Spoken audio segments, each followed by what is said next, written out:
This is Audiobook. To the kindest Alexander in the world. Sunday. Chapter 1. The woman's voice slowly counted down over channel 16 on the marine radio. 10. 9. 8. The water churned with boats. Several large racing sailboats, meant for the open sea with their enormous sails and shining hulls, crowded the starting line a few nautical miles from Sandhamn. Beyond the starting area, observers maneuvered their boats to get the best view, prepared to follow the spectacle with binoculars. The starting vessel, a minesweeper on loan from the Navy, was positioned to the starboard of the starting line. Everywhere large sails ballooned to capture the slight breeze. The scene was perfectly set for an exciting race. The voice continued. 7. 6. It was a miracle that the competing boats didn't collide as they navigated into position. At times, they were only a few inches apart as they jockeyed for the closest position to the orange windward flag. 5. 4. The start pistol would go off with 3 seconds to spare to account for the time it would take for the sound to reach the boats. The first chairman of the Royal Swedish Yacht Club, RSYC, well-known business lawyer Oscar Juliander, stood confidently, his knees slightly bent, behind the wheel of his beautiful Swan, an elegant beauty called Emerald Gin. She measured 61 feet and had a crew of 15. She'd cost a small fortune, over 10 million kroner, when he'd purchased her from the Nordic yard in Finland. But she's worth it, Oscar Juliander thought. She'll definitely be the first across the starting line today. This was the summer when he'd finally be victorious in the round Gotland race, no matter what the cost. Adrenaline pumped through his veins. Dear Lord, how I love sailing, he thought. He glanced out over the water and noticed with satisfaction that there was a TV helicopter circling overhead. There'd be great pictures of the Emerald Gin as she headed across the starting line in the lead. As usual, he didn't mind being in the media, and the media didn't mind turning their cameras on him. All he had to do was make sure he maintained his coveted position high on the windward side, the position everyone was jockeying for right now. He clenched his fists. Soon, very soon, they'd be off on their way to Gotland. The water churned as they closed in on the last few feet from the starting line. They were not allowed to cross the line ahead of time, or they'd be forced to turn around and start over. A shame that would not only cost them in terms of lost minutes, but might also determine the outcome of the entire race. He held his breath as the last seconds were counted down. They were so close now he could almost reach out and touch the start buoy. Then smoke from the starting pistol could be seen in the sky. A moment later, the sound of the shot reached them across the water. First Vice Chairman of the board, Oscar Juliander, slumped forward. His hands released the wheel, and blood streamed from a wound in his chest. His unseeing eyes never even had a chance to register that the race had begun. He was unconscious before his body landed heavily on the deck. The shot that killed Oscar Juliander was timed perfectly to coincide with the one signaling the start of the race. The Emerald Gin was the first boat in her class to cross the starting line. Chapter 2. What are they doing? Asked Detective Inspector Thomas Andreasson. Thomas was on board one of the finest police boats in the flotilla, a 52-foot Streets Boat 90 that could reach speeds of 40 knots.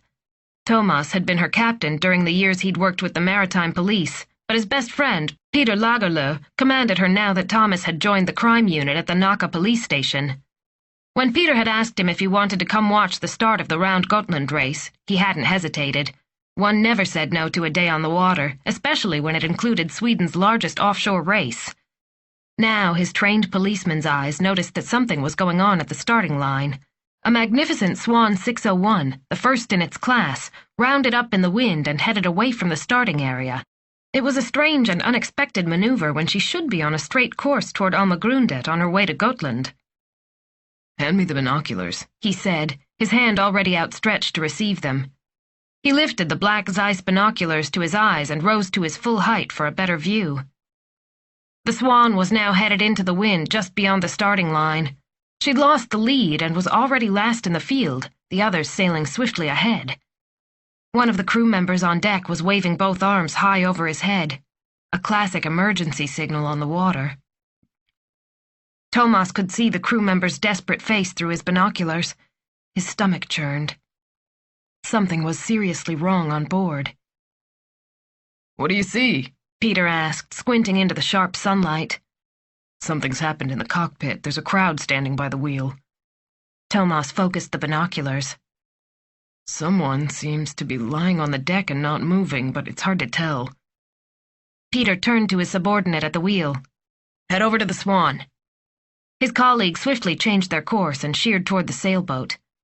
As they approached, the young man on the foredeck yelled to them, "Our skipper has been shot!" He gestured wildly. "Some damned idiot is shooting at us!" He stopped yelling as he realized they could still be in danger. He crouched down and pressed himself as close to the mast as he could, his eyes filled with fear and confusion. Thomas looked around without knowing what he might find. It was impossible to spot a threat in the throng of boats. The spectators on nearby boats didn't seem to understand what had just happened. They were busy watching the sailboats head off into the distance. Sunshine danced on the surface of the water, and behind them the huge starting vessel loomed. The outline of Sandhamn and Korsør Tower could barely be seen. Thomas realized how serious this was. He had just witnessed a murder, along with hundreds of competitors and audience members during one of the most important sailing races in the world. This was going to become a media circus of giant proportions. An enormous yacht approached. She was a Stora Bru 500, 50 feet long with many stories. The finely polished mahogany glistened. Through the bright sunlight, Thomas could make out a group of men and women looking down on them from the flybridge, an outdoor space with a set of controls from which the boat could be maneuvered. A middle-aged man with a captain's cap and a sweater with the Royal Swedish Yacht Club emblem stood at the wheel. When they were just 10 yards from the police vessel, he leaned down to speak to Peter. "What's the matter?" he yelled. "Keep your distance," Peter answered. It was not easy to maneuver so that neither the Swan nor the yacht came too close. A collision was the last thing they needed. "We have Julie Ander's wife on board. How is her husband?" In the cockpit of the Emerald Djinn, a man in his 50s with silver hair and glasses stood up. His sweater was flecked with red, and he appeared dazed and shocked by what he'd just seen. "Someone shot Oscar," he yelled to the man in the captain's hat. "Oscar's dead." Thomas noticed a woman with light brown hair lift her hands to her face before she moved out of sight. Then the thunder of a helicopter overhead cut off all communication. Chapter 3. Nora Linda grabbed the iron handle of the old-fashioned white gate and pushed it open to the beautiful but already overgrown garden. She stood at the bottom of the stairs to the entrance to the Brand House, perhaps the most beautiful house in all of Sandhamn. Situated high up on Kvarnberga Hill, right before the inlet, the house had views in all directions. Near the Sound, one of the Vaxholmsbolaget ferries sailed toward the steamboat landing. It was tourist season, and the ferry was packed. Nora could see passengers leaning against the railing and staring at Sandhamn, their eyes filled with expectation. A breeze blew through Nora's light hair, which had grown during the winter and now reached her shoulders. In one swift and habitual movement, she pulled it into a ponytail. From a distance, Nora could be mistaken for a teenager, with her boyish figure and long brown legs. Only from close up could someone tell she was a grown woman, a mother of 2 children, in fact. Still, her light blue linen shirt hung loosely around her stomach. She'd just turned 38. She had some new crow's feet around her eyes and a few gray strands in her strawberry blonde hair. Freckles from the summer sun dappled her nose. Her gray eyes were dark with anguish. She'd dreaded this moment all day. Earlier, she'd screamed at her 2 boys and been short with Henrik. Her son Simon, just 7, had asked if she was so angry because someone had been mean to her. Her other son, Adam, had stood next to him, nodding in agreement. It had hurt. She'd taken a deep breath and promised not to let the situation influence her so much. At the very least, she would not take it out on her family. Nora's surprise over her neighbor Sina Brand leaving the Brand house to her had already diminished. Yet her grief over what Aunt Sina had done was still fresh and raw. Last summer, Sina had killed both her nephew and his cousin when they demanded their share of the great mansion.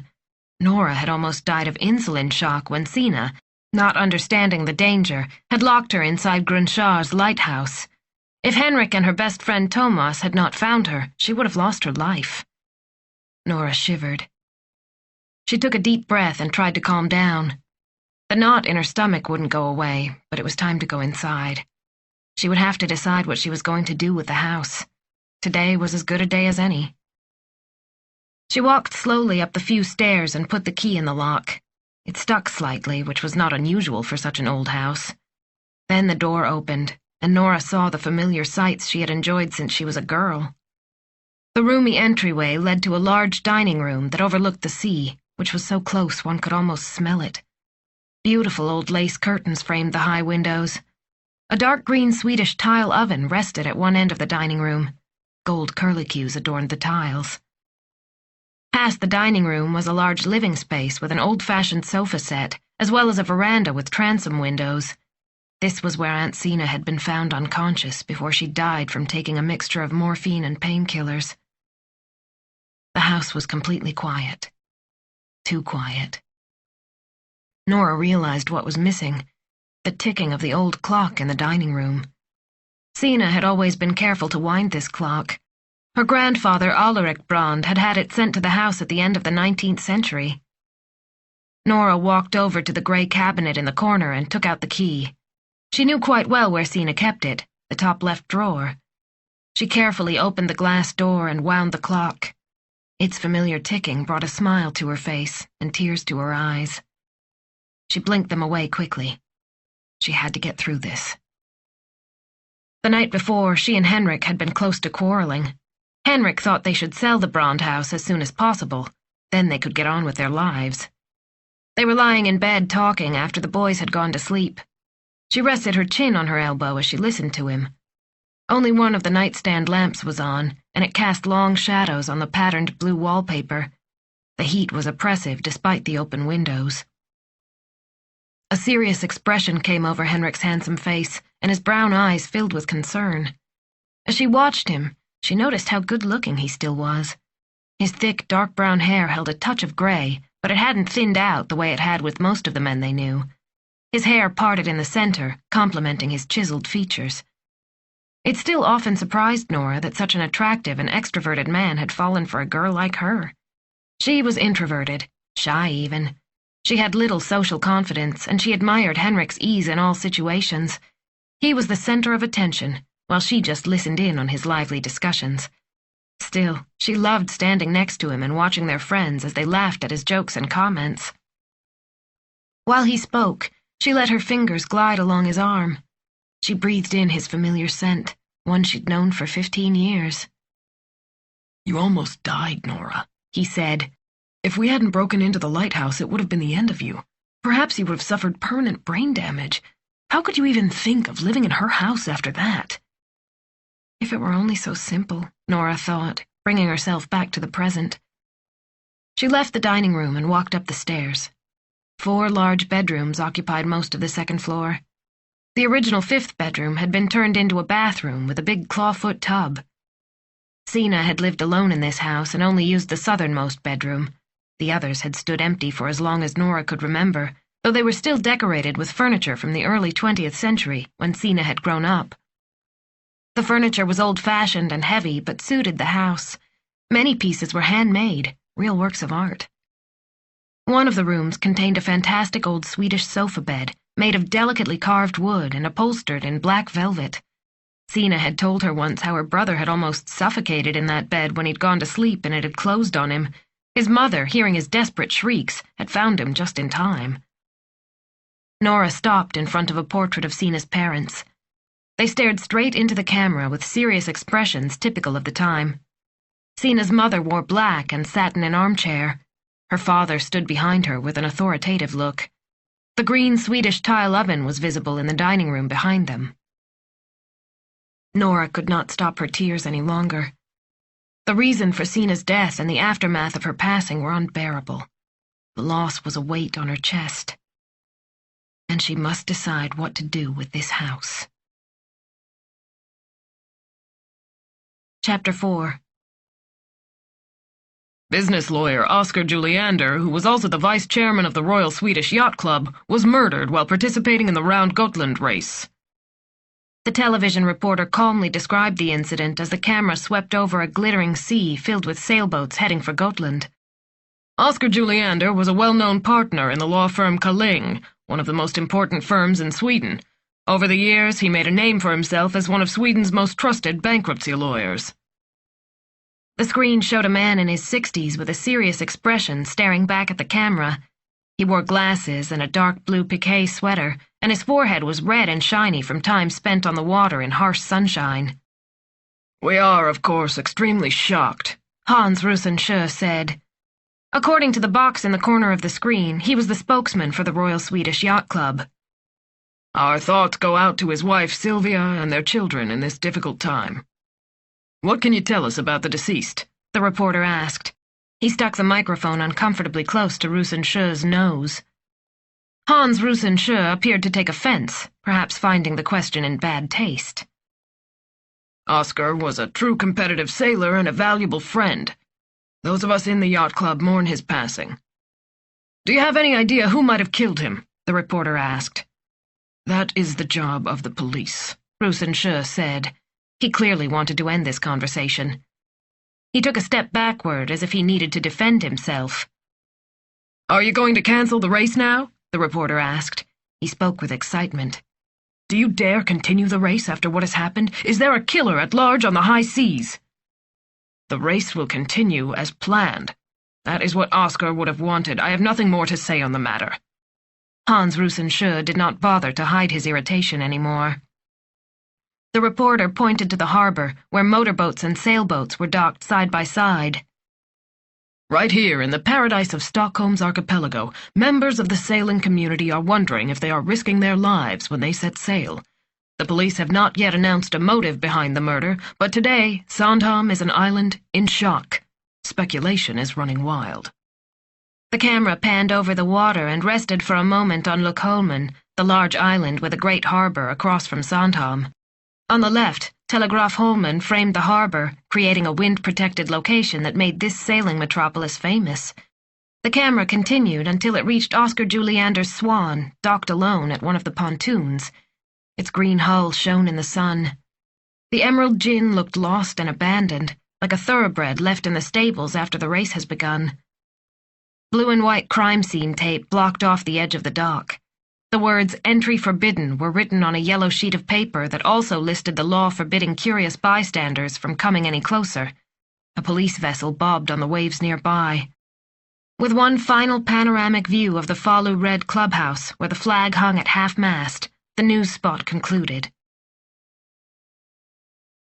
"Did you hear that, Ingmar?"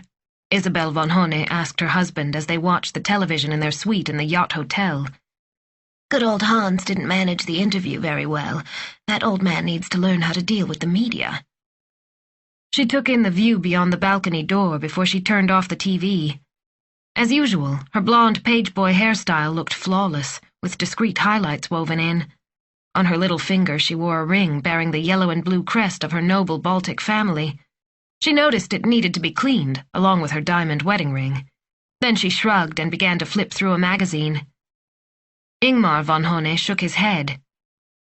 "What can you expect on a day like this, after what happened?" He took a miniature whiskey bottle from the minibar. "Do you really have to take a drink now?" Isabel asked. Ingmar looked at the woman who'd been his wife for the past 30 years. He decided not to comment. "We'll need to hold an extra board meeting later this evening," he said. "Hans asked me to call around and find as many members as possible. We'll put out a press release and discuss how to handle this situation." "Doesn't he have a secretary who can handle this?" "I am the secretary of the club," Ingmar said. "It is part of my job to handle a crisis like this." He poured the contents of the small whiskey bottle into a glass. "We'll meet at 8 o'clock in the members' lounge. You'll have to dine without me. Maybe you can have dinner with Britta? I wouldn't be good company tonight anyway." Isabel sighed and turned on the TV again. "Britta Rusenschö only wants to talk about her grandchildren." Ingmar sipped his whiskey. "By the way," Isabel said, Has anyone talked to Sylvia since she came ashore? Her husband shook his head. Not that I know of, but I'm sure Hans gave her something to calm her down. He was going to call the children. If they aren't here already, they're on their way. He can call the children we know about, at least, Isabel mumbled. Ingmar shot her a quick look. I know that Oscar wasn't the best of men, but he doesn't deserve comments like that. Ingmar pictured his friend the last time they'd talked, at the skippers' meeting the night before. All the skippers had gathered for a briefing on the competition. Oscar had stood by the flagpole at the large dock, smiling and tan as ever. His thick, sun-bleached hair had not yet turned completely gray. The sun had also bleached his red sailing shorts a light pink. He'd been in a wonderful mood, strong and energetic as he laughed and joked with his crew. Ingmar von Hone went to the minibar again. Nora, have you heard what happened? Henrik entered the house with an agitated expression. Nora had fallen asleep on the sofa. Visiting Sina's house had taken all of her energy. She woke instantly and looked up at Henrik. What happened? Somebody shot Oscar Juliander. What? The lawyer, the Royal Yacht Club vice chairman, he was killed the minute the starting gun went off. You're kidding. No. Do you remember when we looked at his boat yesterday, the Emerald Gin? It was the Swan at the large dock in the harbor. The green one? That's it. Nora's thoughts circled back to the events of the previous summer. Another murder at Sandhamn. Her stomach hurt. She hoped Henrik was mistaken. Are you absolutely sure? Yes, I'm sure. It's been on the news. He took the remote and turned on Text TV, the Swedish channel listing the news of the day. See for yourself. The green letters stood out against the black background. The words described the day's events as they slowly crossed the screen. Nora felt tears start to form. Terrible memories swept over her. It's a damn shame, this story, Henrik said. He did not notice her reaction. He picked up the phone. I'm going to call my parents. Juliander's summer place on Ingarö is close to theirs. Nora heard him start speaking as he disappeared into the kitchen. She sank back into the sofa. She did not want to believe this was happening. Chapter 5. What is wrong with the people on that island? Goran Persson, the head of the criminal unit of the Naka police, couldn't keep his anger under control. It was 6:30 on Sunday evening. Thomas had gone back to the mainland, and now his younger colleagues Kalle Lidval and Eric Bloom joined him at the station. They'd been called in for a meeting. Karina Persson, the chief's daughter, sat beside them. For the past 2 years, she'd worked as their administrative assistant while trying to get into the police academy.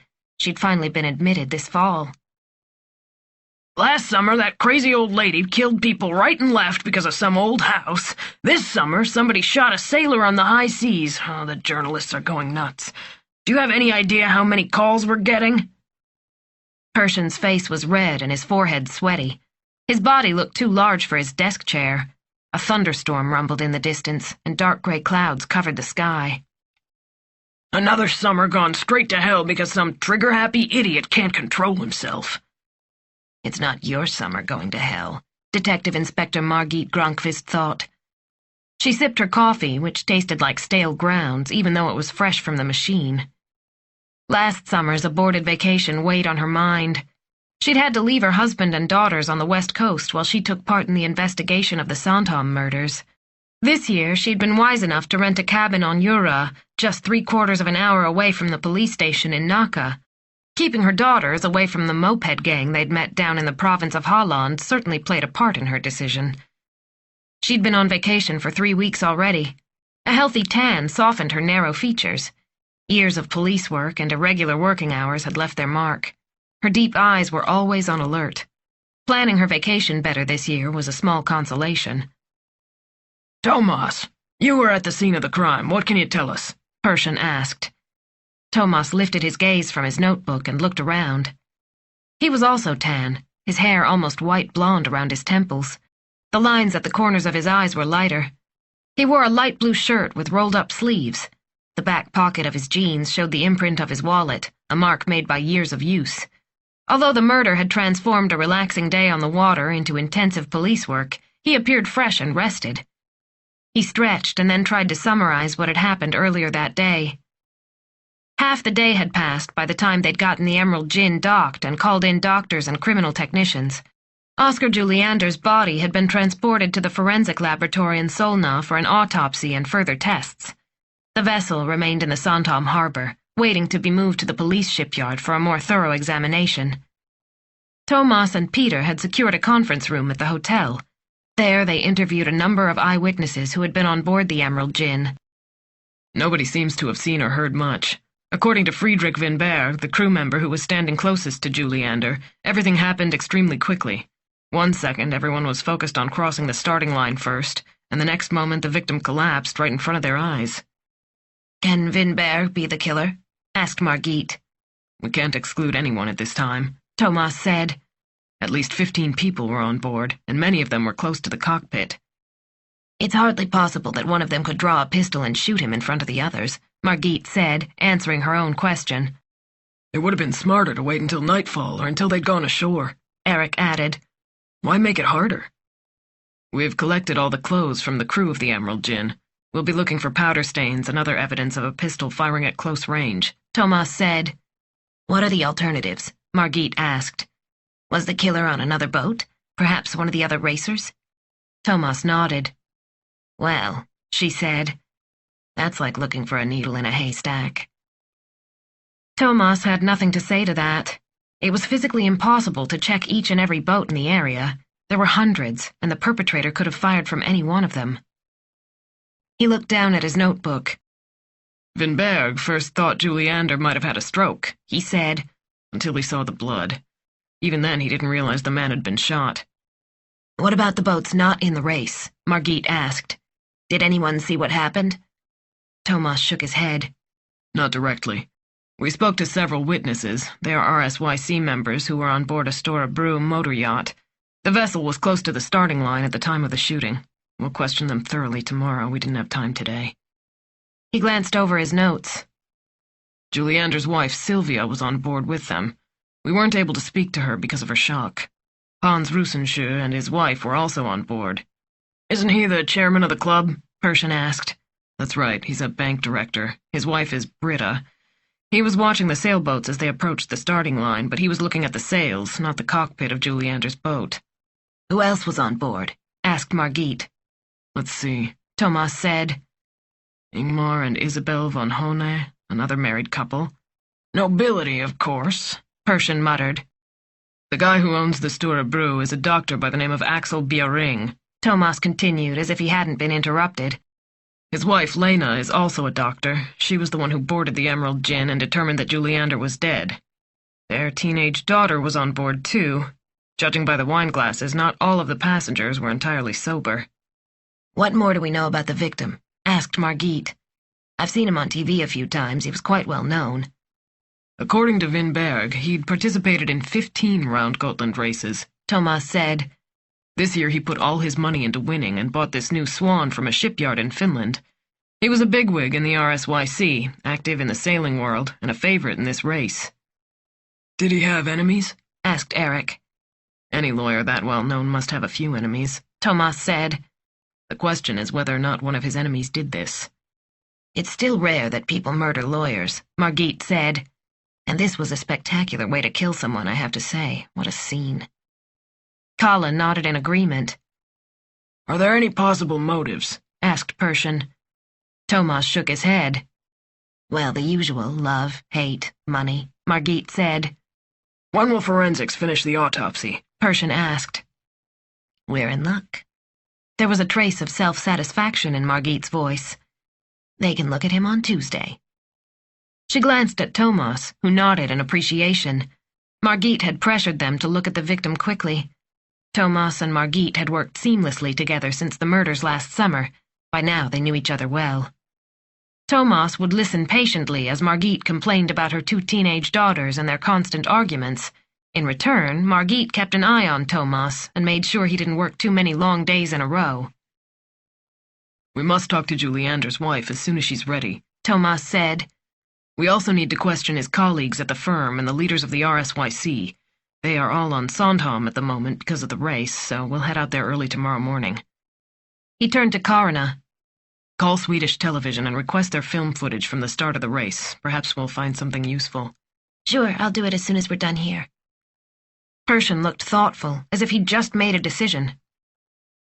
"I'm going to ask the county commissioner for a media spokesperson this time around. We need somebody who can handle journalists. Otherwise, we'll never get the space we need to work.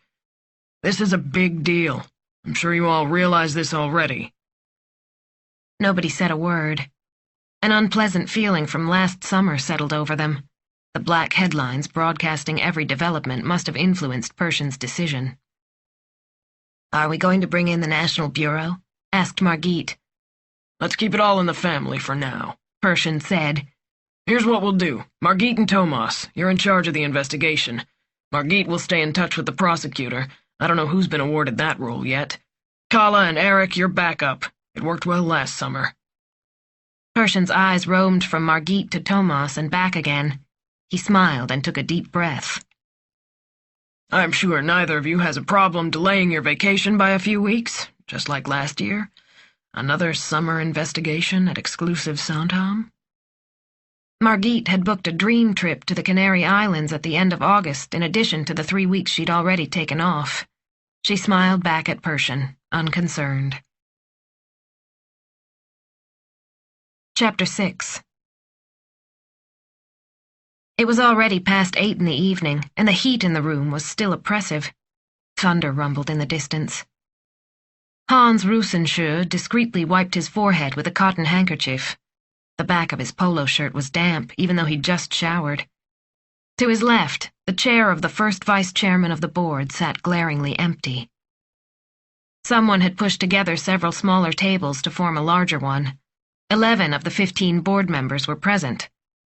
Not bad, Rusensjö thought, though most of them were already on Sandhamn because of the race. The Round Gotland race, their largest, was the most important source of income for the yacht club. As a small boy, Hans Rusensjö had accompanied his father to Sandhamn to watch the formal awards ceremony. Back in those days, majestic mahogany vessels competed in the Round Gotland race. They carried dignified names, like Refanut, Barracuda, and Beatrice Aurora. Today, the vessels were named after sponsors, Ericsson and Volvo and whatnot. Hans sniffed. What kind of names were those for offshore racing boats? In the good old days, red velvet covered the sofas in the cabin and the faint aroma of cigars wafted around the skipper. 3-course meals accompanied by glasses of schnapps and good wine were standard fare. Nowadays, Hans thought, racing sailboats are empty shells. There aren't even bunks for everyone because the crew work in shifts anyway. In the modern era, the Round Gotland race had become an enormous event that brought in millions of Swedish kroner. The first Sunday after midsummer, the entire sailing world focused on the start of the race in Sandhamn. The spectator area on the southeast of the island was filled with guests of the sponsors, tourists, and other enthusiasts. Exclusive yachts competed for space with small outboards. Whether celebrating with champagne or with a cheese sandwich brought from home, everyone wanted to participate in this racing festival. Today, Hans thought the word festival was nothing but a mockery. Despite heavy emotions, he had handled the chaos following the unhappy event with character and resolve. The telephone rang constantly. When it wasn't a journalist asking questions, it was a shocked spectator or some club official checking in. Rusensjö was an upright and traditional man who adopted the motto of the old king, duty above all. He'd attained the rank of lieutenant commander as a reserve officer in the Navy and was considered a dependable and honorable person with a high moral code. He never expected that the cold-blooded murder of his successor would cloud his last months of service as the head of the RSYC. Never before had he felt so powerless and uneasy at the start of a board meeting. He banged the venerable old gavel on the table, calling the proceedings to order. To his right sat Ingmar von Hone, the secretary and second vice-chairman. An untouched pad of paper and 2 sharpened pencils rested in front of him. Ingmar fastened his gaze on the gleaming white paper. A signet ring with his family crest glittered on his left pinky finger. Here we have a man whose greatest talent lies in his family background and his social graces, Rusensjö thought. At official dinners, no one charmed women or danced as elegantly as Ingmar. He was the Queen's favorite at all the yacht club parties. But he was not a man of action, one who could take Oscar's place. Hans Rusensjö's eyes wandered until they rested on the head of the facilities committee, Martin Nerian, who was drawing tiny figures on his own pad of paper. Next to him sat Arvid Velin, the head of the club committee, a corpulent man well known in the world of finance. Both board members appeared resolute. Hans Rusensjö cleared his throat. "Let us begin with a moment of silence for our departed friend, Oscar Juliander," he said. He lowered his head and managed some 45 seconds. That felt like enough. "Thank you all for coming on such short notice," he began. "Unfortunately, we are completely unprepared for a situation like this." He fell silent as he searched for the right words. "The first thing we must consider is how to proceed with the race and preserve the good name of the Royal Swedish Yacht Club. There are a few decisions we must make." He cleared his throat again. "Does anyone object to allowing the race to continue? We can honor Oscar by making sure the race goes on." Everyone in the room nodded in approval. So far, not a single man in the room had spoken. The silence unnerved Hans, though he did not know why. "I believe that is what Oscar would have wanted," he added. Then he took a deep breath and regarded the board members. "I hardly need to mention that we must cooperate with the police in every way possible." "Mr. Chairman," Arvid Velin said. His face was sweaty. "Who will we elect as the next chairman of the board at our annual meeting in September? Oscar had been nominated for the position, and you won't be eligible any longer." Hans Rusensjö felt a wave of irritation rise. Arvid is such a stickler for formalities. Who cares about the election on a day like this? "Let's take things one step at a time," he said. "We'll deal with that problem later, one way or another." He was 7 years old the first and only time he came home crying during lunch. He'd just started first grade at the Broms school in the Östermalm district of Stockholm. His family lived only a few hundred yards away, in an exclusive apartment complex by Karlaplan. Full of despair, he threw himself into his mother's arms as she opened the door. His tiny body shook with sobs. He stiffened as he caught sight of his father in the hallway. Why was he home at this hour? The large figure in a dark suit gave him a disapproving look. "Why are you crying, boy?" His father's voice sounded cold and distant. Through his sobs, he tried to explain that one of the bigger boys had taken his best marble, the one made from blue glass, while they were playing in the schoolyard. He stammered as he explained why he'd run away. Willy Bonnevier was 2 grades ahead. It did no good to argue with him. He couldn't think of anything to do but leave the schoolyard. The slap almost knocked him off his feet. He was so shocked that he stopped crying. A large red mark spread over his left cheek. Nobody spoke.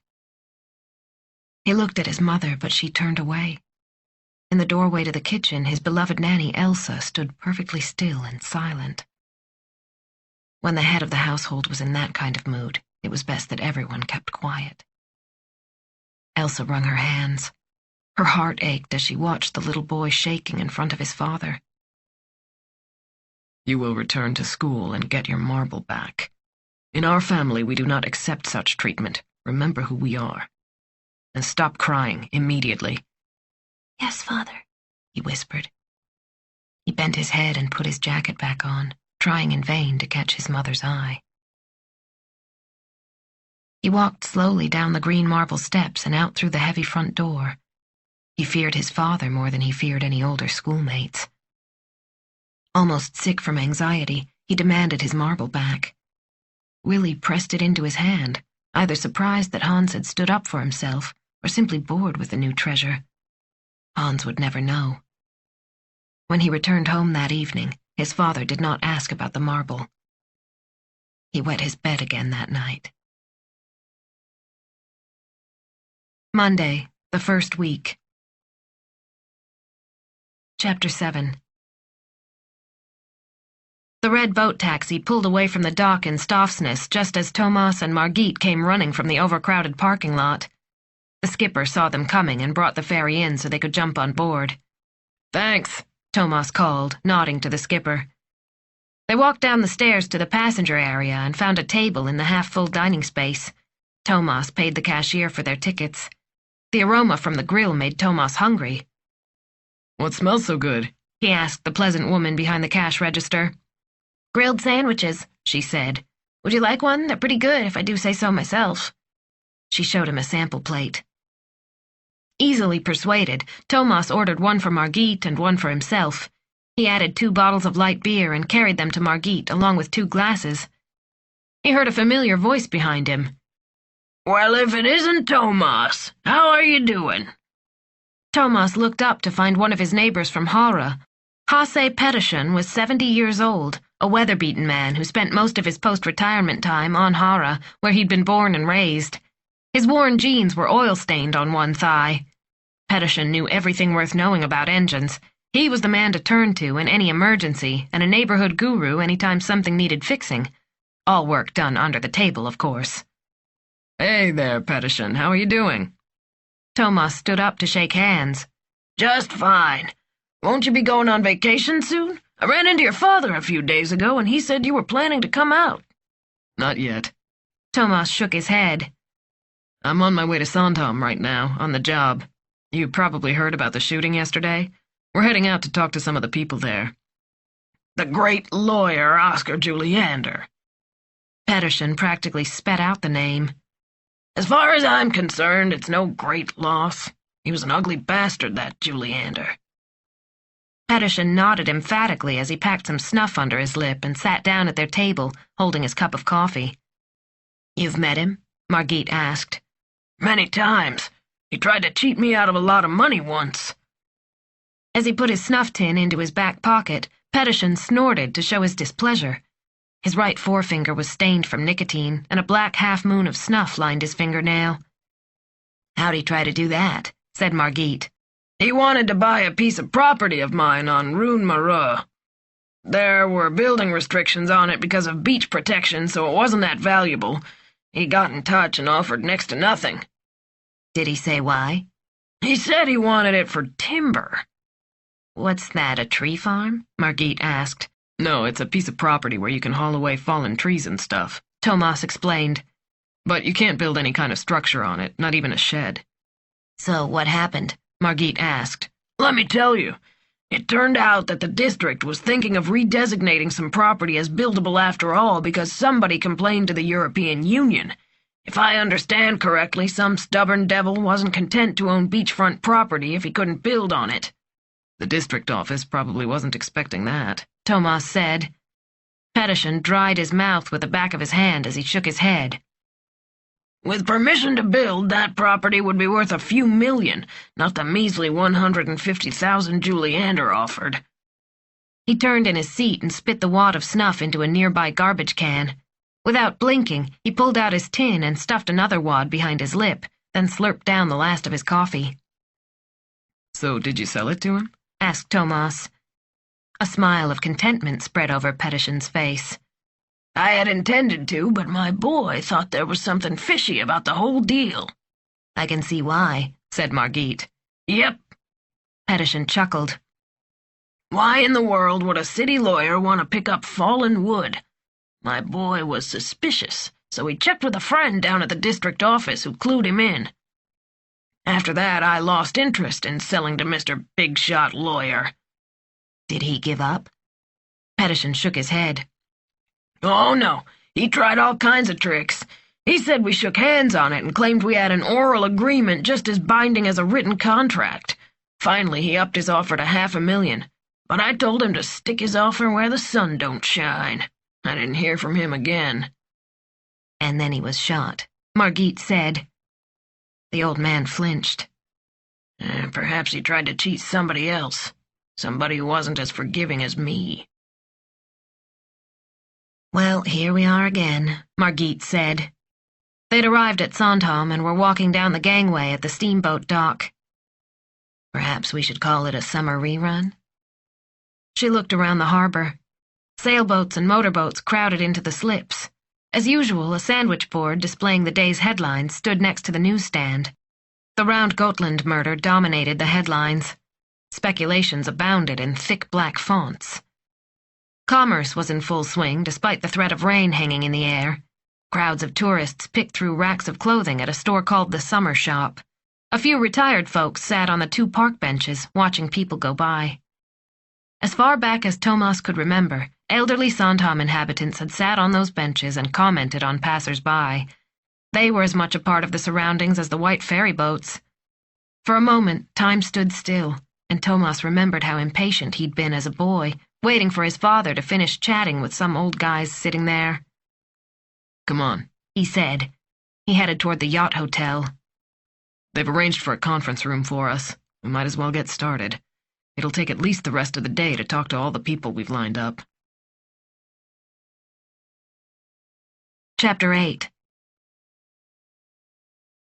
The narrow conference room didn't look much different to Thomas than others, except for the view stretching east for miles, magnificent as a painting. Thomas and Margit sat on one side of a conference table, leaving an empty chair for the visitors across from them. Hans Rusensjö had just left the room after confirming his short statement from the day before. Everyone aboard Bering Storebro when Oscar Juliander had been murdered told the same story. Just like them, Hans Rusensjö could not remember exactly which boats were near the Emerald Gin at the moment the race started. Shock and a few glasses of wine had dulled his observations. Because the race had begun so far out on the open sea, the perpetrator must have been aboard a boat, either Juliander's or someone else's. At least that much was clear. Something occurred to Thomas as he reached for a bottle of mineral water. If he could find witnesses who could help him determine the angle of the shot that had killed Juliander, he might be able to limit the number of boats that could have had the shooter on board. They could then narrow down the search. The thought gave Thomas some relief. He smiled at Britta Rusensjö as she entered the room. She looked like a frightened teacher called into the principal's office for some mysterious infraction. Her thin blonde hair, streaked with gray, had been cut into a page boy that didn't suit her at all. Her deeply tanned face, dry and wrinkled, showed she'd spent a great deal of time at sea. Thomas put her age at about 60, but she could be 65 or even older. Britta Rusensjö hesitated before sitting in the chair still warm from her husband. "What do you remember from yesterday's incident, can you tell us?" Margit began. Britta Rusensjö's eyes filled with tears. Thomas recalled yesterday's unsuccessful attempt to speak with her. She'd been hysterical, just like Sylvia Juliander. He hoped today she could collect herself and provide some answers. She dried the tears running down her brown cheeks with an embroidered handkerchief. "Would you like some water?" Margit asked. She held out a full glass. "I'm sorry," Britta said. "I just don't understand how Oscar was shot down right before our eyes and we couldn't do a single thing about it. The whole ordeal is so terrible." Her eyes watered again, but she swallowed hard and continued. "I'd been taking photos of his beautiful Emerald Gin just as it neared the starting line. And then that horrible thing happened. I can't comprehend it." She dried more tears with her handkerchief. Thomas, now interested, leaned forward. "You said you were taking photographs?"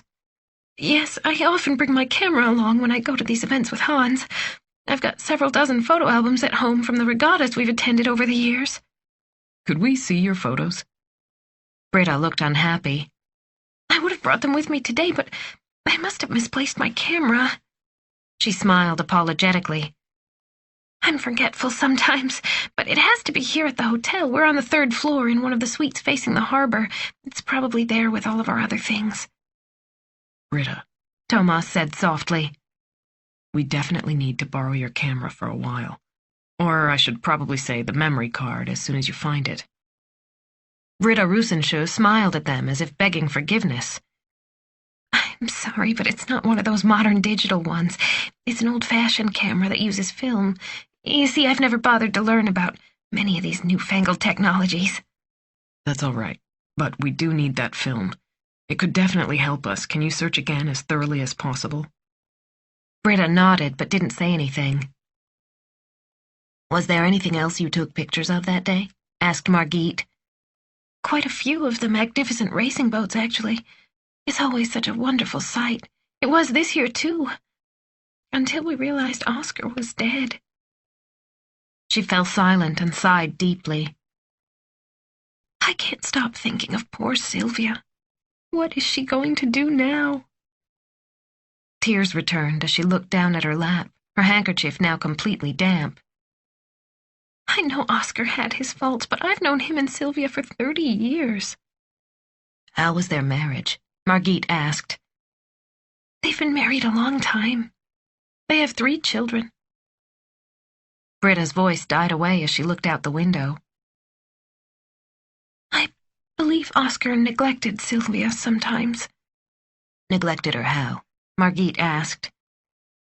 He was gone a lot, and he wasn't the kind to stay within the bonds of marriage, if you know what I mean. Britta smiled at Margit, embarrassed. I don't want to speak ill of the dead, but Oscar had a roving eye. It was no secret. He'd probably visited greener pastures many times. Did Sylvia know? Britta looked away. I don't know, she said. I assume she did. So jealousy could be a motive, Thomas thought. How angry does a woman need to be to kill the man she loves? And how common would it be to shoot him, especially with a gun across the open sea? Thomas knew that on average about 150 murders occurred in Sweden each year, and women usually committed no more than 10 of those. The most common weapons were handguns or knives. These crimes were often impulsive or acts of self-defense. Most of the murders women committed were rooted in abusive situations that continued for years before they became unbearable. Such cases were seldom premeditated. They were desperate last resorts. The known details about this murder did not point to a spurned lover or a betrayed spouse.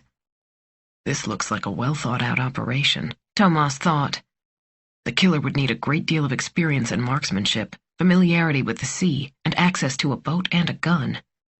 Only a damned good motive would drive someone to go to so much trouble.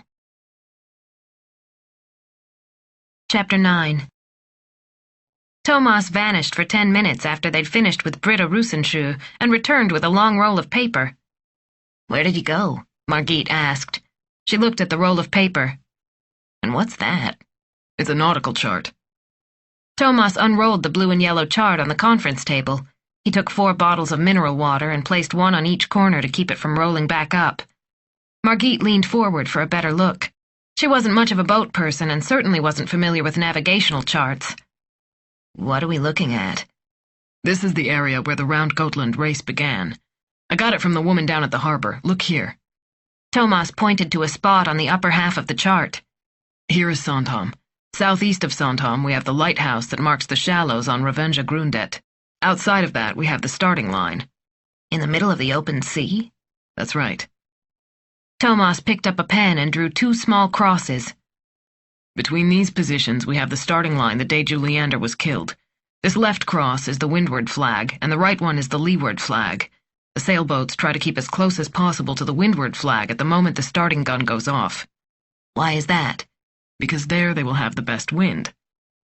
Margit nodded, although she still seemed a little confused. There was a knock at the door, and a gray-haired man looked in. "Oh, sorry," he said. "I didn't mean to interrupt you." He remained in the doorway waiting for a reply. Thomas shook his head and waved him in. "Come in," he said. "We were just going over the chart for the starting area, and you're exactly the man we need right now." Friedrich Winberg stepped inside. He wore jeans and a light blue polo shirt with a blue sweater draped over his shoulders. Behind his horn-rimmed glasses, his eyes were sharp and intelligent. He greeted them both and then looked down at the chart. "So, how can I help you?" he asked. Though he didn't look as shocked as he had the day before, he still seemed shaken from his loss. His eyes were slightly swollen. Thomas gave him a reassuring smile. "I'd like you to mark where you were at the starting line. Can you estimate the distance?" Friedrich Winberg nodded. Without a word, he took the pen from Thomas and drew a small dot just a few millimeters from the cross marking the windward flag. His hand was sure and deliberate. Then he smiled sadly at Thomas and Margit. "I've been reading nautical charts my entire life.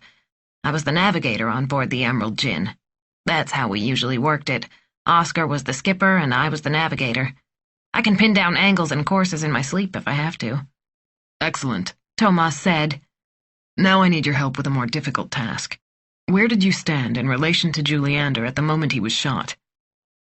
Friedrich Winberg nodded again. His eyes darkened as if replaying the scene of his close friend getting shot to death in front of him. I stood a few feet to his right, slightly behind. How sure are you of where you stood? I clearly remember resting my right knee on the starboard bench. I have an old meniscus injury that hurts my knee sometimes, like when I have to maintain my balance at sea, so I try to rest it whenever I can. All right, said Margit. Oscar was turned toward the leeward buoy. Winberg continued. He was concentrating on the start, and both of us were watching the other boats to make sure we didn't collide with anyone. Do you have any idea where the shot came from? Thomas asked.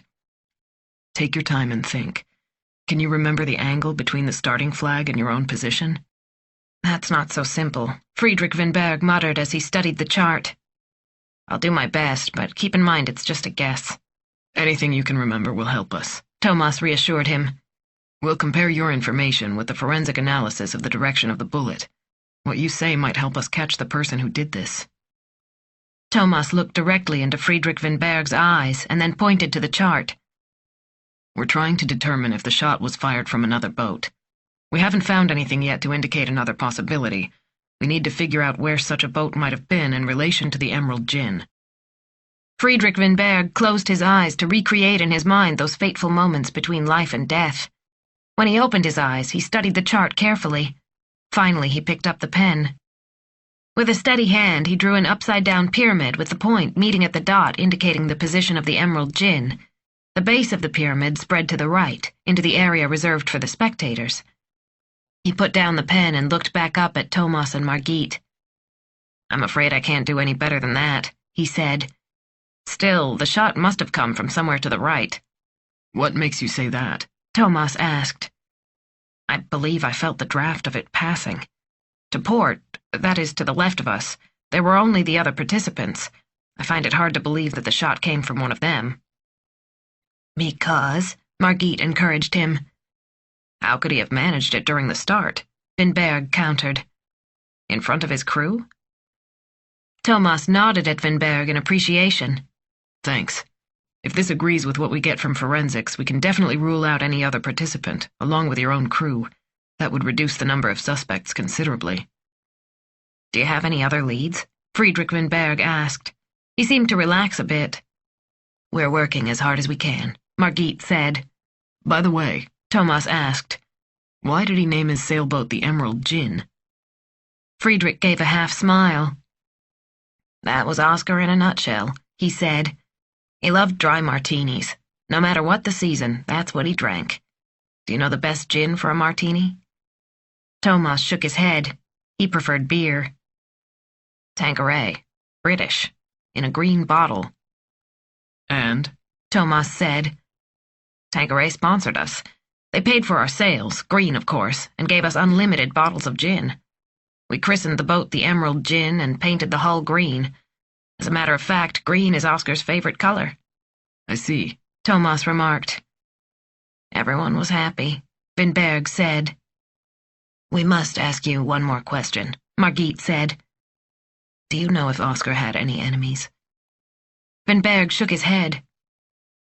Not that I know of. Still, in his field, you could make a number of enemies. And, of course, he had extramarital affairs. That's bound to come out. You'll have to look into it all, I suppose. Was his wife aware of his infidelity? Asked Thomas. Hard to know. Oscar tried to be discreet, but it was common knowledge among his group of friends. Is there anything else you think we should know? Thomas asked. Again, think carefully. Every bit of information is important at this stage in our investigation. Friedrich Winberg had been leaning over the table, but now he sank slowly into a chair. His shoulders drooped slightly and he frowned. Thomas and Margit exchanged a glance. Please tell us everything you can, Margit encouraged him. We need to know as much as possible about Oscar in order to find the killer. Winberg hesitated, then seemed to reach a decision. I believe Oscar was involved in something shady. What makes you think that? Asked Margit. He seemed nervous lately, wound up.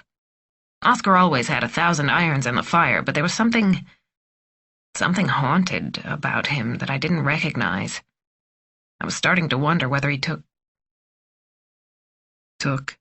Asked Thomas. He didn't want to say the words for Vinberg. I'm not sure. Maybe drugs. Friedrich Vinberg seemed troubled. What kind of drugs? Vinberg shrugged. Oscar didn't hit the bottle every day exactly, but I've seen him drunk often enough to know how booze affected him, and alcohol wasn't the problem in the situations I'm thinking of now. How can you be sure? Asked Margit. Something in his personality changed. He was different from when he drank. Friedrich Vinberg nervously ran his hand through his hair. He became even more Oscar-like. It's hard to explain. Extremely talkative, more dominant than usual, almost manic. And in addition... Margit leaned forward to catch his gaze. I don't know. Perhaps I'm only imagining this. Something he said one night when we were sitting in the cockpit on Emerald Gin bothered me. He fell silent for a minute. Something about how it cost a fortune to keep a vessel like that going. All his expenses. He said he'd have to find more ways to afford his lifestyle, more than those permitted by the government. And that stuck in your mind? Margit asked. Friedrich Vinberg nodded reluctantly, as though he hated every word he'd just uttered. It was so out of character for Oscar. In what way? Margit asked. He was a lawyer. He'd witnessed people trying to bend the law to suit their own purposes. He told all kinds of stories about people avoiding the taxman or creditors, so it felt strange to learn he was thinking along those lines himself. He didn't sound like the Oscar I knew. And then what happened? Asked Thomas. Nothing, Friedrich Vinberg said. It was late. We'd been drinking. The next day he didn't mention it, but now... He made a frustrated gesture. Now you can't stop thinking about it, Margit said. Yes. It kept tumbling around in my head last night. Maybe he'd been serious. Maybe he'd gotten involved in something criminal that made someone want to kill him. He looked at Margit and Thomas, torn between loyalty to his friend and a desire to help the police find the killer. I've sailed with Oscar for almost 35 years, ever since we went to college together. He actually died in my arms. He choked up for a moment and tightly laced his fingers together to regain his composure. He was standing at the wheel, full of life, with a huge smile. Invincible. And then he fell down right in front of me. Do you have any idea how that feels? He looked fiercely at Thomas. Then he slammed his fist against the table. I've never felt so helpless in my life. Can you understand that? Thomas met his eyes. He'd once held the lifeless body of his 3-month-old daughter in his arms, unable to do a damned thing. He knew exactly how it felt. Chapter 10. Thomas and Margit took a break before interviewing the von Hohne couple. In the meantime, someone came into the room to clear the bottles and water glasses. The window had been opened to air out the room, but it remained hot and humid. Thomas felt his shirt starting to stick to his back. Ingmar von Hohne, however, appeared comfortable when he entered the room for the interview. He wore a short-sleeved shirt and a pair of khaki shorts with seams down the front. He began the conversation by describing his work as a dealer specializing in early 20th century art. He chose his words carefully. He pushed aside a lock of blonde hair that kept falling over his forehead. How well did you know Oscar Juliander? Thomas asked. Fairly well. We moved in the same circles. We celebrated midsummer together. We were both on the board of the Royal Swedish Yacht Club for many years. He had a slight accent typical of the Swedish upper class. Do you know if he'd had a quarrel with anyone? Not that I'm aware. Oscar was well liked. He was outgoing and involved in many things. But you never know about lawyers. He could have stepped on someone's toes.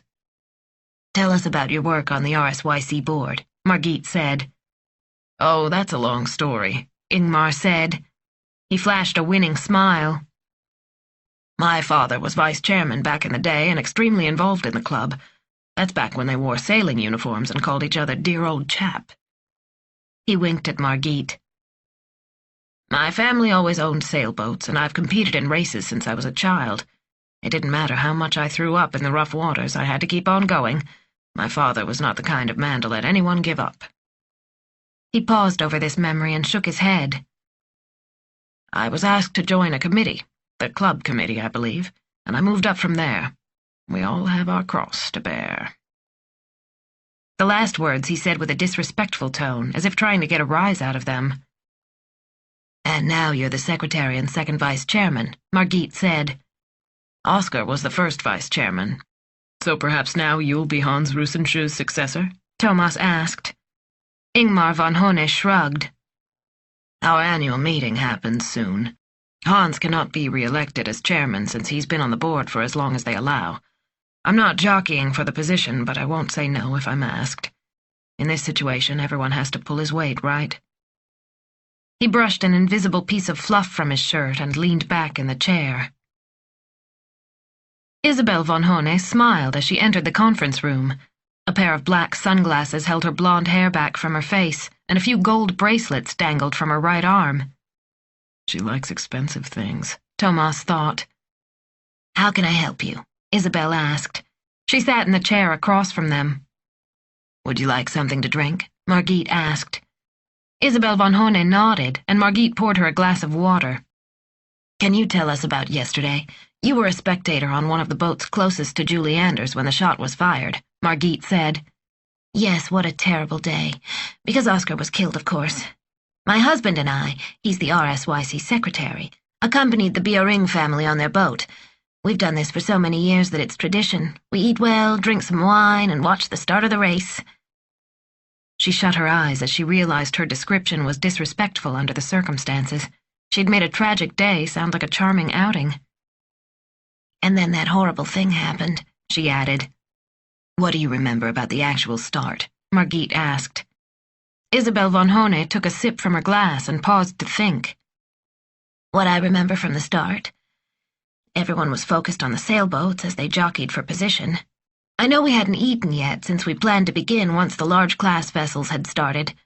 Some of our company used binoculars to see better, and Lena brought out a good Italian wine that we barely had a chance to taste." She fell silent and twisted her wedding ring. "We were excited to see if Oscar would be the first across the starting line. That new Swan is a fine boat," she continued. He was an extremely competitive person. This year he believed he'd bring home the trophy. It was all he talked about these past few months." She smiled at the thought of Oscar winning. "Where were you when the starting gun went off?" "With all the others on the flybridge. There's a lot of room, enough for a table in the middle. Even though there were quite a few of us, we all fit comfortably and enjoyed the wonderful view. We were having so much fun. Everyone was in a good mood, telling jokes and laughing." "You were there the whole time?" Thomas asked. "Yes, of course, except when I went to the bathroom." "Could you see Julie Anders' boat from where you sat?" "Absolutely. We could see the whole starting lineup." "How far were you from Julie Anders' boat?" She studied her manicured nails. "Maybe 70, 80 yards, maybe 100. It's hard for me to say for sure." "Do you remember anything else?" Margit asked. "Oscar was placed well, I remember that. I was admiring the entire starting line, however. That's what we were there to see, after all. Those big racing yachts are so beautiful." "When did you realize what had happened?" asked Margit. Isabel von Hone took another sip of water. Her brow tightened with concern. "It was probably when the Emerald Gin rounded off and stopped sailing." "What did you do then?" asked Margit. "Axel turned the boat around so we could get closer and see what was happening, then made his way to the police boat nearby. You were on board, weren't you?" She looked at Thomas, who nodded. "What were you thinking then?" asked Margit. "What was I thinking?" Isabel said. She put her elbow on the table and rested her head on her hand. Thomas watched her closely. "I really don't know," she said. "I probably thought that something had broken on board the Emerald Gin, a rudder or a sail, something that made it impossible for the boat to compete." She straightened up and looked right at Thomas. Not in my wildest dreams would I have imagined someone shot Oscar. Chapter 11. Cognac spilled slowly from the heavy Martell bottle into the crystal glass. Martin Andreasson placed the bottle back in the bar cabinet. After a day filled with telephone calls to RSYC colleagues and acquaintances, he deserved a strong drink. As head of the facilities committee, it was his job to call each member of the committee to inform them of Oscar Juliander's death. Thanks to the media, the news did not come as a surprise. Still, a personal call was good form. Martin Andreasson shivered. What kind of sick mind would dream up something like this? Who would shoot someone to death in his happiest moment? Now he regretted not taking his vacation on July 1st, like most of his colleagues. He'd thought it would be pleasant to remain a few more weeks after the tumult had quieted down. Plus, it was always best to have someone from the board on hand until the middle of July. Not much happened at the National Board of Trade during the summer, but you never knew. At any rate, it was now too late. His sailboat, a stylish Omega-36 with a white hull, waited for him at Boulogne Marina. The boat was the apple of his eye, and he would be able to get it soon. He would sail it alone if no friends or relatives wanted to keep him company. He took a hefty swig of cognac. The warm amber liquid spread through his body, and he started to relax. Holding the cognac, he walked into his home office, more of an alcove by the bedroom, and turned on his computer. He'd purchased this 3-bedroom apartment in the Viveca Sten district in the early 90s, and he liked it. Real estate prices had been low then, so even a government bureaucrat could afford to buy an apartment in the center of the capital. He swiveled the glass between his hands as he thought about Juliander. He didn't have much to do with Oscar, except for the board meetings, of course. The facilities committee was not as glamorous as Juliander's offshore racing committee. Andreasson's duties involved managing the club's various properties and making sure they were properly kept up. His committee oversaw the maintenance of the docks and the buildings. It wasn't very exciting work, but it suited him. The computer screen blinked on, and Martin Andreasson made a few quick keystrokes to check his mail. As a government employee, he was careful to not receive private email at work, since all incoming mail was considered an official document. Because of his relationship with Indy, he'd installed an extra security screen on his private computer. He took a quick glance at his inbox. He found nothing but ads, except for a message from his brother wondering when they'd get together for a week of sailing.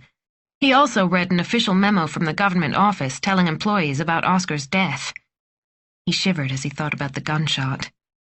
Dreadful. He scrolled down the list of messages. Nothing from Indy today either. Most likely the family was in the country. Not so easy to send a message to a secret lover, Andreasson realized. Still, he was disappointed. Even a short message would please him. He considered sending a text message, but it was late, and a text might draw too much attention. Someone else might see it. Someone who had to be kept in the dark, no matter what. That had been the one condition of the affair, non-negotiable. If their love were revealed, the consequences would be unimaginable. Indy was vigilant. The family must not be affected. The children came first. Martin turned off his computer and sighed. He hated these weeks of vacation when everyone else spent time with relatives and friends. Vacation meant a long string of barbecues no one truly wanted to attend.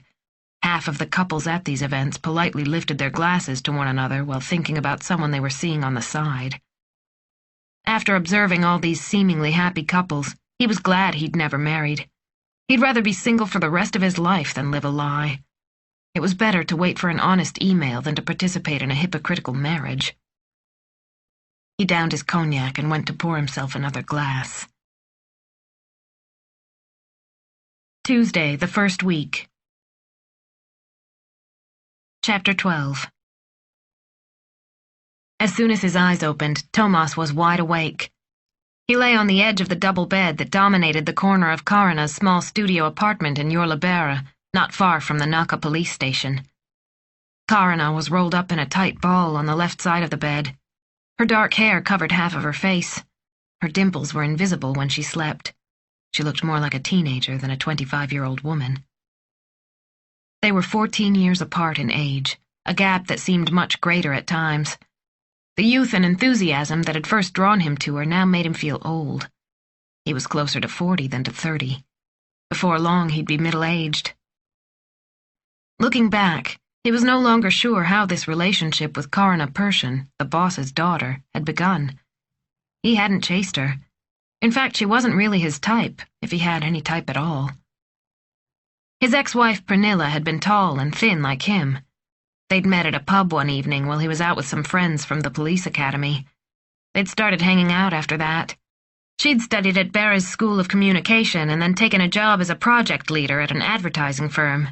They'd finished their studies at the same time. They'd moved in together shortly after that and gotten married. The only thing missing had been a child. They'd tried for years to conceive, deciding finally to join the wait for artificial insemination. Before they'd reached their turn in line, the miracle had happened. He remembered the magical moment when Pernilla had held a stick with 2 blue lines in her shaking hand. It had seemed so incomprehensible. Finally, a small life was taking shape in her womb. Then the catastrophe. They couldn't deal with it. Everything they'd waited for, everything they'd hoped for, all gone. If Emily hadn't died from SIDS, perhaps they'd still be married, but grief and guilt had destroyed their marriage. They'd divorced almost 2 years ago. For a long time, he couldn't look at another woman. His longtime friend Nora kept trying to match him up with various single friends, but he had no interest. He felt only indifference. Karina was always at the police station. She'd had to put in a massive amount of overtime during their murder investigation last summer. She never complained, even when the days were long. She'd worked through endless lists and compilations in their hunt for information. One day she'd invited him to lunch. After a few lunches, she'd suggested dinner. After that, they'd gone to the movies. One thing led to another, and now he slept at her place several days a week. Thomas looked over at her. She didn't resemble her fat father in the least. She didn't have his bad moods either. She was cute as a button, petite with dark hair and a nice figure. Thomas insisted they keep their relationship quiet at the station. He didn't want his colleagues to know, and certainly not her parents. Karina had gone along with this so far, but she was beginning to question the secrecy. She planned to leave her job at the station soon. Then they would no longer be colleagues. He felt like an alien in her apartment. It was a feminine place with fluffy embroidered pillows scattered about and a light blue sofa, a color he'd never have chosen. It looked more like a girl's bedroom than an adult's apartment. What was he doing here with a woman who was so much younger, not just in body but also in soul? He didn't know whether to feel embarrassed or flattered that a woman her age wanted him. Perhaps he was unwilling to face the situation. The thrill of infatuation was fading, leaving no deeper feelings behind. Nora might have understood, but she'd had so much to think about the last year. She'd always known what he felt before he did, like a little sister. This special friendship with Nora had existed for a long time. Pernilla had never questioned it, unlike Nora's husband, Henrik. But Thomas and Henrik had never been close. From the start, Thomas had seen Henrik as a spoiled, upper-class medical student. But Nora had fallen in love with him, and Henrik had reined in his worst behavior. Later, Thomas had figured out how to handle Henrik, but they'd never been comfortable around each other. These days, he often met Nora alone, or together with Simon, Nora's youngest boy. Simon was also his godson, and Thomas was very fond of him.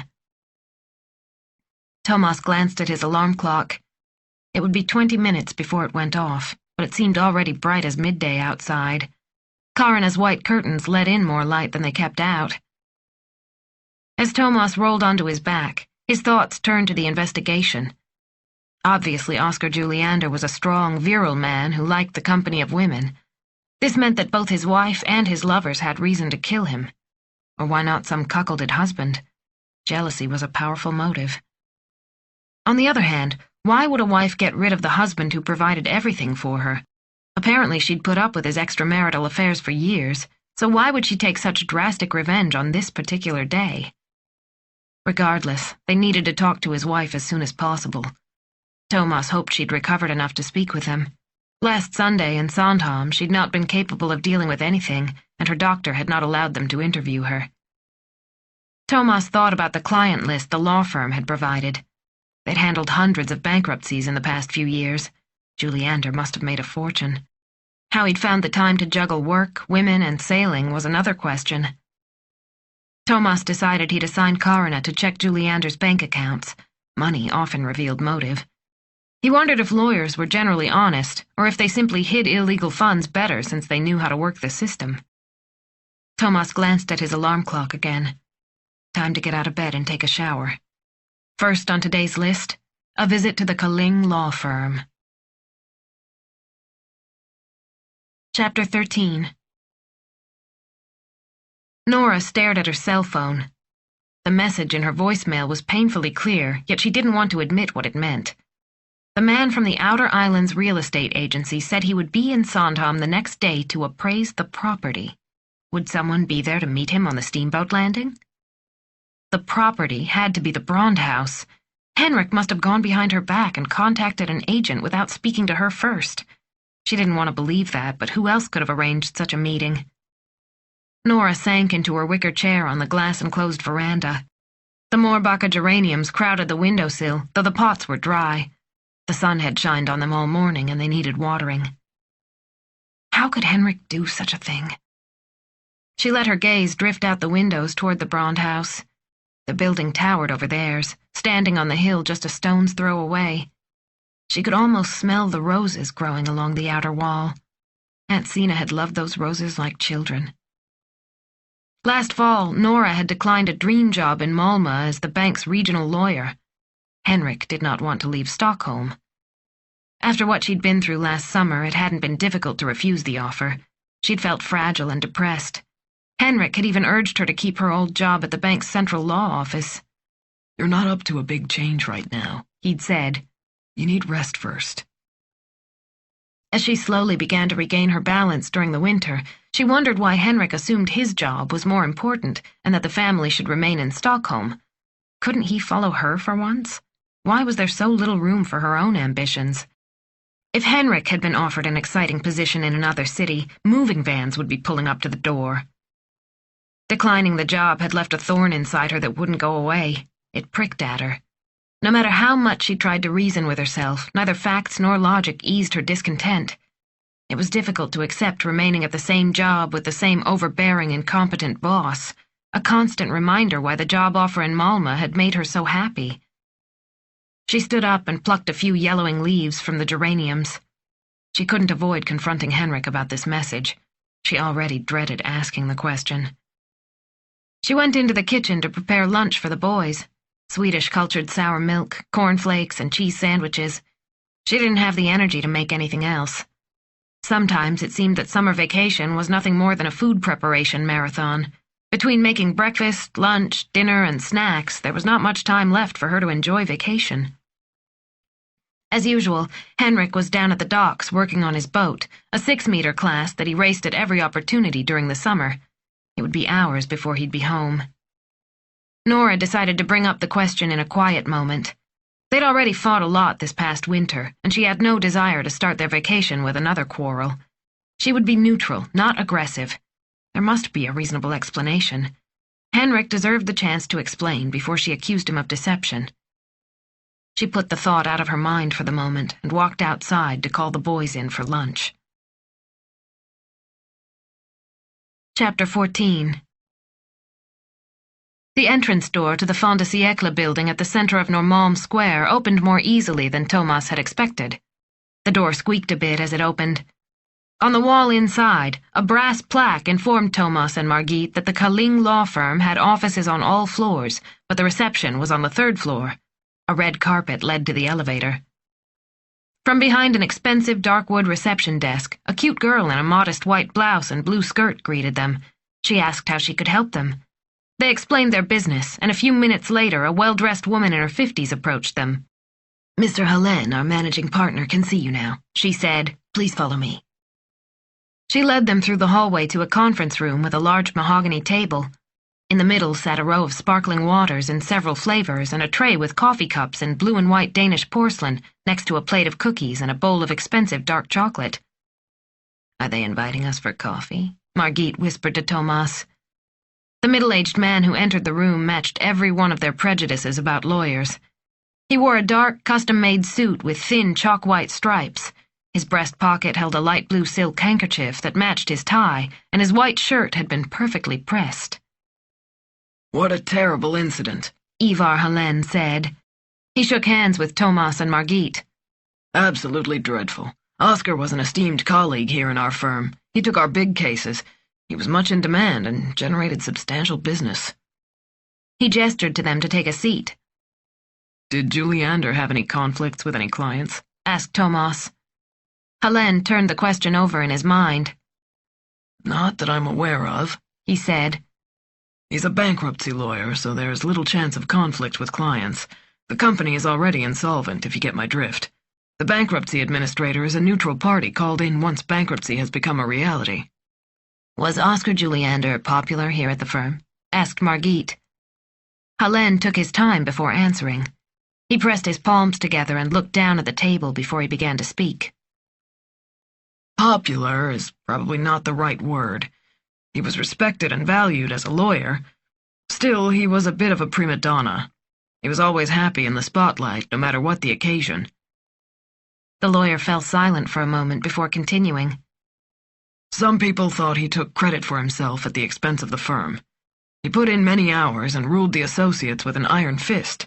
His team was always the first in the office and the last to leave. So he earned a great deal of money, Margit said. Yes, he brought in the largest fees.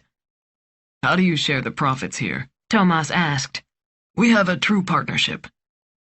What does that mean? We share everything equally. Once all bills are settled, the profits are split among the partners. Do the partners bring in the same income? Asked Margit. Not at all, Helene said. There's a great deal of difference in the amounts each partner makes.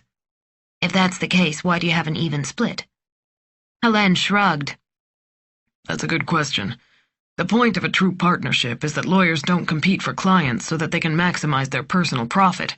Instead, the client gets the partner best suited for his case. This wasn't to Juliander's advantage? That's correct. Helene took a sip of coffee from one of the blue and white cups before he continued. Oscar was not pleased with our system. To be honest, he strongly objected. He was the one who brought in the most money, so he wanted the greatest share of the profits. What did the other partners think? Asked Margit. Helene gazed at a point on the wall above Margit's head. A few seconds passed before he continued. Conflict was in the air. Oscar threatened to leave our firm if he didn't get his way. How much money are we talking about? Asked Thomas. Oscar's income would have increased by several million kroner. Margit knew it was common for people to want more money, but that was not the most important issue here. Was this a major problem? She asked. Important enough for someone to want to kill Oscar Juliander? Helene twisted in his chair. Experienced lawyer that he was, he appeared to regret sharing this information. All at once, he no longer wanted to talk. I would hardly call it a problem, more like a disagreement among the partners. By no means would it have led to violence, absolutely not. He shook his head emphatically. Thomas glanced at Margit as if to indicate it was time to finish this conversation. We would like to speak to Oscar Juliander's secretary, if you wouldn't mind, she said. Absolutely, not a problem. Please stay here and I'll bring her to you. Helene walked to an intercom and spoke a few short sentences, and then he turned to Thomas and Margit. Eva will be right here. Oscar's secretary's full name is Eva Timmel, he added. She's worked for him for as long as I can remember. He'd barely finished when someone knocked on the door. A dark-haired woman in a dark blue dress and trim pumps entered. She wore a discreet pearl necklace but no wedding ring. Her eyes were red-rimmed, and she held a crumpled handkerchief in her hand, as if she'd been crying. I'll leave you now, Helene said. He shook their hands. Don't hesitate to contact me if you need anything else. The Culling firm will do its utmost to help your investigation. The person who killed Oscar Juliander must not escape justice. Eva Timmel sat silently at the other end of the table and looked at Thomas and Margit. How long did you work for Oscar Juliander? Margit asked. For more than 20 years, Eva said. I started with the firm just as he made partner near the end of the 80s. She tried to hide a sob, but was not successful. Please excuse me, she said. I'm all worn out. The phones have been ringing off the hook. Everyone wants to know what happened and how his cases will be handled, and all his colleagues are in shock." "How much did you know about Juliander's caseload?" asked Thomas. Eva Timell straightened up. "I was aware of everything Oscar did," she said. "Can you describe this a bit more?" asked Margit. "Oscar often said he'd never make it through the day without me. I had access to his email and correspondence, not to mention his cell phone, which he was always forgetting." "You were his right-hand man, so to speak," Thomas said. "I was the one who kept his life in order, both at work and in private." "In private?" Margit asked. "Oscar had too much to do to keep up with his private affairs. He was extremely busy." "So you helped him out?" "Yes, of course, whenever necessary. I bought birthday presents, sent flowers, accepted invitations. You know," she said with a look at Margit. Margit had no idea. "I certainly don't have anyone helping me buy birthday presents or sending flowers," she thought. "Did your boss have conflicts with anyone?" asked Thomas. Eva Timell considered the question. Then she shook her head. "Not that I know of. Oscar was a highly respected lawyer. You probably know he was on the board of the Swedish Bar Association." "If he had any enemies, you would have known," Thomas stated. Eva Timell nodded. "Oscar would have told me." Margit walked over to the window.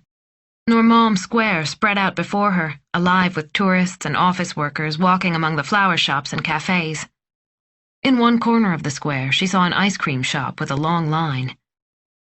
She turned back to the room and looked at Eva Timell. "How was his marriage? Did you know his wife?" Eva's eyes wavered. "His marriage—" She stopped speaking, as if carefully choosing what she wanted to say. "Were they happily married?" Margit asked. Eva Timell sighed and began to speak again. "Not exactly. It had been quite some time since their marriage was a happy one. But it is possible," she drew out her words, "that they weren't altogether unhappy either." "What do you mean by that?" asked Thomas. Eva Timell grimaced and then looked at him. "He was a successful lawyer, and she was a housewife who took care of the children. They had a huge house in Saltsjöbaden and a summer house on Ingarö. As long as he could come and go as he pleased, she enjoyed the social status and a standard of living that many would envy. Sylvia wanted for nothing. They had an agreement, you could say. A personal contract." "Did he see anyone outside of his marriage?" asked Margit. The corners of Eva's mouth lifted slightly, as if the question was funny. "Did he see anyone? Of course he did. Quite a few, in fact." "Are you sure?" asked Margit. "I sent flowers to various women on his behalf. You surely can't believe that a man like him would be satisfied with one woman for 30 years. "But how did he get away with it?" asked Margit. An image of her own spouse went through her mind. Bertel spent most of his evenings in front of the television. They'd been married for 20 years. Eva Timell looked at Margit as if she found the question completely naive. "Oscar Juliander was rarely home during the weeks, and sometimes not even on the weekends. How could his wife have known if he were in an important meeting at work, having a board meeting with the RSYC, or meeting up with his mistress? What do you think he was doing whenever he was out of town on business trips, watching CNN?" Eva smiled and shook her head.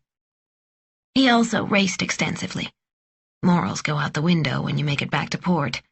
Successful men are very attractive, especially if they have gravitas and a fat wallet." She looked at her intertwined fingers. "But he was loyal to Sylvia, as far as I know. He never wanted to embarrass her. He was always very discreet." "With your help." Margit regretted the words the moment they left her mouth, but she couldn't help herself. Eva Timell sank back into her chair. The silence in the room became oppressive. Finally, she said, "Oscar was my employer. I made a point of being as effective and loyal as possible." "Would you please make a list of the women you know your employer had been involved with?" Thomas asked. He handed her his card. "We will likely be back with more questions. If you think of anything before then, we'd be grateful if you contacted us." Eva Timell nodded and looked at Thomas with sorrow in her eyes. "I still can't believe he's dead," she whispered. Then she got up and walked out the door. Chapter 15. Henrik came home right after lunch, catching Nora off guard.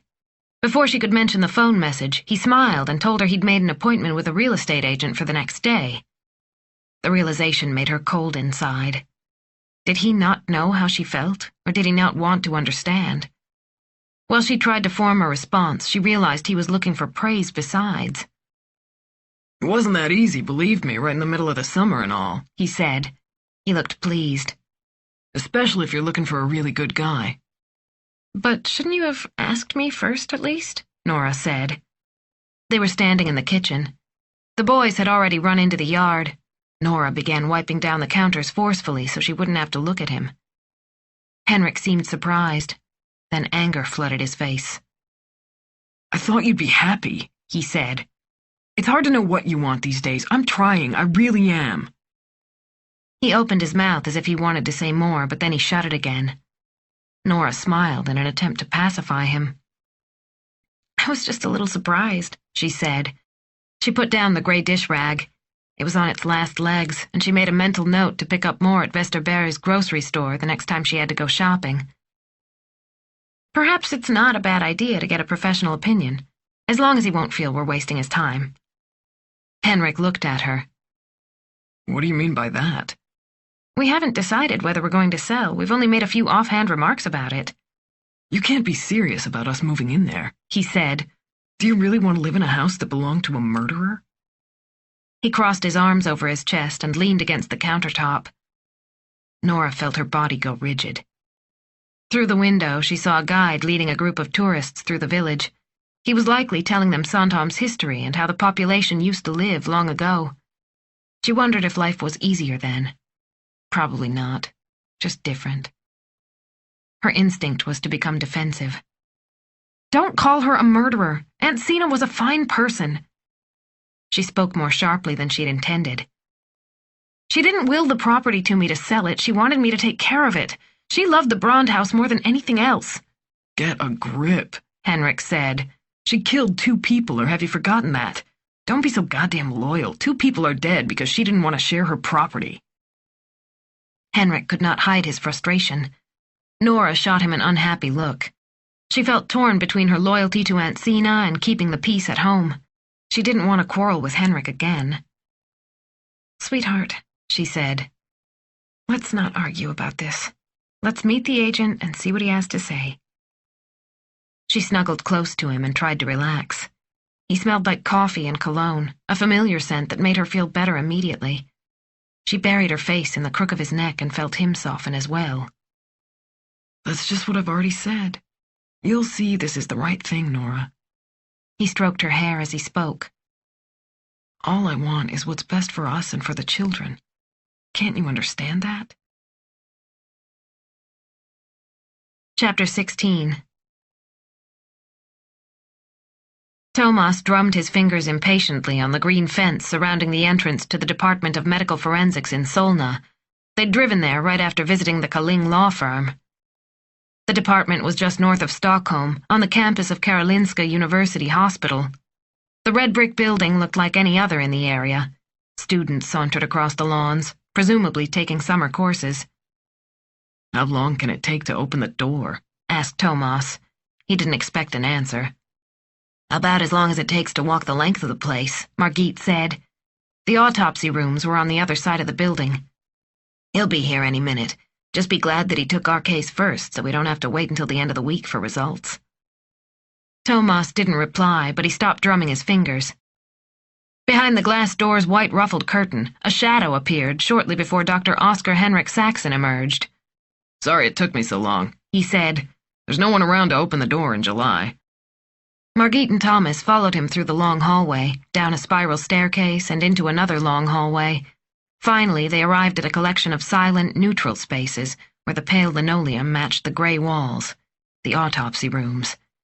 Various instruments and stainless steel bowls were arranged on a counter. They greeted Dr. Saxon's assistant with a nod. The assistant wore a long white coat and was busy entering something into a computer. A body rested under a white sheet on an examination table nearby. Would you like to take a look? Dr. Saxon asked. Without waiting for an answer, he pulled the sheet off of Oscar Juliander. The bullet hole looked remarkably neat, like a small incision below his left nipple. He's a good-looking guy, Margit said. He must have gone to the gym quite a bit to stay in shape like that. They recognized his face from television and newspaper photos. Juliander had frequently appeared in the media during the real estate crash in the 90s, when many businesses went bankrupt. Since then, whenever a similar case had come up, he had been called in to give his opinion. I assume there's no doubt about the cause of death, Thomas said. No need to put much time into figuring that out, Dr. Saxon said. His death must have been instantaneous. He leaned forward and pointed.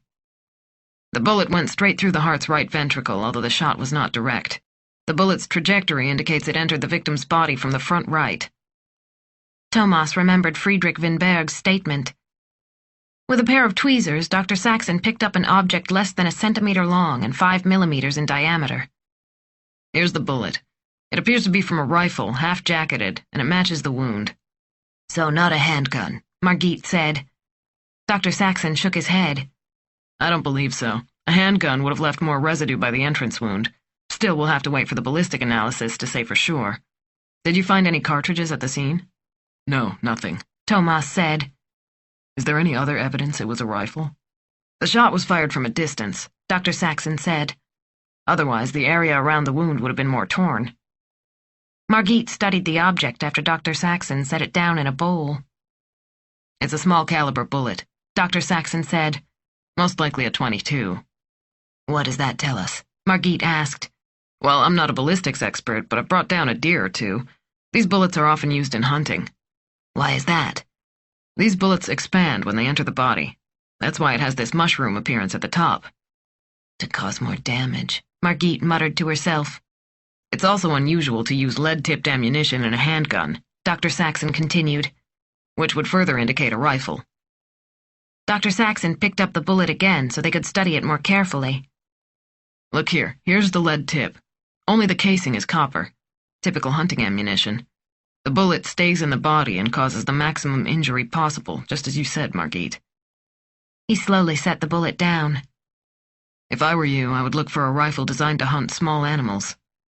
If a rifle was used, the shooter could not have been aboard the Emerald Gin. Thomas found himself coming to the conclusion as he uttered the words. Since the bullet had entered Juliander's chest from the right, the killer must have been on a boat to his windward side. In other words, from the spectator boats. It fit their theory.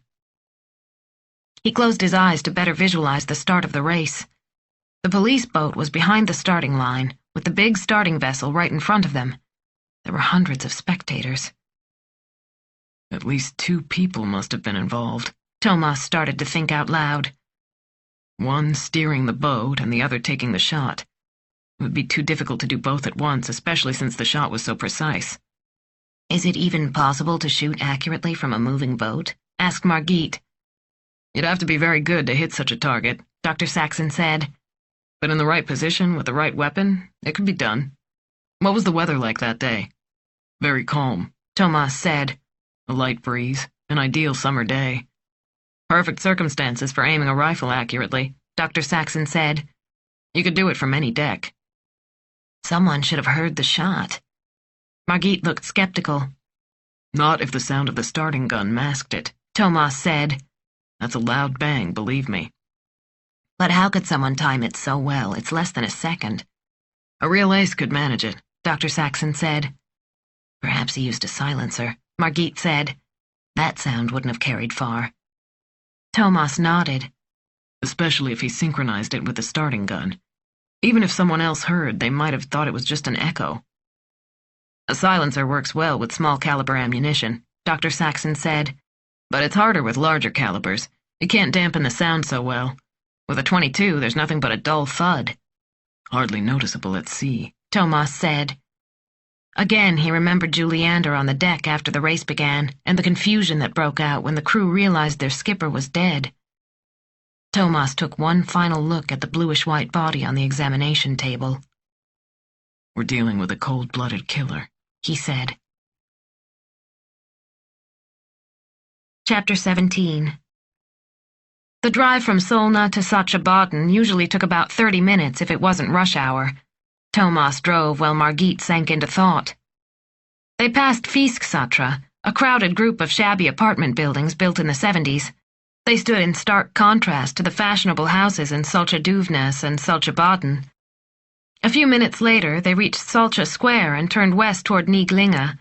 The Juliander house sat on the other side of Hotel Bay and the historic Grand Hotel. The winding road led them past huge mansions with exquisite gardens sitting next to some white brick townhouses from the 60s. Out on the spit, they could see the RSYC yellow clubhouse. Only 15 minutes from the center of Stockholm, and they found themselves in the middle of the countryside.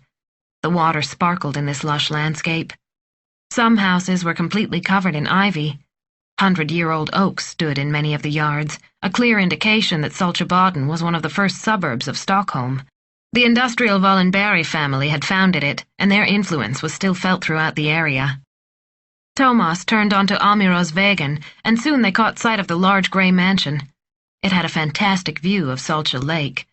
In the driveway, a Land Rover was parked next to a silver Lexus, while another car, a black Porsche, rested in the shade. "Not a bad place," Margit said. "I wonder how long it takes to clean it." You mean for the maids? I doubt they pick up a vacuum cleaner themselves, Thomas said. They walked to the white front door, and Thomas rang the bell. A young man in jeans and a red shirt with a well-known logo opened the door immediately. He introduced himself as David Juliander, Oscar's youngest son. Margit remembered that the lawyer had 3 children, 2 sons and a daughter. The daughter was studying abroad, Paris if Margit had her facts right. The youngest was following in his father's footsteps and studying law. The oldest son worked in IT, so David was the one studying law. Thomas expressed his sympathies and asked for David's mother. The young man invited them to sit down in the living room. He said that his mother was still resting, but he'd let her know they were there. They sat on the large corner sofa upholstered in an unusual material resembling suede. It faced the water so one could enjoy the view. While they waited, Margit wondered about the woman they were going to meet. How did she feel as she wandered through this house while her husband was off having his adventures? The children must have been busy with their own lives. She could imagine Sylvia moving from room to room, waiting for her husband. She must have known what was going on. Perhaps she'd even confronted Oscar and then learned to swallow the bitter truth to preserve the marriage. She must have been lonely, especially after the children left, Margit thought. A few minutes later, Sylvia Juliander entered the room. She looked pale but composed. Her brown hair framed her narrow face. It was obvious that the past few days had taken a toll on her. Her son sat next to her and watched his mother with concern. It was obvious he wanted to take care of her, as if he were the parent instead of the child. "You have some questions for me," Sylvia said. She spoke in a quiet voice. She fidgeted with a loose thread on her blue cardigan. Her well-trimmed fingernails were painted a neutral color. She wore a large sapphire ring, as well as a simple golden wedding band on her left ring finger. Thomas broke the silence. As you know, our highest priority is to find the person who murdered your husband. Therefore, we must ask some questions that may seem unpleasant or unusual. We apologize for any distress. Sylvia nodded. Do you know if your husband had any enemies? The pale woman looked frightened. Why would he have any enemies? Oscar was a business lawyer. People liked him. He was in great demand. It's important that you consider the possibility, no matter how strange it seems, Thomas said. We need to create a picture of your husband's public and private lives. Thomas gave her an encouraging smile. I understand. Still, I've never heard him mention any enemies, Sylvia said. Actually, I know very little about my husband's business. He said he didn't want to bore me with his work. I wouldn't understand much of it anyway. David Juliander's face twisted, and he leaned forward. My dad received threatening letters, he said. Thomas studied the sad young man. Despite the tan, he looked worn and tired. Who sent them? Thomas asked. I think it was called property something. I don't really remember. Something to do with real estate. How do you know? Asked Thomas. I happened to open a letter by mistake. My dad told me it was a company who'd employed him during some bankruptcy proceedings. He told me the previous owners had owed the Russian mafia money. The mafia wanted to pillage the company, but they went into bankruptcy before that happened. Are you sure about this? Margit asked.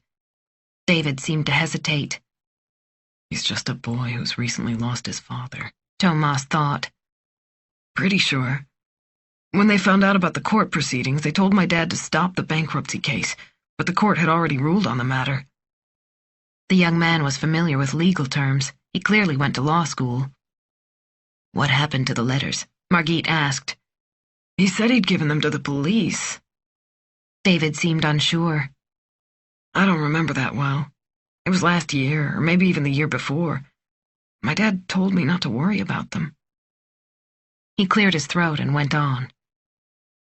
My dad laughed it off, he said. I asked if he was scared. He told me that such threats happen occasionally to lawyers, but it was nothing to worry about. I'd forgotten all about it until now. Thomas made a note to check if Juliander had filed a report about the threatening letters.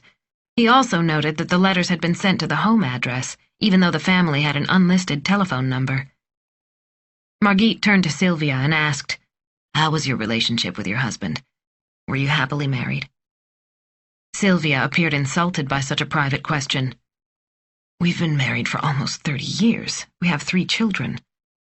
Please answer my question, Margit said. How would you describe your marriage? Sylvia stared at Margit for a moment. Then, with a sigh and a quick look at her son, she decided to speak. I was alone most of the time, she said. Oscar traveled a great deal. He had work and many other duties as well, the Swedish Bar Association, the RSYC. Tell us about his sailing, Thomas said. Sylvia's entire face transformed. As she smiled, the worn contours disappeared. She was still a beautiful woman. Oscar loved sailing, she said. He's loved it since he was a teenager. He's always raced. The bigger the boat, the better. I think his best memories were made at sea. He found peace there, even though he always focused on winning. Do you like to sail? Margit asked. Sylvia laughed. Her smile disappeared. No, I don't like sailing. I get seasick the moment I see a mast. She pulled her cardigan tighter around her body. But it was Oscar's life. Our eldest son loves it too, but not David, right, darling? She looked at her son, who nodded in agreement and squeezed her hand. What did you do while your husband was at sea? Thomas asked. Sylvia shrugged hopelessly. I'd wait for him in port, or I'd stay at our summer house on Ingera. I often found myself waiting for Oscar. It became part of our marriage. Were you also active in RSYC? Margit asked. Not really. She shook her head. Oscar wanted me to become more involved. I did my best, but I wasn't really interested. Did your husband expect to be elected chairman this fall? Thomas asked. Yes, but I wasn't really paying attention. It wasn't that important to me. She spread her hands. Being chairman was just one more duty that would take him away from us. Why do they need a house on Ingera when they already have one with such a wonderful view of the water here in Saltsjöbaden? Asked Margit as they left. Going from one water view to the other, what's the point? Thomas turned the Volvo around and started back. He simply smiled. What do you make of those threatening letters? The Russian mafia has their methods, but that's not usually one of them, Margit said. I hope the letters are still around. That is, if Juliander actually filed a police report. It's not certain that he did. We'll have Eric check for it. Margit nodded. If the letters exist, we'll have to find out where they came from, she said. Thomas's telephone rang. He picked up the call. Hello, this is Britta Rusensjö. We met on Monday. Thomas pictured the distraught woman who'd constantly twisted her damp handkerchief between her fingers. Hello, he said. Well, yes, she said. I want to tell you something, if you're not busy, that is. Not to worry, he said. What's up? Did you find your camera? No, I haven't, but I'm sure it'll turn up. It's not the first time I've misplaced something.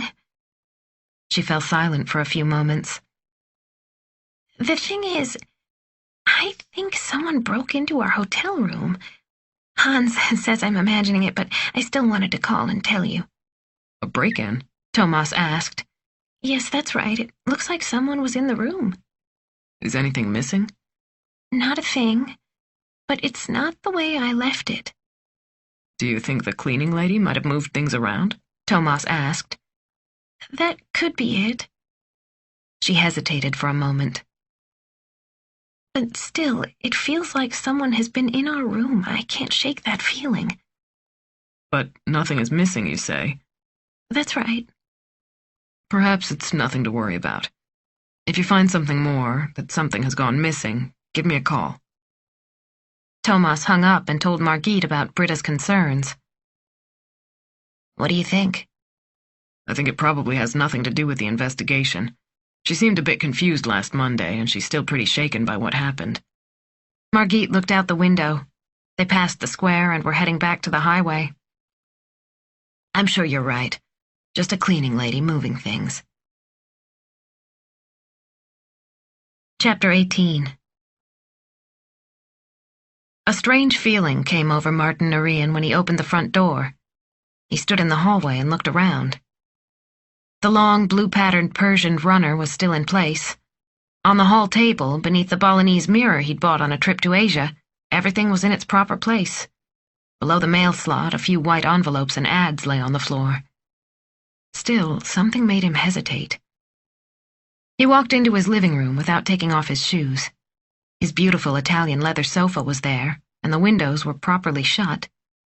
He noticed he'd forgotten to close the curtains when he'd left that morning, and the orchids were wilting in the bright sun. Then he realized what he'd been sensing. An unfamiliar scent. A smell that didn't belong. He furrowed his brow as he tried to identify it. A mixture of exotic spices? Nutmeg, perhaps, or cloves. He walked back into the hallway and hung up his jacket. Where had this scent come from? Had somebody been in his home? He walked around his apartment again. Everything appeared normal, nothing missing or out of place. He sniffed the air again. Was he imagining things? It was hard to tell. He shook his head and let go of the thought. It was probably the smell of flowers in the hot air. The apartment was certainly stuffy. He opened the window as wide as possible to let in the cool evening air. Then he poured himself a glass of whiskey and water. Their loud voices woke him in the middle of the night. He'd turned 13 that summer, but wetting the bed still woke him up. He'd try to scrub the sheets clean in the sink so nobody would notice. This time, something else startled him from his dreams. His father's muffled voice came through the thin walls between the bedrooms of the summer house. He heard his mother's desperate pleading. "I'm begging you, please stop seeing that woman." His mother cried. She was drunk. Of course. She thought nobody noticed when she poured herself glass after glass of sherry. Everyone in the household knew what she was doing, but nobody said anything, especially not his father. "Don't stick your nose into things that don't concern you," his father yelled. "If you weren't sloshed all the time, I wouldn't have to go to her." He pulled up his blankets and put his pillow over his head so he wouldn't have to listen. The lump in his throat hurt. When he got up in the morning to eat breakfast, Elsa told him that his father had already gone back to Stockholm for important business, and his mother had such a migraine she needed to be alone. Wednesday, the first week. Chapter 19. Persian cleared his throat to indicate that it was time to get the meeting started, and people took their seats, coffee mugs in hand. It was 8 in the morning, exactly 2 days and 20 minutes since Oscar Juliander had been shot to death a few nautical miles southeast of Stockholm. Rain beat against the windows. The temperature had dropped to 60 degrees as dark clouds rolled in. Typical Swedish summer, Thomas thought. Thomas and Margit sat on one side of the conference table, while Kala and Eric took chairs at the short end, with Karina next to them. Persian cleared his throat again. "Well, it's time to draw some conclusions. Who wants to start?" He looked directly at Margit and Thomas. So you two went out to Sandhamn. What did you find out so far? Margit walked over to the whiteboard. The first marker she picked up was dried out, but the second one worked. As she wrote, she discussed the main conclusions that she and Thomas had arrived at. When she was done, Margit pointed to the list on the whiteboard. Jealousy, mistresses, wife, cuckolded husband, financial crimes, Russian mafia, drugs. Why did you put a question mark after wife? Asked Pershing. Margit took a few moments to think before she replied. She certainly has a motive, but she also has an alibi. 7 people described her drinking Italian wine on the Stura Brew when the shot was fired. Every single person on board that boat can back each other up. She also appears to have no experience with guns, let alone a permit to own one. Margit reached for her coffee cup. I don't see what she'd have to gain, she said. I believe we can eliminate her as a suspect at this time. Nobody will be eliminated until I say so, Pershing muttered. I understand there are several mistresses involved. A number of meaningful looks were exchanged around the table. You could say that, Eric said quietly. Are you jealous? Margit smiled. No, I'm doing quite all right with the ladies, Eric responded. Everyone around the table believed him. He was a young man, almost 30, with a boyish smile and a muscular body. Kala held up the list of mistresses from Ava Timel. Over a dozen women were listed by name and address. So he enjoyed the good things in life. Pershing chuckled. That's one way to look at it, Margit said. If you find a man cheating on his wife funny. Let's focus, Pershing said. Divide the list among yourselves and contact these women. We can leave the wife out of it for now. Next, what can you tell me about the financial situation? Thomas turned to Karina. How did it go? Did you locate his financial records? The prosecutor had granted them permission to examine Juliander's bank accounts. I've just begun, Karina said. It'll take some time since it's hard to reach people in July. I'll know more by the end of the week. We're also going through his legal caseload to see if anything comes up, Thomas said. I see. What about the Russian mafia hypothesis? Pershing turned to Margit and Thomas, who in turn looked at Eric Bloom. Eric flipped through his notebook. We found no police reports, so it appears he did not bring the letters his son mentioned to our attention. According to Ava Timel, the letters may be connected to the bankruptcy of a company called Eastern Property. It's been a few years since Juliander handled the case. That may be why he didn't take the letters seriously, Thomas said. Or he didn't dare report it, Margit said. I spoke to a former colleague in financial crimes yesterday, Eric said. I asked if he recognized the name Eastern Property or anyone who may have been involved. He flipped through a few more pages and looked up. My colleague checked the names against their records. What did he find? Asked Margit. He didn't find anything in the crime records, nor in the list of banned economic activities. If the Russian mafia was involved, they might have used a fall guy. A fall guy? Karina asked. She looked embarrassed as she realized everyone else knew what the term meant. It's the person who takes the fall if a company goes bankrupt, especially if there were any financial crimes. They find a man on the board to take the blame. Are there really people who do that? Karina asked. Thomas couldn't decide if her question was serious or if she was really that naive. Then he felt a little disloyal for questioning his girlfriend, or whatever she was to him. You'd be surprised, Margit replied. If you only knew what a guy down on his luck would do for a few thousand kroner. Somebody on unemployment would be glad to sign his name on a business contract for next to nothing. Whatever, Eric said. If the mafia used a fall guy, it won't be easy to find them. How does the Russian mafia usually operate? Asked Pershing. Does this match their methods? There were a few moments of silence until Thomas spoke up. I'm not an expert, but it doesn't seem like it. Waiting a whole year just to get rid of a troublesome bankruptcy lawyer? It's a stretch. He was doodling a few pictures in his notebook. If they were really unhappy with Juliander, they would have sent some thug to beat the shit out of him.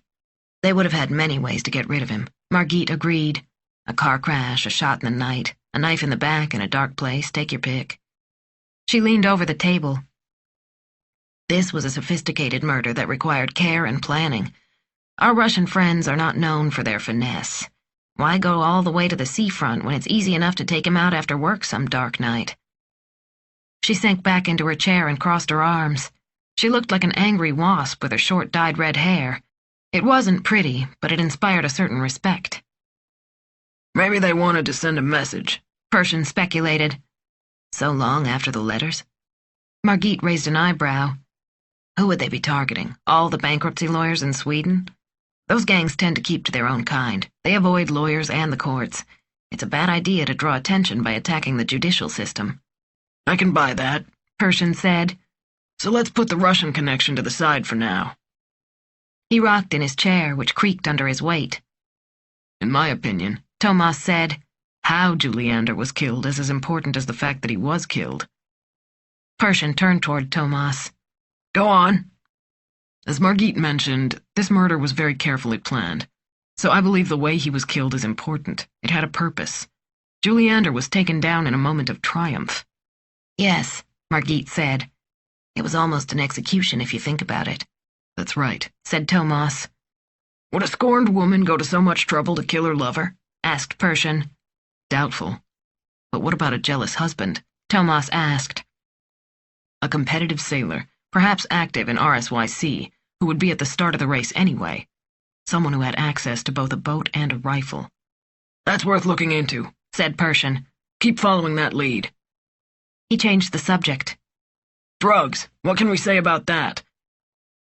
Thomas summarized his conversation with Winberg and his suspicions of drug use. So Juliander was a drug user? Pershing asked. Any other evidence for this? We haven't found any so far. So the charming lawyer did have a few secrets. By the way, what have we found out about the murder weapon? Eric pointed to a tall stack of printouts in front of him. We're comparing all gun permits with the names of the people around Juliander. We're especially looking for persons who had licenses for small-caliber weapons and ammunition. Be sure to include the entire RSYC gang, Pershing said. How many people are we talking about? Asked Margit. There are about 650,000 gun owners in Sweden, and over 1 million gun permits. Eric grimaced. At least we have Saxon to thank for ruling out shotguns. He winked at Karina, who winked back. She went to the window and opened it wide. The fresh air was a relief in the oxygen-starved room. Pershing collected his papers. Nobody said a word. I think that's enough for now. Everyone knows what to do for the rest of the week. Pershing started to get up from his chair, then sat down again. By the way, he said, keep the prosecutor in the loop, otherwise things will get hairy. We'll be meeting with her tomorrow morning, Margit said. We'll take care of it. Don't worry, Charlotte Uhrmann's on the case, and we know her. Chapter 20. Nora disliked the real estate agent from the moment he set foot on Sandhamn. She couldn't decide which was worse, his dapper jacket, his polished shoes shining from across the dock, or the fact that he wore a tie in the outer archipelago. His youth surprised her. He smiled like this was the opportunity of his life. An ambitious young man, Nora thought to herself, ready to impress his superiors. Svante Severin wasn't dissuaded by Nora's cool reception. He flashed a well-practiced smile and shook her hand far too long. With Henrik, he acted as if they'd known each other for years. A constant stream of words flowed from his mouth in the 10 minutes it took them to walk to Aunt Sina's house. When they reached the house, he used every superlative imaginable to describe the property. The kitchen had an irresistible, old-fashioned charm. The Swedish tile oven in the dining room entranced him. The old-fashioned veranda took his breath away. Even the old bathroom with its clawfoot tub received its share of breathless admiration, though it was obvious the room needed a complete renovation. Nora bit her tongue and delivered a stiff smile. Were you listening? Henrik asked. What was that? Lost in thought, Nora had not heard a word they'd said as she followed them down the stairs and back into the dining room. You have to pay more attention, darling. Svante said they'd adjust the fee since this is such a unique property. Nora crossed her arms and looked at Svante Severin and Henrik. Fee? They have to be paid for their work, of course. But Svante here is ready to waive his normal fee of 4% for a fixed sum. Doesn't that sound great? Henrik wrapped a protective arm around Nora's shoulders while nodding to the real estate agent. Absolutely, the man said. It would be an honor to market a cultural treasure like your house. I'm sure we can come to an agreement that benefits everyone." He smiled as if to reassure them. "I wouldn't haggle about percentages in a case like this." The situation was bizarre. Nora searched for a sign that Henrik understood she was far from ready to sell. She pulled away from Henrik and walked to the window. The view amazed her, as always. Through the inner window, she could see the old wicker chair on the veranda where Sina used to sit in the evenings. For a moment, she almost thought she heard the thud of a tail on the floor, the sound of Sina's dog, Kaisa, who'd always slept at her feet. "I think it's too soon to discuss all this," Nora said. "Henrik, we need to talk this over first." Henrik continued as if she hadn't spoken. "Listen, Nora, Svante says there's already been an offer." "An offer?" "A good offer. This house is in demand." Nora touched the old Mura grandfather clock in the dining room. It had stopped ticking. "How can there be an offer? We haven't even put the house on the market." Severin looked at them with surprise. "You see, after Henrik and I talked, I searched our customer register. Sandhamn is very attractive, especially for Swedes living abroad. We have a list of customers who have already expressed an interest in buying older homes here." "I still don't understand," Nora said. "After our conversation, I found an interested family. They're Swedes living in Switzerland. When they heard about the Brand house, they jumped at the chance to buy it." Nora was furious. She couldn't decide who made her angrier, her husband or his real estate agent, but she had reached her limit. "How much money are we talking about here?" Henrik said. "I believe—" Severin paused for effect. "We're talking about several million here. It's an extraordinary house in an extraordinary location. It's all about location, you know," he said. "Wow, that's a fortune," Henrik said. "And all for something that just dropped in our laps." He turned to Nora. "Unbelievable, right? Just think of what we could do with that kind of money. We'd have all kinds of possibilities." He beamed at the real estate agent. "Henrik, we have to think about this," Nora said. "We haven't even decided to sell yet." Nora gave her husband a thunderous look, and then she turned to the agent.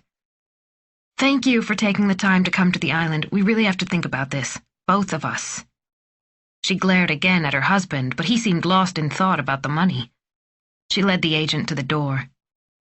"We'll be in touch," she said. Chapter 21. They divided the list between former and present mistresses. Thomas took one half and Margit the other. Some of the women were businesswomen, and others were people Thomas had never heard of. 2 of them were flight attendants. How typical, Thomas thought. Others were married to prominent men and would hardly welcome a visit from the police asking about a murdered lover. Though it was summertime and people were vacationing, it had been surprisingly easy to find out where each woman had been at the time of the murder. Thomas decided to interview Oscar Juliander's latest conquest, as Eric had called her, the woman on his speed dial. Diana Söder was 39 years old. She hadn't yet left for vacation, and Thomas hoped he could catch her at her workplace on Strandvägen. Thomas parked his car in an expensive garage. He walked down Birger Jorskatan past the Royal Dramatic Theatre, where tourists sat on the stairs watching the crowds go by. Then he turned in the direction of Djurgården. Strandvägen Art Gallery was elegantly scripted on the glass of the front door. 2 large landscapes in heavy golden frames hung in the window. He walked into a long, narrow space with white walls covered in works of art. Ceiling spots lit up the artwork. To the right of the entrance were 2 comfortable club chairs in forest green leather with a glass table holding art magazines between them. What Thomas knew about art could be written on a note card. He realized he had no idea if the art on the walls was worth 10 kroner or 10,000. An attractive woman sat at an antique desk near the back of the gallery. She was speaking on the phone, but quickly ended her conversation when she saw him. "What can I do for you?" she asked. She wore a rose summer dress and a pearl necklace. Her hair was gathered behind her neck in a clasp. When she smiled, the trace of a dimple appeared on one cheek. Thomas introduced himself and showed her his police badge. "I have a few questions about Oscar Juliander." The woman's face turned a bit pale, but she nodded and offered him a seat in one of the club chairs. "What would you like to ask me?" she said quietly, sitting down. Thomas pulled out his notebook and flipped to a new page. Diana Söder watched him nervously. Could you describe your relationship to Oscar Juliander? He began. We were friends. Very good friends, from what we understand, Thomas said. He could tell by her expression that Diana Söder didn't want to answer, but Thomas waited. He could afford to be patient. We had a relationship, Diana Söder finally said. She looked at the floor and fiddled nervously with the ring on her right hand. It was made of intertwining gold and silver strands. Thomas had a thought. That's a beautiful ring, he said. Is it new? Diana Söder nodded. Did he give it to you? Her hand stopped moving as a tear slid down her cheek. For my birthday, this past June. He had it specially made for me. How did you two meet? At work. The gallery has a December party for customers and important people who like to be seen and heard. My boss's wife organizes it. So you met at this party? Yes, a year and a half ago, the day before the St. Lucia's Day celebration. Isabel always invites many guests, including the entire board of the Royal Swedish Yacht Club and their wives, but Oscar came alone. RSYC. Isabel. This got Thomas's attention. What's the name of your boss? Ingmar von Hone. Thomas tried to hide his surprise. How could he have missed the fact that Ingmar von Hone was her boss? Now he remembered that von Hone had mentioned that he worked in the art world. Ingmar owns the gallery. He started it just about 25 years ago. He's a real art lover, but not a salesman. She smiled slightly. He loves the art too much to sell it. What a remarkable coincidence that Juliander's latest mistress worked for Ingmar von Hone, Thomas thought. Did it mean something? What happened at the party? We started talking. Then he called me a few days later and asked me to lunch. She sighed slightly and let her eyes wander to the window. Things just went on from there. Oscar could be very stubborn when he knew what he wanted. Did you know he was married? Diana Söder avoided looking at Thomas. Yes, she said. I knew. Oscar said he and his wife had an agreement. As soon as the children finished their studies, he was going to divorce Sylvia. A note of defiance crept into her voice, as if she was daring him to contradict what she'd just said. What a familiar line. The children needed to grow up before the unfaithful husband could leave his wife. Convincing his mistress that his children had to finish their university studies took it one step further. Thomas tried to understand why an attractive woman like Diana Söder would be in a secret relationship with a married man, especially a womanizer like Oscar Juliander. Were you planning a future together? I was hoping to. I loved him very much. Her voice was so low that Thomas had to strain to hear the words. I need to know where you were last Sunday when Oscar Juliander was killed.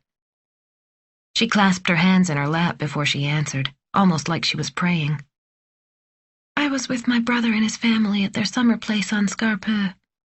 I heard what happened on the news, that he was killed. Can your brother confirm that? Of course.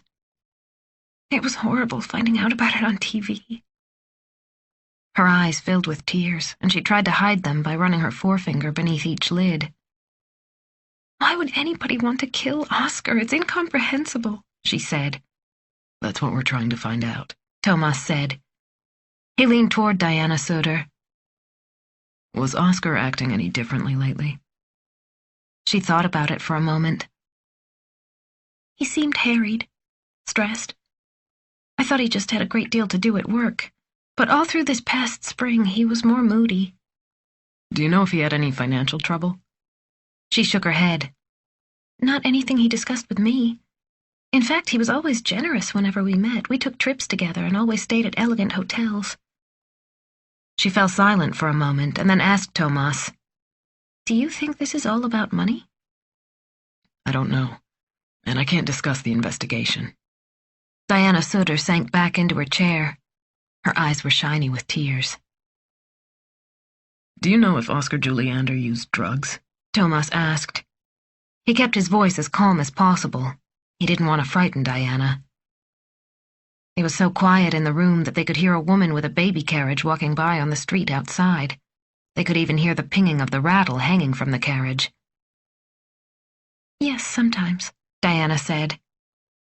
He did cocaine every now and then. What did you think about that? Did you do it with him? Asked Thomas. Diana Sutter shook her head. Not on your life. Oscar wanted me to try, but I refused. I have my son to think about. But Oscar still did it? He said it helped him concentrate, made him think more clearly. We argued about it. He thought I was being ridiculous. How long had he been doing drugs? I have no idea. He first used in front of me about a year ago. Where were you then? In my home. I'd gone to the bathroom, and when I came back, he showed me some white powder on a pocket mirror. He asked me to try. And you did? No, I already told you. Diana Sutter's voice was sharp. What happened then? He told me not to worry about it. He said lots of people use cocaine. It wasn't any worse than alcohol. You never thought about leaving him? I loved him. I trusted him when he said he had it under control. How did it affect him? Not badly, really. He got louder and his eyes were shinier. He'd get wound up. Never aggressive, just more intense. She smiled a sad smile. That was Oscar, always full of life. Then she glanced at her watch, a discreet gold band on her wrist. I have a customer coming in 10 minutes. Do you think we'll be finished soon? I'll have to pull myself together. I can't look like this when he arrives. Just one last question. Do you know if Oscar had any enemies? She shook her head. None that I know of. But he could be really condescending at times to people he didn't like, especially to other lawyers. What do you mean? He'd rant on and on about their incompetence, called them idiots. Sometimes he'd say that someone never should have been admitted to the Swedish Bar Association, or that he should be kicked out. Did he say things like that in public? He could be sharp when he showed that side of himself. Sharp enough to attract a mortal enemy? Thomas thought. Had Oscar Juliander been so rude that someone decided to kill him? Do you know of any contact with the Russian mafia? Diana Sutter looked at him in surprise. Why would you ask a question like that? He may have received some threatening letters from them. I've never heard about anything like that, but he probably wouldn't have told me. Thomas stood up. I think we're finished now.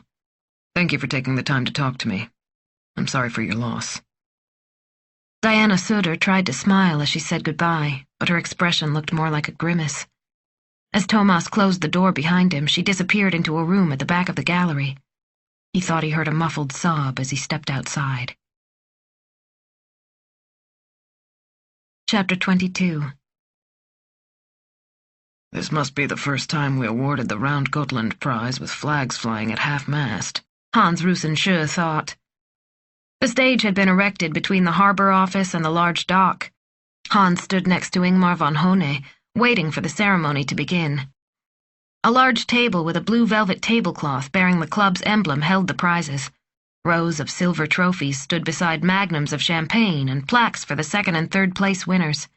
An enormous flower arrangement topped off the display.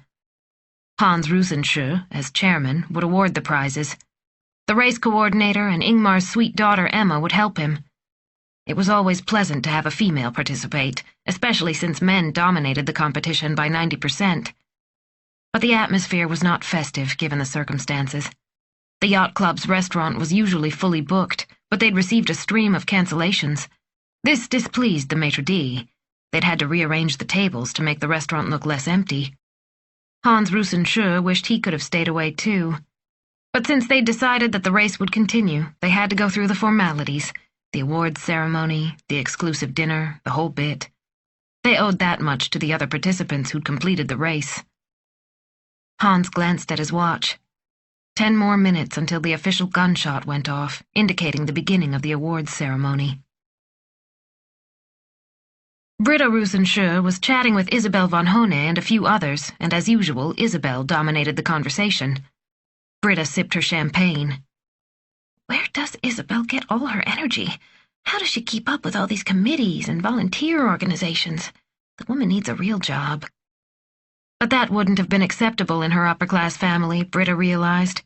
Though she and Hans moved in high circles, Isabel's were even higher. In the 50s, her father had been one of the most important industrial giants in Sweden. Her family would never have allowed a beautiful daughter an education or a career. Instead, Isabel had married a nobleman to acquire even higher social status and a title. Britta almost felt sorry for Isabel. She'd met her father several times before his death and remembered him as stiff and tradition-bound. He'd ruled his family with an iron fist. Britta glanced at her husband over by the awards table. He looked tired and worn out. These past days had been difficult, and she was concerned. He would be 60 soon, no longer a young man. It was time to put his health before his duties. She'd never told him how glad she was that he was leaving the board. She was counting the days. To tell the truth, she never liked Oscar that much. He was too full of himself. He'd already started to act like the RSYC chairman that summer, though Hans had not yet stepped down. Britta found Oscar's behavior presumptuous, although she didn't discuss this with her husband. She had always preferred Sylvia, a pleasant person who came from a better family than Oscar. But Sylvia often stayed behind in their summer house on Ingerö. She never seemed comfortable at these kinds of events, where Oscar's ringing laughter and endless sailing stories dominated every conversation. And Oscar probably didn't mind Sylvia staying home and letting him take center stage. Right, Britta? Britta shrugged vaguely at Isabel's question. She'd been lost in her own thoughts. I'm sorry, what were you saying? She said. I didn't hear you. I'm so scatterbrained this week. The other day I lost my camera, and this morning I lost my sunglasses. Isabel smiled at Britta. I was just saying I hope the awards ceremony doesn't go on too long. It would be nice to get this evening over with as quickly as possible. Britta nodded in agreement. She took another sip of champagne and discovered her drink had grown warm. But the thought that Hans would soon be done with all of this cheered her up. She smiled as she imagined never having to attend another function like this again. Thursday, the first week. Chapter 23. Take a look at this, Kalle said. He pulled some sheets of paper from the fax machine. It was almost 4 in the afternoon, and they were the last people left on the floor. So many had left on vacation or were off working on the Juliander case. As Eric looked over the pages, he recognized the logo of the National Forensic Laboratory in the top corner. So, Linköping sent their autopsy analysis. Yep, Kalle said. Eric sat in a chair near Kalle's desk and quickly read the 3-page report. I see, he said. He scratched his head. His dark hair was combed back with a touch of gel, and his white short-sleeved shirt rode up in the back, revealing a patch of suntanned skin above the waist of his jeans. Not much doubt about it. He held out page 2. Not much. Traces of cocaine in Juliander's blood. So Winberg's suspicions were correct. But does it mean anything? That's the question, isn't it? That's such wonderful news, Nora. Just think how great it will be. Monica Linda sounded so excited that Nora had to hold the phone away from her ear for a moment. Henrik told me. Now you can buy that big house in Solchebaden. All I can say is congratulations. Something good came out of that woman's despicable behavior. Every cloud has a silver lining. Nora's snobby and tactless mother-in-law knew exactly how to irritate her daughter-in-law. Nora had never been fond of Henrik's mother. Monica tended to boast about all the important friends she'd made during her long stint as a diplomat's wife, and name-dropping was not one of Nora's favorite pastimes. Nora took a deep breath and managed to control herself. I don't understand, she said. What did Henrik tell you? That you're selling the Brand house, of course, and you've gotten a fantastic offer. That's what he told you? Monica ignored Nora's chilly tone. That townhouse you have, it always felt so dull, so boxed in, and your neighbors have neither class nor style.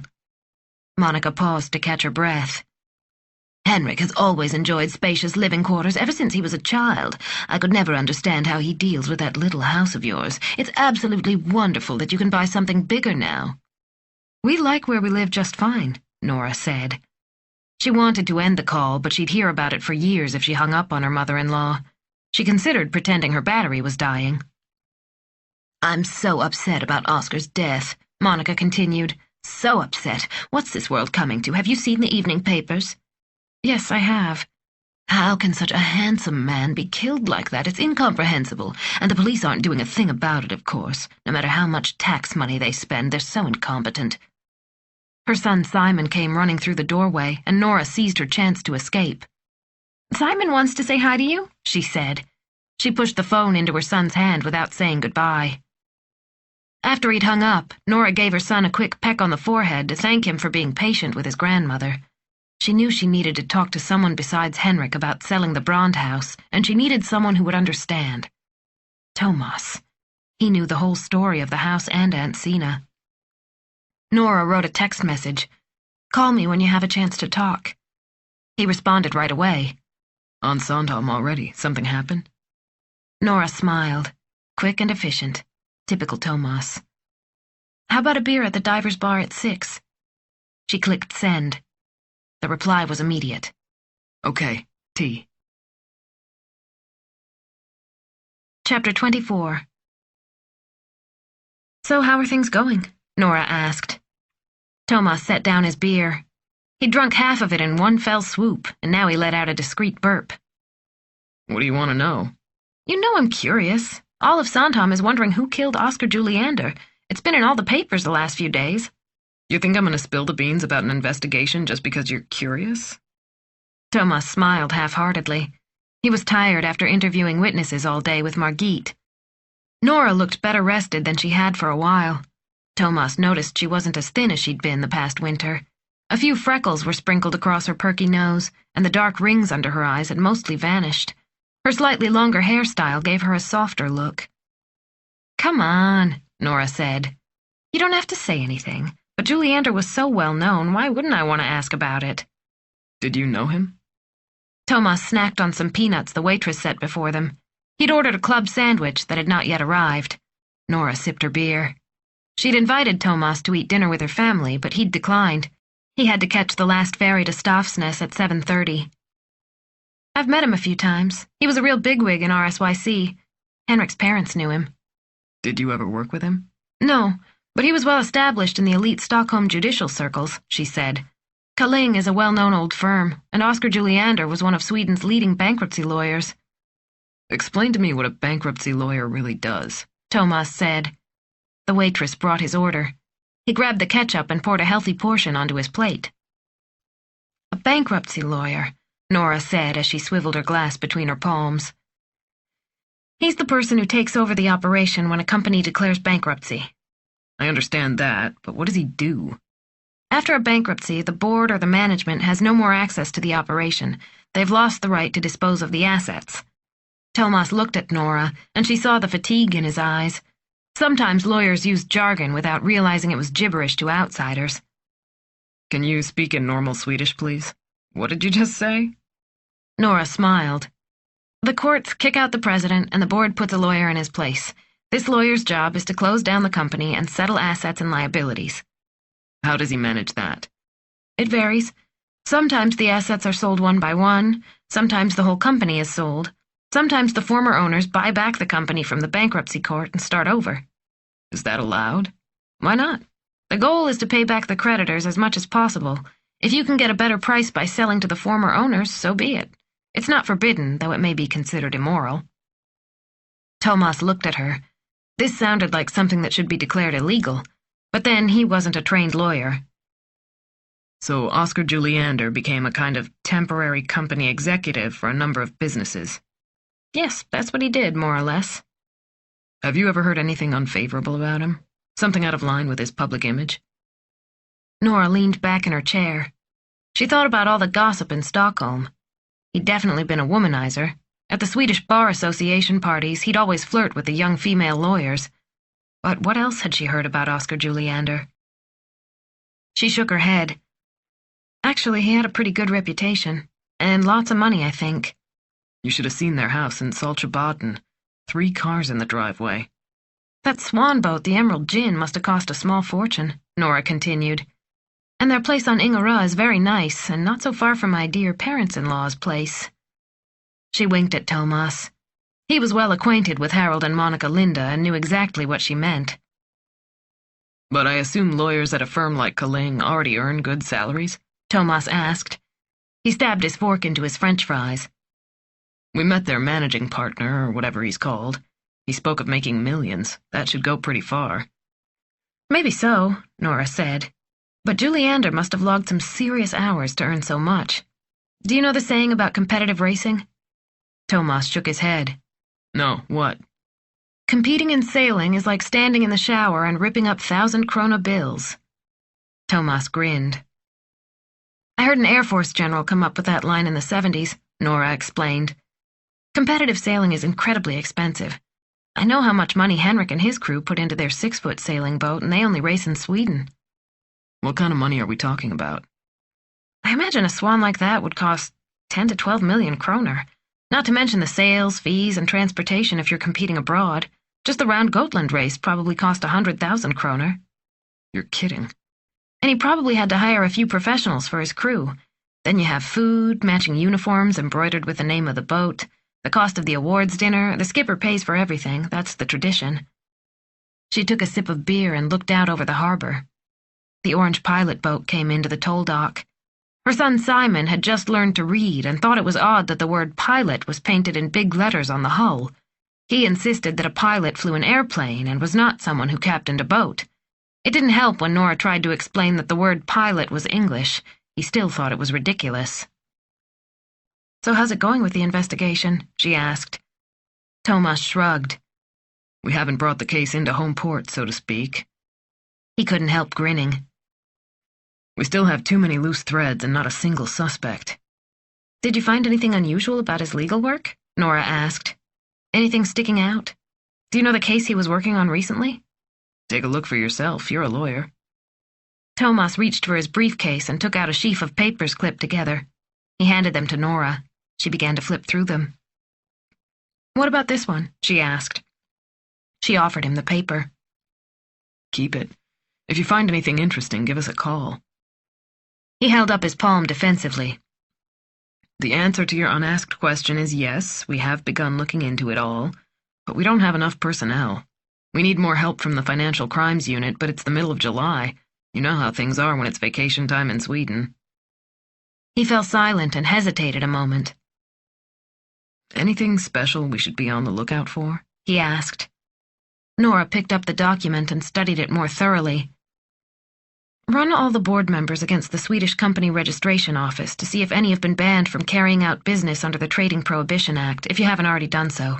Do the same with all the CEOs and executives. Good idea, Thomas said. Eric will talk to them. He has a contact there. Nora looked at her watch. Is that it on Juliander? She asked. I have to head home soon, and I wanted to talk to you about something else. She played with the tiny salt shaker on the table. The old feeling of being disloyal to Henrik came back. She decided to ignore it. She really needed to talk this thing through with someone. Henrik wants to sell Aunt Sina's house. He's already found a buyer. Chapter 25. Silence overwhelmed the office. It had become an empty space that could be filled only by one familiar voice. Eva Timell put her face in her hands and wondered what she would do with herself. Her head ached. It felt like glowing steel had been bent into a crescent moon and pressed along the brow of her eye socket. If she closed her eyes, she could almost see it. She didn't want to take her migraine medicine, though it usually reduced the pain enough to get her back on her feet. The throbbing over her eye was still better than the pain she felt over Oscar's death. She looked at Oscar's office door again and again. After so many years, she couldn't help it. Her head would simply turn in that direction out of habit. Beyond that door was his desk, an elegant antique piece from the 19th century that he'd found at a Bukowski's auction house. He'd held on to it even when the firm had brought in an expensive interior design company that suggested modern, streamlined furniture. Now it looked as lonely as an abandoned dog. In the first days after his death, she'd cried more than she'd thought humanly possible. A furious flood of tears ran past her red, swollen eyelids. At night, she pressed her pillow to her face so her neighbors wouldn't hear her sobs. Her Persian cat, beautiful white Blufeld, had hidden under her bed, frightened by her weeping. She wondered how Sylvia felt now. Sylvia had all the right in the world to cry in public. The grieving widow, comforted by relatives and friends. At least she still had her children to live for. Ava Timel's mouth formed a bitter grimace. Sylvia had everything, and Ava nothing. But Ava was the one who'd known Oscar better than anyone else. Ava had planned every moment of his waking life. She'd kept track of his meetings and engagements. Ava had chosen every single Christmas present Oscar had given Sylvia for the past 15 years, every bottle of perfume in its luxury packaging. Ava had even kept a list so that there would never be any duplicates. And what thanks did she get? A life as a single woman, middle-aged, without children. When Ava started as Oscar's assistant, they'd had a passionate affair. She'd never felt as loved as she had back then. She'd wake up early, wanting only to see Oscar at the office. She'd often lie in bed and remember their intimate moments together. Sometimes she'd think of small surprises for him. Sometimes she'd buy a card, write a sweet message, and tuck it into his morning mail. Then she'd wait for him to discover it. He'd come out to see her with that special smile. She waited years for Oscar to get a divorce. Little by little, as the children grew and Oscar's attention turned elsewhere, she'd realized he would never divorce. His life was far too comfortable. Sylvia filled the role of wife and mother perfectly. She took care of their home and family and was a major asset to a successful, ambitious man like Oscar. She came from a good family and was part of the social circle in Saltsjöbaden. She didn't protest when his personal needs came before family life. Instead, she took care of parent-teacher conferences, arranged dinners and spring parties, and turned a blind eye to Oscar's romantic conquests. She never questioned him, rarely complained, and was always there. As time went on, Ava and Sylvia reached an understanding. They divided Oscar between themselves. Sylvia took charge of his family time, and Ava managed everything else. They orbited Oscar like two moons around a single sun. It pained Ava deeply when their romantic relationship died out, but something new replaced that passion. Ava held his attention in other ways. She made herself irreplaceable. While he became one of Sweden's most famous lawyers, she became an indispensable part of his success. She took care of the stream of incoming clients. At receptions, she made sure he always had a glass in hand. If his shirt became wrinkled, she had a fresh one at hand. If he double-booked himself, she tactfully resolved the issue so that both parties were placated. At times, she'd played with the idea of starting over, finding another position. She realized working for Oscar would lead only to loneliness. She turned 40 and saw her chances of starting her own family shrinking. Still, she never found the will to leave him. Now, with a sigh, she stood up. She needed to find some water for the little pink pill she would take after all. Her migraine was pounding, and the pain was becoming unbearable.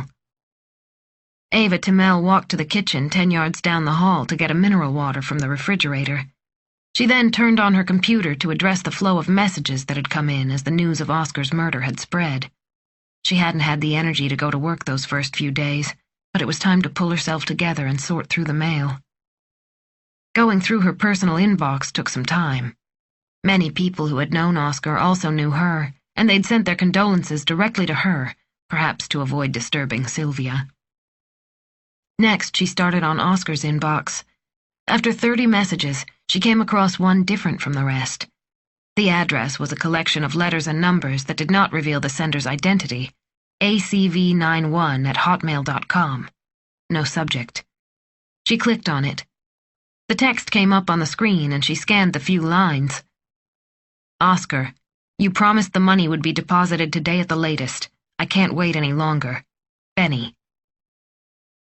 Ava Timel stared at the message. The tone was unusual for communication between lawyers. If it had come from another firm, it would have had the firm's logo and address. Of course, it could be from someone involved in Oscar's latest bankruptcy case. But something was still odd about the message. The last sentence felt like a threat. She checked when it had been sent. Last Friday, the same day Oscar left for Sandhamn, 2 days before he was shot. She reached for the water bottle. It was empty, so she walked back to the kitchen for another. She considered contacting the police about this message. Could it be harmful to Oscar's reputation in any way? She weighed the alternatives, and decided to show it to the police. What if the message had come from Oscar's killer? His white graduation cap, now a symbol of hope and freedom, flew through the air as he sang wholeheartedly with all the other graduates of Ustra Real School. We've graduated, goddamn how great we are. The relief of not flunking out made him euphoric, and his body felt bubbly as a bottle of champagne. The future is mine, he thought. He would never have overcome a failure. Being one of those miserable, sad students who had to slink out the back door behind the janitor while his family and friends waited in vain in the schoolyard by the entrance. I'd rather die, he had thought while the examiner deliberated. It had taken forever. He had stood ramrod straight, fists clenched at his sides, on fire with impatience and agony. The examiner had shuffled through his papers and made a note. Then he'd taken off his glasses, polished them with a small cloth, and replaced them before opening his mouth. I believe the candidate has passed, he said. Now here he was, diploma in his hand, freshly graduated as he saw his parents approach. His father wore a hat and an elegant dark blue topcoat, even though it was almost 70 degrees out. His mother looked elegant in a light linen dress and matching hat decorated with a pink cloth rose. His mother's personal seamstress had created the ensemble. "Darling," she exclaimed. She threw her arms around him. "How handsome you look! You've done so well!" Her eyes shone. When she kissed him on the cheek, he caught a whiff of sherry. She couldn't leave it alone, he thought. Not even today. Congratulations, my son, his father said. You've succeeded after all. I'm pleased. Thank you, Father. He gave a slight automatic bow. Here you are, then, said his father, handing him an envelope. Have some fun. You're only young once. He winked. He took the envelope, but his father's attempt at manly camaraderie only made him uncomfortable. Farther away, his younger brother shot a pea shooter at an older lady in a lilac silk dress. She gave out a short shriek and looked around, but she couldn't determine where the pea had come from. His brother was grinning. He looked for Elsa, their housekeeper. She should have been here. She was the one who had helped him get through school. He could not have survived without her unconditional love. Where's Elsa? He asked. At home, of course, his mother said. She's getting the buffet ready. Who do you think would set the places and prepare the food if she was here? She laughed a bit too loud and shrill. Well, who else would it be? Not you, Mother, drinking your sherry all day long, he thought. One of his schoolmates took him by the arm. Come on, you have to meet my parents, and my little sister. She's eager to meet you. Friday, the first week. Chapter 26. On his way to the station, Thomas decided to see if the bullet analysis was finished. The forensic medical examiner had sent it to Stockholm's technical department, and they'd forwarded it to the National Forensic Laboratory in Linköping. It should have arrived on Wednesday, or at least yesterday, so it was reasonable to expect results by today from Linköping. It wouldn't take long to run the data through the computer once they'd received the bullet. Thomas punched the number into his phone with one hand. Someone answered on the first ring. Thomas didn't know the woman's name, so he explained who he was and what he wanted. Well, you're in luck, the woman said. Gunilla Bäcklund was her name. If you'd called 10 minutes later, you'd have had to wait until Monday. I'm on my way out the door for an all-day meeting. Thank God it's Friday, right? She laughed at her own joke. Her casual demeanor irritated him, but he decided to ignore it. The analysis was part of a murder investigation, and every bit of information should be reported as soon as possible. He turned off the car fan so he could hear her better. It was just blowing hot air anyway. When he'd bought the car, he couldn't afford adding air conditioning. Now he wished he had. The morning sun turned his car into a sauna. He asked what she'd discovered. We've done a thorough analysis, Gunilla said. She spoke brightly, not at all put out by his short tone. You're in luck here, too. We know it's a rifle, and not just any kind, either. Oh? How's that? Thomas switched the phone to his other hand and rested his elbow on the edge of the rolled-down window.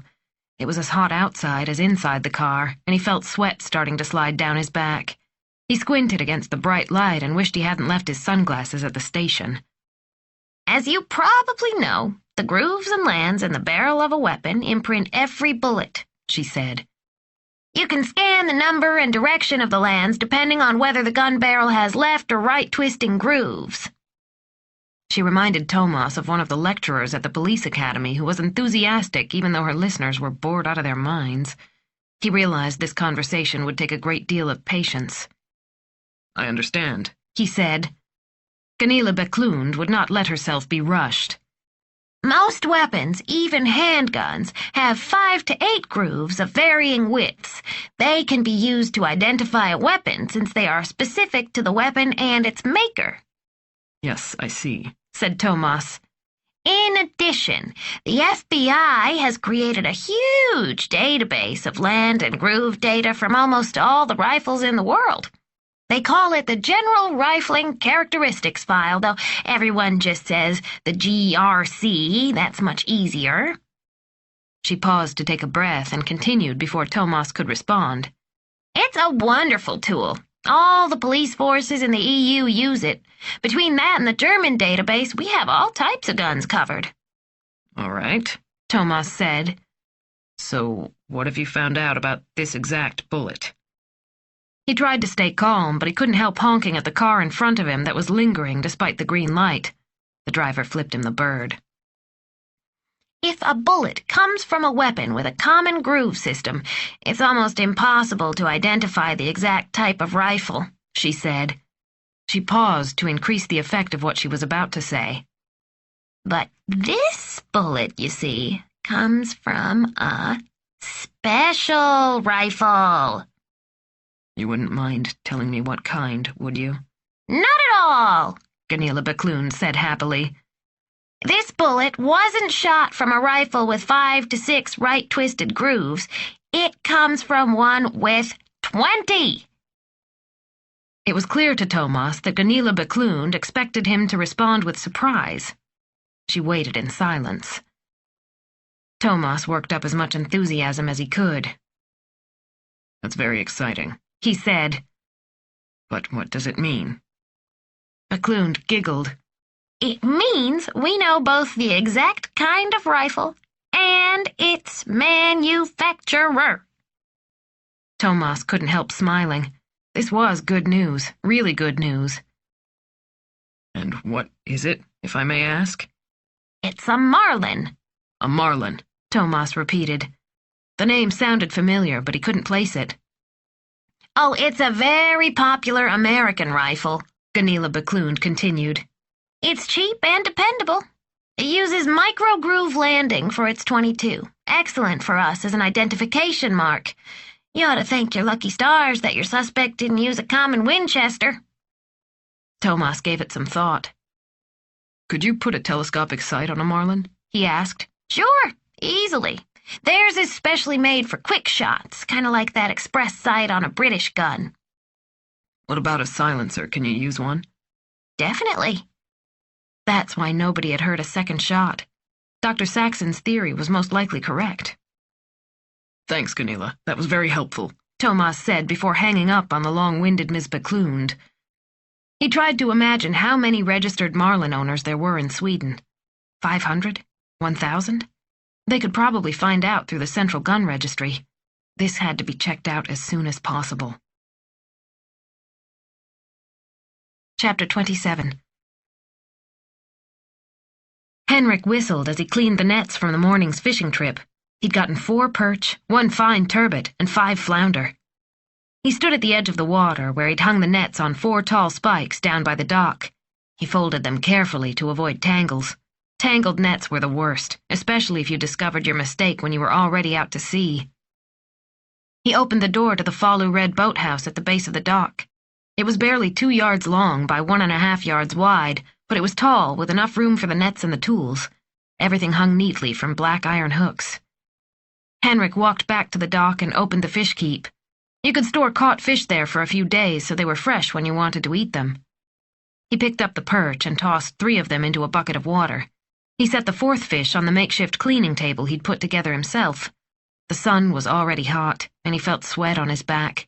He'd enjoy a dip once this was through. Adam and Simon were busy jumping off the end of the dock. They'd helped him bring in the nets that morning.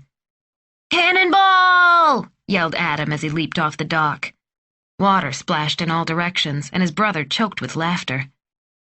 Henrik cut deeply into the perch's neck so that the head was almost detached. Then he stuck his knife into the anal opening and split the belly all the way to the orange fins. With a sure hand, he cut along the spine on both sides until the fillets loosened. He removed the sharp rib bones and pulled the meat from the skin, and then took the small, upright bones from the middle of the fillet. This last bit was called taking the pants off by the inhabitants of the archipelago. "Well then," he said. He contemplated the results of his work. "Not even the royal palace serves such fine food." He whistled an ABBA tune as he picked up the next perch. He'd scraped the fish guts to the side. The seagulls would have a feast later. It was a spectacle the boys loved to watch. As he continued to clean the fish, he began to dream about spending the millions they would make by selling the Brand house. It was incredible, better than winning the lottery. Not that he didn't have a good salary. As a radiologist at one of Stockholm's major hospitals, he earned more than the average Swede. He actually earned more than an average household with 2 incomes. But he didn't want to be an average person. He compared himself to his classmates, the ones who'd gone on to study at Sweden's Harvard, the Stockholm School of Economics. Most of them had become bankers or ran venture capitalist companies. They earned millions in bonuses, which was as clear as day when they'd meet for a beer or go sailing together. Many of them were enthusiastic sailors just like he was, but there'd be plenty of chatter about fine cars and fast boats.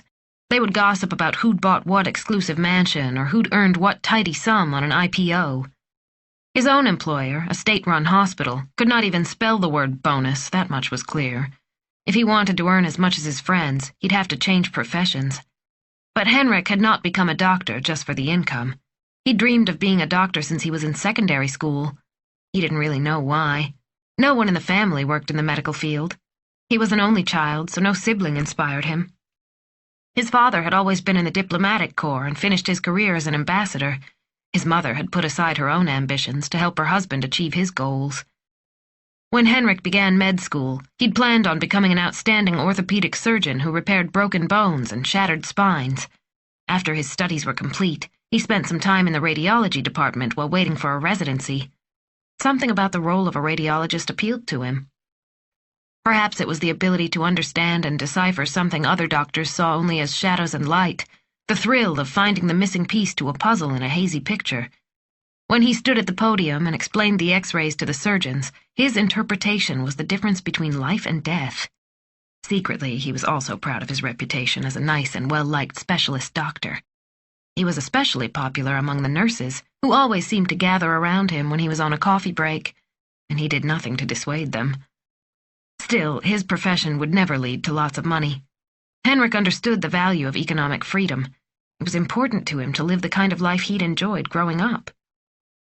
When Nora became pregnant with Adam, they moved from their 2-room apartment on the outskirts of the city. Nora fell in love with a yellow wooden house in Enskede, not far from where her parents lived in Elvesjö, but Henrik was determined to live in Saltsjöbaden, where he kept his sailboat. He'd lived there as a child when his father was not stationed abroad, and many of his school friends still lived there. He felt at home in the midst of the greenery surrounding the beautiful old mansions. It was a more expensive location, however, and they could barely afford the small townhouse they'd chosen. It was far from the kind of mansion Henrik dreamed of. Now he could change everything. With the profits from Sina's house, they could settle in one of the fin de siècle mansions with money to spare. Visions of a new car glimmered in his imagination, but he pushed them away with a smile. One thing at a time. If only Nora wasn't so obstinate about that house. Sometimes he had no clue what she was thinking. Like the time she'd gotten this crazy idea about moving to Malmö. That would uproot the family. How insane. Their parents lived in Stockholm. All their friends were there. Henrik had no desire to look for another job. They'd had a few bitter arguments about it. Nora had mourned Sina as if she were her own grandmother. She'd been nearly inconsolable as they'd put Sina to rest in the small island cemetery where most of the Sandhamn families buried their dead. Henrik could not understand why Nora couldn't put the past behind her and move on. Instead, she let that terrible summer torment her all winter. She fell silent and kept to herself, spending most of her free time with the children. For a long time, they hadn't even had guests over. Whenever Henrik brought up the idea of hosting a dinner, Nora objected. Months went by without them seeing anyone. Now Henrik could see the light at the end of the tunnel. That insane woman's will was a silver lining to the cloud that had hung over them. In a new house, each boy would have a room of his own. They could have a real yard, not the lawn the size of a postage stamp that they had now. They'd have a real dining room, so guests wouldn't have to eat in the kitchen with the dirty dishes. Again he struggled to follow Nora's thoughts. At first, she'd seemed happy that he'd taken the initiative and contacted Svante Severin. Then she'd done a 180, becoming almost hostile when the man arrived. Henrik later called the real estate agent to make sure she hadn't insulted him, but Svante Severin remained enthusiastic. He reassured Henrik that he would put all his energy into the deal. He said the family from Switzerland had contacted him several times. They happened to be in the archipelago for the summer, in a rented place on Lusterö, another island not far from Sandhamn. Henrik had called his mother to tell her about their plans. She'd understood immediately how important it was for him to leave the townhouse. Henrik knew Nora found Monica trying at times, but his mother was a great support. She'd welcomed Nora into the family and gone out of her way to make her feel at home. Besides, maybe a little tension between a mother-in-law and daughter-in-law was normal. Henrik shrugged off these thoughts as he transformed another perch into delicious fillets. This evening he planned to fry them in butter and serve them with potatoes and a cold mustard sauce. He whistled while he daydreamed about the part of Saltsjöbaden where he'd most like to live. Solsidan, perhaps, or why not by the Hotel Bay on the waterfront? Chapter 28. Thomas opened the meeting with a short summary of his conversation with Gunilla Backlund. Over 1,000 licenses have been issued in Sweden for Marlin rifles, Kalle added. He'd checked before the meeting. As soon as there are any suspects, we can check them against the National Gun Registry. Excellent, said Persson. How fast can you get us the list? Maybe we will recognize some names. When this meeting is over, Kalle said. How is it going with the mistresses and the RSYC? Asked Thomas. Also, we discussed the possibility of a jealous husband. Kalle nodded. We've reviewed the names on Eva Temel's list. We've also checked everyone on the RSYC board, along with committee members. We discovered at least a third of them hunt. We found licenses for all kinds of rifles, Class 1 rifles and Class 2 rifles, Blaser 30-06, 22 WMR. It's a real mix. Remind me of the difference, Margit said. Blaser is used for moose and deer. People use the Winchester for smaller animals like foxes and badgers. Where does that leave us? Asked Margit. About 30 people in the RSYC leadership have access to guns with small caliber bullets.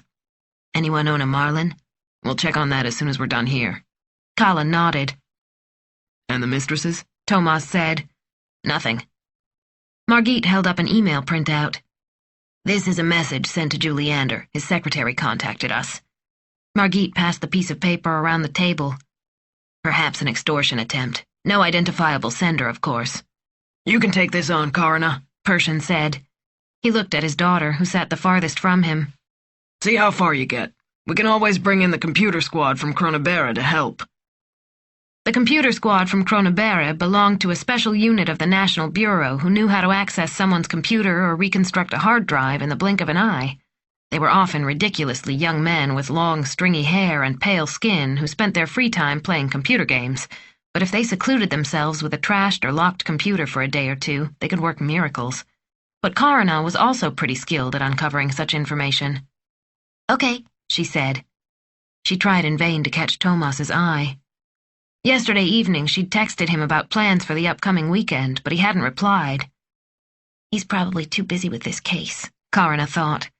The start of an investigation was always the most critical. Every day that passed lessened their chances of catching the culprit. Thomas was so focused on the search, most likely he'd forgotten about his private life. She sighed to herself. What are we doing about Juliander's drug habit? Asked Persson. I have more on that, Thomas said. He filled them in on what he'd gotten from Diana Söder. He's used cocaine regularly for the past year. Do you think a dealer is involved? Asked Kalle. Someone he owed money to? Thomas looked skeptical. Cocaine is not that expensive these days. For a wealthy lawyer like him, the cost would be negligible. How likely is it that a dealer would get a rifle and a boat to carry out a murder? Asked Margit. Not very. Eric will ask around and see what turns up, Persson said. By the way, Thomas said, Do we have that clip from the TV station yet? It should be here by now. Kala shook his head. I've called them twice. I'll call again after the meeting. Any tips from the general public? Asked Persian. Anything useful at all? Eric shrugged. Same old story. People call in with all kinds of crazy stuff. Conspiracy theories, suicide theories. Quite a few tips about Julie Ander's romantic affairs, but we know that already. We'll follow up on anything reasonable. Persian nodded and stood up. That's it then. Keep up the good work. Chapter 29. As usual, the Friday afternoon traffic on Värmdö Highway was heavy as people were en route to their summer houses. The July lull hadn't hit this crowded highway. The stop-and-go traffic began at the expressway exit and snaked along to Melnvik shopping center. Hopefully past there, things would start moving again. Martin Nyrien glanced at his watch. It was just past 4, but he was in no hurry. He had no schedule to worry about. His Omega 36 would wait for him at the Boulande Marina until he cast off for his weekend excursion. He didn't mind sailing alone. In fact, he preferred the silence. No voices breaking the quiet, nobody jockeying for his attention. His boat was set up for single-handed sailing. Indy was the only person he'd miss, but that was out of the question. July was devoted to family life, and that was that. He turned up the car's air conditioning, trying to keep cool amid the glaring sun and exhaust fumes. This week felt more like April, sun shining one minute, rain the next. What was wrong with a stable high-pressure system for a change? He settled back in his seat. He'd had an unpleasant feeling the past few days, as if he were being followed. Yesterday, while heading back to the office after lunch, he'd had the sensation that someone in the crowd was watching him. But when he'd looked around, he hadn't recognized anyone. The same thing had happened on his way to work that morning. The feeling that someone was trailing him settled in. Then he sensed a movement behind his back. But when he stopped to look, no one was there, at least not anyone he knew.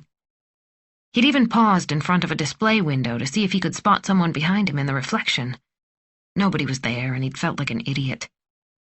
Why would anybody be following him? Oscar's murder was making him imagine ghosts in broad daylight. He turned on the radio and forced the dark thoughts from his mind. It was Friday, and he would soon be on his way, setting course for the outer skerries. He had no reason to worry. Still, his uneasiness did not lift, not even when traffic started moving again. Chapter 30. What's wrong, Mom? Are you sad? You look like you're crying. Fabian stared at Diana with concern and tried to pat her cheek with his soft hand. He held his teddy bear under one arm. Diana Sutter hadn't heard her son come into the bedroom. She'd been so busy on the computer that she'd forgotten about his bedtime. Feeling guilty, she looked up from the screen and turned to him. Don't worry, sweetie, she said. She brushed away her tears as best she could. I must have something in my eye. She forced a smile and pulled him onto her lap. He smelled of soap from his bath, and she took comfort in the warmth from his little body. He was already outgrowing his light blue pajamas with elephants. The legs ended above his ankles. She'd have to buy him some new ones. Sometimes she wished he would never grow up. Her son studied her and then looked at the screen in front of him. Did you get a mean email? My teacher says we should tell a grown-up right away if somebody sends us mean emails. His little boy voice was so innocent. Diana Sutter smiled through her tears. He had no idea how true his comment was. She turned off the computer to keep him from seeing anything. At 8 years old, he was already a good reader. She did not want him to see the nasty words calling her a murderer or a damned whore. Saturday, the first week. Chapter 31. Did you all see the headlines? Persian threw the evening paper onto the table. Silence settled over the room. How the hell did the press find out that Diana Sutter had been involved with Oscar Juliander? Diana Sutter's passport photo was on the front page under the headline, Jealousy the Motive for Murder. Pages 6 and 7 offered a comprehensive summary of Juliander's relationships with women. Beneath the black letters, Juliander's lover's hideaway, was a blurry picture of Diana Sutter. She stood in front of some building with her hand held over her face as if trying to shield herself. I don't even need to tell you that this is totally unacceptable. But you can't do a thing about it, Thomas thought. Anyone can report anything to a newspaper. You can't even find out who it was without breaking the law. Thomas pictured again the unhappy woman twisting her ring around and around, the ring she'd received on her birthday. If I find out the leak came from this office... Pershing didn't have to finish. Don't bother. Margit was equally sharp. There have been hundreds of people coming through this building. Some of them probably knew we were going to interview Diana Sutter. Pershing stared hard at her. We've had extra personnel here to answer the phones and go through the gun registry, Margit continued. Anyone could have overheard something by the coffee machine. We're going to get shit about this from both the police chief and the press secretary. It doesn't matter. We can't do anything about it right now. The red color in Pershing's face went down a bit. He reached for a cardamom twist and bit into it fiercely. He was still angry, but dropped the subject. Let's get on with it so we don't have to stay here all weekend. Margit took command. Where are we now, Thomas? Thomas made his report short and sweet. We met all the women Juliander had affairs with. Most of them speak well of him, even though he dumped them. He must have been charming, Margit said with a wry smile. What about their alibis? Asked Pershing. Every single one has a rock-solid alibi for the time of the murder. Many of them were actually abroad, or at least not in Stockholm that day, Thomas explained. So we can eliminate jealousy as a motive? We have alibis for everyone we spoke to, Thomas said. He turned to Kala. How's it going with the rifle search? Here's a list of everyone with a license for a Marlin. Any names we recognize? Kala nodded. One. A lover? One of the husbands. Then we'll pay him a visit today and search his house. Thomas glanced over at Margit, who looked a little glum. This was part of the job, but it was clearly not how Margit wanted to spend the rest of her Saturday. Here's the address. Kala slid it over. Thomas read Salcha Duvness. It was a suburb not far from Salcha-Baden, where the Julianders lived. What are the chances that they're home on a Saturday afternoon in the middle of summer? Margit said. It's 1:30 now. Thomas glanced at his watch. So doubtful. Perhaps we should call first? Don't worry, Thomas said. I can head there right after the meeting, and I don't mind going alone. Thomas realized he'd just found a reason not to meet Karina later. Pershing turned his stare toward Eric, who shuffled through a stack of papers. Sugar from his pastry had fallen on the documents, and he tried to brush it off. What do you have for us? Pershing asked. We've gone through Juliander's bankruptcy caseload. There was one case where Juliander had reported tax evasion to the authorities. The company president was banned from engaging in business. Have you interviewed this guy? Eric fumbled with the papers, and more sugar fell on the table. Thomas wondered if Eric was qualified enough to look into such complicated proceedings, but there wasn't much of an alternative. The Financial Crimes Unit was seriously understaffed at this time of the year. Pershing scanned the room. Nothing else? Okay, we're done for the weekend. See you on Monday. The woman who opened the door to the suburban house in Salcha Duvness paled when Thomas held up his police ID. The house sat on a hill. Thomas could see the glittering water below. I just need to ask a few questions concerning the murder of Oscar Juliander, he said. She looked like she might start weeping any minute. I already talked to the police last Wednesday, she said in a low voice. My husband is home now. Do you have to... Her voice died out. Actually, he's the one I need to speak with, Thomas said. Who is it? A voice came from inside the house, and a well-built man of about 50 walked up to the door. He wore only swimming trunks. Thomas could see a turquoise swimming pool through the living room's sliding glass doors. May I come in? Thomas asked. I have a few questions about your gun license. Sunday, the first week. Chapter 32. Who would benefit from Oscar Juliander's death? The question had tumbled around in Thomas's dreams during the night, and he woke up soaked in sweat. The sleeping loft in his Hara summer house felt suffocating, although it was barely 8 o'clock in the morning. He threw off the damp sheet and climbed down the ladder into the open kitchen, living room, and dining area below. The house had once been an old barn, but Thomas and Pernilla had transformed it into a modern, winterized second home. For years, the project swallowed up all their money and free time. They'd painted and hammered their way through most of it themselves. They'd used contractors only for the changes requiring skilled expertise like plumbing and wiring. Thomas had even laid the tiles in the kitchen, not an easy task. These days, Thomas spent as much free time as he could on the island, especially after Pernilla took the apartment in the city after the separation. His 2-room apartment in Gustavsberg was nothing to boast about, and he could never summon the energy to improve it. He wasn't there often anyway. For the past year, Karina had demanded his attention, and they usually met at her place. But Thomas had never brought her to the house on Hara, where he and Pernilla had been so happy before they'd lost Emily. Thomas took a towel from the bathroom and opened the front door. The house sat about 10 yards from the water, with a narrow path to the dock. Thomas walked to the edge of the dock and dived in. The cold water shocked and refreshed him. Moments like this reminded him why the Finns were always leaping from their saunas into snowbanks. The blood circulated faster and the brain cleared. Exactly what he needed. He climbed back onto the dock, rubbed himself all over with sea salt soap, and then jumped back in. Nothing like a summer morning dip out in the archipelago. A bit of seaweed had gotten between his toes, and he rubbed it off against the dock. Then he dried himself with a towel and walked back inside. After getting dressed, he decided to swing past Sandhamn for some fresh bread at the well-known bakery. Sailors' sweet rolls were famous all over the archipelago. He might also see Nora and his godson if they were home. His phone beeped. A text from Margit wondering about yesterday's interview.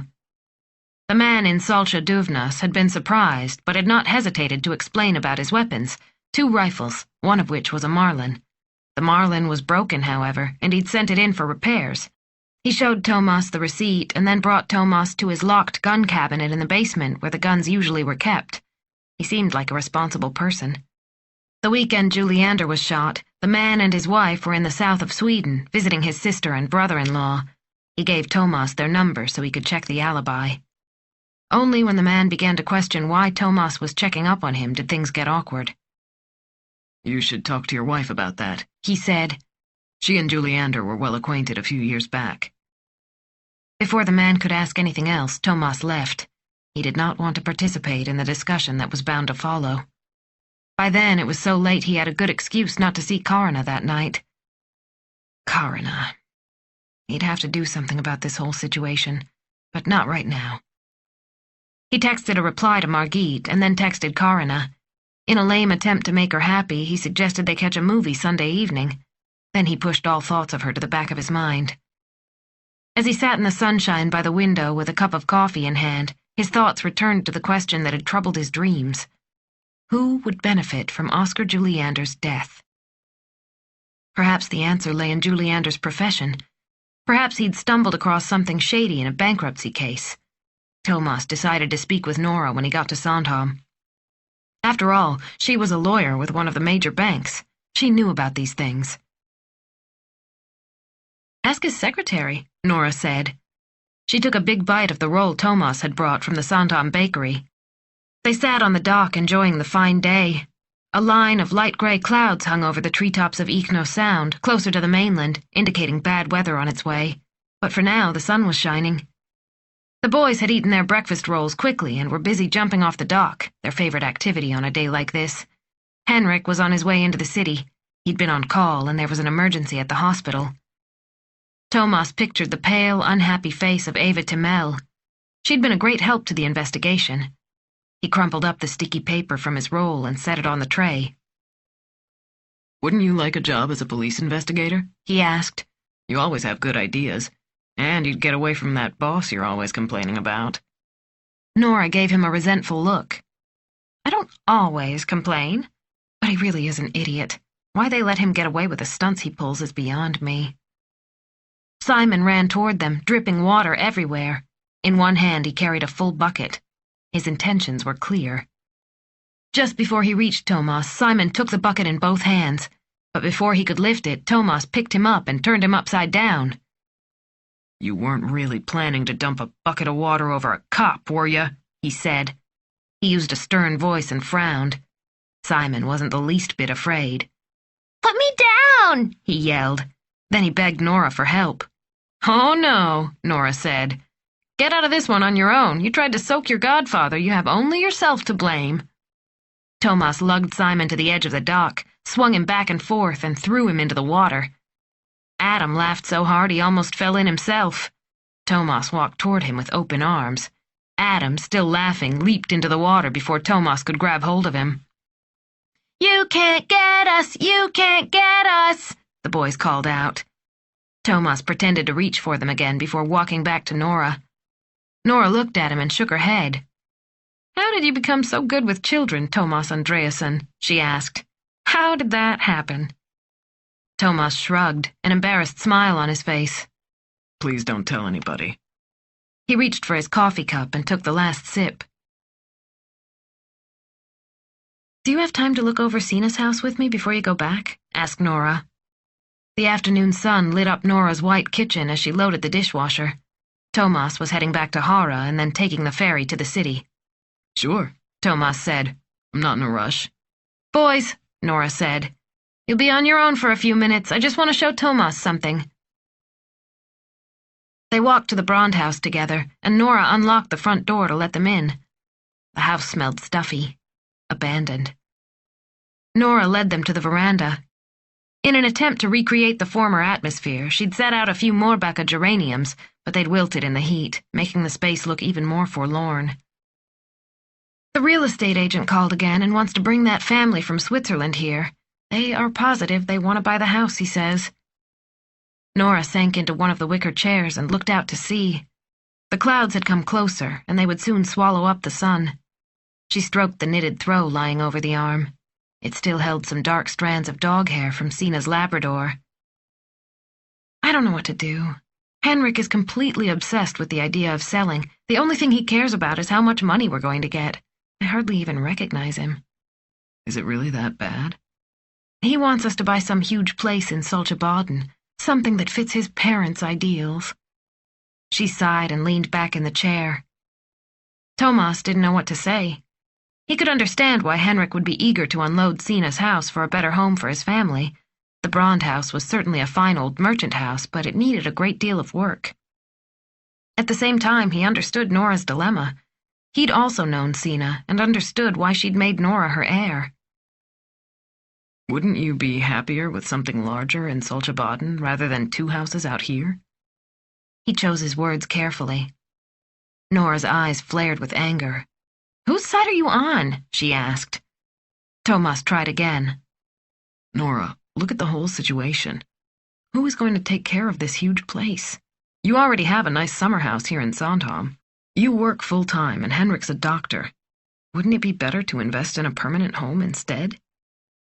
Nora bit her lip but slowly nodded. She got up from the chair and stood by the window. Now the whole sky had clouded over, and small white caps were scudding along the gray waves.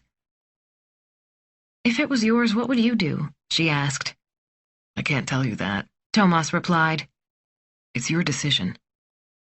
He hesitated for a minute. But I know this. Don't let anyone force you into something you'll regret one day. Nora nodded again. Then he said, Why don't you rent it out for a while?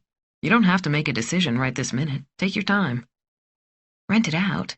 Why hadn't she thought of that? Every time Henrik had badgered her to sell, she'd gotten a knot in her stomach. She wasn't ready, that much was clear. Now she felt much better. "Let's go," she said. "You should head back before the weather gets worse. The wind is really picking up."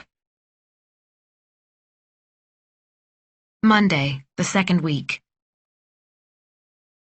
Chapter 33. Going to the movies hadn't been his best idea, Thomas thought as he made himself a cup of tea in the police station kitchen. Once they'd arrived at the theater, he and Karina couldn't agree on what movie to watch. Thomas wanted to see something uncomplicated, something that didn't engage his brain.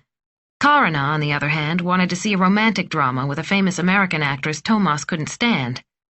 By the time he finally gave up the argument, Karina was in a bad mood and there weren't any good seats left. They had to sit in the back of the theater. Karina didn't warm up until the movie was about half done. Her hand sought out his, and she began to give him small kisses on the cheek. Thomas felt silly, like a teenager necking at the movies. He shifted away a few times, and the atmosphere between them chilled again.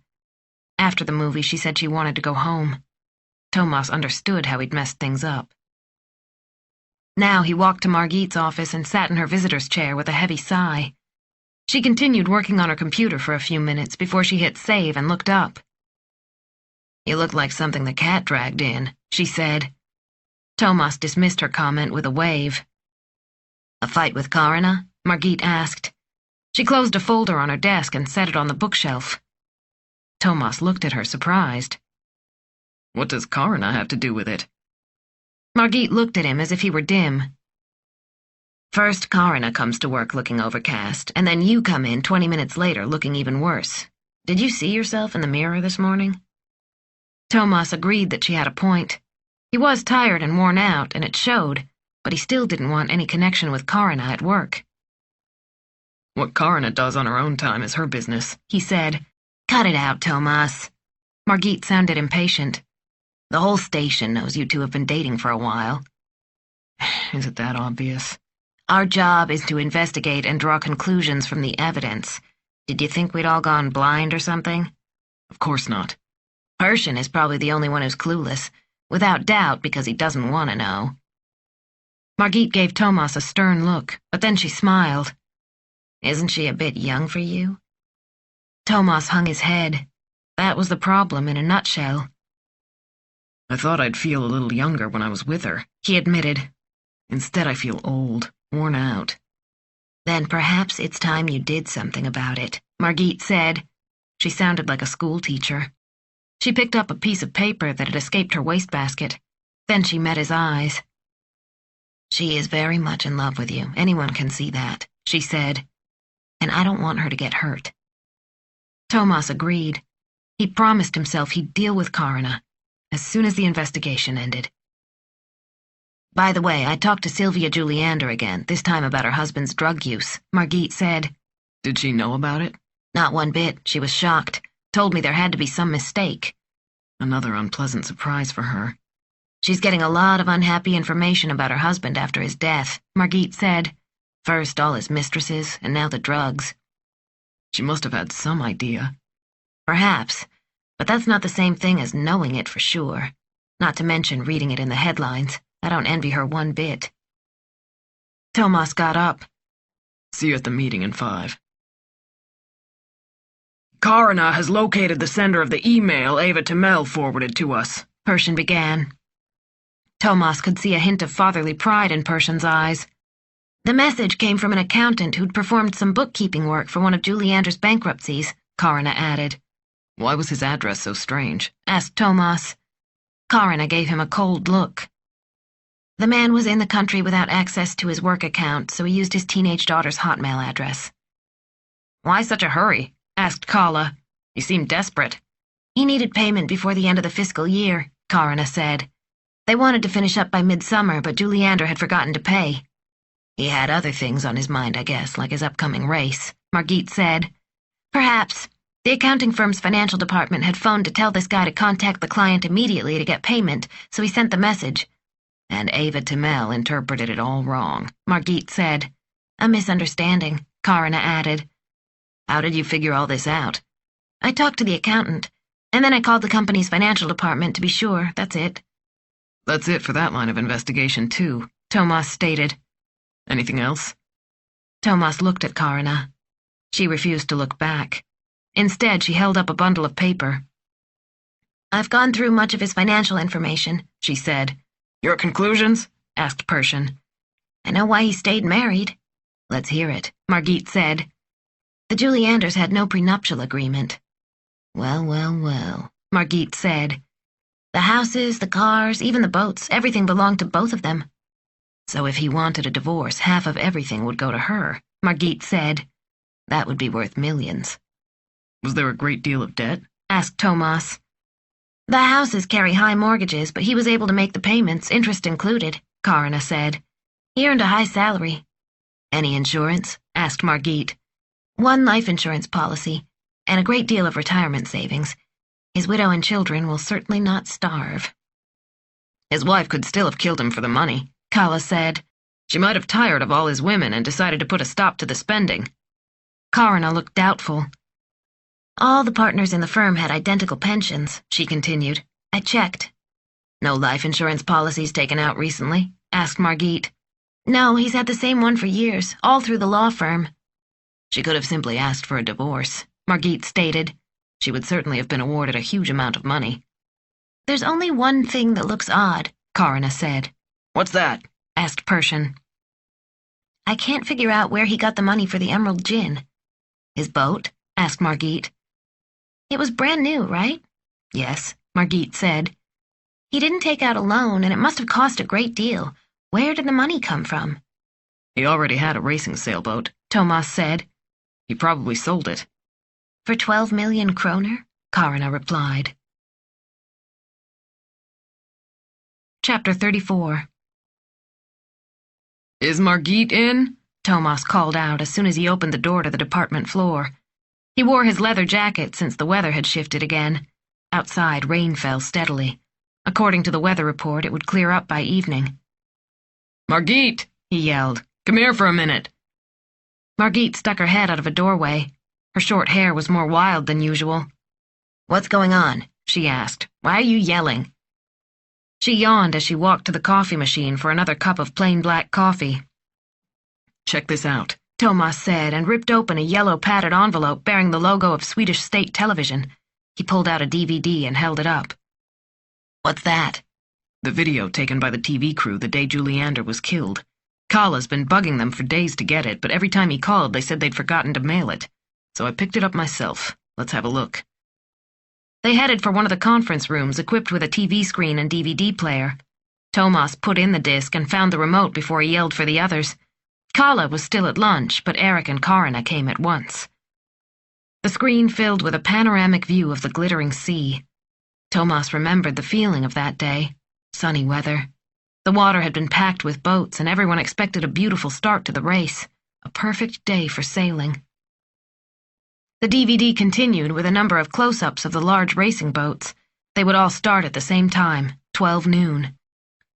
The TV cameraman zoomed in to focus on the emerald gin with Oscar Juliander grinning behind the wheel of his elegant swan. Beside him stood Friedrich Winberg, sizing up the other vessels. Thomas noted that Winberg was positioned slightly behind Juliander, just as he'd described during questioning. It feels weird looking at a man who's about to die, Karina mumbled. The helicopter climbed higher to capture a broad view of the starting field. A puff of smoke rose into the air. That must be the 5-minute warning shot, Thomas said, mostly to himself. What was that?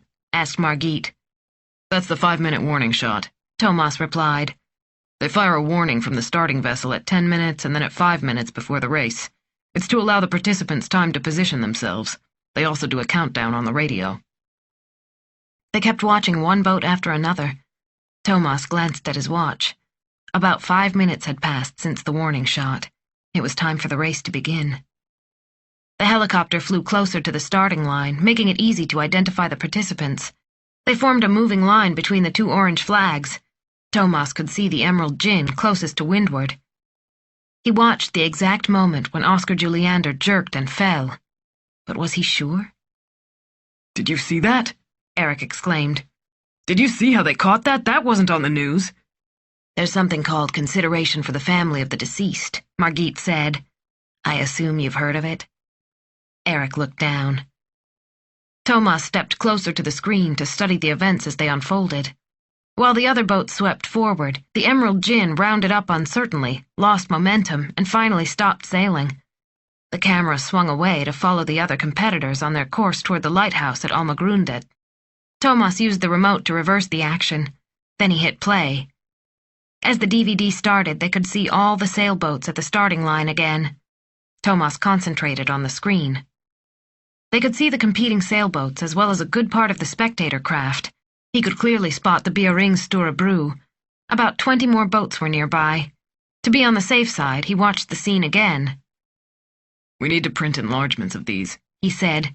Then let's compare them to Friedrich Winberg's speculation about the direction of the shot.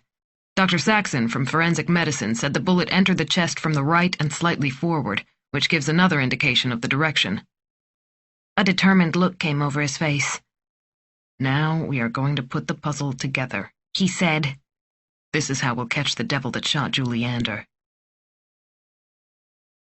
Are you asleep?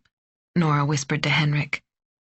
It was 11:30 at night, and they'd just had really good sex, the kind of intense experience made up of both familiarity and desire. For the first time in a long time, Nora had relaxed enough to hold nothing back. Nora felt a contentment coming over her, and she knew she'd fall asleep any second now. Still, it was pleasant to lie quietly in the darkness and enjoy the moment. Henrik was already out, and she listened to his light breathing beside her. Earlier that evening, they'd taken their tiny boat Snorran and enjoyed a picnic dinner at Falkenskär, only 10 minutes away from Sandhamn. She'd packed a basket with homemade mini pizzas for the boys. For herself and Henrik, she'd made tortilla wraps filled with grilled chicken, festa-boten cheese, and a little sweet chili sauce. She'd included a green salad and a bottle of good rosé. For dessert, they'd shared a quart of raspberries and some dark chocolate. It had been a perfect summer dinner.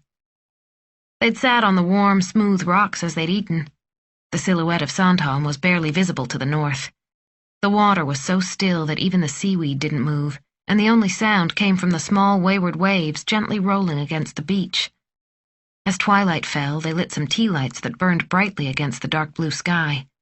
The flames made the shale deposits in the hillside glitter like tiny stars coming out from hiding inside the gray rock. In the darkness, Henrik had wrapped his arm around her shoulders. Nora simply let go and enjoyed the moment. It had been a long while since she'd felt so content in her husband's presence. She leaned her head against his shoulder, and a warm wave of happiness filled her. After her conversation with Thomas, she'd made up her mind. She'd rent out the Brand house for 2 years to someone who could take care of it and perhaps even repair it a bit. She'd buy herself some time to think about what should come next. If Henrik insisted that they buy a new and bigger house, they could always mortgage Sina's house. As a bank employee, she'd have no trouble getting favorable loan rates. In the darkness of her bedroom, Nora smiled. She no longer worried about not caring for Sina's house, and she was no longer upset with her husband. Even her wretched mother-in-law could not object to this solution. She snuggled closer to Henrik. Soon she slept like a baby. "A toast for the newly engaged couple," his father exclaimed as he poured fat glasses of cognac for the men at the party. Then he took out a cohiba, his favorite cigar, and waved it around. Out of the corner of his eye he saw his mother grimace. She wasn't fond of the cigar smoke that would spread throughout the apartment by morning, but she would never dream of mentioning this to her husband. The bride-to-be chatted with her mother and future mother-in-law in the corner. After all, they discussed one of the season's most important weddings. When his fiancée noticed him looking at her, she gave him a playful smile. Was he imagining things, or did she seem proud to claim him? His father strolled over. "Believe me, this is a wonderful match. She's not just a sweet young girl, she also comes from an excellent family. She will certainly bring wealth and status to your marriage. Her father and I have already discussed it, and of course there's more where that came from." His father laughed, satisfied. Deep down, he already knew he was making a mistake, but there seemed no way out now. It was too late. He hardly knew how he'd gotten to this point. It had started so innocently. He had been part of a large group of friends who went to parties together. He had a certain charm, pleasing to the ladies, and was always a popular dance partner. She was his classmate's little sister, always hanging around. Whenever he was at an event, she was there too. She was not prudish. In fact, she often took the initiative. One evening, they'd been at her house while her parents were gone and the servants had the night off. She had looked at him with her blue eyes. "You know, it's time for us to get married," she said. "We can't keep sneaking around. What if someone discovers what we've been up to? My parents would never forgive me." She took him by complete surprise. Marriage? He hadn't even thought of it. They were so different, and so young. She was from a wealthy family, true, but not exactly the wife he'd imagined. She was beautiful and spoiled, and now she wanted him. Just like that. He didn't know how to get out of the situation. Before he had the chance to realize what was going on, they'd declared their engagement. Both families were pleased. His father had shaken his hand and congratulated him. His mother had shed a tear. They were a delightful couple. "A penny for your thoughts?" His bride-to-be approached him with a charming smile. She was, without a doubt, the cutest girl in the room. He smiled back. "I'm thinking of you, naturally," he said, "and how lucky I am."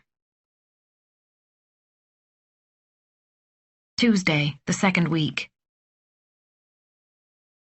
Chapter 35. They had waited 24 hours for the enlarged photograph from the DVD to arrive. Now it lay on the conference room table.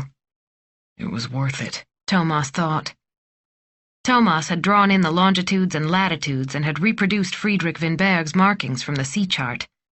Margit leaned over the finished product. It wasn't bad. They could probably identify the boats that had been within range of the shot.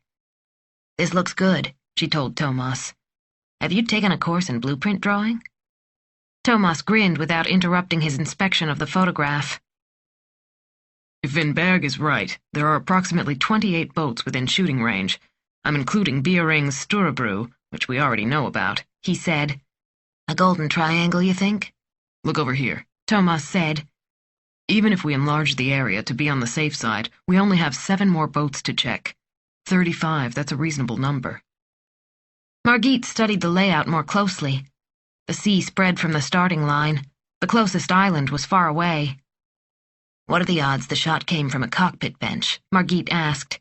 She reached for the magnifying glass. "What do you mean?" Margit pointed to a motorboat with several people sitting in the open stern. Thomas realized what she was thinking. "Fairly small, I'd think." He walked around the table to look at the picture from another angle. "If you want to shoot somebody without being discovered, you'd certainly pick a boat with a covered cabin," he said. Margit put down the magnifying glass and pointed to 8 of the smaller boats in the picture. "If my theory is correct, we can eliminate all open motorboats from the investigation." Thomas saw no objection to her reasoning. He walked around the table and back to Margit. "That leaves us with 27 boats," he said. 27. Well then, how do we identify them?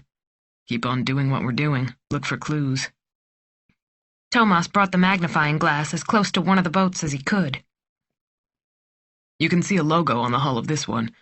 We have to write down every identifiable characteristic and then try and track each boat down." He took out a marker and wrote a letter by each boat. "Here they are," he said. "Let's identify them one at a time." "This will take days, if not weeks." "Do you have a better idea?" All the evidence pointed to the shot coming from one of these boats. The report from the technical team showed no trace of a shot being fired on the Emerald Gin. Thomas knew they would find the killer on one of the boats in this enlargement. But which one? Margit took out her notebook and made a list matching Thomas's alphabetical order. "By the way, I talked to Winberg again," Margit said. "Did he know anything about the sale of Juliander's old boat?" "He said it would not have sold for more than 3 to 4 million, and in fact Juliander only owned half the boat. He shared ownership with another guy in the RSYC. "So he didn't have enough money to buy a new Swan on his own." "Right." "So where'd he get the money for it? Did Winberg have any ideas?" "No, he didn't." "We have to look into that." That morning, Nora received another phone call from Monica Linda. When Nora found out that Henrik had discussed selling the Brandhaus with his mother once again, she lost it. "Why are you talking about the Brandhaus with your mother?" she yelled. "She needs to stay out of it, do you hear me? It's none of her business." They were on the second floor near the bathroom. Henrik seemed more surprised than anything. "Calm down," he said. "It's not that big of a deal." "Can't you keep your mother out of our lives? She's driving me crazy." "Cut it out, Nora. Don't get so hysterical." "I'm not hysterical. I'm just sick and tired of Monica always butting in where she has no right." Now Henrik got angry. "As if your parents stay out of our business. They're always dropping by. We only live 200 yards away from them." "There's a difference. They don't interfere the way she does." "So there's a good way to interfere and a bad way?" "That's not what I meant." "Yes, you did. My parents do things the wrong way, but yours are perfect. Thanks so much." His tone was crushing. Henrik looked at her as if she were 7 years old. Suddenly, Nora didn't have the energy to argue, even though she knew she was right. Her anger turned into resignation. Why was Henrik so blind to his mother's shortcomings? Why didn't he ever take Nora's side, just once? Wednesday, the second week. Chapter 36. The chair of the RSYC election committee, Anders Krantz, had just opened the meeting. Tradition dictated that the previous chairman of the board should lead the process for selecting the new chairman. The meeting at the Saltsjöbaden clubhouse had been hastily called, though this surprised no one. The meeting would be short. They had only one item on the agenda. We must nominate a new candidate as chairman of the board in time for our annual meeting. Krantz stroked his chin, his face heavy with worry. The only woman in the room watched him with a trace of sympathy in her eyes. She was intelligent and gifted and aware of the implications of their dilemma. They had little time for the normal nomination process, and the usual candidate, the board's first vice chairman, was no longer available. With a directness appreciated by the group, she got right to the point. Our present chairman is stepping down and Oscar is dead. She swept the room with her eyes. We have only one possible candidate, the second vice chairman. We must ask Ingmar if he will take the job. A few members shifted in their chairs. Ingmar seemed an unlikely successor to Hans Rusenschö. He was a decent secretary and had been on the board for many years, but he did not have any leadership skills. Though he was well liked and sociable with a large network of acquaintances, he lacked vision, and he certainly avoided all conflict. Ingmar had never set his foot down about anything, certainly not in his marriage. But right now they had no other alternative. They'd discreetly asked around to see if another senior board member might want the job, but everyone had declined just as discreetly. The chairmanship took a great deal of time and effort. The person who took it on would need months to prepare and even more time to spare. A new candidate from outside the board would go against tradition. Nobody would even consider such a suggestion. Personally, I doubt that Ingmar is the right person, but who else do we have? Anders Krantz said. At any rate, Ingmar has been on the board for years. He knows all our traditions. He's one of us. My predecessor never had to deal with these kinds of issues, Krantz thought. The female committee member raised her voice again. I do have one suggestion. I propose we ask Hans Rusenschö to remain on the board in an advisory role for 12 more months in order to assist Ingmar. That will create continuity and alleviate some of our concerns at the same time. A clever solution, Krantz thought. Probably what we need in this bizarre situation. He'd never heard of it happening in the history of their organization, but right now they didn't have much choice. The other members nodded in approval. At least nobody objected. Well then, he said, we have reached a unanimous decision. The nominating committee's recommendation is to choose Ingmar von Hone as the next chairman of the Royal Swedish Yacht Club. The discussion was closed. Chapter 37. Strictly speaking, Martin Norén had no good reason to visit the marina in the middle of the week. Perhaps it was his longing for the much-anticipated summer vacation that drove him, only 1.5 weeks to go. Or perhaps it was the lovely evening that inspired him to head to Bolande, where his beloved Omega waited, his sailboat, which brought him such great joy. He found a spot in the nearly full parking lot by the dock. Most drivers were already out on the water. Many chose this popular marina due to its proximity to the open water. You could easily set sail, and you didn't have to waste time navigating through the islands of the inner archipelago. Right now, the marina looked abandoned. The wooden piers were mostly empty. A few lone boats bobbed, waiting for their owners. He intended to go out for only a few hours, hoping to enjoy the pleasant weather and the long summer evening. Many weeks remained before the darker nights of August arrived. He'd packed 2 beers and a box of sushi bought on the way from his office. It was all part of being out on the water. He walked along the outer pontoon and saw his Omega tied between 2 Y-booms with the bow toward the edge of the dock. He'd christened her the Aurora. Not a very original name, but it fit a sailor who liked to head out in the early morning. The goddess of dawn reminded him of the many peaceful hours when the archipelago had barely awakened and the morning breeze gently caressed the surface of the water. He'd actually thought about spending the night anchored in a bay and then returning the next day. If he got up early, he could make it back to the office by 9:30, not too late of an hour during the summer. He noticed something wrong as he approached. The hull was crooked, and it looked as if the boat were sideways to the dock. He sped up. When he got to his boat, he first thought one of the lines had gotten loose. The bow banged against the concrete edge, and a few ugly marks marred the hull's gel coat. He swore silently. It would cost thousands to repair the outer hull, even if insurance covered part of it, and he was certain he'd tied her up securely when he'd left the boat last Sunday evening. Then he came to a complete stop, unable to process what he saw. The entire forward end was painted black. It looked like someone had gone crazy with spray paint. On one side he could see the letter F, but then the rest of the word was painted over as if someone had emptied the whole can in a fit of rage. He couldn't hold back tears as he took in the damage. All that horrible black smeared across the beautiful white hull. There were even black splotches on the wooden deck. He sank to his knees and touched the dried paint. It reminded him of smeared excrement. After a few minutes, he made his way to the harbor office. He needed to report what had happened and see if anyone had spotted who was behind this. This might be some kind of prank, but it was not funny at all. Thursday, the second week. Chapter 38. She couldn't take her eyes off the computer screen. Though she despised every word in that hurtful message, she couldn't stop reading it. Confess your sin, you disgusting whore. The game is up. Don't ever imagine that Oscar loved you. He just played with you, like he played all the others. You were one in a long line. Now you have to do penance for your crime. The words cut, and her entire body shivered. Diana Sutter read the message again. Tears began to form, and fear took over.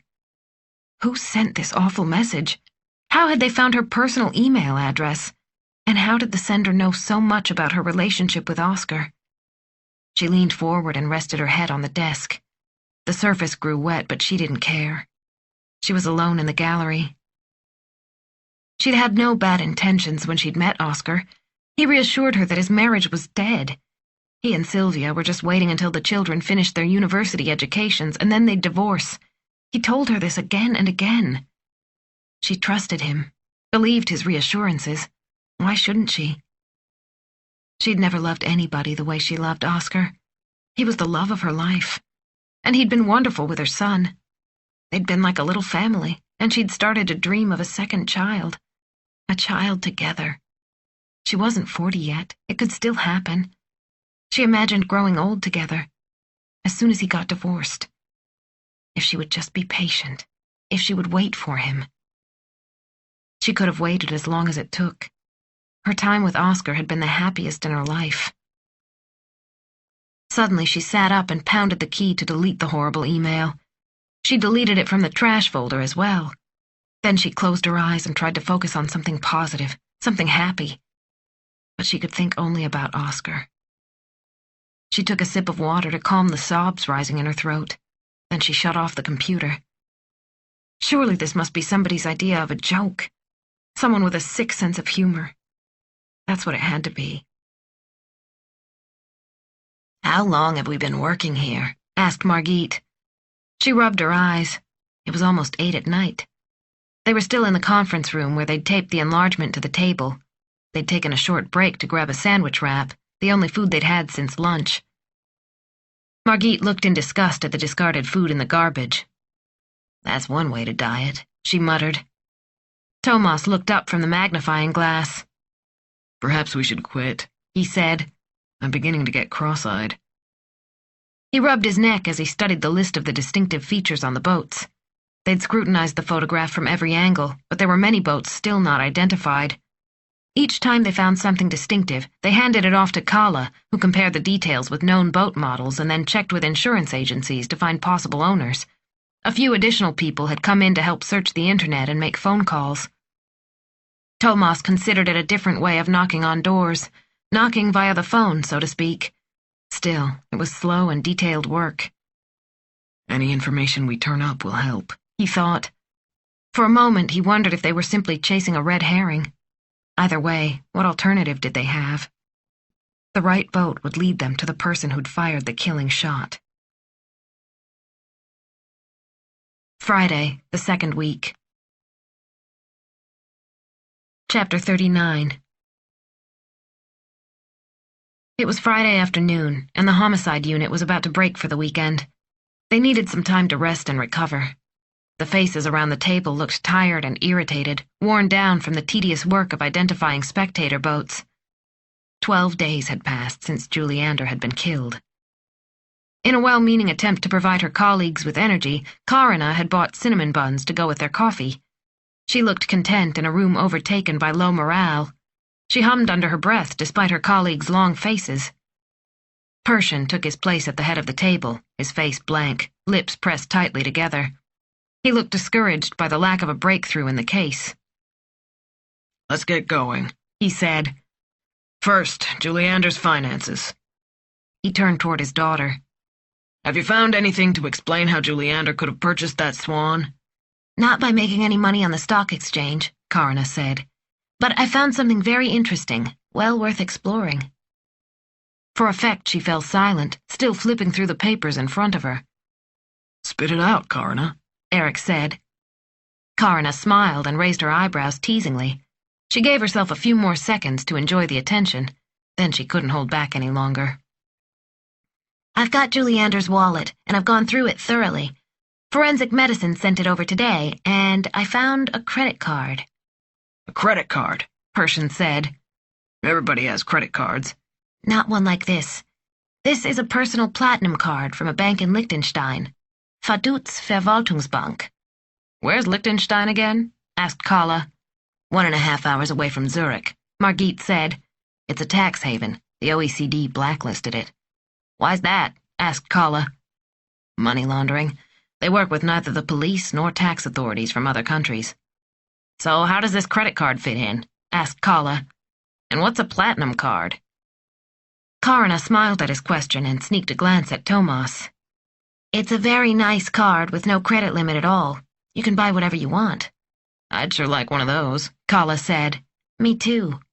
"Tell us about that card," Thomas said. Karina held up an enlarged photocopy of a gray credit card.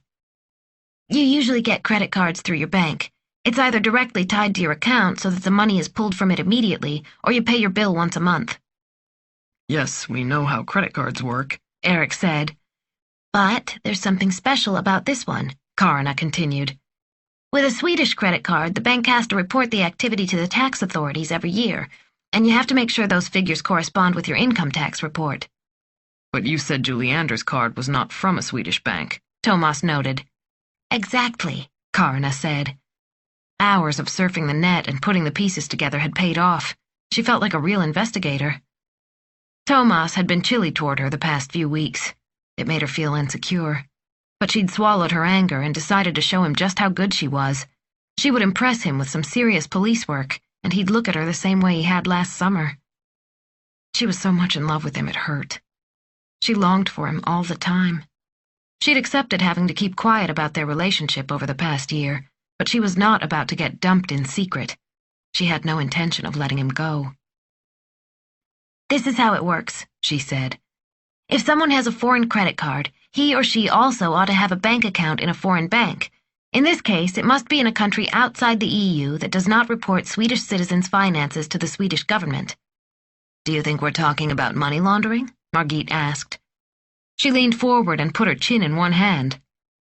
Money abroad not reported to the Swedish tax authorities? Karina nodded. If he were smart, and he most certainly was, he'd only withdraw cash with this card, Karina said. Then none of his purchases could be traced. We'd never be able to find out what he used the money for. "So now we know where the rich lawyer kept his money," Thomas said. "Can we assume he bought his fancy boat using this credit card?" It's possible, Karina said. Thomas smiled at her. "This is extremely interesting," Margit said. "Good work, Karina." "Yes, well done," Thomas added. Karina beamed like the sun. "So where do we go from here?" Persian asked. "Do we know how much money we're talking about here?" "And where the money came from?" Margit added. "There's someone I can ask," Thomas said. Chapter 40.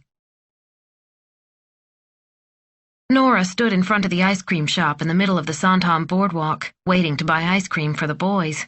3 scoops each. Simon wanted chocolate, strawberry, and vanilla, while Adam asked for blueberry, melon, and chocolate toffee crunch.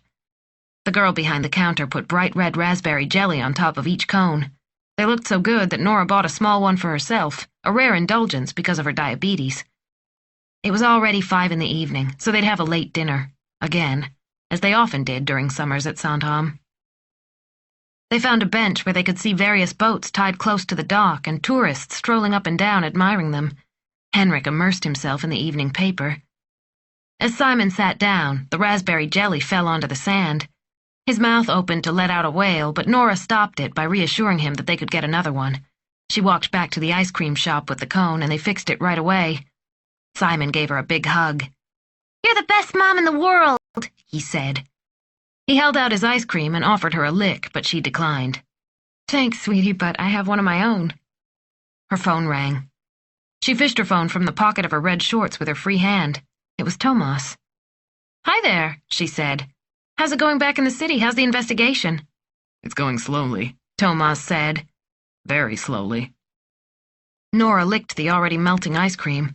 Despite her best efforts, a large chocolate drop landed on her shorts. Typical. "Are you coming out this weekend?" she asked. "Yes, I need your help with something." "Sure, what's up?" "I need information about the rules of bank secrecy, especially banks in Liechtenstein." "Liechtenstein?" Nora had to laugh. "What, are you thinking of hiding some money?" "No, of course not," Thomas said. His voice remained serious. "But could you look into it for me? I need to know more about that country's banks. Will you have some time to talk on Sunday?"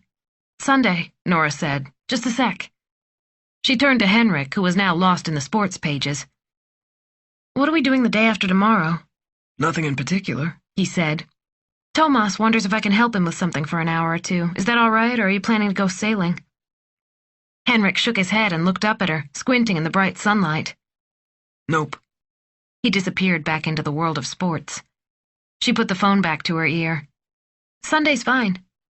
"Okay, we'll meet then. Do you want to go out to Hara, or would you like me to come on over to Sandhamn?"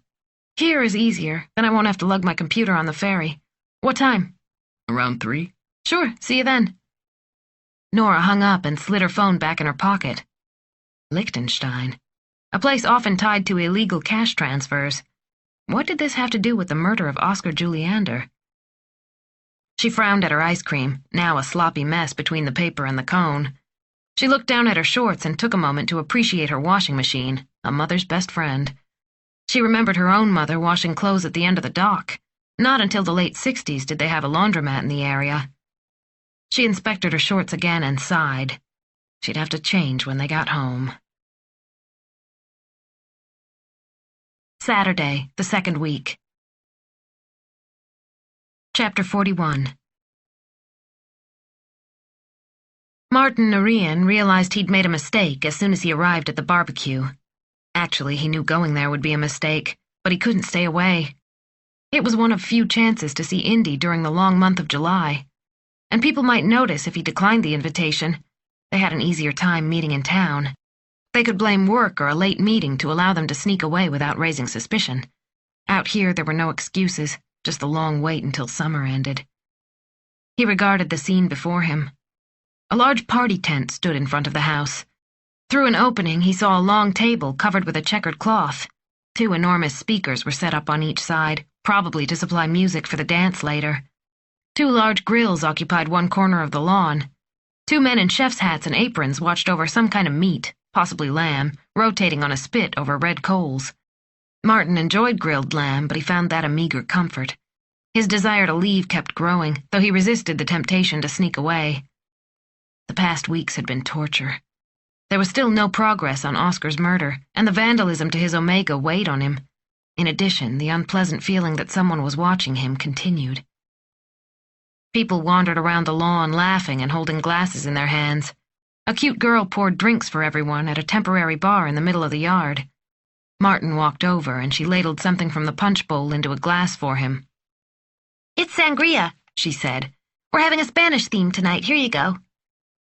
He took a long sip of the pink drink with chopped oranges and ice cubes. Excellent. Not that weak stuff they served on a charter trip to Spain.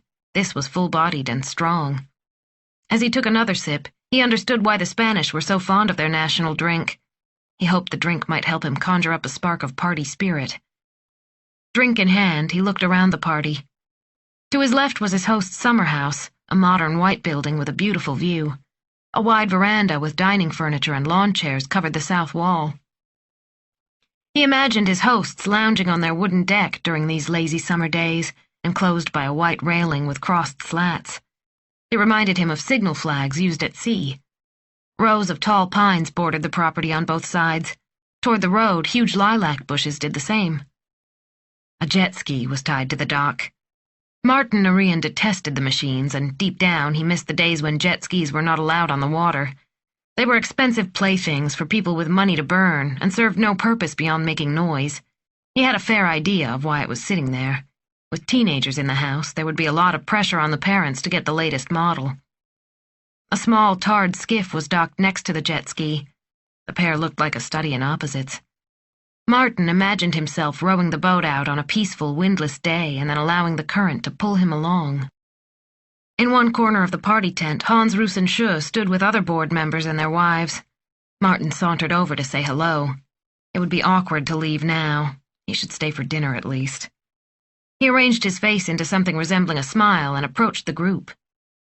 Perhaps there might be a chance for a few stolen moments with Indy that evening, he thought. Something to tide him over, since there would be no moments alone together in the near future. Perhaps after dessert, when people mingled here and there over after-dinner coffee. He already felt better. "Hello," he exclaimed. "What a nice party. How are things going?"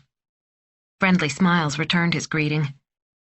Then a light scent reached his nostrils, something spicy that disappeared even as he took it in. He tried to remember where he'd smelled it before. Then he did.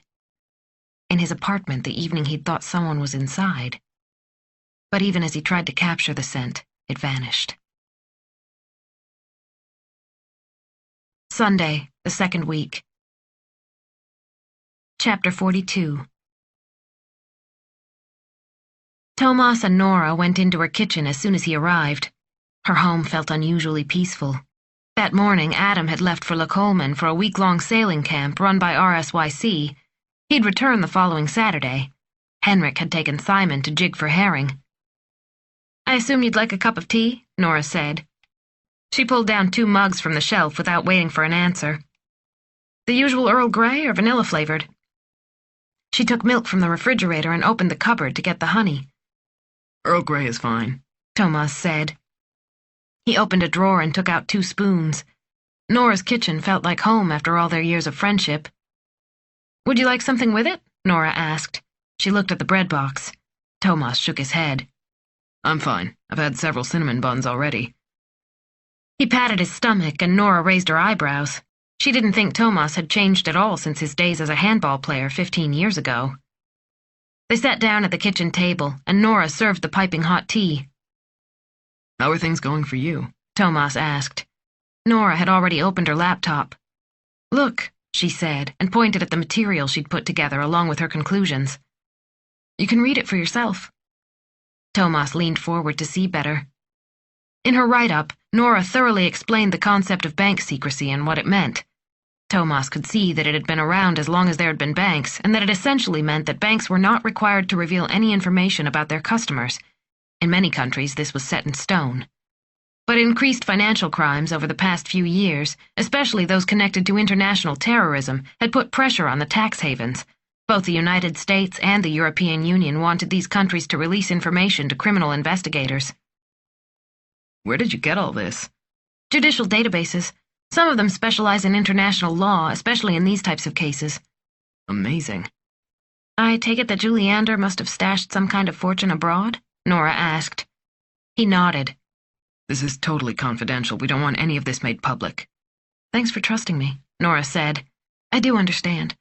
But if you want me to research further about bank secrecy, I should know a little something about why. She took a sip of tea and looked at him. Thomas had to agree. Nora scrolled to another page and continued.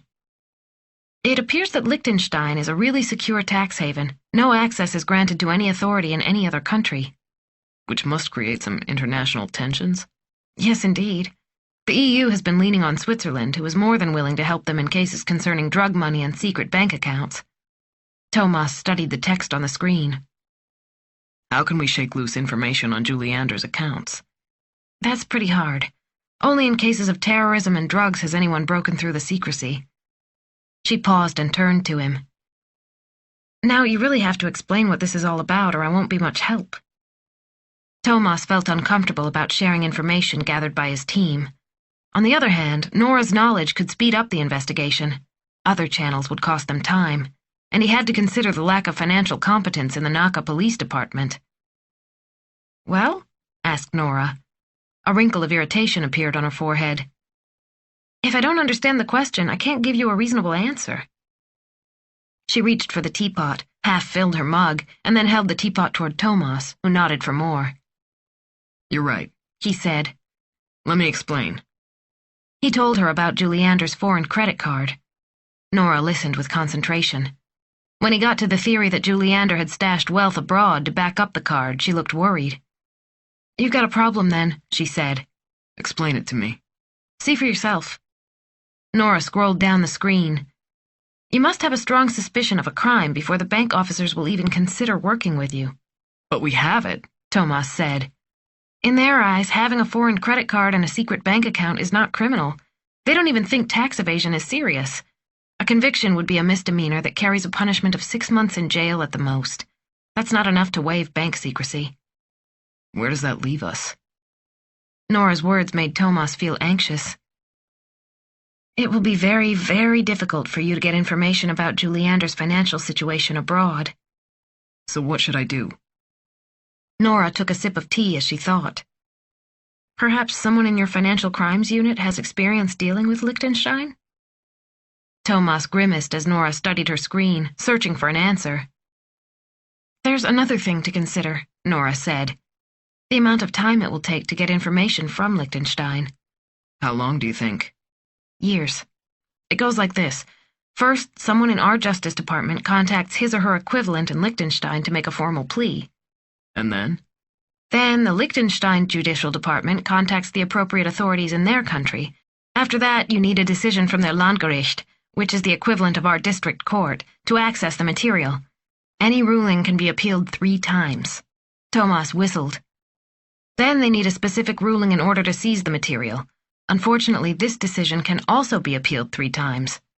That sounds crazy. Nora smiled at him. It gets even better. Even if the right to confiscate the material is approved, another separate decision must be made to transfer the material to Swedish authorities. Thomas groaned. You don't have to tell me. Appeals can be made 3 times. Nora nodded. Precisely. So the request can be appealed 9 times in total before anything can reach Sweden. How long do you think that would all take? I'd guess 3 to 4 years. Thomas was starting to lose faith in the judicial process. Anything else? He asked, discouraged. Do you really want to know? He nodded. After all that, the information comes with some strings attached. The material handed over to Sweden cannot be used for tax purposes. It can be used only for your murder investigation. Without a secure promise to follow this rule, you won't receive it at all. Thomas had difficulty digesting all this information. Finally, he could say only, I see. He stood up slowly and leaned against the kitchen counter while he tried to think. So you're saying this is impossible? Nora interrupted him. What credit card did you say he had? A MasterCard or a Visa? Why? You can contact their branch here in Sweden. The card might be issued abroad, but the Swedish office may still be able to help you. At least they can help you track the flow of money. Of course. Follow the money. Something else to consider. Where did the money come from before he put it in the secret bank account? Nora was thinking out loud. Keep going, Thomas said. It was one of the questions he and his team were trying to answer. The whole purpose of a foreign credit card is to hold deposited capital as a form of liquid assets, right? I assume so. Money from the law firm couldn't have been used, not in a tax haven. A bankruptcy lawyer must keep his accounts open to the court. They'd have shut him down in 2 seconds if his accounts were connected to Liechtenstein. And it would be impossible to transfer the money legally. Thomas tried to follow her train of thought. No, the authorities would have been alerted, and he would have been forced to pay taxes on it before it left the country. Of course, there are people who carry money out of the country in a suitcase. Too great a risk. He would have been disbarred if he got caught. So the million-dollar question is, where did the money come from to back up that foreign credit card?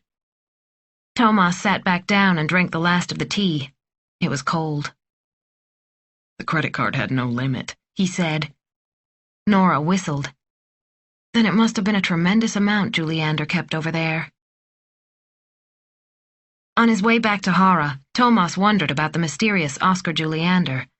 The image of an exceptionally successful business lawyer with a perfect career and a perfect family was now falling apart. Why would he risk losing all that? Evading tax by holding secret bank accounts abroad was, after all, a serious crime. If he'd been discovered, his career would have been finished. Had Juliander become so successful that he felt above the law? Or did he want the Swan so desperately that he was willing to break the law he'd worked his whole life to uphold? Perhaps Juliander had angered or cheated someone who then killed him in revenge. In that case, who? And where did all that money come from? Monday, the 3rd week. Chapter 43. Did you get anything from the credit card company? Thomas asked Margit as he took a bite of hamburger steak, one of 2 lunch specials. They ate at one of the Naka Strand restaurants, a few minutes' walk from the police station. They'd chosen an outdoor table to get some fresh air and escape the smell of fried food. "Our dear prosecutor Uman has arranged it all," Margit said. She looked up from her fried cod. "I spoke with the administrative head of the credit card company before we left. I've sent our questions to him." Did he seem willing to cooperate? So. Their computer guy was on vacation and they'd had to call him back in, but I guess this probably isn't the first time they've needed to look up data for a criminal investigation. She took a bite of fish and continued. "The boss warned me that things won't move very quickly, unfortunately." Okay, Thomas said. we can only hope for the best. It'll be interesting to find out what's hiding there. He took a piece of bread, buttered it, and ate it before he speared the last bite of hamburger steak. Would you like some coffee? He stood up even before Margit answered, knowing she never declined coffee. He walked through the dim restaurant to where coffee pots sat on warmers. He took 2 white mugs, filled them with the strong brew, and carried them back to Margit. Here you go. He took a sip. The coffee was good. "The boat identification is moving forward," Margit said. Kala and his assistants had succeeded in identifying 15 of the boats by patiently making one phone call after the other. Then Kala had the inspiration to ask Axel Bjering if he recognized any, and he'd given them another 3. After yet another perusal of the picture, Thomas found he recognized one as well. It belonged to a 75-year-old neighbor on Hara who'd known his parents. Now the question remained, did his neighbor know Oscar Juliander? The owners of the 19 identified craft would be brought in for questioning. The wheels of the investigation were moving, however slowly. Tuesday, the 3rd week. Chapter 44. Thomas left early that afternoon for Hara. His thoughts had frozen and he felt like giving up.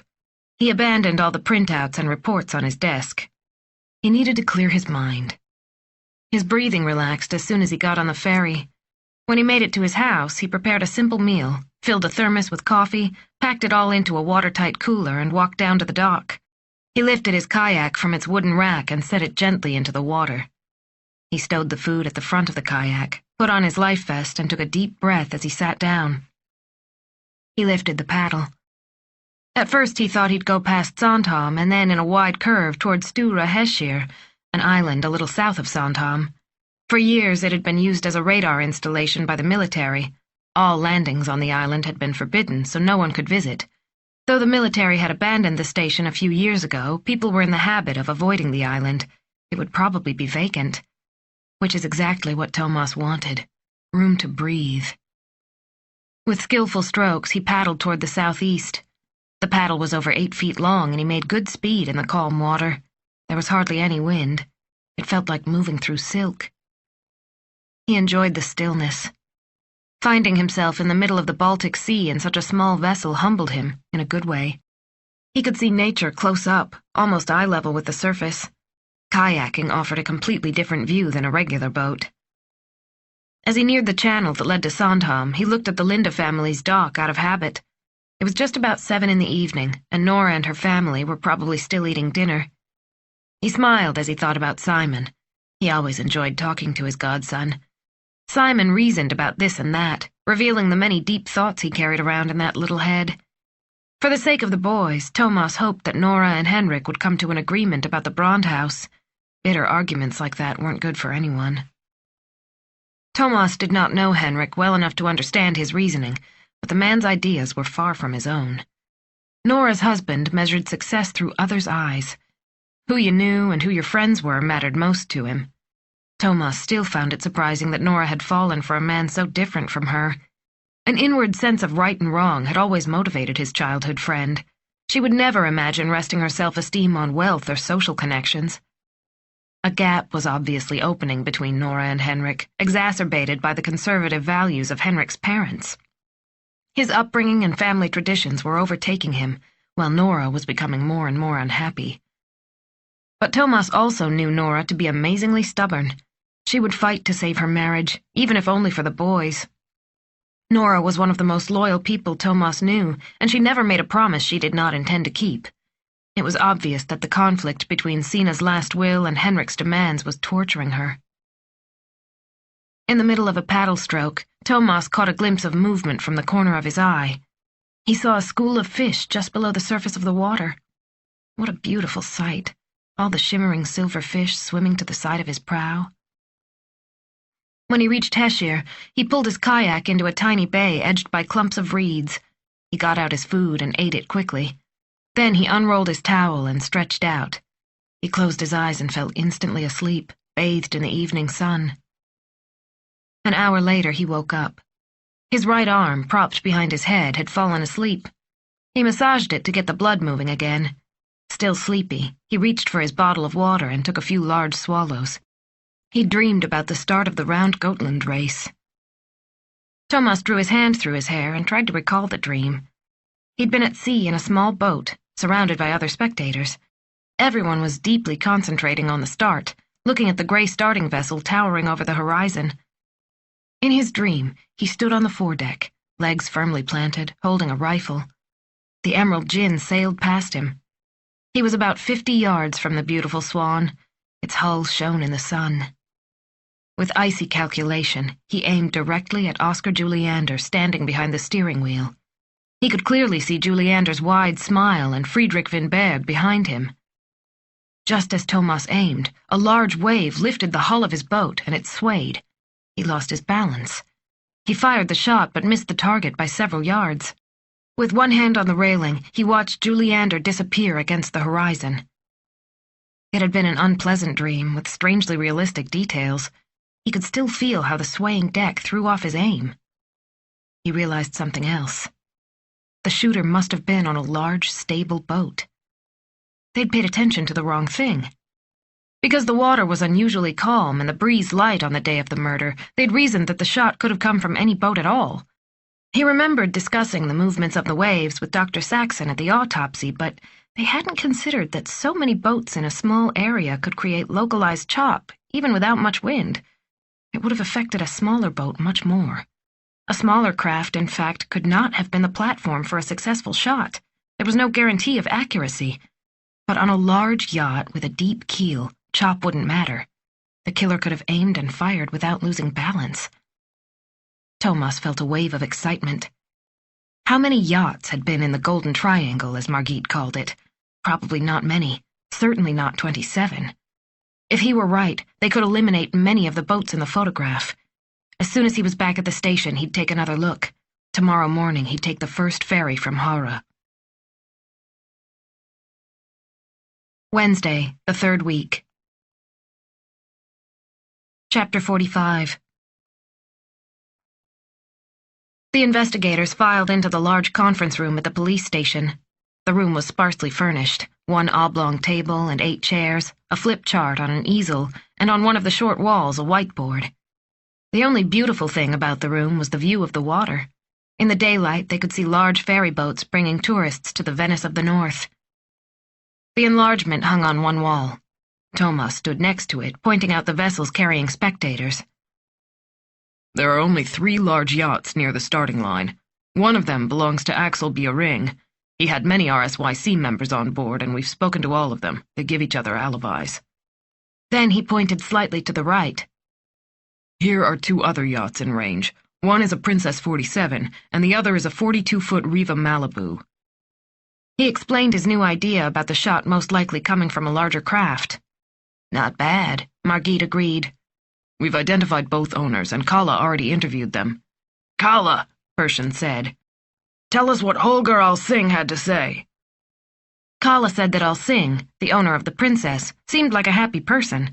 He'd taken his wife and 3 teenage sons, as well as their Siamese cat, to watch the start of the Round Gotland race. His children hadn't lasted long. They'd begun to complain of seasickness and boredom. You know how teenagers can be, Al-Singh had said. Kala didn't know how teenagers could be, but he'd nodded anyway. They'd returned to Sandhamn early because of the constant complaining. They'd gone to Vershusa restaurant. It was only that evening, while watching the news, that the Al-Singh family had heard what had happened. When Kala had asked if anyone could verify his story, Al-Singh had grinned and said his wife and sons could. They were all in the same boat, so to speak. That's their whole story, Kala said. The interview with the people on board the other yacht was similar. Unlike the Al-Singhs, this skipper had been present at the time of the shooting. He realized something had happened on the Emerald Gin, but he didn't know what. He thought maybe someone had taken ill. Kala finished his report. The room fell silent. The investigators gazed at the enlargement and considered the new information. Karina spoke up first. The hatch. There's a hatch on the foredeck of this boat. Look here. She approached the picture and pointed to the hatch. Thomas joined her to study the enlargement. It showed the boats all pointing in the direction of Juliander's Swan at the moment of the start. The Princess 47 was the only yacht with a hatch on the foredeck. Thomas leaned closer. Could someone shoot from the forepeak with the hatch open? Why not? If someone kneeled on the bunk, opened the hatch, and aimed carefully? If the vessel didn't careen because it was so large? And if he were protected from anyone seeing what he was doing so that nobody could interrupt? Sharp, Karina, he said. She brightened. It worried him to see how happy his praise made her. It just came to me, just like that. Persian beamed at his daughter. We must talk to Holger Al-Singh again, Margit said. Immediately. Where does he work? She looked at Kala. He's an engineer with his own consulting firm. He often takes clients out on his yacht. Any connection to Juliander?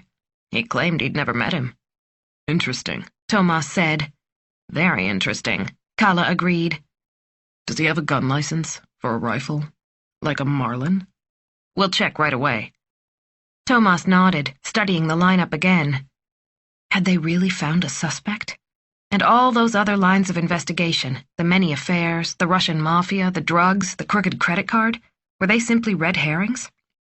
Events in Juliander's life unrelated to his death?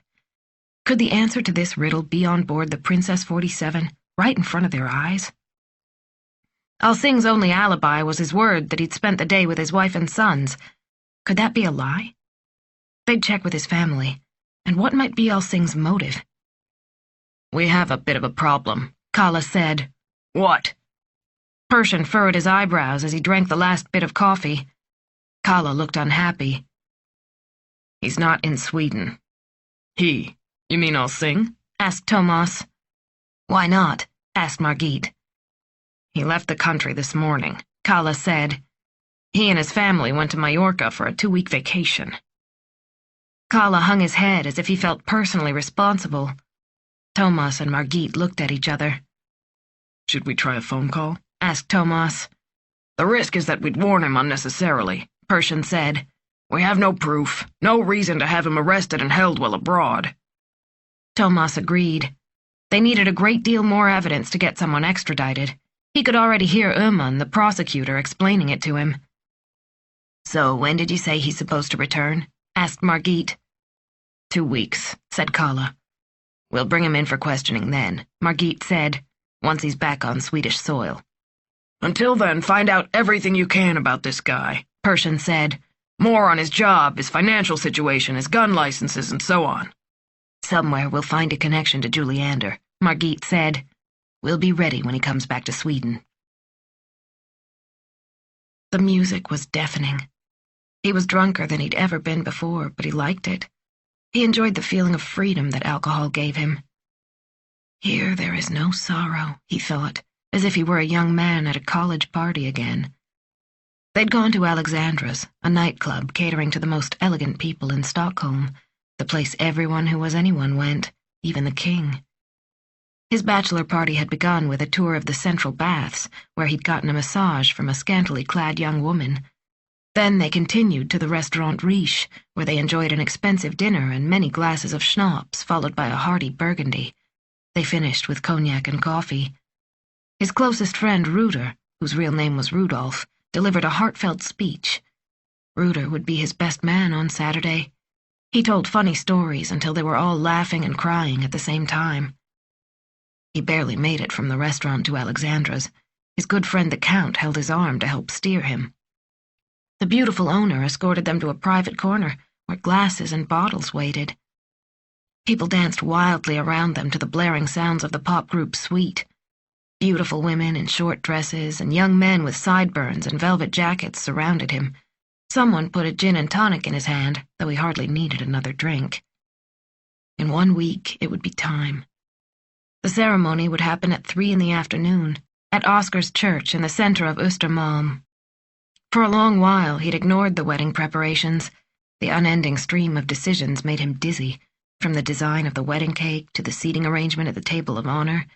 How could it take so much time to plan a celebration that lasted only a few hours? After the engagement, everything moved forward with surprising speed. His bride's bottomless enthusiasm scared him. It felt like the wedding had become more important than their relationship. She'd spent so much time planning the ceremony the last few months that he'd barely seen her. He took a long pull from his drink and stumbled over to the Count, who was talking with a pretty brunette on his knee. "Skål! May the devil take me," he said. He downed the rest of the drink and ordered another. Thursday, the 3rd week. Chapter 46. The funeral was set for 2 in the afternoon, but guests began to gather in front of Upenborelse Church in Solchebaden half an hour early. The beautiful old church, designed by Ferdinand Buberg, sat high up on a hill with a wide view of Gjersta Bay. An imposing creation that could hold 400 people, the church dominated the surroundings with its clock tower and Art Nouveau architecture. Today, Oscar Juliander would be buried here. They'll need all the space, Thomas thought. The parking lot had filled up, and cars now lined the narrow road to the church. Thomas and Margit stood apart from the others. He recognized many of the guests, including famous businessmen and lawyers. At the entrance, he saw Ivar Helene from the Kalling law firm, standing with a group of men and women dressed in black. Thomas guessed they must be Juliander's colleagues from the firm. Eva Timell stood with them. She wore dark sunglasses, but Thomas could tell by her flushed face that she'd been crying. Thomas and Margit waited until everyone went inside. Then, just before the huge wooden doors closed, they entered. Space was scarce because of the crowd, but they managed to find a spot in the last pew before the giant doors opened again for the family. The minister led the procession with Sylvia Juliander beside him. She wore the darkest black dress imaginable and a hat with a veil. Their 3 children followed, the daughter slightly ahead of the sons. Sylvia clutched a crumpled linen handkerchief. The sons walked solemnly in black suits with white ties. Each child carried a red rose. The family sat in the pew closest to the altar. Silence settled over the congregation. Then the organist began to play the hymn Beautiful Savior. It reminded Thomas of the last funeral he'd attended, the one with only a tiny white casket. He and Pernilla had sat in the pew closest to the altar, struggling to understand something beyond comprehension. Emily no longer existed. Emily was dead. They'd held the service for only the 2 of them. They could not handle having anyone else there, not even their parents. They'd barely managed to make it through themselves. Thomas did his best to set these melancholy thoughts aside, to ignore his sense of failure as he remembered the funeral and separation afterward from the woman he thought he'd be married to for the rest of his life. If he died tomorrow, there wouldn't be enough mourners to fill a church, he thought in an attack of self-pity. Just 1 ex-wife and 1 young girlfriend he was already tired of. Thomas willed himself to close his eyes and think about the investigation instead. Until now, they'd only had pieces of a puzzle. Wherever they turned, the media followed. It was hard for the police to work amid all the speculation. There seemed no end to the articles written about this story. The tabloids even turned to pure invention. If Pershing hadn't thought to get their media spokesperson involved immediately, they wouldn't have had a moment of peace. Thomas opened his eyes and looked toward the altar. The family had chosen a walnut casket. An unbelievable number of flower wreaths and bouquets surrounded it, and an especially beautiful arrangement in white and green tones adorned the top. The minister delivered a touching eulogy about Juliander's love of life, his ability to find humor in any situation, and how valuable he'd been to so many. Thomas felt surprisingly moved by the eulogy. His team had developed a picture of an unfaithful liar who manipulated the truth and took his material status for granted. Thomas had come to see Juliander as a deeply egotistical man who put his needs above those around him. Now another person came into focus. Oscar Juliander meant a great deal to many. People liked him, the same people who now cried quietly in this church. His widow and children remained in the first pew, inconsolable. And somewhere, far from here, a distraught Diana Sutter delivered her own silent farewell. He knew she did not dare attend the service, especially after the newspapers exposed their hidden relationship. A wave of compassion washed over Thomas as he remembered her pale face and tear-filled eyes. What made the dead attorney so obviously seek all the classic attributes of success? Thomas wondered as the minister prayed for Oscar Juliander's soul to find peace. Was he driven by competition? Was it all about the trophies he'd collected in droves? Did he enjoy being a lawyer with the high salary, the cars, the boats? Or did these things seem hollow once he'd acquired them? Was the house of cards about to fall down? When the time came for guests to walk past the casket to bid Oscar farewell, Thomas and Margit quietly stepped outside. They'd had no specific reason to attend Juliander's funeral. It simply felt like the right thing to do, especially while investigating the man's death. Eventually, the doors opened wide and people exited. They milled about on the gravel pathway below the church, many of them still drying tears. The family had invited the guests to a reception in the Grunewald mansion not far from the Juliander home. Thomas assumed most would attend. He nodded to people he'd interviewed in Sandhamn and who recognized him. As he stepped back to let someone hurry past, he bumped into someone. He turned to apologize and found Ingmar von Hone. "It's nothing," von Hone said as he caught his balance. He shook Thomas's hand and greeted them both. Standing beside him, Isabel von Hone did the same. "How is the investigation going, if I may ask?" Ingmar von Hone said. Thomas and Margit glanced at each other. They found it best to give the standard answer in these situations. "It's moving along," Margit said. "These things take time." "We all hope you find the bastard," Ingmar said. "People like that should be locked up for the rest of their lives." Margit changed the subject. "I hear that you'll be elected chairman of the RSYC in September," she said. "I read about your nomination in the paper." Before von Hone could speak, his wife jumped in. "Isn't it wonderful? Ingmar has put so much time into the club that he really deserves it." She looked pleased as she continued. "We all know he'll do a fantastic job. It's a big responsibility, and Ingmar is certainly the man for the job." She didn't seem to care that she was embarrassing her husband. "Did you know that Ingmar's father also served on the board? He was first vice chairman in his day, so this is the second generation. Perhaps our son Marcus will follow in their footsteps." She sighed briefly. "My father-in-law would be so proud if he could see us today, but unfortunately he passed away many years ago." "Now, Isabel," Ingmar von Hone said. He looked at Margit and Thomas. "I regard this as a temporary position. Somebody had to take over after Hans, and now that poor Oscar is no longer with us." He gave a helpless shrug and let his eyes wander along the tops of the trees. Margit shifted her weight from one foot to the other, unable to think of anything to break the silence. Ingmar von Hone glanced at his watch. "I'm sorry, you'll have to excuse us," he said. "We must go to the reception. We wish you luck with your investigation." He gave a friendly nod and escorted his wife to their car. "He seems like a nice guy," Margit said. "In contrast to his wife, yuck. I wonder what he ever saw in her." Thomas had not been impressed by either of them. "They're the worst sort of upper-class people, if you ask me. I've had to deal with a number of their kind in Sandhamn. He's simply the male version of her. He headed in the same direction as the von Hone couple. Time to get going, he said. Anything will be better than this. Chapter 47. Nora's rage grew so intense that it caused her physical pain.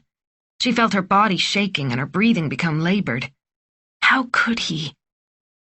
Exhausted, she collapsed into a corner of Sina's old boathouse where she'd fled to for some peace. She buried her head in her hands and leaned against the wall. The fishing nets around her smelled of seaweed and salt, comforting and familiar. She took a deep breath and let it out slowly. Henrik had dashed her hopes of becoming closer to him after the winter. His words echoed in her head. She'd be the first to admit that the past year had been incredibly difficult. She'd struggled with dark thoughts. Night after night, those hours in the Grunschar lighthouse returned, and she would wake covered in sweat, smelling smoke. The memory gripped her mind and refused to let go. Henrik had urged her to see a psychologist. Finally, she'd called the therapist one of his colleagues recommended. She had no expectations. Without Henrik's prodding, she wouldn't have gone at all. The psychologist's office was on Sveavägen, in the middle of the city. He was a bald man who wore horn-rimmed glasses, gray pants, and a shirt buttoned to the neck at every session. She sat in the light brown armchair across from him. His technique involved bouncing her own comments back to her in the form of questions. He always began by asking how she felt. After she talked about her feelings for a while, he picked her last sentence and reworked it with a question mark. She responded, and he repeated the maneuver. He charged her 500 kroner an hour for this. She gave up after 5 sessions. Therapy was not her thing, she decided, though the dreams became less troublesome after the visits. They weren't as frequent or intense. But she struggled when she returned to work after sick leave. She remembered immediately why her job made her so unhappy. Everything that had driven her to search for a new one remained. Her anger at Henrik grew. He had insisted she turn down the Malmö job. But at the same time, she desperately wished that their life together would remain the same, that it would return to what it had been in the past. Last week, when she'd curled up next to him and fallen asleep, happy and in tune with him, she truly believed things might work out. But they quickly reverted to their old pattern. Henrik got his way, his mother got involved, and she shut up and played along. Now he was allowing the real estate agent to bring the family living in Switzerland to inspect Sina's house. He'd ignored her suggestion to rent it first. He knew she wasn't ready to sell. She'd tried so hard to explain her reluctance. Had he listened at all? Without blinking, he'd told her the family would come by on Saturday at 2 in the afternoon, after Adam returned from sailing camp. She'd felt herself turn to stone in her own kitchen, unable to say a word. "What's wrong, Mama?" Simon had asked. He'd looked worried as she walked away, her face white as chalk. She couldn't remain in the room with Henrik 1 minute longer. She didn't remember finding her way to the boathouse. It simply felt like the most natural place to go, somewhere to be alone. When had money become so important to him? How had it come to this? Chapter 48. Thomas and Margit sat at the conference table with Juliander's financial records in front of them. Most everyone else had left for the day. Thomas planned to stop by Karina's with pizza later that evening. "This man lived far beyond his means," Margit stated. "There's no way he could have bought that swan on his own." Don't forget all his mistresses, Thomas said. He remembered the ring Diana Söder received for her birthday. That hadn't been cheap. Their interviews with his other mistresses exposed similar extravagances. Oscar Juliander had been a generous man who took his lovers on expensive trips where they stayed in elegant hotels. "It's odd that no boat payment shows up here. Unless he had a suitcase full of cash, he must have found a different way," Margit said. She shoved the papers aside. "Even if he used the Liechtenstein card, why don't the transactions show up here?" Thomas took a last sip of tea and thought about the problem. He looked at the statement from the Swedish branch. All the transactions listed had taken place in Sweden. He certainly withdrew lots of cash, he said. They had a list of dates and withdrawals for 10,000 kroner each. The dead man had secretly increased his cash flow, a simple but smart way to use a hidden bank account. Withdrawing money at ATMs kept things discreet. A bank cashier might have become suspicious. This guy was one smart lawyer, Margit said. The credit card isn't even in his name. She read aloud, Springfund S.A. It's a name that says nothing. Account in Liechtenstein. Can't see the human being behind it.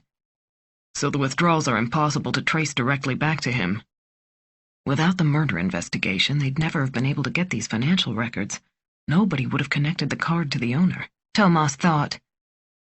But the question remains, how did he pay for his boat? Ah, I got it, Thomas said. What? The shipyard is not in Sweden. Explain that. Margit looked at him. Swan boats are made in Finland. That's why we see no payments here. This list covers only payments and withdrawals in Sweden. The Swedish branch wouldn't include payments made in Finland. So now we have a chat with the Finnish branch? Probably.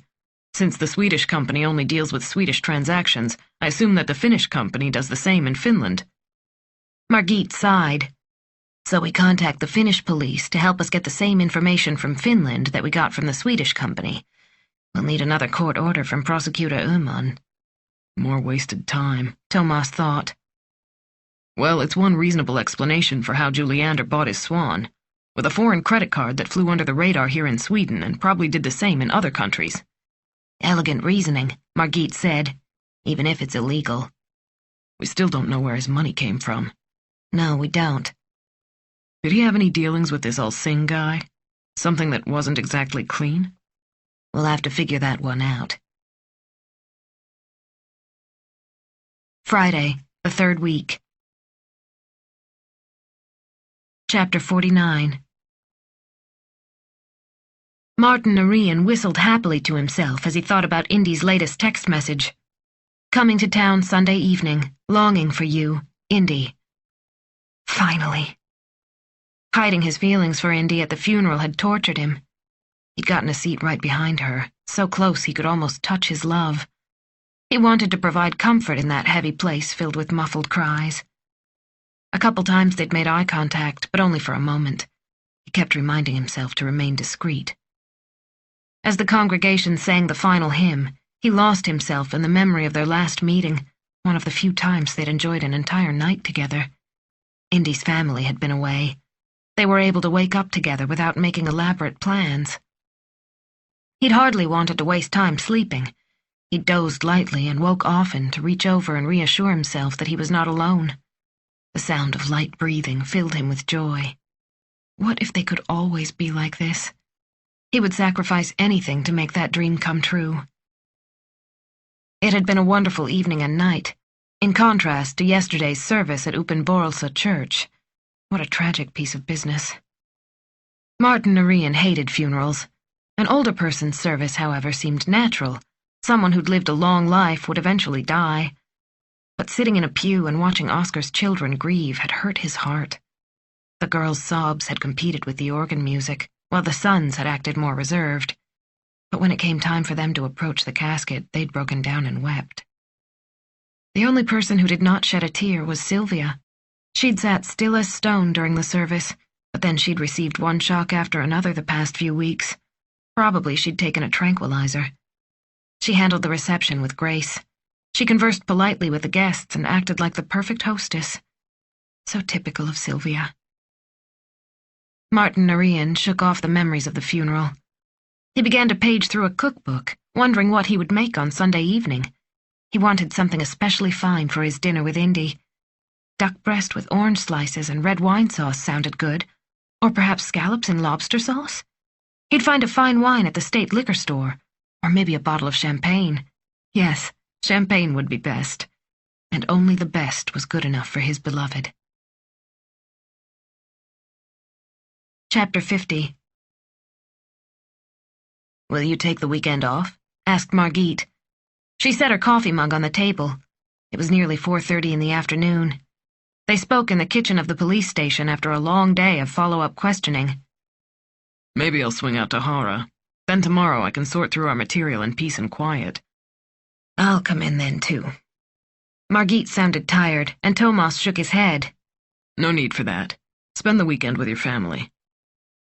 Thomas had a great deal to think about. Last night he'd gone to Karina's. They'd enjoyed some pizza and beer. She'd wanted to cuddle, but Thomas hadn't felt like it.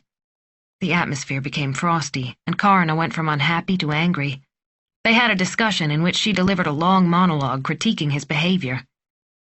"You will have to make up your mind, Thomas," she said. "You know that I love you. I've been in love with you for over a year, but I have no idea what you want." She was so upset that she got up from the table and stood with her back to the kitchen counter. Her dark hair was held back in a ponytail. It cut Thomas to the core to see her like this, so young and vulnerable, and to know he was the one who'd hurt her. "One minute you're kind and sweet," she said. "We have a great time together. Then at work you hardly even look at me, and I don't understand why." She stared at him. "But I won't go on like this. If we're staying together, I'm done sneaking around. I want everything out in the open." She took a deep breath, crossing her arms tightly across her chest. Her eyes filled with tears as she spoke. "Are you ashamed of me, Thomas? Do you have any idea how hurtful it is that you won't reveal our relationship to everyone?" She wiped away a few tears. "I think you should go now," she said, "and think about what you want. But remember, I'm not going to sit here twiddling my thumbs waiting for you to make up your mind." Thomas could tell by her trembling lower lip that it took every ounce of her self-control to keep from bursting into tears in front of him. He picked up his jacket and left without a word. He felt totally ashamed because everything she said was true. He enjoyed himself with Karina, and nobody had forced him to be with her, but he did want to keep their relationship a secret. And why? Why did he feel uneasy about publicly acknowledging Karina as his girlfriend? Because she was just a girl, only 25 years old? Of course not. She was more than a girl. Even thinking that belittled her. What was wrong with him? He sighed out loud. "What?" asked Margit. I have some things to figure out, He said. He knew he sounded unhappy. The room went silent until Margit spoke again. "Well, if we've finished here for now, I think I'll head on over to my summer house. My sister and her husband are coming over for dinner tomorrow evening, and maybe I'll try to force my daughters to stay home and spend some time with their relatives." So they have other things they want to do? asked Thomas. "I never see them anymore, especially on the weekends," Margit said. "They're out with friends every evening during summer vacation." She smiled in resignation. I guess that's how teenagers are. Thomas said. "True, but I get tired of having constant discussions about what they're wearing, where they're going, and when they'll be back." Can't you sick Bertel on them? Thomas said. He half joked. Margit's husband was a teacher, too friendly to put the fear of God into anyone. Thomas had met him only once, but wondered how he controlled his upper-level classroom. That was the age when students tended to be difficult. Margit's skeptical expression told Thomas what she thought of his suggestion. It also told him that he had no understanding of teenagers. "Well, it's like this, Thomas," she said in an almost lecturing tone. "There's a special connection between a mother and her daughters, especially when they're teenagers. Believe me, there's no point in getting Bertel involved." She sighed and put down her mug. "But everything has its time," she said.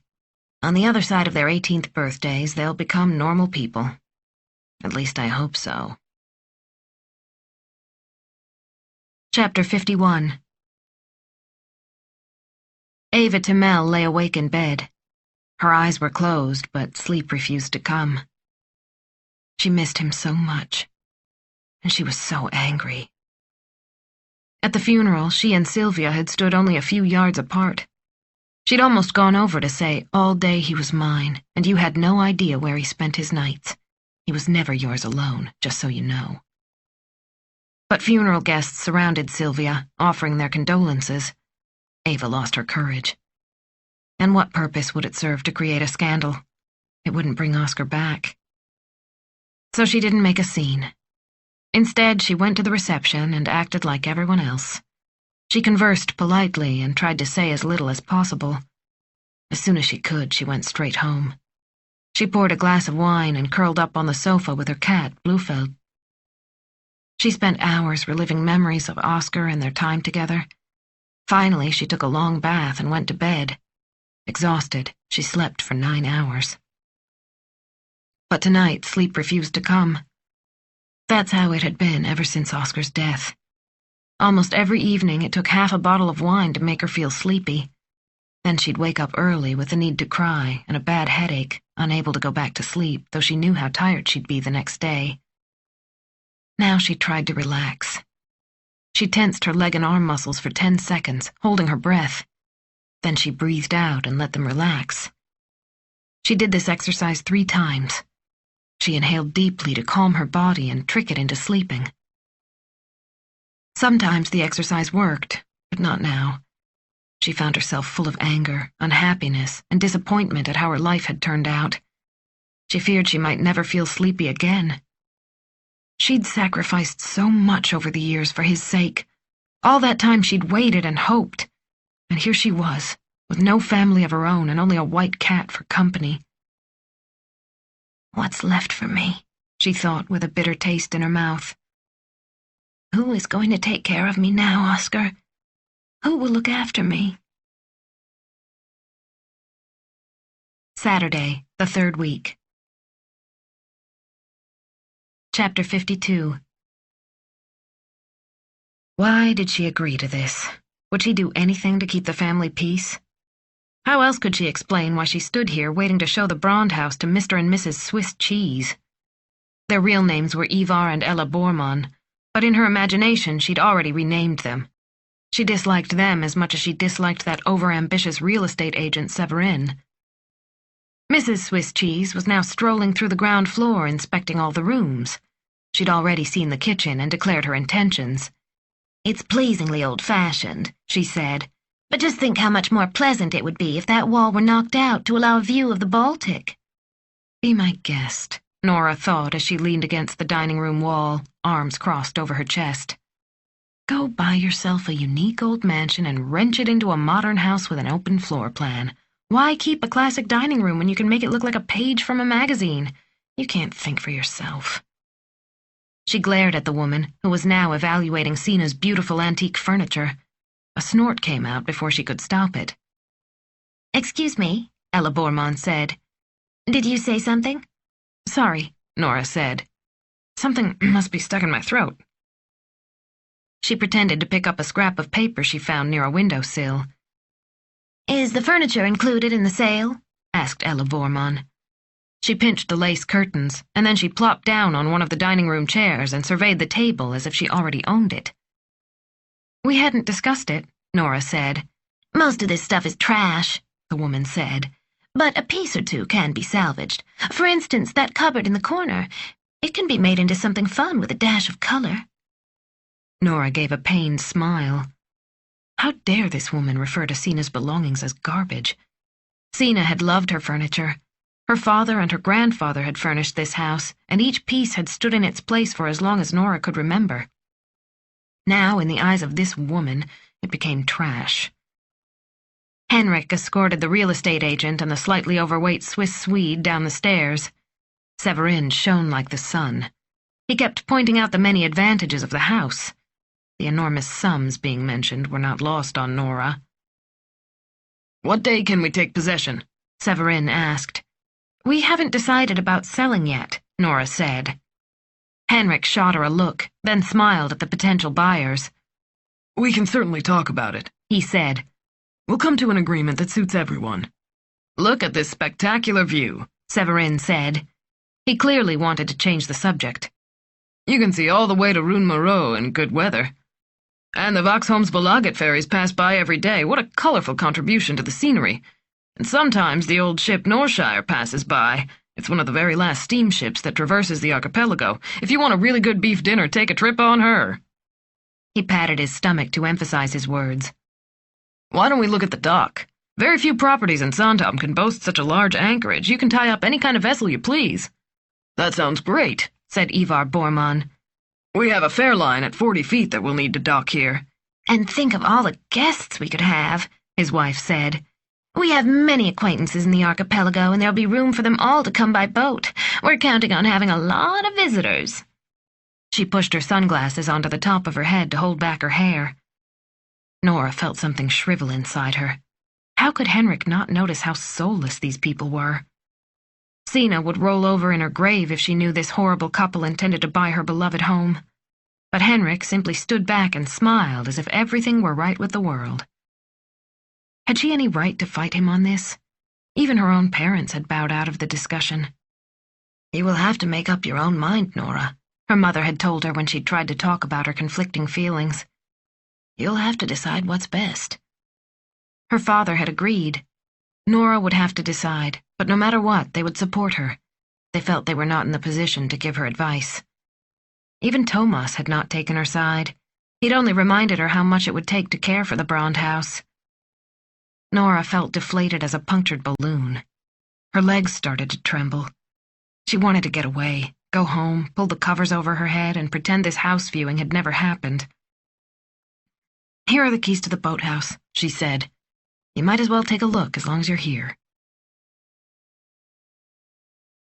Chapter 53. "How nice of you to come. Please make yourselves at home," Isabel von Hone said. "Ingmar's preparing the drinks. He'll be right here." She smiled at the Rusenschus and took their summer jackets. The bouquet Hans Rusenschö had brought along pleased her. "What beautiful roses. I love roses. Thank you so much." She led them to the living room where bowls of snacks and a tray with 8 cocktail glasses waited. Silver toothpicks with 3 green olives balanced on the edge of each glass. Beside them, a large crystal pitcher held ice-cold martinis. Ingmar von Hone bent over the tray preparing the drinks, but smiled at his guests as they entered. He kissed Britta on both cheeks and then shook her husband's hand. "Arvid and Christina are on their way," Isabel said. "And Anders and Anne-Sophie as well." She poured them each a drink. "Ingmar," she said, looking impatiently at her husband. "Could you check outside? It sounds like our other guests have arrived." It was a command, not a request. "Yes, dear," her husband said. He disappeared from the room. There was an awkward silence. Hans Rusenschö stared into his glass. He had tried his best to get out of this dinner. It was too soon after Oscar's funeral for a party. How efficient, he thought, with everyone already in the area. A small, elegant dinner to pave the way for Ingmar's election. So typical of Isabel. Hans had accepted the idea that Ingmar would be his successor, but he had a hard time dealing with Ingmar's wife. She would surely be an asset to Ingmar in his new role, but he preferred to avoid Isabel's company. Though many admired her ambition, it made him shy away. Her motives were too obvious for his taste. Tonight, Isabel's voice and gestures were over the top, not that this was unusual. She enjoyed the social life, and there was no limit to her enthusiasm for organizing charity events. But that was the problem in a nutshell, Hans Rusenschö thought. He tried to find the right word. That obsession. She measured her life by her social successes in a way he found completely foreign. Foreign to Britta, too, for that matter. Not for a moment would he have agreed to accept the chairmanship of RSYC for social prestige.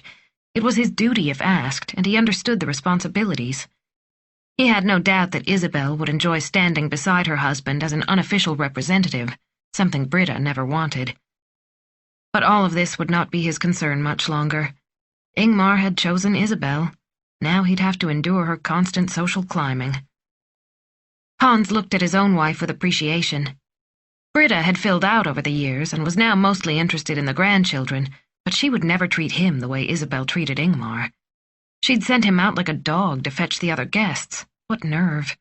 He would never tolerate such bad manners. He sipped his martini. It was dry, as he preferred. At least Ingmar mixed a good martini, even if he was not master in his own home. Ingmar von Hone escorted the other guests in. The RSYC committee chair for facilities, Arvid Velin, and his wife Christina walked in. Next came the man in charge of the nomination committee, Anders Bergen-Krantz, and his wife Anne-Sophie. All the guests had arrived. Oscar Juliander's ghost hovered over the dinner. Everyone at the table had attended the funeral, and the ladies commented on the tasteful service, the beautiful flower arrangements, and the moving eulogy. Then Hans Rusenschö cut to the chase. "Has anyone heard about the police investigation? I don't understand why they haven't found the killer yet. It's been weeks. What are they doing?" He looked around the dining room. The table was set with old family china, silver candle holders, and a flower arrangement. Ingmar sat next to Britta, and Hans had been placed between Isabel and Christina. That meant that he would give the thank-you speech at the end of the dinner, which didn't trouble him. He'd done it fairly often in recent years. Arvid Velin cleared his throat. He was a well-spoken man with an active intellect. As a young student, he'd written a number of radical articles for his university's student newspaper. Though he'd grown more conservative as the years rolled by, after a few drinks he'd sometimes spout ideas from the wild 60s. "They don't seem to have much to go on yet," he said. "But what can you expect these days? Budget cuts affect everything. You never see patrol cars around anymore." I wonder if they'll ever find out who killed poor Oscar, Christina Velin said. "It's a scandal they haven't gotten anywhere," said Anders Bergenkrantz. Don't say that, said Britta. She put her hand on his arm. Of course they'll catch Oscar's murderer. I'm sure they will. I think it was someone from the underworld. Oscar was a lawyer. So many criminals want revenge. She shivered. "Dearest," her husband said. "Oscar was a bankruptcy lawyer, not a defense lawyer. He didn't handle criminals." But who else would do such a thing? His wife said. Oscar had no other enemies.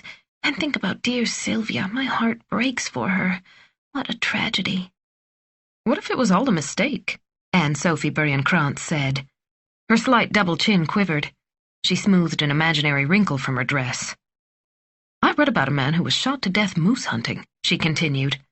Perhaps someone was shooting seabirds and aimed badly? My dear, Isabel von Hone said. You can't be serious. Who would try to pot a seabird in the middle of the round Gotland race? Isabel chuckled and refilled everyone's drinks. Anne-Sophie Bergenkrantz understood that everyone thought her suggestion ridiculous. She looked at her plate. Isabel was so adamant about everything. No one could change her mind. Anne-Sophie felt even more embarrassed when she felt herself blushing. Then she mustered up some courage. Isabel would not have the last word this time. Maybe he engaged in some shady business. I've always wondered how he maintained that standard of living. Oscar didn't inherit wealth, did he? Anne-Sophie looked awkwardly at the others. It was impolite to talk about money. She knew that, but wasn't there something odd about Oscar's finances? Although Anne-Sophie would never admit that she kept tabs on her friend's financial standings, she did follow the tabloid lists of wealthy Swedes. They never named Oscar, though many of his friends were included. It was unusual that a person with his lifestyle did not have a noticeable fortune. The Swan, for example, must have cost an incredible amount of money. Isabel's mouth closed tightly. Isabel, born wealthy and too well-bred to discuss money. How come Isabel always feels superior? Anne-Sophie wondered. Why does she need to cut others down? Everyone acknowledges how elegant and worldly she is, and thin, of course. Unlike Anne-Sophie, who struggled with her weight. Anne-Sophie felt suddenly fat and awkward. Ingmar von Hone, always more pleasant than his wife, came to her aid. Perhaps someone was jealous of Oscar's success, he said. He gave her an encouraging look. He led a privileged life, am I right? Anne-Sophie smiled in gratitude. She never understood how such a sympathetic person put up with such an exhausting wife. She'd never heard him say an unpleasant word to Isabel. In fact, he would often soften her interactions with an ironic observation or a witty comment. Ingmar was a true gentleman, and he was nobility to boot. What if someone thought Oscar let his success go to his head? Ingmar continued. The Greek gods would often punish someone who had such hubris, a person who believed he could do no wrong. Oscar seemed to have everything. Perhaps someone felt it was too much for one man? How can you even suggest a thing like that? His wife said. She looked annoyed. It must have been a criminal, just like Britta said. A killer from the underworld. Probably an immigrant. She turned to Hans Rusenschur. Would you like more lamb fillet? Ingmar von Hone shrugged and sipped his wine. It glittered deep red in his crystal glass. Almost like blood. Oscar's blood. Chapter 54. Diana Suder looked around her apartment and shivered. Though nothing appeared out of place, it had felt soiled since the mysterious emails had started, as if someone had sneaked into her sanctuary and left muddy footprints all over her fine, bright rug. The text on the screen flickered. She pulled her robe closer around her body. She was freezing, though the room wasn't cold. She felt unprotected, exposed, even in her own home with the door bolted and chained. She went into the kitchen for another glass of wine, and her hand shook as she unscrewed the bottle. She spilled a few drops. She tried her best not to give in to panic, but her eyes began to tear up. 4 email messages in the past few days, all full of hateful words describing how she'd gotten a rifle, gone to sea, and shot Oscar. "You'll regret it if you don't confess." What should she do? Go to the police? Show them email messages accusing her of killing Oscar? Maybe they'd take her son away. They couldn't take Fabian, ever. She drank half the contents of her glass and went back to her bedroom. She left the computer on. She didn't even want to touch the thing. Cold blue light cast a spooky glow across the room. Who could be so cruel, so hateful? What if someone wanted to hurt her or her boy? She crept under the blanket with her robe still on, cold, her teeth chattering as if she were a little child. "Oscar," she said. She cried into her pillow. "Oscar, you can't be dead. You can't leave me like this. Come back." Sunday, the 3rd week. Chapter 55. Thomas woke to an insistent knocking. He'd finally arrived at Hara late Saturday evening after spending all day at the police station reading interrogation reports. It was 6 in the evening when he'd given up.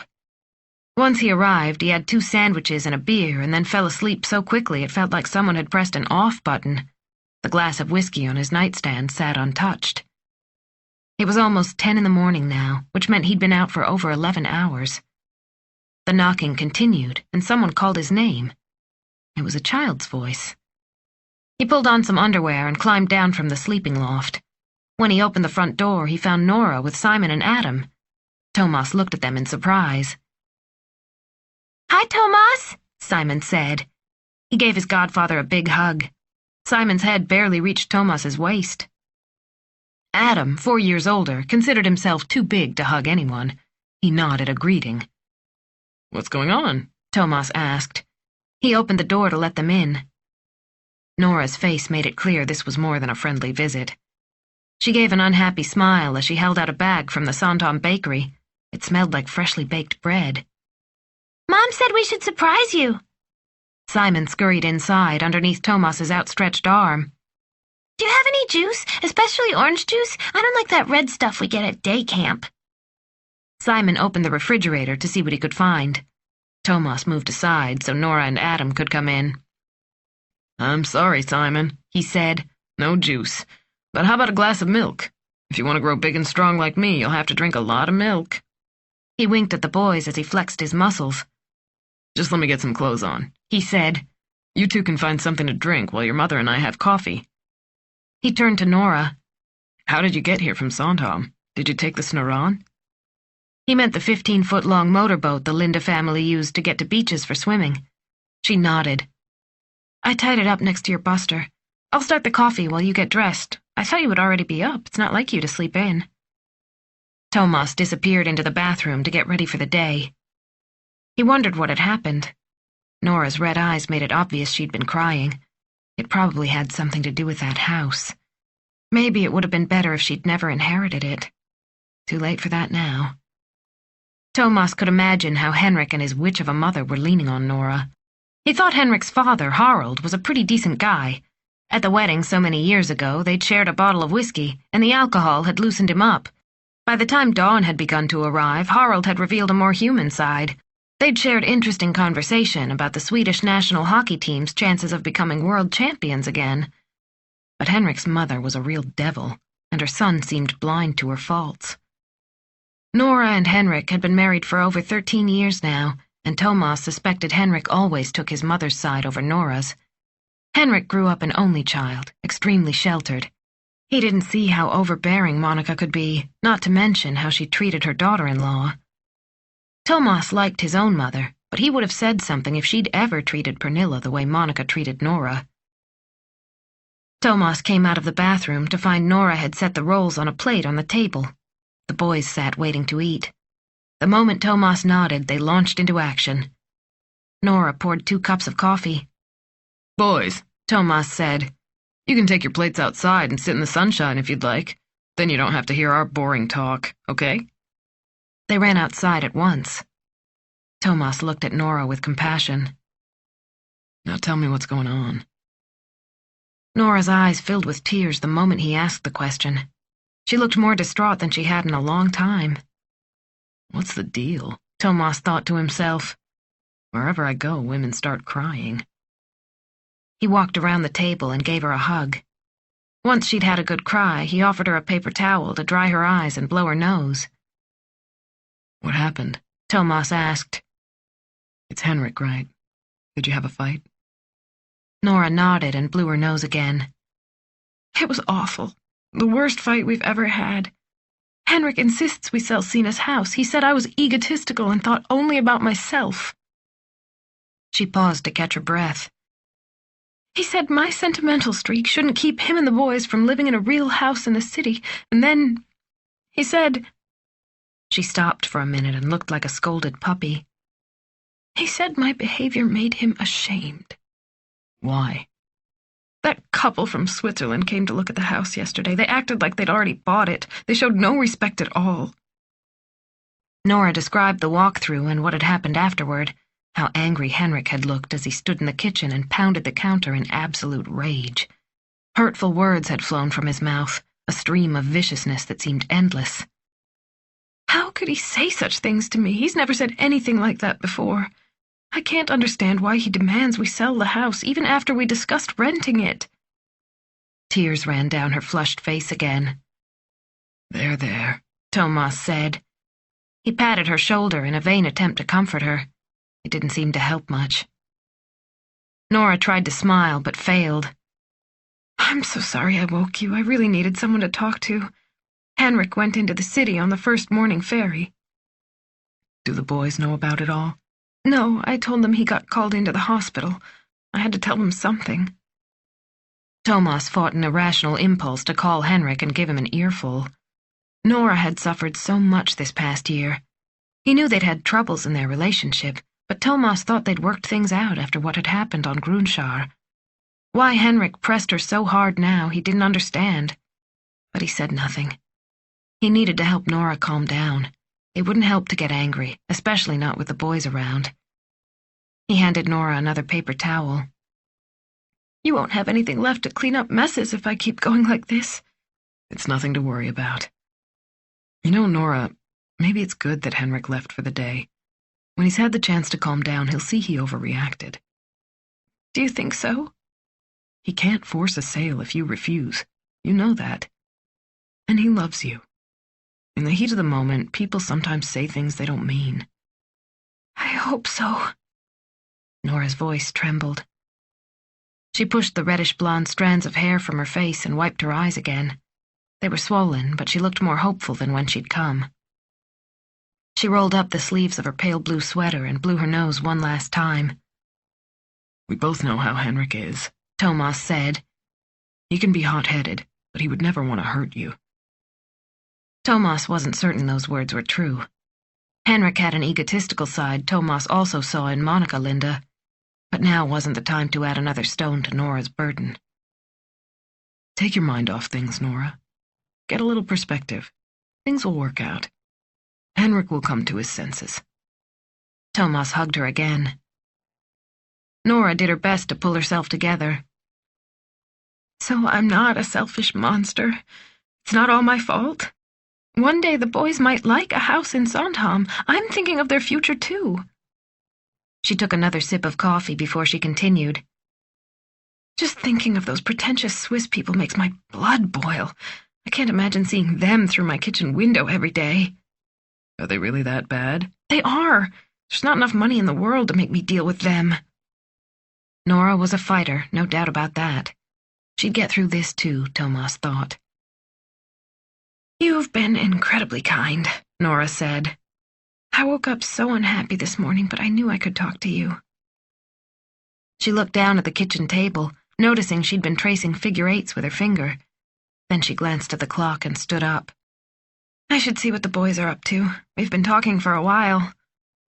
Her voice sounded stronger now, shedding the last trace of her melancholy. "I'll sort this whole thing out. Everything can be handled, right?"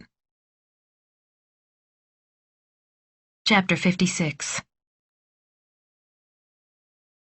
As usual, Henrik found the gate to his childhood home unlocked. He drove up the familiar gravel road. After the first 100 yards, the landscape opened up and the pine forest gave way to a large lawn dotted with apple trees. His parents' summer house sat slightly to one side, near the water. Henrik had spent every summer here since he was small. His paternal grandfather had bought the property in the 40s. He'd wanted a summer place to share with children, grandchildren, and guests. In those days, summer houses on Ingarö were unusual. The spot became popular later on. The building burned down in the late 70s when some people broke in to spend the night and fell asleep with candles burning. They'd probably been trying to keep warm. Henrik was only a boy then, but he remembered how distressed his grandparents had been. His grandfather mourned the house as if it were a living thing. They soon built a new house with modern facilities, including an indoor bathroom. They also enlarged the kitchen and added a dishwasher, to his grandmother's delight. Within a few years, however, his grandparents passed away and left the summer house to Henrik's father. When his father was stationed abroad, Monica and Henrik spent their summers on Ingarö. Henrik had made Swedish friends, including Johan Reder, who still raced in sailing competitions with him. He'd been given his first boat here, a little day sailor. It was later replaced by a laser, which was replaced by a larger Flying Dutchman with a dark blue hull. Near the end of his teenage years, he took part in a competition with a friend and the friend's father, who sailed a 6-meter. The race hooked him, and he convinced his father to buy him a 6-meter too. He and Johan, with other friends crewing, kept sailing. 6th place in the European Masters was their all-time best. Sailing remained his favorite occupation. Nothing could top the feeling of the bow striking through water. That was why he kept on sailing, even as an adult with a demanding job and family. The thought of Nora darkened his mood. He sighed deeply as he parked next to his parents' Audi. She'd been impossible last night. First, she sulked for hours. Then, once the boys were in bed, she accused him of being money-hungry and inconsiderate.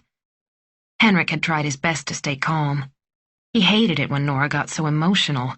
It always ended in tears and bitter words between them. But he couldn't keep quiet, and finally he'd let it all out. Why in the world did she feel any loyalty toward Sina, and why would she put that above her own family's well-being? If they sold the Brond house, the boys could grow up in a proper home. They'd have a leg up in life. Nora always underestimated the importance of raising children in the right environment. You met people in your childhood who became lifelong friends. He, for one, knew how important that was.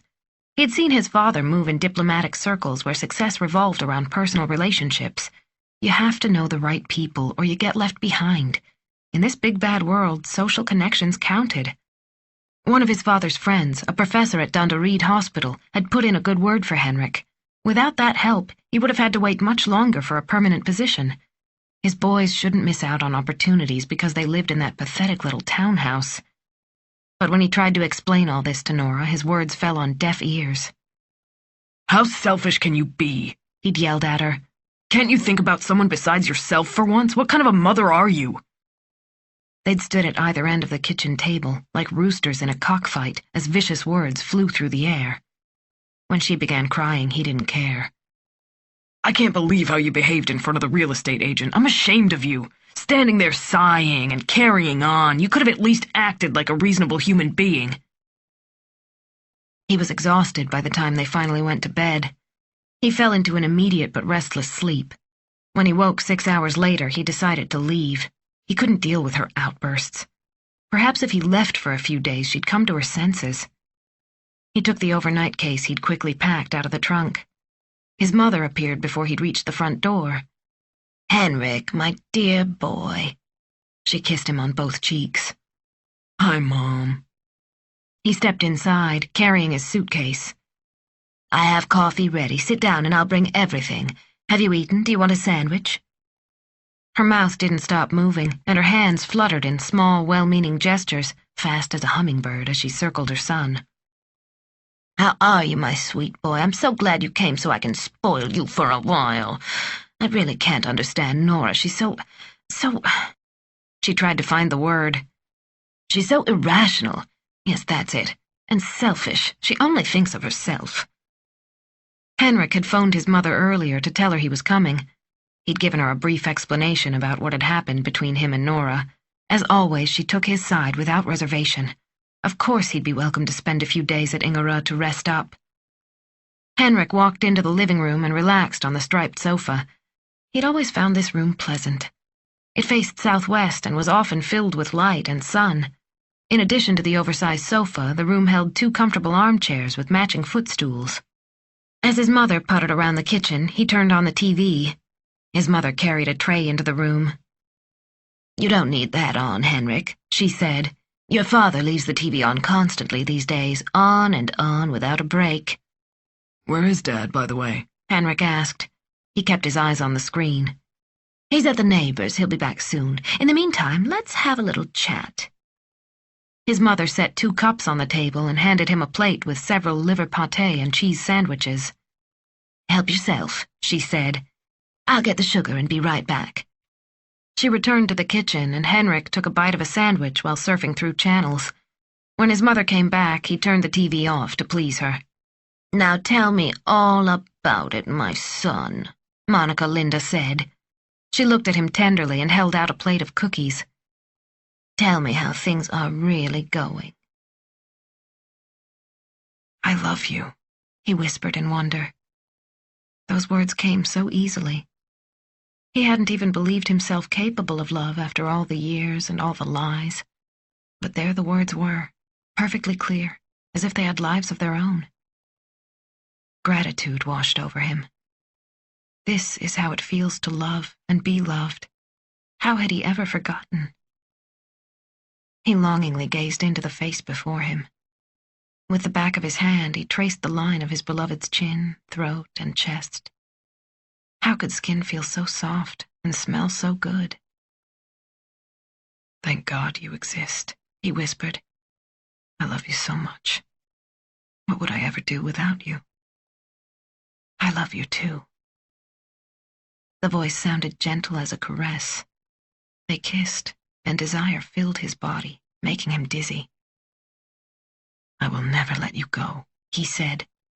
Never, ever. Monday, the 4th week. Chapter 57. Hello, is this Thomas Andreasson? The high-pitched voice on the other end of the line gave Thomas pause before he realized who it was. Diana Söder, Oscar Juliander's lover and Ingmar von Hone's co-worker at Strandvägen Art Gallery. It was about 9:30 in the morning. Thomas sat at his desk as gray clouds filled the sky outside. How can I help you? You sound upset. There's something I have to tell you. I think... A pause on the other end of the line. What do you want to tell me? Thomas asked. He took a sip of water and waited patiently for her to answer. I've gotten some terrible email messages. Messages with horrible accusations. Thomas heard her sniffling. What do they say? Thomas asked. They say... She paused to gather strength. They say I killed Oscar. Can you explain a little more? Thomas asked. He kept his voice mild to avoid alarming her. They call me a whore. She began sobbing so hard she could barely speak. They say I did terrible things to Oscar. I don't know what to do. We'll need to look at those messages, Thomas said. Could you forward them to me, do you think? I'll send what I have. I deleted the first one immediately, but they kept coming. They're all so vicious. He could hear her blowing her nose. That's all right. Just send the ones you have as soon as you can, and we'll look at them right away. If any new ones come, send them to us immediately. Will you be all right? Yes, she whispered. Thank you so much. Margit read the first message from Diana Söder. I know you murdered Oscar. You shot him because he didn't leave his wife. You're a whore, a disgusting whore. You're going to pay for this. Don't imagine you'll get away with it. You'll see what I mean. Go to the police and confess." Margit opened the next one, which wasn't much different from the first. "You disgusting harlot, confess your crime to the police. You have to pay for his death. You damned whore, you lying adulteress." The third held more of the same. "Somebody believes Diana Sutter killed him," Margit said once they'd studied every message. "The question is, who? "The wife?" Sylvia Juliander?" Thomas thought about it. It seemed a long shot that the grieving widow would send these messages, but who knew what a deceived wife might do after hearing such hurtful news? "We'll have to question her." "Do you think there's anything to the accusations?" "Hard to say," Thomas said. "but if she were guilty, why would she send them to us?" "Good point. And she does have a watertight alibi. She was with her brother's family that entire day." Margit stared at the screen. "Harlot is a rather old-fashioned word, and so is adulteress. Nobody talks like that anymore. What does that tell us?" "I have no idea. Do you think this is some kind of biblical retribution?" "If so, Diana Sutter may be in danger," Margit said. Thomas nodded. "We should warn her. Too bad we don't have enough evidence to warrant police protection, even if we had the resources." Thomas reread the fourth message open on the computer screen. "We need to find out who sent these as soon as possible." "Give them to Karina," Margit said. "She's good with computers." Thomas agreed. "Should I interview Sylvia Juliander, or would you rather do it?" "I'll talk to her," Margit said. Chapter 58. Martin Narian sailed his Omega-36 to Stura Nassau, a small collection of islands in the outer archipelago northeast of Sandhamn. Before he left, he'd washed away the black graffiti as best he could. The damage to the hull could be repaired when the boat was in dry dock for the winter. He planned to stay out until the next morning, when he'd have to be back for an urgent meeting with the facilities committee. The owner of a large motorboat had had trouble with reverse as he was docking at Lochholmen. He'd seriously damaged the dock. Now the RSYC had to deal with insurance and repairs. The organization was not wealthy. They brought in enough to finance the operations, but not much more, and they couldn't raise the already high membership fee. What could they do? The dock had to be repaired. He adjusted the sheet that regulated the mainsail so he wouldn't lose speed. It was time to find anchorage for the night. This part of the archipelago could be difficult to navigate. Stura Nassau was full of sunken rocks, and one could easily strike bottom. He checked the echo sounder regularly to be safe. After a while, he found an isolated bay where he could be alone. Once anchored, he sat down and opened a beer. He enjoyed the silence, broken only by the distant call of a gull. Before him, the gray archipelago skerries spread as far as the eye could see, filed to perfection by water and wind. The sun had become a reddish-orange ball just above the horizon, reflected in the water as a flaming mass. It was unbelievably beautiful and still. The only thing he missed was Indy. It had been a wonderful night. Martin remembered yesterday evening as tender and loving. They'd been completely happy. Afterward, he'd tried to persuade Indy to sail with him out to Stura Nassau. He'd stopped just short of begging. He hardly knew why he thought it so important, but he longed for a few more days together. They would wake up on board, eat breakfast together, and take the day as it came. But all he got were the same old arguments.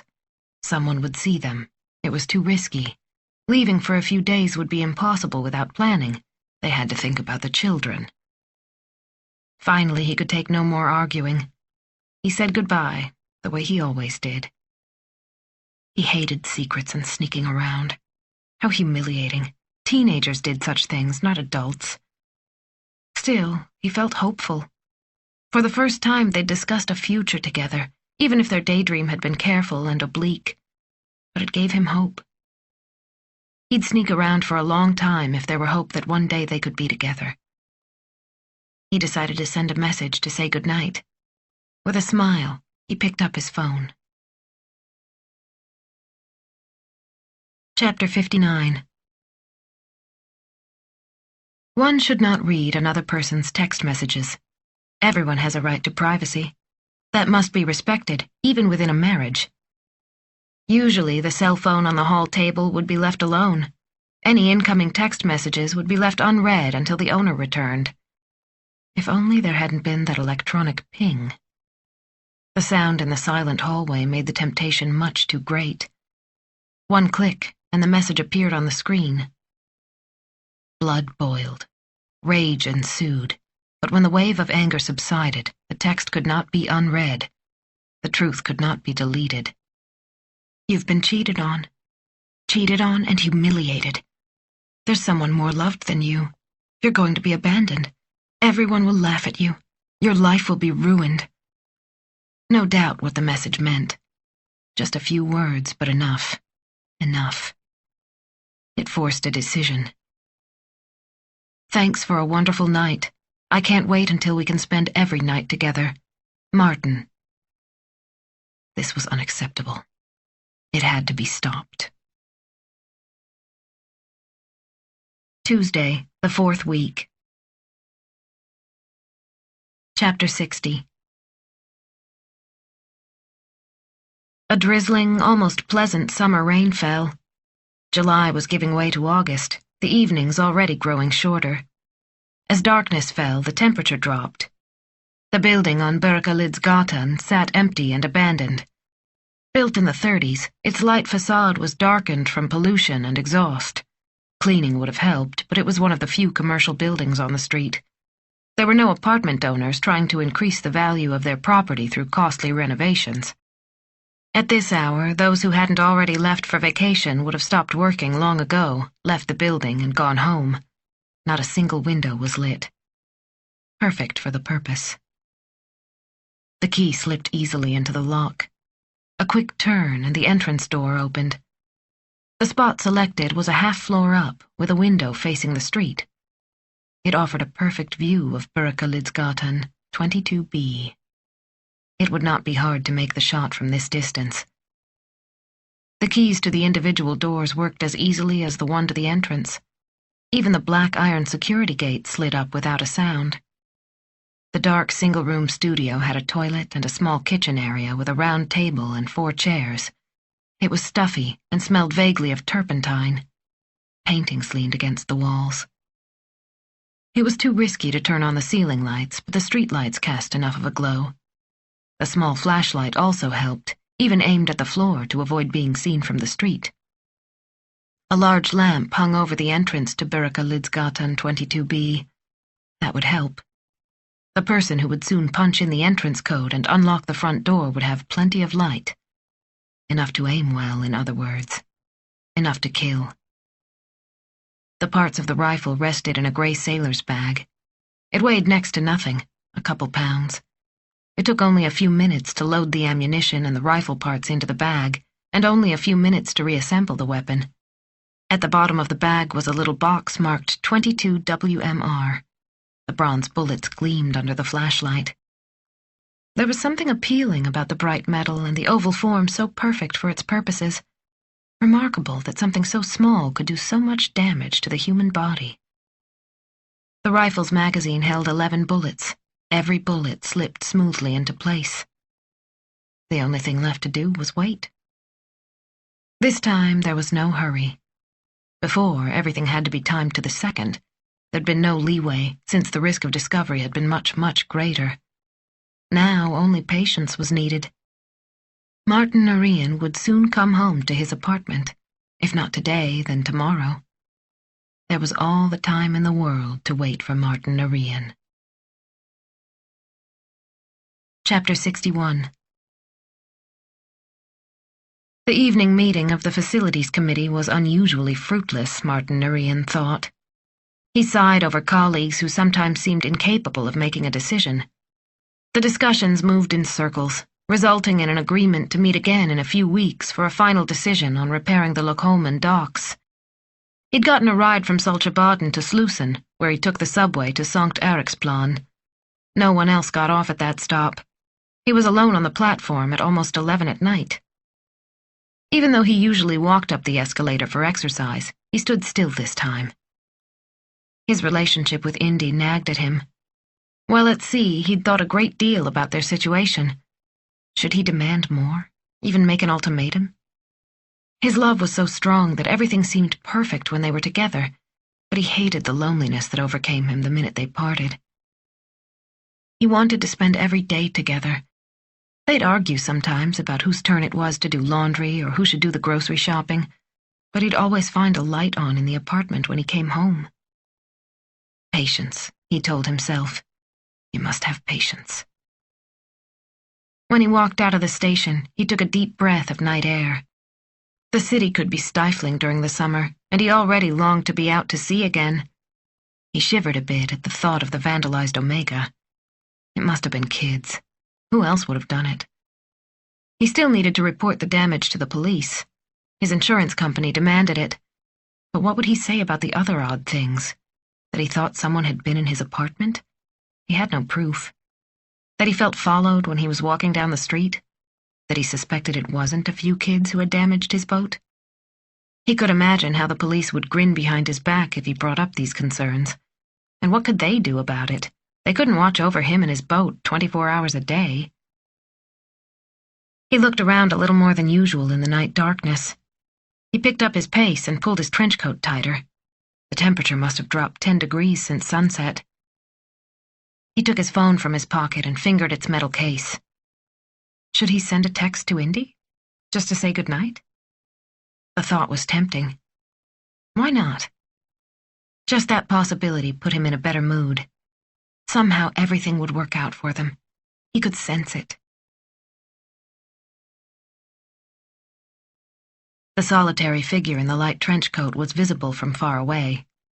The street was silent and empty, with many open parking spaces. It made everything so much easier. It wouldn't necessarily stop things if someone were with him. Not even the most observant witness could register the bullet before it was too late, but it was one less thing to worry about. It was time to focus. Every move must be executed perfectly. Flip up the small sight, push the barrel a few centimeters out the window, check the angle, wait for the right moment. Through the sight, Martin Andreasson came into focus. He walked slowly, lost in thought. He didn't even look up. He held his cell phone in one hand, but he wasn't speaking into it. When he got to the entrance, he stopped a moment to look at his watch. Then he leaned forward to punch in the entrance code. That small movement was key.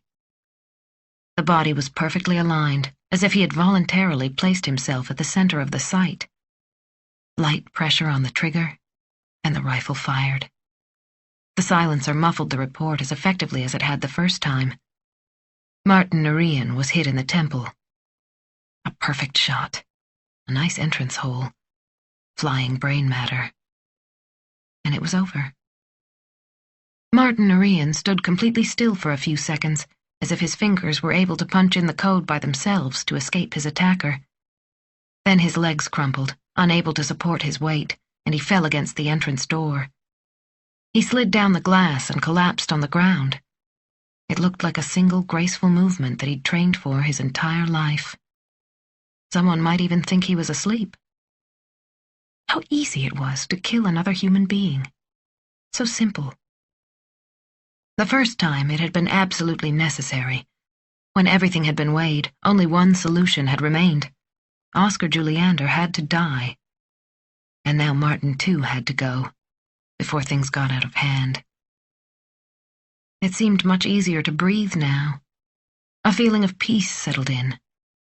This was much more satisfying than rifling through his apartment, better than following him through the city, better than trying to deaden the feeling of humiliation by vandalizing his boat. Balance was restored. Martin Andreasson had only himself to blame. His death was a result of behavior that could not be tolerated. Not for one more day. Not for one more minute. Chapter 62. The call came in at 11:55 p.m., just 5 minutes before Tuesday turned into Wednesday. The woman who called in was hysterical. The operator had trouble understanding and used many soothing words to calm her down. The woman could then describe what she'd seen. A man lay in front of the entrance with blood coming from his head. She'd found him when she'd returned home from Stockholm-Arlanda airport. She was a flight attendant. The alarm went through the provincial central communications system, and as luck would have it, a patrol car was on the other side of Sankt Erik Bridge at Flemminggatan, not far from the scene. It would arrive in just a few minutes. They sent an ambulance as well. Although the woman said the man was dead, the operator did not want to take any chances by sending only a hearse, the usual for transporting dead bodies. And last of all, a team of crime scene investigators was dispatched from the Stockholm police station.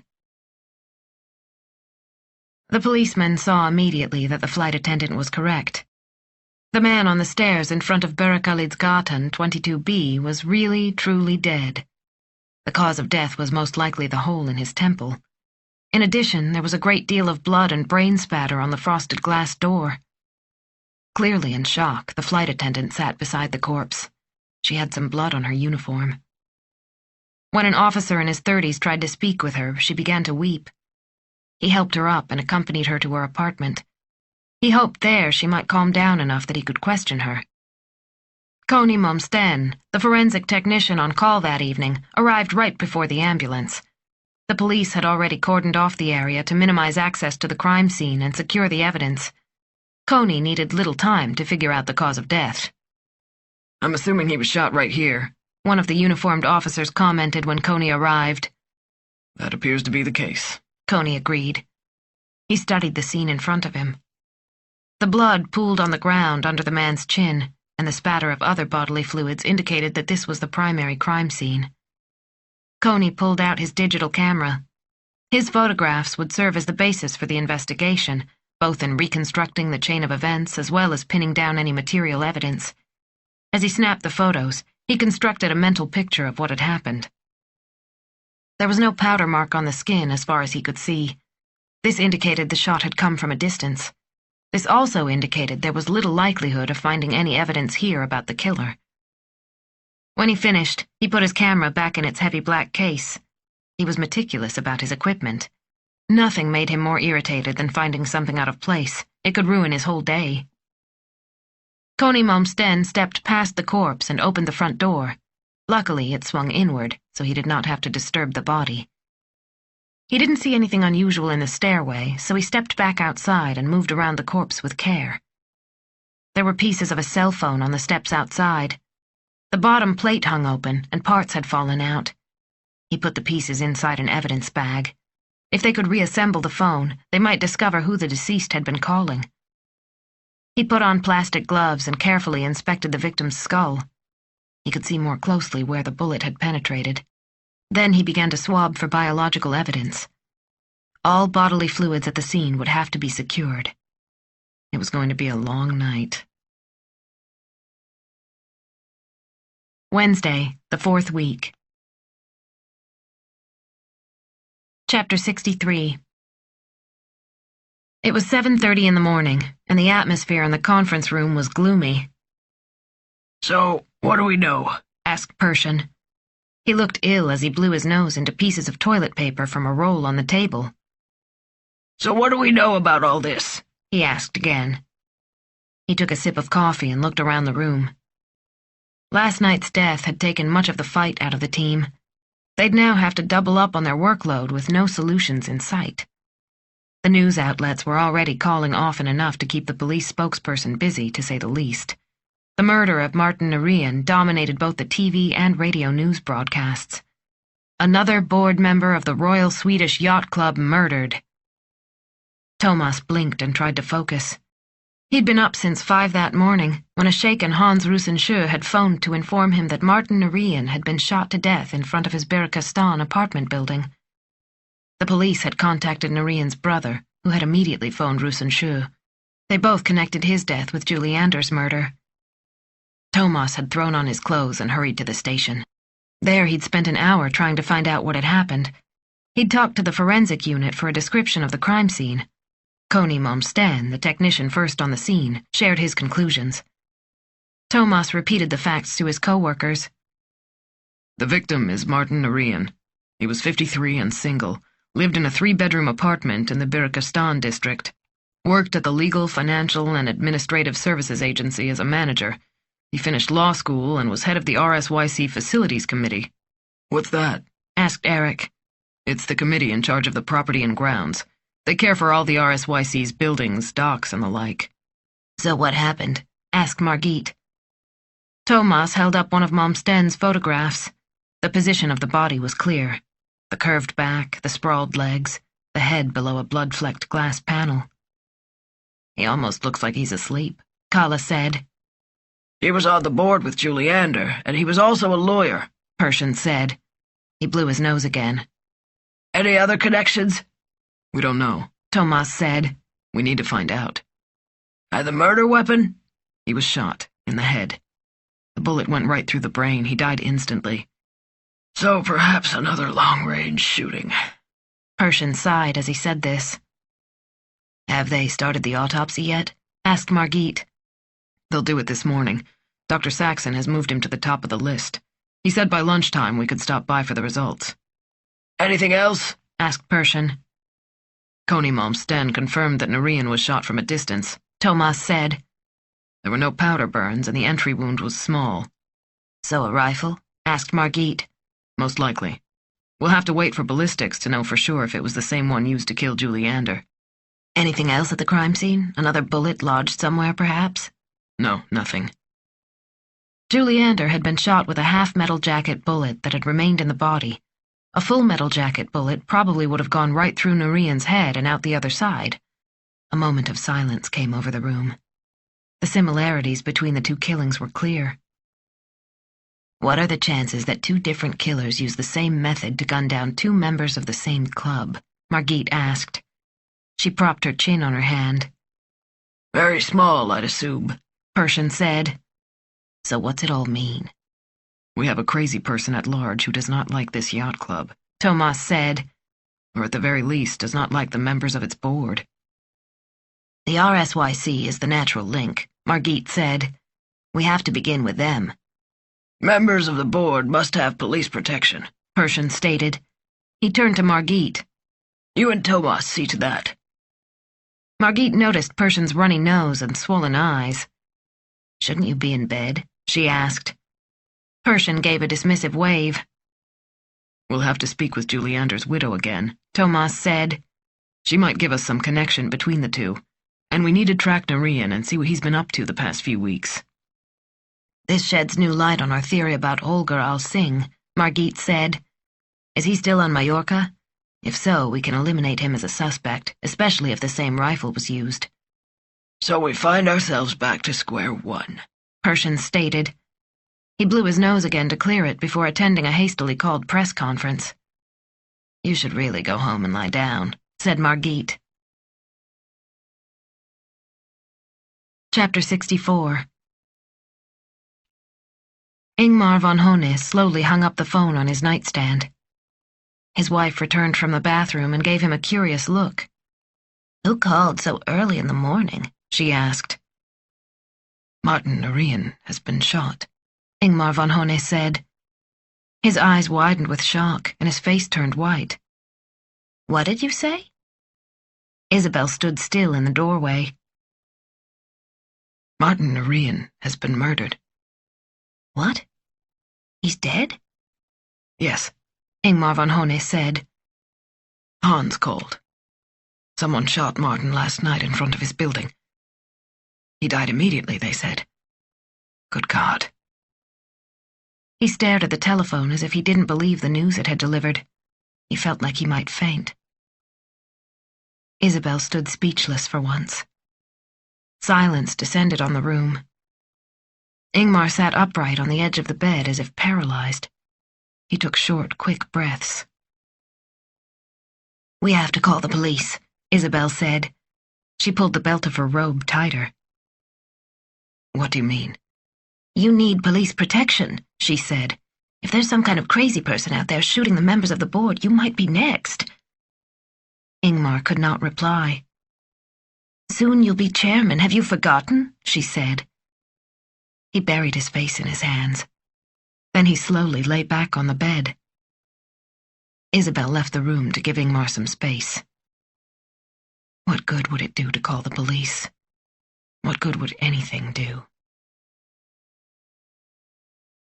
Chapter 65. Back to square one, Pershing had said. Those words echoed in Thomas's mind as they parked behind the red brick building that housed the forensic medicine department. Like before, it took a while until Dr. Saxon appeared behind the ribbed glass door. He looked tired and worn out. He had been awake since the crack of dawn, same as them. They followed him through the long corridors to the autopsy room. He opened the door and entered first. A body lay under a sheet on a steel examination table. Dr. Saxon showed them the body of Martin Andreasson, already sewn up after the autopsy. It was hard to believe that his chest cavity had been pried wide open that same morning. He looks younger than 53, Thomas thought. Despite the flecks of gray, Martin Andreasson was not losing any hair, unlike many men his age. His face looked peaceful. He probably hadn't even had a chance to realize his life was ending. Thomas walked around the table to examine the body more closely. There were no unusual marks. He'd been in good shape, perhaps a tad overweight, but nothing serious. He had a faded scar from an appendectomy. "What can you tell us?" asked Margit. Dr. Saxon took his glasses from his breast pocket and skimmed the autopsy report to refresh his memory. "Let's see what we have here," he said, leafing through his papers. "His death was instantaneous. The bullet entered the left temple and continued through the right half of the brain, destroying enough tissue to quickly end his life." "Can you tell us anything about the trajectory?" asked Margit. She leaned forward to examine the entry wound. Barely a centimeter long, it was neat and clean, like a surgical incision. "The angle seems to be slightly from above. The bullet traveled in a downward trajectory, which indicates that the shooter was higher up than the victim." How much higher? asked Thomas. "Hard to say. Slightly, perhaps." And the distance between them, what do you think? Thomas remembered that the shot in Julie Anders' murder had come from somewhere between 50 and 100 yards away. A fair distance. I found no powder residue, so we're talking several dozen yards. I'd say between 20 and 80. I can't give you a more exact number." And the bullet? Dr. Saxon picked up something small from a steel bowl. He held it up so they could get a good look. "It's very similar to the previous one," Margit said. "Suspiciously so." "Yes, the same mushroom shape, the same metal." "When will you send it out for further analysis?" "This afternoon." "How long until we hear back?" "You'll have to ask Linköping. Perhaps you can persuade them to bump you to the top of the list." Dr. Saxon continued before Margit could open her mouth again. "Because that's what you'll do anyway, right?" Should we drive out to Viveca? Thomas asked when they were back in the car. I'd like to take a look at the crime scene, even if it's already been cleaned up. It's a damned shame they didn't call us last night. Margit shrugged. The central station had no way to know the connection. They're not mind readers. The operator followed procedure. Margit's logic didn't soothe Thomas. Pershing says we have jurisdiction because of the obvious similarities. Thomas started the car. It won't take long to get there if we take the Solnab Bridge.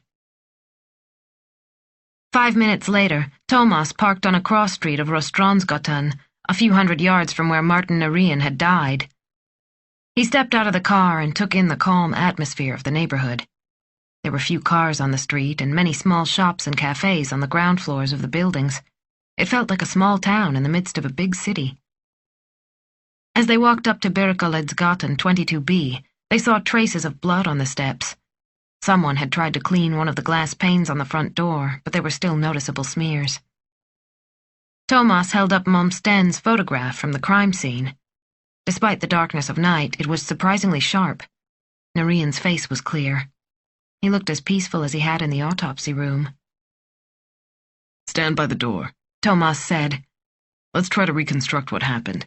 We know he was on the way home. He stood at the entrance, probably opening the front door, but he couldn't have done much more than that. Margit took her place in front of the keypad and bent forward. Like this? If he was entering his code and was shot in the temple, he was probably standing here, right? Thomas watched her and nodded. The doctor said he'd been shot from a distance of at least 65 feet, and from slightly above. Thomas crossed the street until he stood at the right distance, about 20 yards away, but he remained at the same height as Margit. Thomas turned to look at a slightly shabby building behind him. Margit joined him across the street.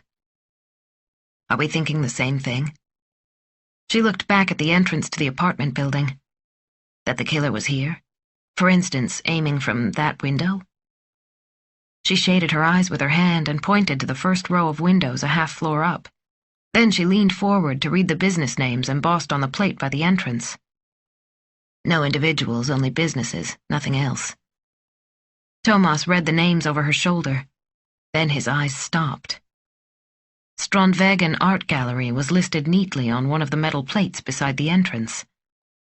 Thomas remembered the elegant script on the entrance to Ingmar von Hone's art gallery. Ingmar von Hone, RSYC board member and the boss of Oscar Juliander's mistress. It could not be a coincidence. Someone must have shot Martin Norén from this rented space. Was it Ingmar himself? And if so, why? Come on, he said to Margit. Let's go look at Norén's apartment. Meanwhile, I'll call for a warrant to search this place. Thomas opened a solid oak door and stepped over the morning paper lying on the hallway rug. The apartment smelled freshly cleaned. He nodded at one of the technicians securing evidence. How's it going? Thomas asked. The man glanced up. Not bad, but unfortunately this place is as clean can be. Any fingerprints? Not yet, but I'm still working. The spacious 3-room apartment showed that the owner cared about his home. The interior design was expensive, but not ostentatious, and the apartment was well ordered. Everything had a place. Colorful art hung on the walls, and white orchids in matching pots lined the living room window. Everything looked almost obsessively neat. This is not your average bachelor's apartment, Thomas thought. He pictured his own sparsely furnished 2-bedroom place, a space to sleep and not much more. They took their time wandering around the apartment, trying to build a picture in their minds of its dead owner. Thomas used the telephone to check Martin's answering service. No messages had been saved. The bedroom was as orderly as the rest of the apartment, though the colors were more somber. A stack of books sat on the nightstand. Thomas didn't recognize any of the authors. They noticed unplugged computer cables on the desk. The technicians had already taken Norén's computer. With a little luck, they might access its contents. They walked into the kitchen, the room as tidy as the rest. A large gas stove dominated the space. Margit opened the refrigerator. Not a starving bachelor, she said. Thomas leaned forward to see. The shelves were filled. He saw various kinds of French cheese, a number of chocolate bars, and a large chunk of Parmesan beside a package of Kalamata olives. 2 bottles of champagne were chilling in the wine compartment. Was he expecting company? Margit asked. Or was this standard for him? Yes. I wonder who was supposed to drink all that champagne. They went into a bathroom with gray mosaics on the walls. Thomas, he was single, wasn't he? Margit asked. Yes. Then why are there 2 toothbrushes in the mug? Chapter 66. We need to know where you were last Tuesday evening, Thomas said. Ingmar von Hone looked terrified. Dark circles hung under his eyes. The confident, well-tanned appearance from last month at Sandhamn was long gone. I was home. At home in my apartment. Anyone there who can back up your story? No. His voice was low. I was home, alone. At least until midnight when my wife returned, and shortly after that my daughter Emma. Marcus, my son, is still out in the country. So you knew Martin Norén, stated Thomas. Ingmar von Hone nodded without speaking. Thomas pointed to the tape recorder and asked him to speak up so his words could be recorded. Yes, I did. Can you describe how you came to know him? A moment of silence. We knew each other from the RSYC, Ingmar von Hone said. He was the chair of the facilities committee. I'm the secretary of the board. How did you find out he was dead? Hans Rusensjö called me this morning. He said Martin had been murdered. Ingmar gave them a forlorn look. What kind of crazy killer is on the loose? Martin Arian was found outside his front door in the Viveca Sten district. We believe he was shot from the building across the street, Margit said. Until that moment, she'd let Thomas ask all the questions. You know the area, don't you? Ingmar von Hone's eyes darted around the room.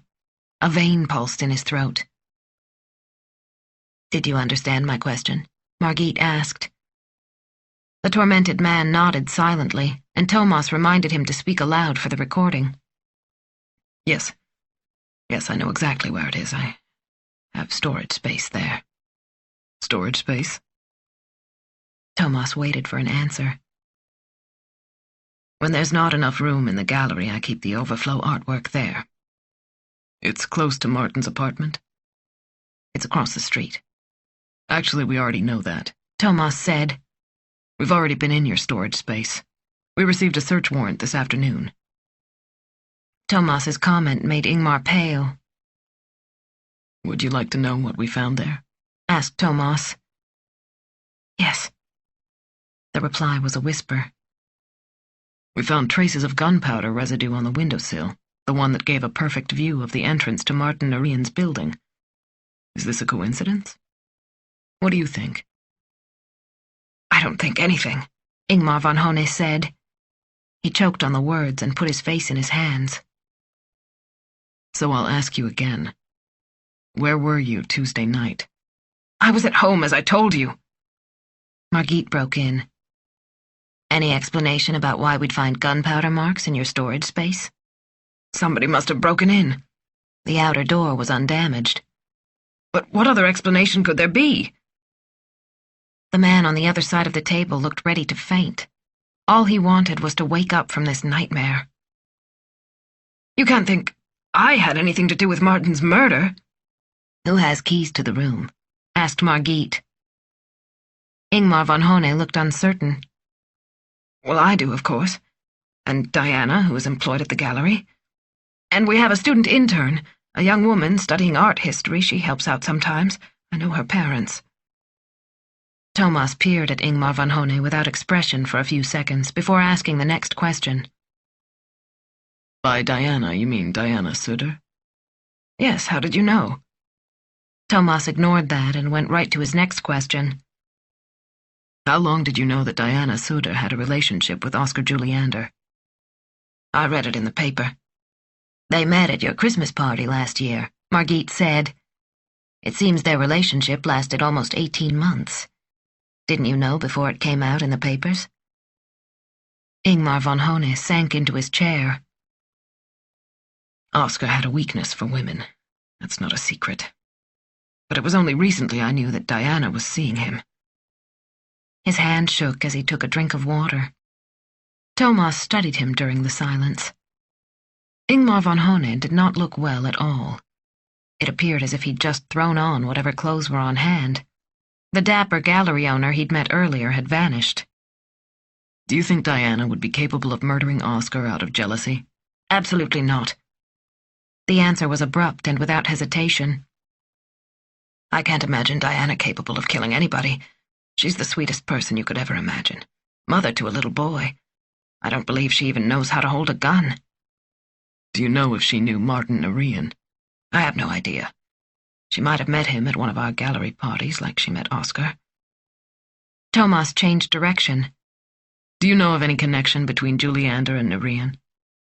What do you mean by that? Any business together? Often together socially? Thomas clarified. Do you know anything at all which could explain why both of them are dead? I can't think of anything they had in common besides the RSYC. It's the only place I know of where their worlds met. Do you have anything against Martin Arian personally? Ingmar von Hone's face twisted, as if he were close to tears. Me, he said, his voice trembling. Martin was my friend. I liked Oscar too, for that matter. Thomas considered something else. Ingmar von Hone had been adamant that he'd really not wanted the post of RSYC chairman. Perhaps the truth was just the opposite? Perhaps he presented those feelings as a smokescreen? The lust for honor and power could be a strong motive, especially for those in the upper tier of society like Ingmar von Hone. He might be telling the truth, but what if all this shock was just an act? Thomas knew from experience how easily some people could lie, so he decided to press harder. So how long have you wanted the chairmanship of the RSYC? Ingmar von Hone seemed surprised. What are you talking about? Please answer the question. We want to find any possible motives behind the 2 murders. Lust for power could be one of them. Thomas kept his eyes fastened on him. Would you kill someone for it? Ingmar von Hone sat straight up, collecting himself as he stared at Thomas in disgust. Are you out of your mind? His indignation was clear. I have never wanted that position. My nomination should have no bearing on these deaths. It is bizarre to even imagine such a thing. Bizarre! Ingmar von Hone's lips pressed together in a thin line, his earlier indecisiveness now completely blown away. The chairmanship was the last thing I ever wanted. He sounded sad. All my life I have tried to live up to others' expectations of me. If you think I would shoot Oscar over that position, you're not right in the head. He looked around the room as if searching for strength. Then he focused on Margit. It was obvious he thought her the more sympathetic of the 2. Everyone who knows me knows I could not hurt a fly. I need to go home now. They compared their impressions of all the interviews conducted that day. Somehow it was already 6:30 in the evening. Through the window they heard the song of a blackbird perched on a branch outside. Margit rested in the visitor's chair in Thomas's office, her tired eyes a reflection of his own. They'd arranged all possible security precautions for each member of the RSYC. They'd given out personal alarms and an emergency number. They'd also told the board members not to go out after dark, to stay away from unknown areas, and to keep an eye on their surroundings. Pershing had fielded calls from upset citizens, all with the same complaint. What were the police doing to protect the public? Didn't he understand that people feared for their lives? Finally, his summer cold knocked him out. He would have to stay home for a few days to recuperate. It was hard to tell if the virus or the phone calls had brought him down. At any rate, Pershing finally realized he was too sick to work. Thomas knew they didn't have enough officers to guard every RSYC member around the clock. That was impossible. But the public couldn't understand that. The media was having a field day, and Thomas feared the National Bureau might take over the investigation soon. Some more prominent RSYC board members got their companies to provide private security. Although Thomas was, in principle, against such action, he also realized it would take some pressure off them. Another murder would be indefensible. The situation was dire enough already. Diana Söder came to the police station a few hours after Ingmar von Hone left. It surprised her to be called in again. When Thomas questioned her about the key to the storage area, she hadn't been much help. Thomas clasped his hands behind his head and stretched. We've just seen 2 people who insist they had nothing to do with these killings. Diana Söder says she's never held a gun in her life, plus she'd never even met Martin Norian. And Ingmar von Hone swears he's innocent. She became really upset when you insinuated she might have killed Juliander. Margit furrowed her brow. Do you think she's putting on a show? Hard to say. I'm sure that she loved Oscar. She also has an unshakable alibi for the day of his death. So does von Hone, for that matter. And Diana Söder came to us voluntarily with those anonymous emails. A smokescreen? Perhaps, but I don't think so. Could jealousy drive her to hire a hitman? That does happen. Yes, Margit said, but not very often. And the question remains, what did she have to gain? Maybe he wanted to end it. Maybe he wanted to leave her for someone else. Perhaps, but is that believable? And why would she kill Norian? Margit crossed her arms and leaned back. The only person who had anything to gain from Juliander's death is von Hone, Thomas said. For the chairmanship? Do you really believe that? Thomas shrugged. Don't forget, the shot that killed Norian came from his storage space. Just a coincidence? Was it simply a good spot to make the shot? But why get rid of Norian? As long as we're considering von Hone as the killer. I have no idea.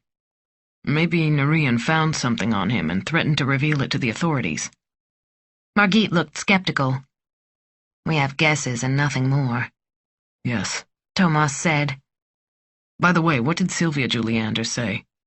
She knew nothing about any connection between Narian and her husband outside of the RSYC. Nothing at all. So we have nothing too. Thomas tried to stifle a sigh. When did he lose his children? When they were born, a feeling he'd never experienced before overcame him. Those tiny, tiny fingers grabbing his. The downy hair barely visible. Eyes peering at him, struggling to focus. His joy had surprised him. All during his wife's first pregnancy, he'd been distant, as if the whole business didn't concern him. It was one more thing that happened because it was expected, not because he wanted it. He felt as if no one ever asked what he wanted, so he would not participate. Children were expected, nothing more, nothing less. But as he stood there in the hospital and looked into the tiny crib where his son lay, he couldn't imagine life without him. After their births, he'd spent as much time as possible in the nursery. He could play for hours on the floor with building blocks and teddy bears, tickle tummies until the kids screamed with laughter, read stories until their eyes shut and the arm hugging the teddy bear fell away. Things changed so quickly. The children's voices began to echo his wife's thoughts. Their opinions became foreign to him, and their values veered far away from his own. His daughter no longer sought out his company. She preferred to go shopping with her mother. She stopped chatting with him and became preoccupied with her appearance. His son, his firstborn, turned snobbish, throwing hackneyed phrases around and surrounding himself with friends he could barely understand. The siblings formed a united front where he was barely welcome or desired. As time went by, he felt more and more superfluous in his own home, to the point where he spent more and more evenings working. Their mother ruled the family, leaving less and less space for him. When had he lost his children? Thursday, the 4th week. Chapter 67. Nora couldn't take it anymore. Henrik had phoned Monday morning to let her know he was going to work all week and then come out to Sandhamn that Friday evening. They could talk then. Nora had been on autopilot the past few days. She made food for the boys, took walks on the beach, bought ice cream as soon as Adam and Simon begged for it. She had no strength to argue with them. A proper upbringing would have to wait. Finally, she became too restless to stay on the island. If she did, she would go crazy pretending things were normal. On Wednesday evening, she called her mother, Suzanne, to see if she could take the children for a few days. Nora said she had to go into the city for work. As usual, her mother was happy to help. Nora's mother looked concerned, but did not ask questions. Nora appreciated her discretion. If she'd asked how things were going with Henrik, Nora would have burst into tears. And what good would that do? Nora took a morning ferry into Stafsnäs and then the 4:33 bus to Slussen. Despite the winding road, she fell asleep and did not wake until the final stop. Then she got off and followed the crowd down to the subway. The shabbiness of the Slussen station surprised her. Slussen was one of the first built in Stockholm. The tiled walls were filthy, and Nora wrinkled her nose involuntarily at the scent of urine. She hurried to the platform, relieved when the train arrived. Someone had left the free newspaper Metro on the seat. Out of habit, she picked it up, skimming an article on the Stockholm court system and the long waits for cases to make it to trial. It could take years for an abuse case to reach the court. During that time, the witnesses could forget what they'd seen, or the victim could be frightened into silence. It didn't surprise Nora, since the system was chronically understaffed, but it might upset people and undermine their trust in the judicial system. And for good reason. It was unfair to make people wait so long for justice. Allotting the police more resources wouldn't solve anything if there weren't enough people to process the cases. Nora remembered all too well her own time as a law clerk in Visby. Even then, there wasn't enough money. The situation today clearly hadn't improved. Nora sat still with the paper on her lap. Stockholm District Court. The words felt like a sign. She'd had a vague plan to wander in the city, maybe go for a swim at one of the pools. She'd hoped to find peace for a while, to take a break from thinking. Now another idea came to her. As the train pulled into Central Station, she grabbed her backpack and got off. She took the escalator to the bottom platform where the blue line ran. She was in luck. The train pulled in as she arrived. She boarded and was at Stockholm City Hall a few minutes later.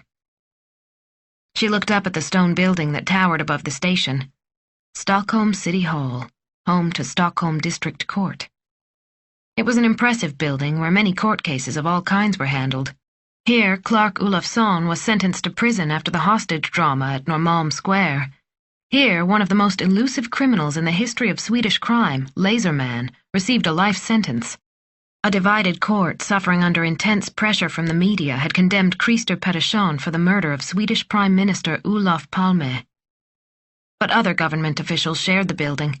For example, the Financial Supervisory Authority, which oversaw cases involving procedures like the appointment of bankruptcy trustees. The paperwork for each case was sent here, such as the inventory, the management reports, and descriptions of the measures taken on behalf of the bankruptcy estate. They were updated every 6 months, all here for safekeeping. That meant most of Julie Anders' cases should be here. Not exactly inside this beautiful building, but a few hundred yards away, in an archive built in the 90s at the corner of Schielagatan and Fleminggatan. Nora still had the list of Julie Anders' cases from Thomas. On impulse, she'd shoved them into her backpack when she'd left Sandhamn. She felt bad about not looking at them sooner and thought she might go through them on the ferry. She could spend a few hours here studying Julie Anders' case reports in the archives. As a bank lawyer, she'd done her share of inventories and reports. She was no stranger to these documents. And she longed for the chance to take her mind off Henrik and the Brand house. At Sandhamn, those situations consumed her thoughts. They started first thing in the morning and lasted until night. Burying herself in Julie Anders' paperwork would be welcome. And Thomas would certainly appreciate her help. It was the least she could do after crying on his shoulder last Sunday. He was her best friend. For his sake, she could sacrifice an afternoon of work. She straightened her backpack and headed off toward Fleminggatan. Chapter 68. Nora opened the archive's huge bronze doors and walked into the reception area. Though the courthouse annex took up almost the entire block, only an unassuming awning marked the entrance.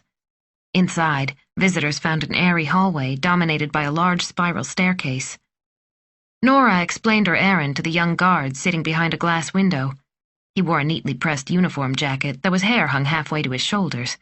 A small peach fuzz mustache made him look young, hardly capable of defending the government office against a violent intruder. Through the bulletproof glass, she could see a game of solitaire on his computer screen. A half-eaten salami sandwich and a cup of coffee sat next to his keyboard. "You need to go to Department 6, the guard said. 1 floor up, the 5th floor. "Where am I now?" asked Nora. "The ground floor is the 4th floor, the guard explained. This building has underground levels, which makes this the 4th floor. You can use the elevator or take the stairs." He gestured at the spiral staircase. "I'll let them know you're coming," he continued. "Then you won't have to wait so long. The door is kept locked." He smiled, and his tiny mustache wiggled. He looked ridiculous, but he meant well. She thanked him and took the stairs. At the top, she found a glass door with a sign for Department 6. A woman in her 60s opened the door. Hello, I'm Eva-Britt Svensson. She held out her hand. I'm the court secretary here. She wore a red pleated skirt and a white blouse. Her gray hair was so short it curled behind her ears, and her large round glasses made her look like an owl. She definitely looked like a court secretary. Nora could have sworn that there'd been an exact replica at the Visby court. She introduced herself and explained she wanted a number of files concerning bankruptcy cases. She took the list from her backpack and handed it over. The woman wrinkled her forehead and then looked sternly at Nora. You really need all these in one day? I hardly believe you can get through them. Nora nodded and smiled confidently. You must know that we can't retrieve all of these at once, Eva-Britt Svensson continued. Many of these concluded some time ago. I'll have to go get them from the archives. It can take a while. She sighed heavily. Nora took out her bank ID card. I'm afraid we have to look at some of these cases, she said apologetically. That's why I'm here. I'm sorry to cause extra work for you, but it is extremely important. She did her best to sound authoritative, hoping no one would call the bank to check her story. By law, every Swedish citizen had the right to access any public document at any government archive, but a good reason didn't hurt. She knew what government employees thought of the general public whenever they tried to exercise their legal rights, especially when the citizens were journalists who regularly demanded access to infamous cases. Eva-Britt Svensson glanced at Nora's ID. "All right," she said. "We'll do our best to help." Nora gave her a big smile. "Is there a place where I can sit down to research?" she asked. There was only one table intended for visitors beside the reception desk.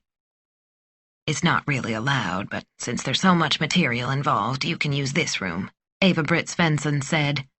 She pointed to an empty room close by. "We're getting a new notary in a month, so nobody's using it right now." Nora set her backpack on the floor there and hung her jacket on the back of the chair. "This reminds me of my own time as a law clerk in Visby," she said, attempting to get on Eva-Britt's good side. It worked. "Then you know the routine. What shall I start with?" Eva-Britt said. Before Nora even had the chance to reply, she'd decided. "I'll get the 2 most recent case files first. They're up here. It will take more time to get the others. You do remember that you're only allowed 2 files at a time?" "Yes. And how long to get copies?" Nora asked, careful not to push the woman's patience. "It depends on how many pages are in the file," she answered. "We don't have the resources to do it for you. You'll have to use the copier yourself." She headed off to get the files. Nora sat down in the empty room and took out a pen and a sheet of paper. The room's one window faced the Klaraberg viaduct. Its lush greenery framed the water, reminding her of the archipelago. What did she expect to find here? This might be nothing more than a waste of time, but she'd give it a try. She'd do her best. Friday, the 4th week. Chapter 69. Nora took the 4:33 bus to Stavsnäs. She'd spent all Thursday afternoon and Friday morning at the archive and hadn't left Department 6 until she'd looked at every single one of the files on Thomas's list. Reading them was monotonous, to say the least. Bankruptcy reports and half-yearly reports were formulaic and tedious. That first day, she'd taken a break and gone to the corner grocery store to buy something to eat. A plastic-wrapped sandwich and a bottle of raspberry mineral water became her Thursday lunch. The document's dry descriptions made her eyes water, and she couldn't stop yawning. Still, she kept on. Something.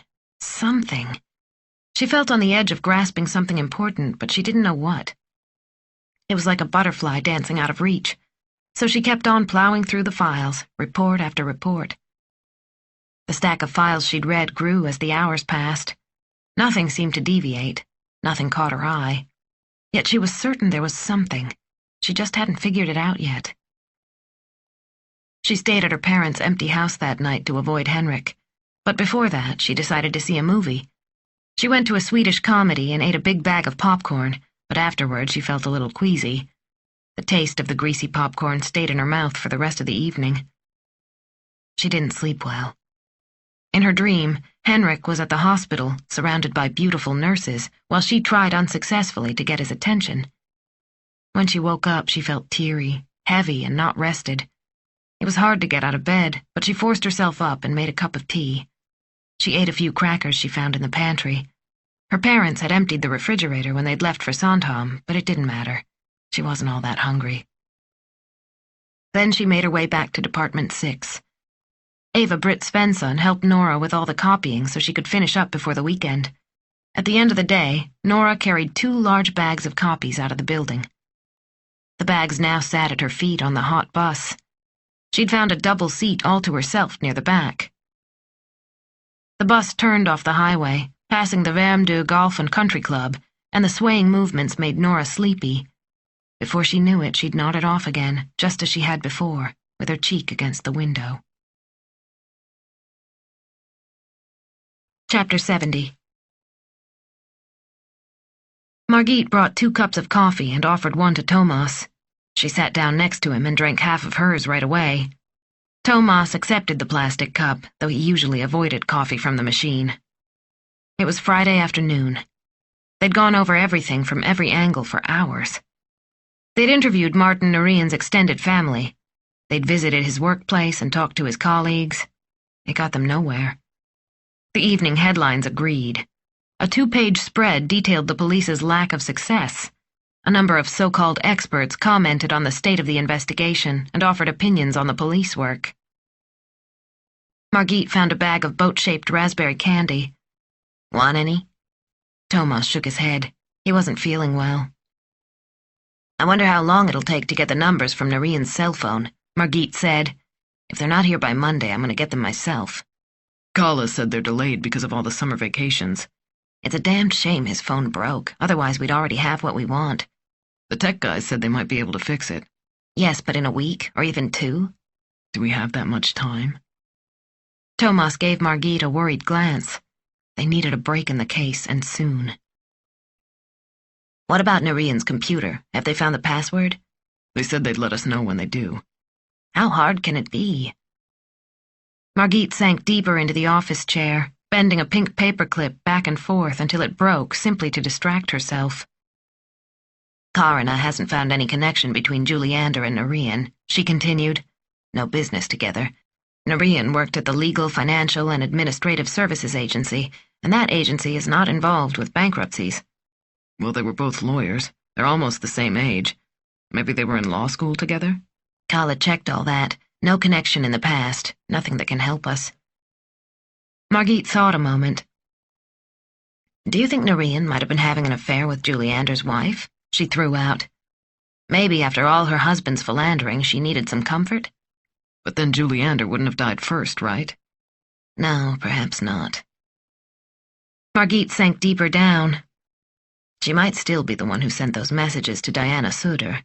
Karina says they came from internet cafes all over town. That doesn't help. The messages were sent from temporary addresses. "What don't we see?" Margit asked. "What are we missing?" Her phone beeped, and she looked at the new message. "Well, they're finished with von Hone's rifles," she said. "The bullet that killed Juliander didn't come from any of his guns." He didn't own a Marlin, so that's no surprise. Thomas looked out the window. Clouds gathered, kicking off a rainy weekend. You don't need a license to get a gun, he said. What about Laserman? He went to Liège, bought a rifle on the street, and drove home without it being discovered. Same thing in Baltic countries. What are the chances someone bringing home a rifle on the ferry would be caught? Probably not even half of 1%. Margit had to agree. Customs only intercepted a few weapons a year. Their main efforts went into narcotics and alcohol smuggling. Guns weren't a high priority. No killer with 2 functioning brain cells would use a licensed weapon, Thomas continued. It's too easy to trace. Ingmar von Hone wouldn't be stupid enough to use his own hunting rifle, and he does know how to shoot. You're really focused on him. There's something he's not telling us, I'm sure of that. Thomas couldn't put his finger on it, but he knew Ingmar von Hone had a secret. If not him, then who? I'm sorry, but we don't have enough to bring a case against him. I know. Thomas's shoulders drooped slightly. His head pounded and his body ached. You don't look so good, Margit said. You're right, I don't feel well. He shook himself, but that didn't help. He could feel his nose clogging up by the minute. I think you've caught Persian's cold, Margit said. Go home and go to bed. You won't be any use if it gets worse. Go on. Thomas looked at the clock. It was almost 5:30. He reluctantly agreed with Margit. He felt terrible. Saturday, the 4th week. Chapter 71. Hole in one! Simon yelled. He threw his golf club onto the sand and danced in delight. His eyes shined, and he made the V for victory with his small fingers. Nora couldn't help smiling. Did you see, Mom? Did you see? He called out. Adam, who hadn't gotten the ball in after 6 strokes, was not pleased. He adopted a look of superiority and pretended not to care. Nora and the boys had gone to play mini-golf at the harbor between Sailor's Restaurant and the swimming pool shaded by hotels. The 12-hole course was popular with families on the island. However, it was risky to bring Adam. He hated to lose, and when he did, he'd ruin the game for everyone else. He'd sulk the rest of the day when he got into that mood. All morning, the boys had begged to go. Adam had assured Nora that he'd behave, and finally Nora had agreed to take them. She needed something to do anyway, since Henrik had changed his mind about coming out to the island as he'd promised. He'd left an abrupt message saying he was going sailing with Johan Rieder on the Swedish west coast. They'd have to postpone their talk. His brusque tone on the recording made it clear he was still angry. Nora tried to call back, but he'd turned off his phone. She felt torn. On one hand, escaping the confrontation relieved her. On the other hand, Henrik leaving her and the boys on their own made her angry. How nice it must be, she thought, her phone in hand, to assume I'll take care of the children whenever he decides to take off. One telephone call and he's free to go, knowing his wife will take care of everything. She'd love to see his reaction if she left a message telling him she'd be gone for the weekend, especially when they had so much to sort out between them. Why was she the one who always had to stay pleasant so that Simon and Adam didn't worry? Why did she have to explain their father's absence? Sometimes Nora wished she could have time away from the family, snap her fingers and go, as if by magic. But she was not that kind of person. She knew that. If she let the children see how upset she really was, her sons would pay a higher price than she would. She'd destroy their sense of security, and that would only make things worse. So she swallowed her feelings and pretended things were fine. Deep down, she wished Henrik had to explain his absence to the children, instead of simply disappearing. Adam mouthed the word damn, interrupting Nora's thoughts. She gave him a stern look to remind him to behave. He'd promised. Adam pouted, but after a while his lean body relaxed and his brow furrowed as he prepared to putt. Luckily, it took him only 2 strokes to hole the ball. The crisis was averted for now. Nora could take a breath. While she waited for the boys to get to the next hole, a difficult one with blocks and a hill, her thoughts circled back to the bankruptcy documents. Yesterday evening, after the boys' bedtime, she'd sat on the veranda with a cup of tea and the bags of documents. She'd gone through the files once more, but still hadn't found anything unusual. Now it was her turn to play. It was only a mini-golf course, but it was still not easy to make the shot. She concentrated, trying to aim the ball as straight as possible toward the small hole. The ball sailed off the course entirely on her first attempt, which lost her a point. Adam watched with pleasure while Simon tried to encourage her. There was no doubt which of her boys had a fierce competitive streak. She soon used up her strokes before getting the ball in the hole. She recorded her score on the tally card and thought, you can't be best at everything. Adam made the hole with only 4 strokes. It was just as well. It put him in a good mood. As she sat down on the bench and waited for her turn, her thoughts returned to the bankruptcy files. She'd read them in chronological order. Was there any other way to arrange them? Some way to create a different pattern? This evening, with the boys in bed, she'd take one last look. If she didn't find anything, at least she could say she'd done her best for Thomas. Sunday, the 4th week. Chapter 72. Nora surveyed the files covering the living room table. The evening before, she'd stacked them into different piles. She'd even put some on the sofa when she ran out of room on the table. She sorted them again, but no new pattern emerged. She sighed as she reached for her teacup. There was nothing to discover. She might as well give up. The weather was drizzly and chilly. Despite Nora encouraging the boys to get some fresh air, they stayed in their room playing computer games. But that wasn't her problem. She took a deep breath and tried to make herself as clear as possible without being downright rude. The boys pounded down the stairs in search of a snack. They asked for cinnamon buns, and Nora went into the kitchen to get them. They watched to make sure they got the exact same amount as she poured glasses of chocolate milk. She noticed how much Adam had grown over the summer. He now stood a head taller than Simon and already came up to her chest. Before long, he'd be a teenager with acne and all other things in his head that would push his mother to one side. As the boys compared glasses, an idea came to Nora. She hadn't sorted the bankruptcy files by size. She'd never considered the amounts of money involved in the cases, not even yesterday evening when she'd tried to see them in a new way. She ordered the boys to stay at the kitchen table while they ate their snack. Then she hurried back to the living room to explore her latest idea. It took her almost an hour to sort the files from the largest to the smallest amount of money. By then, Adam and Simon had eaten their snacks and gone back to their computer games. Their glasses sat on the counter, crumbs everywhere. Nora didn't have time to care. Instead, she looked at her work with satisfaction. The difference in amounts was striking. A mixture of IT companies, travel agencies, and other larger companies made up the first group, with losses in the hundreds of millions or more. The next category held a wide variety of companies with bankruptcies spanning 60 to 70 million kroner. Juliander often acted as the sole attorney for these cases. The businesses ranged from construction to consulting firms. Many were family-owned or involved just a few partners who'd started them. Finally, there were those with losses of 20 to 30 million kroner. These businesses also varied. One was a temp service company that hadn't survived the latest downturn. Others were small IT companies.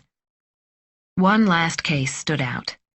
A dental practice with a turnover of just 4 million kroner. It was remarkably smaller than the others Juliander had taken on. Why get involved in such a small case when he was already well established as a big-time attorney who could pick and choose his work? Nora sat down to study the file. The company was Olof Martinsson Dental Practice. According to the report, Olof Martinsson had been the sole owner. He employed a nurse and a hygienist. Going over the math quickly in her head, Nora thought his income could have easily covered rent, equipment, and 3 salaries. Why had the company gone bankrupt? Dentists rarely did. He had a well-established practice, so it seemed unlikely he'd have a sudden downturn in business. Nora kept reading. Martinsson had taken out large loans against his practice. In the end, he couldn't make the payments, and his assets went into bankruptcy. Why did he need such large loans? Where had all that money gone? When Nora went through the list of creditors, she found her own bank had loaned him the largest amount. The loan was high compared to the amount of money the practice brought in. No bank would normally agree to such an off-kilter transaction. Nora wrinkled her brow. Something was fishy here. Tomorrow she'd investigate with her bank's credit department and ask a few questions. Perhaps they could explain why they'd agreed to such a large loan. Monday, the 5th week. Chapter 73. Thomas's sneeze echoed through the hallway of the station. He'd forced himself to stay home that morning, but he didn't have time to be sick. He needed to work. A killer was on the loose. "What are you doing here?" Margit asked as he came into her office. "You look terrible." It was hard to tell if she was offering sympathy or simply stating facts. Thomas looked at her with watery eyes. I don't have a fever anymore, believe me. "Just stay away. I don't want to get sick." Thomas sneezed again. Where are we? He asked. "Do you want anything? A cup of tea?" Thomas smiled. Sure, thanks. Margit brought back 2 mugs and looked at him with a mixture of compassion and resignation. "Are you sure you want to be here?" Let's drop it. Where are we? Linköping called. They've analyzed the bullet found in Norian's head. Thomas frowned, and she nodded right away to confirm his suspicions. "It came from the same rifle that killed Juliander, a Marlin, right-rifled, with 20 grooves," she said. They both knew what this meant, but Thomas said it out loud. So we have a double murder. "Looks that way." Thomas tried to collect his thoughts, but it felt like he had cotton between his ears. "One link is obvious," Margit said. "Someone out there really dislikes members of the RSYC board, and if our suspicions are wrong about Ingmar von Hone, he could be the next victim." Thomas nodded. The thought that von Hone could be their prime suspect or the next victim plagued him. Anything else from Linköping? "Not much. But that Backlund woman can really talk your ear off. She kept going on and on." Thomas remembered Backlund vividly. "By the way, I asked Ava Timell this morning about any possible connections between Juliander and Norian," Margit said. Anything? "No, she didn't recall any. They didn't even have an email exchange beyond general messages from the RSYC. What about Norian's computer? Nothing yet. The tech guys haven't contacted me." Should we lean on them? Sure, I'll call. Thomas was grateful for his tea, though he still felt chilled and had a terrible headache. You should go home, Margit said. You don't look well at all. Margit's tone left no room for a refusal. Thomas surrendered. All right. Chapter 74. We haven't made a decision yet, Nora said. It was the 5th time Severin had called since the showing. When do you think you will? He asked. He came off as pushy and worried at the same time. I don't want to pressure you, but it would be great to move forward if you get my drift. Nora got his drift exactly. He wanted the house sold so he'd get his fat commission and could move on to the next property. But that wasn't her problem. She took a deep breath and tried to make her words as firm as possible. I don't know. This house means a great deal to me, and I want it to be in good hands. Nora heard the vagueness in her voice, but didn't know what else to say. Of course, Severin said. It's not always easy to decide. You've got to think through the pros and cons. But you must know these buyers are serious about preserving the house as a cultural treasure. One cliché after another from the agent's mouth. His sticky, sweet words flowed like honey. I wonder if he knows what he's saying, or is he just young and naive, she thought. She recalled that horrible woman who'd looked down on Sina's furniture as if it were something the cat dragged in. She forced herself to be polite. I think it would be better in the future if we called you. We don't want to waste your time, and it might be a while. She suddenly felt sorry for the young man. This sale would be a career milestone for him if it happened. Oh, don't worry about that, Severin said. I don't mind calling. But I had something else to tell you and your husband. I see, Nora said. The buyers want me to tell you that they've raised their offer. Raised their offer? That's right. They'll add another 1,000,000 kroner, but they want you to decide by Saturday. Thoughts whirled in Nora's head. Make up her mind by Saturday, the last day of her summer vacation?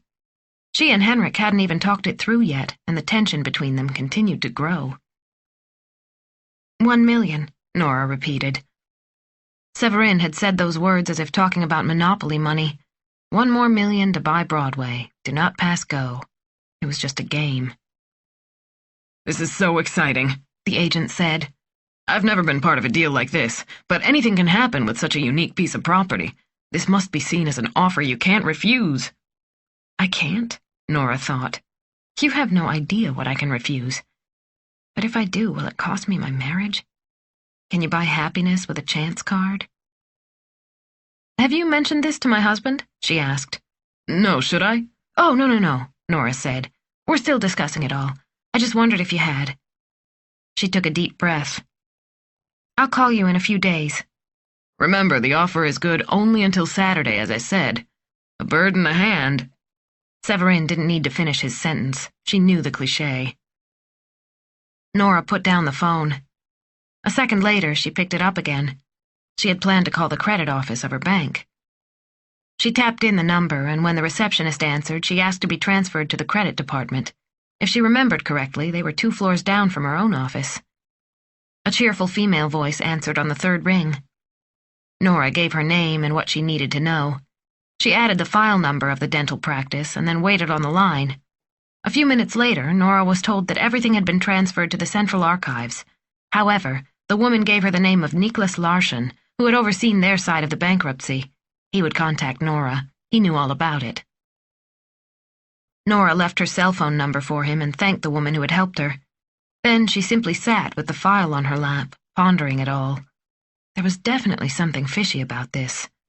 Why would Juliander accept such a small-time bankruptcy proceeding? Tuesday, the 5th week. Chapter 75. Thomas woke at noon on Tuesday. Almost half a day had passed, but he felt much better. His nose no longer ran, and his head didn't ache. His body started feeling normal again. He'd slept for almost 15 hours. Just like Persian, he'd suffered a real summer cold. That much was clear. For the first time in days, he had an appetite, so he made a huge breakfast. Coffee, Swedish soured milk with muesli, and some sandwiches. Then he took a long, hot shower before getting dressed. It was 2 in the afternoon by the time he left for work, but he felt good, and he wanted to get back to the investigation. He got his car keys and headed out the door for the drive to the Naka police station. Nora didn't hear back from the credit department until Tuesday after lunch. By then, she had almost forgotten about it. The weather had improved, so she and the boys had headed out to Fleskbjerget to swim. The boys loved to run down the pontoon dock at full speed and leap into the water. They could do it nonstop. Nora had a vague memory of doing the same when she was small, but now she preferred to stay on land. She no longer liked having her head underwater, especially when that water was cold. At Fleskbjerget, she met up with some other mothers who lived in the neighborhood. They sat together, keeping an eye on the children while chatting away. Nora felt herself begin to relax in this circle of friends who'd known each other for years. They shared a little harmless gossip. The news of another murder victim from the RSYC board weighed on everybody's mind. Since nobody knew him well, they felt free to speculate. Still, thinking about a man's death made them uncomfortable. It felt both surreal and close to home. Nora's cell phone rang as she and the boys arrived home. She saw it was someone from the bank. Holding the phone in her hand, she went out to the veranda and sat in one of the wicker chairs. Niklas Larsson politely introduced himself. He'd pulled the file from the Central Archives to assist her. It sat on the desk in front of him now. To avoid explaining her interest in the file, she got right to the point. I have looked at the loan picture and wonder why the debtor was granted a significantly higher loan than normal. She tried to make the inquiry seem routine. That's correct, he said. It's a sad story. Do you know anything about Olof Martinsson? No, Nora said. Not much. She pulled a footstool closer and put her feet up. He was not just a dentist. He was also an innovative biochemist. Have you heard of the Brune-Mark method? Nora thought back. Yes, one of the department secretaries had talked about her mother losing teeth, and the name Brune-Mark had come up. I know a little bit, but please tell me more. It's a technique for fastening replacement teeth into the jawbone. A Swedish professor had developed it in the 60s, but Martinsson thought he could improve on it. Unfortunately, he didn't succeed. He invested all his money, convinced it would work out. He was fanatical about it. Is that why the bank loaned him so much? Probably more than they should have? Yes and no. It's true that we granted the loan even though his collateral was doubtful, but the income from his dental practice seemed secure. That definitely reassured the loan committee. But it didn't work out? No, he needed to borrow more and more to finish his research. Finally, we had to pull the plug. He'd mortgaged his house and everything he owned, but it was not enough. What happened after that? If I remember correctly, he couldn't secure any more financing. He was so disappointed and embittered that he let his dental practice fall apart. Finally, he couldn't make the payments on the loan any longer. One thing led to another, and his practice went bankrupt. What is he doing now? He had a heart attack and died shortly after the bankruptcy concluded. He couldn't handle the disappointment, I guess. Tragic. It's not easy to be an inventor in Sweden. And we lost our money, I assume, Nora said. She leaned back in the wicker chair while waiting for his reply. She could feel a slight headache starting, but she did her best to ignore it. Probably too much sun. She should drink more water. Niklas Larsson laughed in embarrassment on the other end. Yes, well, most of it. There wasn't much value in the practice anymore. We had to write most of it off. Nora thought about all this information and thanked him for his help. She decided to devote 1 more hour to the investigation, and then that would be it. She wasn't getting paid for all this work. Inside, she turned on her computer and did a search for Brune-Mark. The technique used small titanium screws to attach the implanted tooth firmly into the jawbone. Once bone absorbed and anchored the screws, the new teeth were firmly attached. This way, patients no longer needed dentures. The patented invention was used all over the world. Then she searched for Olof Martinsson and dentist. She found an obituary published in a professional dentistry magazine. She clicked on it with rising interest. Olof Martinsson was described as a highly capable and dedicated lone wolf who had come within a hair's breadth of an important breakthrough. His research had earned him a patent for a so-called growth factor that was way ahead of the Brune-Mark method. A protein skin on each titanium screw sped up the healing process and significantly improved the absorption of the screw by the bone. The author wrote that this process could have been utilized in other procedures, like healing blood vessels during surgery or even bringing the edges of wounds together, if the method had been developed to its full potential. Martenson never had the chance to finish the clinical trials needed for scientific approval, a prerequisite for worldwide use of the patent. According to the obituary, financial problems broke Martenson. With no wife or children, he'd put his entire life into his research. When it was taken from him, his body gave up. It was a sorrowful, bitter obituary. So many years of work with no reward. How sad that he'd been so close when his business, which owned the patent, had gone bankrupt. So what had happened to that patent? She reached for the Martenson file. There was a list of debts and assets. A patent was mentioned that was worth 100,000 kroner at the most. This must be the one Martenson had invested his life in. In the report made 6 months after the proceedings, Nora found a small paragraph about the patent. It sold to an American company for 100,000 kroner a few months later. 100,000 kroner. Its exact valuation. A small sum for so many years of work and so many millions of Swedish kroner invested. The work of one whole lifetime. That's still too much money to pay for an allegedly worthless patent, Nora thought. The buyer wasn't noted, but it should be in Juliander's own file. The court had appointed Juliander at the request of a small creditor, an American company. Nora had a vague sense of recognition when it came to the name, General Mind Incorporated. Wasn't that a large biomedical company listed on the stock market? A foreign company requested to have Juliander, an established lawyer who usually handled much larger bankruptcies than this, appointed as the bankruptcy attorney. Why? And which American company had bought the patent? Was it also General Mind Incorporated? Lots of interesting questions here. Time to call Thomas and tell him what she'd found out. He could request all documentation on the Martenson bankruptcy from the Killing law firm. That would make for some interesting reading. Chapter 76. Margit didn't argue with Thomas when he showed up at her office this time. Even if he still sneezed now and then, his color had improved and he no longer looked exhausted. Thomas and Margit settled into one of the conference rooms to be alone. While Thomas had been home resting, Margit had interviewed many of Norian's acquaintances. Juliander's acquaintances and Norian's all gave similar answers. No one knew of any enemies. Norian had been a valued colleague and friend. Shock and confusion were common emotions. No apparent motive, in other words, Margit said. No enemies or anything else. Any explanation for Norian's 2 toothbrushes? Margit shook her head. No girlfriend. Everyone says he was a bachelor. Perhaps a visitor left the toothbrush. Thomas shared what Nora had told him while he was on his way to the station. He was just finishing when Karina poked her head through the door. "Read this," she said. She held out a sheaf of papers. "What is it?" Margit asked. "Printouts from the internet. I've been researching General Mind Incorporated as Thomas requested. Look what I've found." She smiled expectantly. "Here are their American press releases from last winter.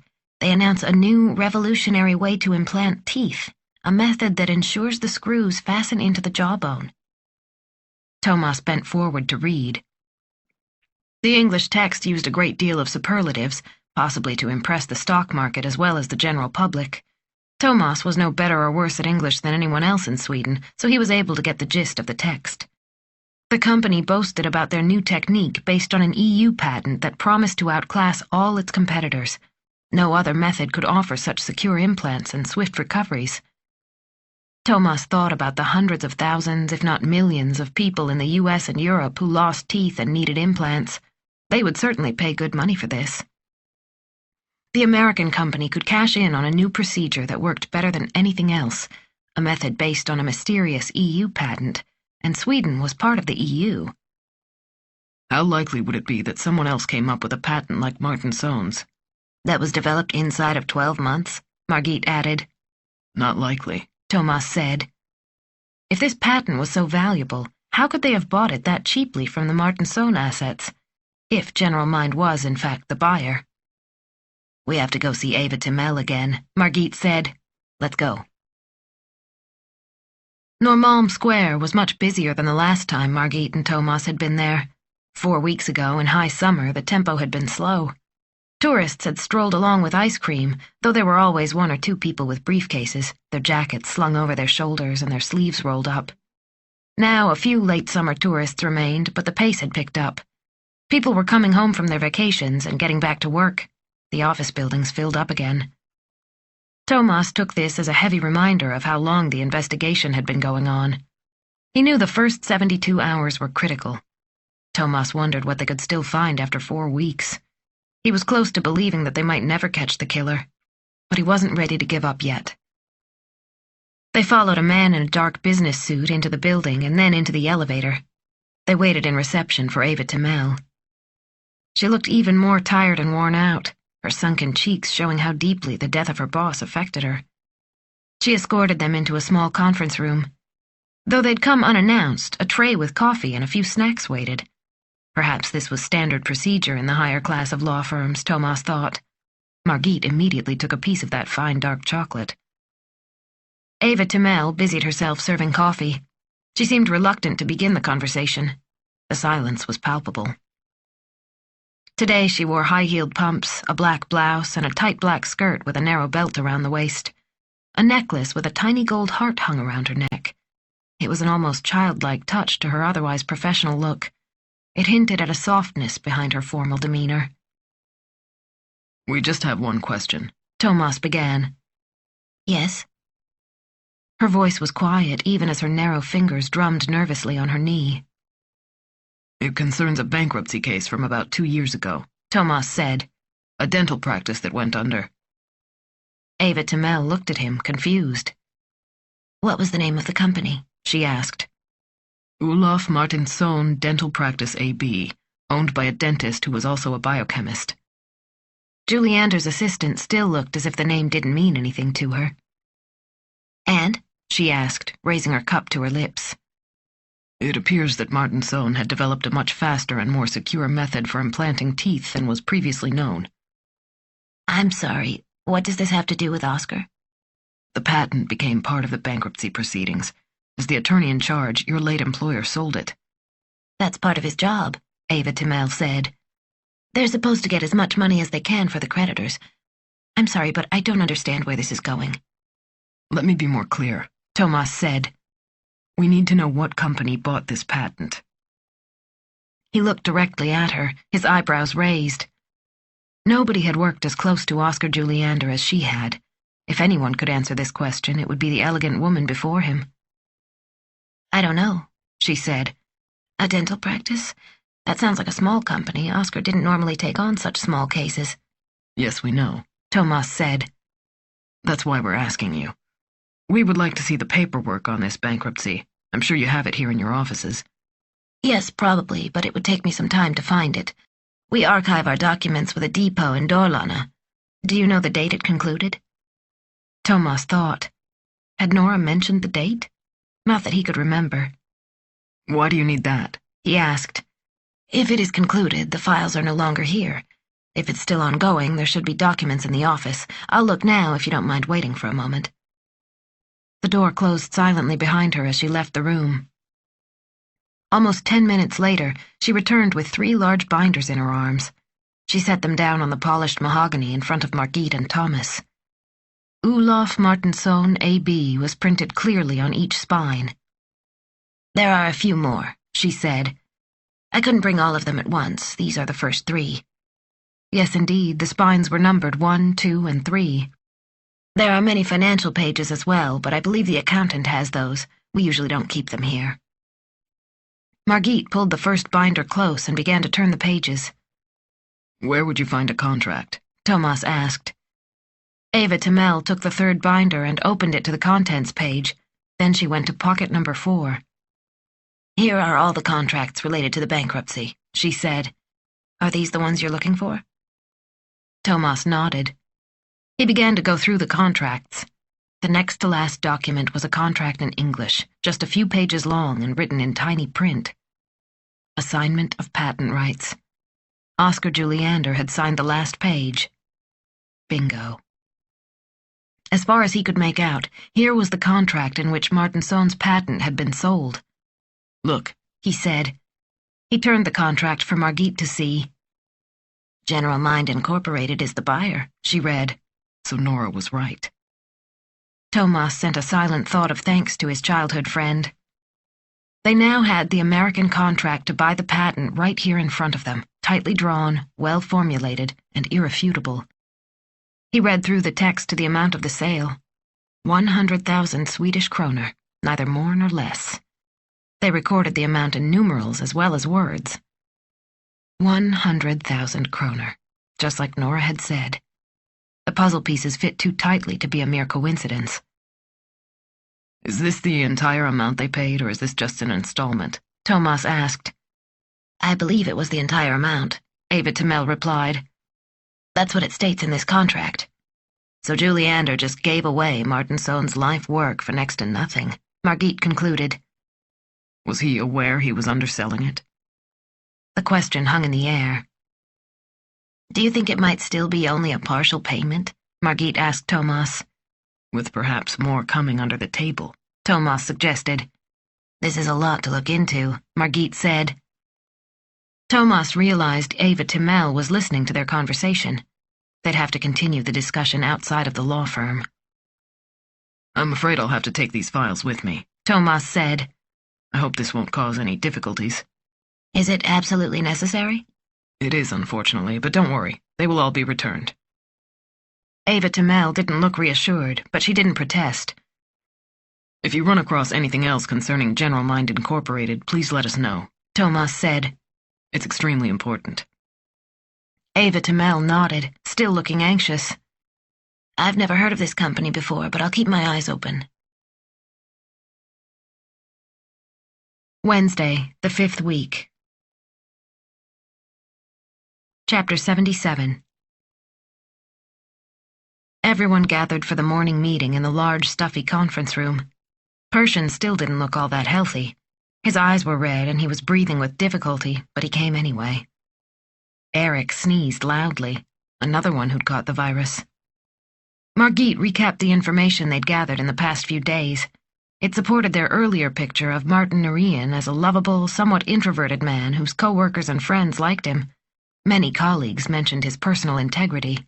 He seldom spoke about his private life, but put his soul into sailing in the RSYC. He even kept a photo of his Omega-36 on his desk. One thing is interesting, Margit said. A friend mentioned Norian's boat had been vandalized recently. In what way? Asked Pershing. Someone sprayed it with graffiti. It really upset him. It could have been kids, but my gut says no. Another thing to look into. Did he report it to the police? Yes, Kala's checking. How is the technical investigation going? Pershing continued. Did we find anything in Norian's apartment? Not much, Eric said. It was very clean, unusually so. Any fingerprints we found were sent to the crime lab, but nothing matches. Norian's computer? Still locked. I'm surprised a lower-level manager had such secure firewalls. We also brought in his computer from work, but have found only work-related material on it, nothing personal. He worked for a government agency, so it's most likely that his private email is on his home computer, Thomas said. He didn't want the government to have access. A bureaucrat who protected his privacy, Margit said. What bad luck. Thomas spoke again to describe their visit to the Kaling law firm and explain their theory about the Martinson patent. We believe, he said, that Juliander received money under the table to sell that patent cheaply to General Mind Incorporated. The money came to him through Liechtenstein, most likely. So that's the explanation for his credit card and his extra income, Karina said. A secret bank account for bribe money. But why would such a large company take a risk by bribing someone? Eric asked. He sneezed again. Karina shifted away from him. It's not unusual, Thomas remarked. Weapons manufacturers do it all the time, though they often call it a commission. He used his fingers to draw quote marks in the air. Think about what Bofors did in India, Margit said. It wouldn't surprise me to find that General Mind had previously tried to buy the patent, Thomas said, remembering Nora's description of the inventor. The dentist treated his research like a precious child. It's conceivable he would refuse to sell. When the bankruptcy started, they probably saw their chance. They just had to find a lawyer with a good reputation who wanted to play along. They probably studied his background carefully, Margit said. Millions were at stake. Profit is a strong incentive. Think about Håkan Lans, Pershing said. His comment came out of left field. Who's that? Asked Karina. The man who invented an early form of the computer mouse. He was a technical genius. He also invented satellite spyware. What happened to him? An American IT company cheated him out of his patents. He's been battling in court about it for years, but no decision has been made. That's how capitalism gets its way, Margit said. This company is untouchable, Thomas said. The contract is in order. I'm not a lawyer, but it looks airtight. Pershing nodded in agreement. Since Juliander is dead, we have no one to prosecute for bribery, Margit said. We don't even have a witness. Do you think that's why he was killed? They wanted to keep him quiet? Then they'd have done that as soon as they secured the patent, Thomas said. And what motive did they have? They were probably sure the bribe money would keep Juliander quiet. Considering the facts, it seems impossible to prove that General Mind bribed a Swedish lawyer, Pershing said. We have nothing concrete, just speculation. It makes me furious, Margit said, that Juliander got away with it so easily. Pershing smiled slightly. But the guy's dead, he said. Don't forget that. Thomas agreed. Bribes or not, Juliander was 6 feet under. Margit remained irritated, but there was nothing more to say. The door opened, and Kalle came in with a bunch of papers in his hands. He looked excited. Sorry I'm late, he said. We've finally gotten the Norwegian telephone lists. The telephone company apologized for being late, but we now know the people he contacted these past few months. He arranged the printouts on the conference table for everyone to see. Here's the list of who Norwegian called and who called him. They leaned forward to look. Martin Norwegian had sent a great many text messages from his cell phone. Have you attached names to these numbers? Asked Thomas. Kalle nodded and pointed to another printout. Here are the names with the numbers. He smiled in anticipation. Thomas realized why at once. The top name on the list was familiar to everyone. Ingmar von Hone. We have to bring him in again, Pershing said. Thomas and Margit were already standing up. We're on it. Chapter 78. Am I under arrest? Ingmar von Hone's question surprised Thomas. Though it was normal under the circumstances, he hadn't expected the man to be so direct. No, we just need to ask you some additional questions. I want a lawyer anyway. Margit and Thomas exchanged looks. Waiting for a lawyer would cost them time and also limit what they could ask. Do you have anyone specific to call? Thomas asked. Ingmar von Hone looked unsure of himself, as if he'd expected more resistance. You mean I can choose? Absolutely. Thomas kept his expression neutral. Von Hone punched a number into his phone. A few minutes later, he turned it off. Nobody picked up. You can decide how we proceed from here, Margit said. The man seemed indecisive. He looked at his watch. Are you in a hurry? Thomas asked. No. Yes. Well, I have a meeting in an hour. You decide, Margit said again. You might as well ask your questions then, Von Hone said. He appeared much more collected than the last time they'd seen him. His hair was neatly combed, and he wore a dark blue club blazer with the RSYC logo on the right lapel. His signet ring broadcast his nobility to the world. Von Hone's elegant appearance irritated Thomas. You can't touch me, is the message he sent. People like us always land on our feet no matter what you try. I'm a better kind of person than you. How had aristocratic privilege so quickly replaced the panic they'd seen from von Hone earlier? A strong urge to crack the art dealer's elegant facade gripped Thomas. Why did Martin Norwegian send you regular text messages? We're both members of the RSYC board. As you know, I'm the secretary there. There were a great many. We have many things to discuss. The reply was quick. Do you text all the members of the board? When it's needed. Did you communicate with Oscar Juliander by text message as well? If it was necessary. How often? Now and then. Would you mind if we looked at those texts? Ingmar von Hone hesitated a moment. I'm sorry. I erased them. I don't save those kinds of routine messages. Have you ever been to Martin Norwegian's home? Yes. When? I once went to give him some paperwork. You never had reason to go there again? I must have had a drink or two with him over the years. But you have storage space across the street. Didn't you ever meet for lunch or something? Margit asked. It's possible. Von Hone hid behind short sentences, Thomas thought. He kept answers brief to avoid long, convoluted sentences that might contradict each other. He was on guard, that was obvious. You must realize you're in a difficult position, Thomas said. Martin Narian's murderer shot him from the window of your rented room. According to our list of telephone calls, the two of you were in constant contact. I had nothing to do with Martin's murder. Ingmar von Hone sounded bitter, but he remained composed. Thomas held back and let Margit try a new tactic. Do you have any theories about why both Martin Narian and Oscar Juliander are dead? No. But you must have thought about it. No. Were you enemies? No. So you never argued with Martin Narian? No. Are you positive about that? Yes, I said no. A muscle twitched in his temple. Von Hone's calm was starting to break. You might be next, Margit said. Especially if you don't help us. I've thought about that. Aren't you afraid? Ingmar von Hone looked back at them with a flash of emotion in his eyes that Thomas could not place. Resignation, or perhaps weariness.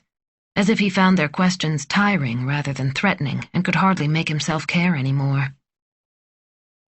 Would you give us your fingerprints? Asked Thomas. Do I have to? We believe it could be valuable in our investigation. There was a long moment of silence. Finally, Ingmar von Hone said, I would like to speak to my lawyer before I answer any more questions. Chapter 79. Nora grabbed the keys and walked with determination to the Brandt house. When she saw the beautiful roses covering the southern wall, she almost teared up. Sina cared about her roses as if they were animate beings. But no matter how much Nora tried, she did not have Sina's green thumb. If she hadn't called in one of Sandhamn's own rose experts for help, who knew what would have happened to this beautiful climber? She unlocked the front door and went to the old veranda facing the sea. She sat in one of the tidy wicker armchairs and drew her legs up beneath her. She smiled at the sound of a moped driving by. She could hear the motor through the transom windows. How would it feel to live here? Nora closed her eyes and tried to imagine it. Each boy would have his own room upstairs. They would have to make do with the bathroom, even though it needed renovation. The kitchen was old-fashioned but functional. Some color and a new stove would work wonders. Perhaps she'd even be able to afford a dishwasher. The beautiful furniture in the dining room would stay. So would the wicker furniture on the veranda, and Sina's white lace curtains. The room next to the dining room could become a TV room, and she could probably wallpaper the guest bathroom herself. Small flowers and light gold, like a summer meadow. Not exactly luxurious renovations, but they would do. She opened her eyes and gazed across the water where gray clouds loomed over the horizon. From the corner of her eye, she could see a neighbor watering his pots of geraniums. So many times she'd sat right here chatting with Sina while her loyal Kaisa had slept on the striped rag rug. They'd drunk so many cups of coffee together from Sina's brown Huguenas mugs. I wonder what Sina was thinking that last evening, Nora wondered. The thought made her sad. Did she have regrets, or did she feel she was doing the right thing, as if taking her own life could make up for her past actions? Nora never imagined she would miss Sina so much, but when she returned to Sandhamn and was standing in front of this silent, empty house, her grief nearly took her breath away. She'd been close to Sina ever since she was a little girl. She couldn't fathom not seeing her again.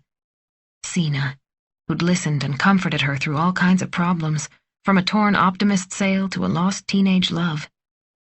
Aunt Sina, who had knitted tiny blue socks for both Adam and Simon. Summer after summer, she'd baked raspberry muffins for the boys. Nora's eyes filled as she recalled how thoughtful Sina was, even as she contemplated her own death. She suddenly understood how important it was to respect Sina's last wish. She made her decision. Why did he never leave her? He asked himself that question many times, turned it over and over in his mind. analyzed the consequences. The children. It always came back to the children. In spite of the fact that their mother had driven a wedge between them, he could not leave his children.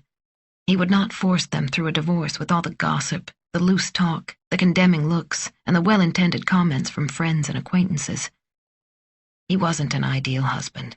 Far from it. Over the years he'd had affairs, but he'd always been discreet about them, always discreet. His wife probably did the same. At least that wouldn't have surprised him. They hadn't been sexual with each other for so long. She'd likely gone elsewhere to fulfill her needs, but she would also be discreet and follow the unspoken rules. Truth be told, he didn't care one way or another about her affairs. With his newest love, however, everything had been different.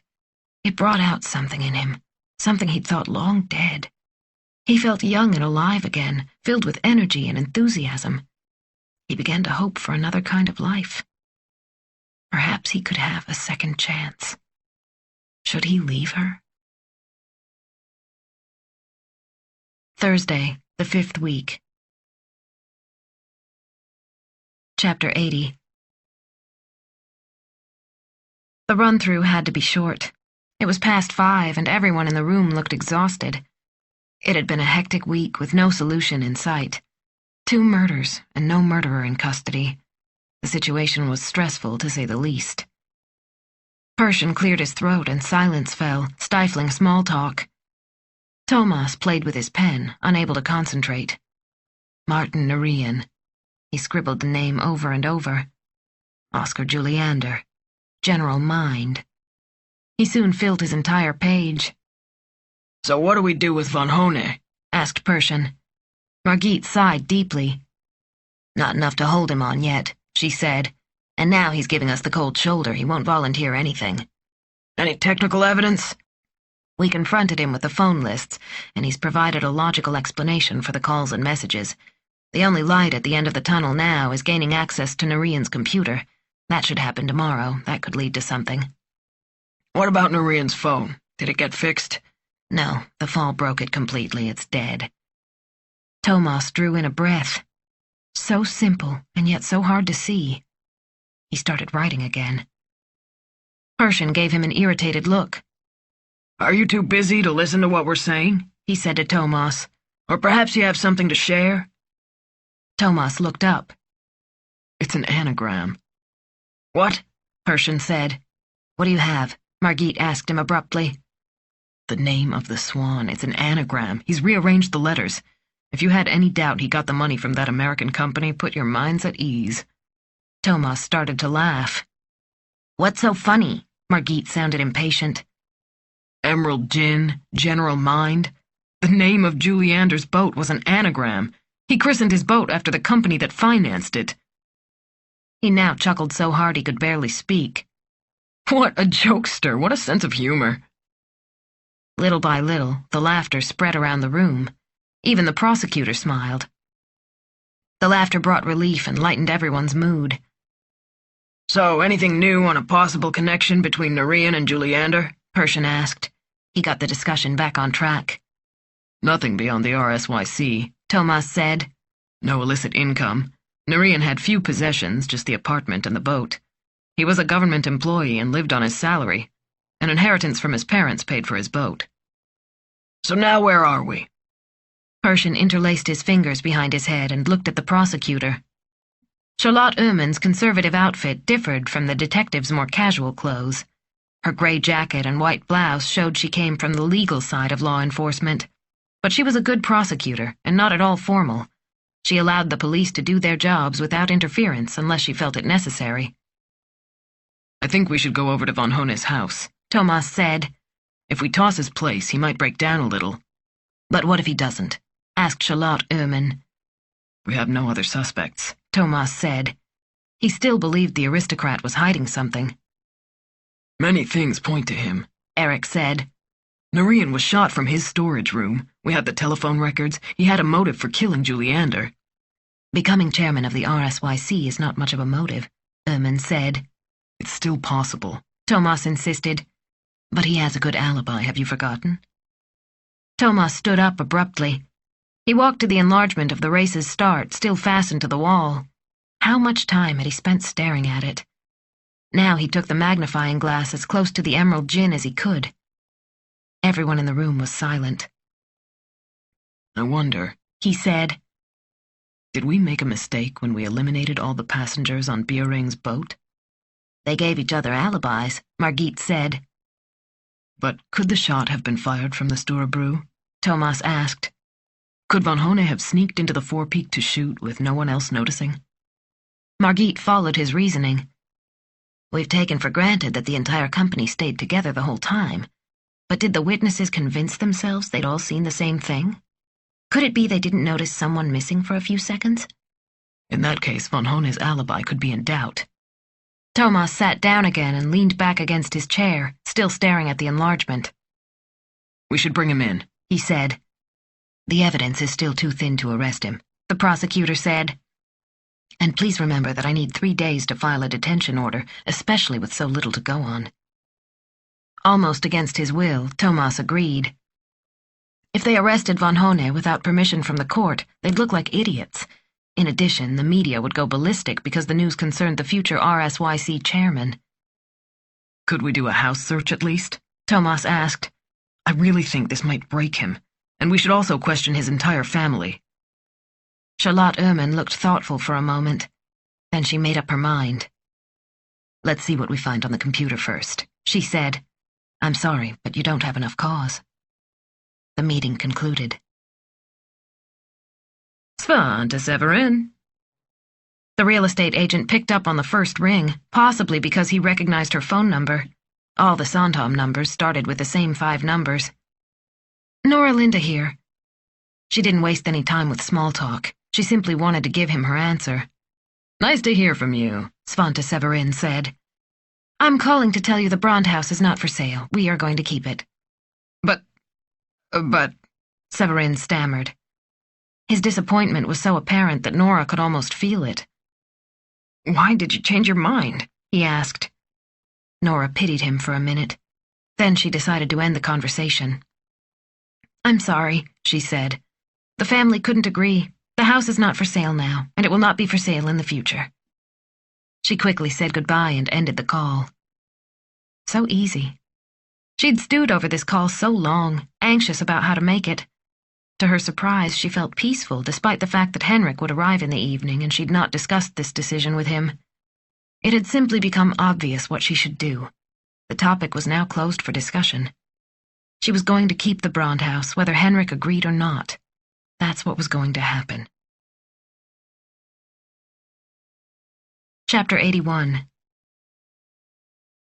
Everyone but Thomas had already left the police station. He knew he should go home too, but he'd lost so much time while out sick. He needed to get caught up, collect his thoughts, and go through the materials in peace and quiet. Not to mention the mountain of paperwork. He hadn't sorted his mail for an eternity. With a sigh, he headed toward the mailbox slots near the door. Some friendly soul had left a box of chocolate by the coffee machine. Probably Karina. She always did things like that. He felt guilty immediately. He hadn't seen her since the evening they'd argued, a while ago now. Time had flown, mostly because he was out with his cold. Plus, he found it easy to ignore his private problems by concentrating on work. He knew he had to deal with the issue. She deserved to know how he felt, even if she wasn't going to like it. He didn't think they should see each other anymore, at least not for a while. Guilt overwhelmed him. He should have known from the very beginning that they weren't a good fit. He was 1 year shy of 40. Almost all his friends were married and having children. How he longed to hold a newborn in his arms again. But Karina was focused on a career in law enforcement. She might even go back to school to further that dream. They were in different phases of life. He'd had trouble resisting Karina's desire at first. The fact that she so clearly wanted him was intoxicating. Right from the start, they'd enjoyed good sex. Really good sex. Something he'd been missing since his separation. The sex was so good that he thought it might be enough to make the relationship fulfilling. But once the novelty wore off, he could see how much they differed. Karina was a sweet, smart girl, but she couldn't share his sorrow over Emily. The only person who could understand that was Pernilla. Sometimes it was difficult not to talk about his daughter with Karina, which created a bigger gulf between them. When she wanted to go out on the town during the weekends, he'd make excuses. More and more he escaped Tahara to be in peace. He felt ashamed that he'd used Karina that way. He'd enjoyed what she offered without any consideration for her feelings. It was simply easier that way. He had longed to be with someone, anyone, but lacked the energy to search for a partner. And then she came along, offering him everything. He couldn't resist. And now it had to end. He felt guilty, and she was unhappy. Again, he swore to settle the matter. As soon as they found the person who'd killed Juliander and Narian. After that, he would talk to her. Chapter 82. Have you lost your mind? Henrik said. He stared at Nora with dismay and disgust in his eyes. You really told Severin we aren't going to sell without even talking to me first? They sat on the dock with their coffee. Henrik had come on the 6 o'clock ferry from Stavsnäs. After a number of days on call, he now had 3 days off. Nora had dinner ready when he arrived, so they'd eaten right away. She hadn't put much thought into dinner. She served grilled steak with baked potatoes and carrots. Then she gave the boys ice cream pops while she made coffee for Henrik and herself. Now Simon was at a friend's house playing a new computer game, while Adam had left to play soccer with some older boys. It was the perfect time for a married couple who hadn't seen each other for the past 2 weeks to sit down and talk. As usual, Nora had butterflies in her stomach before they began. She hoped he could understand her decision and why she had come to it. Did he truly love her enough to listen? It was just a house, after all, a material object, nothing as serious as an illness or a hurt child. She fumbled her words, trying to explain once again how she felt. How Sina's gift should be preserved for future generations. How the responsibility of Sina's will was both a burden and a blessing. Finally, she told him she'd called Severin and given him her decision. Then she waited for his reaction. It didn't take long. Henrik turned red with rage. How could you? We could have gotten millions for that house. Millions! Don't you get it? He yelled at her. We could have gotten out of the townhouse, bought a real house. How stupid can you be? Call Severin at once and tell him we've changed our minds.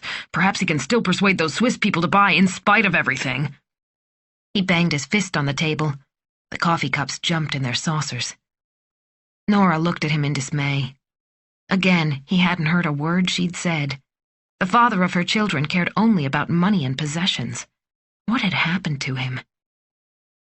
The next thing she felt surprised her. She didn't really care.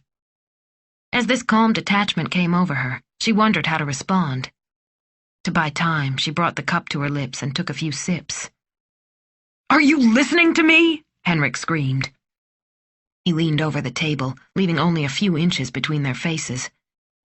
It felt like looking at a stranger who moved and spoke like the Henrik she'd fallen in love with, but he'd become someone far from the kind of man she wanted to live with anymore. I heard you. She remained calm and looked him in the eye.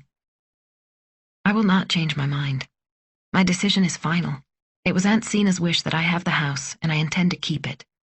You're a complete idiot, Henrik said. No, I think you are. Now she grew angry too.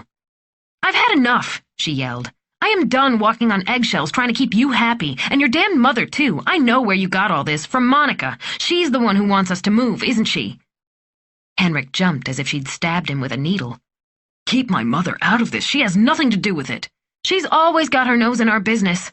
I am sick to death of her snide comments. Nothing I ever do is good enough for her. No matter what, she wants things her way, and all these dire warnings about how the boys are raised. If I never see her again, it'll be too soon.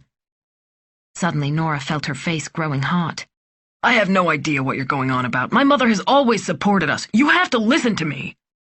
A laugh escaped Nora. Supported them? Monica, Linda? When it came to his mother, Henrik was so blind she saw no way to reach him. Her mother-in-law was a nightmare, and everyone except her own son knew it. Nora took a deep breath to regain her composure. Then she looked her husband in the eye and slowly said, I do not intend to sell Aunt Sina's house, no matter what you say. Are you listening to me? The blow surprised them both. Henrik's hand flew up and smacked her left cheek. She remained totally still, her eyes wide open, staring at him. The shock kept her from feeling the pain at first. After a moment, her cheek began to hurt, and she tasted blood in her mouth. Henrik sat paralyzed before her.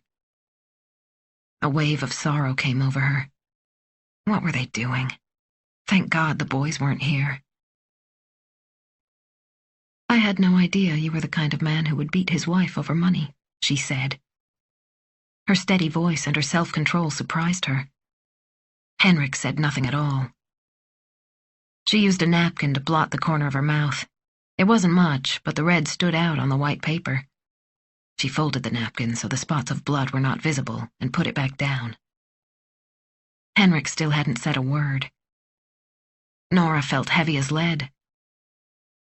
I'm going to pick up the boys and get them ready for bed, she said. It took a great effort to speak. The petrified statue that had been her husband came to life. He seemed totally confused, as if he had no idea what to do. I'm sorry, Nora, he said. Please forgive me. I don't know what came over me. Henrik touched her arm. Nora remembered how last summer they'd argued about her job offer from Malmö. He'd gotten angry and walked out, leaving her standing there with tears in her eyes, begging him to stay. Now their roles were reversed, a thought that did not make her feel any better. With a last glance at the ferry glistening in the sunset, Nora got up. You can do whatever you want, she said. I'll sleep on the guest bed in the boys' room tonight. Go home to your mother if you don't want to stay here. She hadn't intended to say that last bitter sentence, but it slipped out anyway. Years of resentment paved the way. Actually, I think it would be better if you left Sandhamn, she added. I think we need to be apart for now. She picked up the coffee tray and headed back to the house. Chapter 83. It was almost 9 p.m. Thomas yawned, happy to find he'd finished nearly all the forms and the reports hanging over his head. He'd gone through that stack of mail as well. Only one thick envelope remained. The address was handwritten in neat printing. He turned it over. The return address read B. Rusensjö. Thomas frowned, checked the envelope again, and then picked up the scissors to cut it open. A pile of photographs spilled out, along with a letter from Britta Rusensjö. She'd found her camera at the harbor office in Sandhamn at the Lost and Found. She'd probably set it down somewhere when they came back to port the day Juliander was killed. In all the excitement, she'd forgotten where she'd left it. Some kind person had turned it in to the Lost and Found, and she'd eventually thought to check there. She included all her photographs from the start of the Round Gotland race. Thomas tried to recall Britta's words in that Sandhamn interview right after the killing. She told him she'd taken photos that day, but also that she'd misplaced her camera. They'd agreed she should keep searching and that she'd let him know if she found it. He'd forgotten. Bad police work on my part, he thought. He should have remembered to follow up. Luckily, Britta was not as forgetful. He rubbed his eyes and shuffled through the photos, 36 in all. He recalled that 36 used to be standard on an old-fashioned roll of film. The photos could be divided into two categories, one showing the boats on the starting line from different angles, and the other of the people aboard her boat. A number of pictures captured the Van Hone couple, the Bjering family, Sylvia Juliander, and of course, Hans Rusensjö. In one of the photos, Britta stood beside her husband, but otherwise she was absent from the pictures. Not strange, considering she was the photographer. Thomas looked for other views of the vessels carrying spectators, but he found nothing special in any of them. The TV coverage had served the same purpose. Typical vacation pictures. Beautiful scenery and smiling people. They revealed nothing new. He shoved the photos back into the envelope and set them aside. He was worn out, ready for home and bed. Friday, the 5th week. Chapter 84. The sun shining through a gap between the window shade and the sill woke Thomas up at 6 a.m. His two-room Gustavsberg apartment had one obvious advantage. It was light and sunny. He hadn't gotten to bed until midnight. On the way home, he bought a calzone at Gustavsberg Center's pizzeria. At home, he drank a cold beer and ate the calzone while watching TV. An old Clint Eastwood movie on Channel 2 caught his attention. Once it was over, he turned in. But he had trouble falling asleep, and then had strange dreams about the investigation. Britta Rusensju's photos flickered like flames in his mind. His guilt about Karina troubled him too.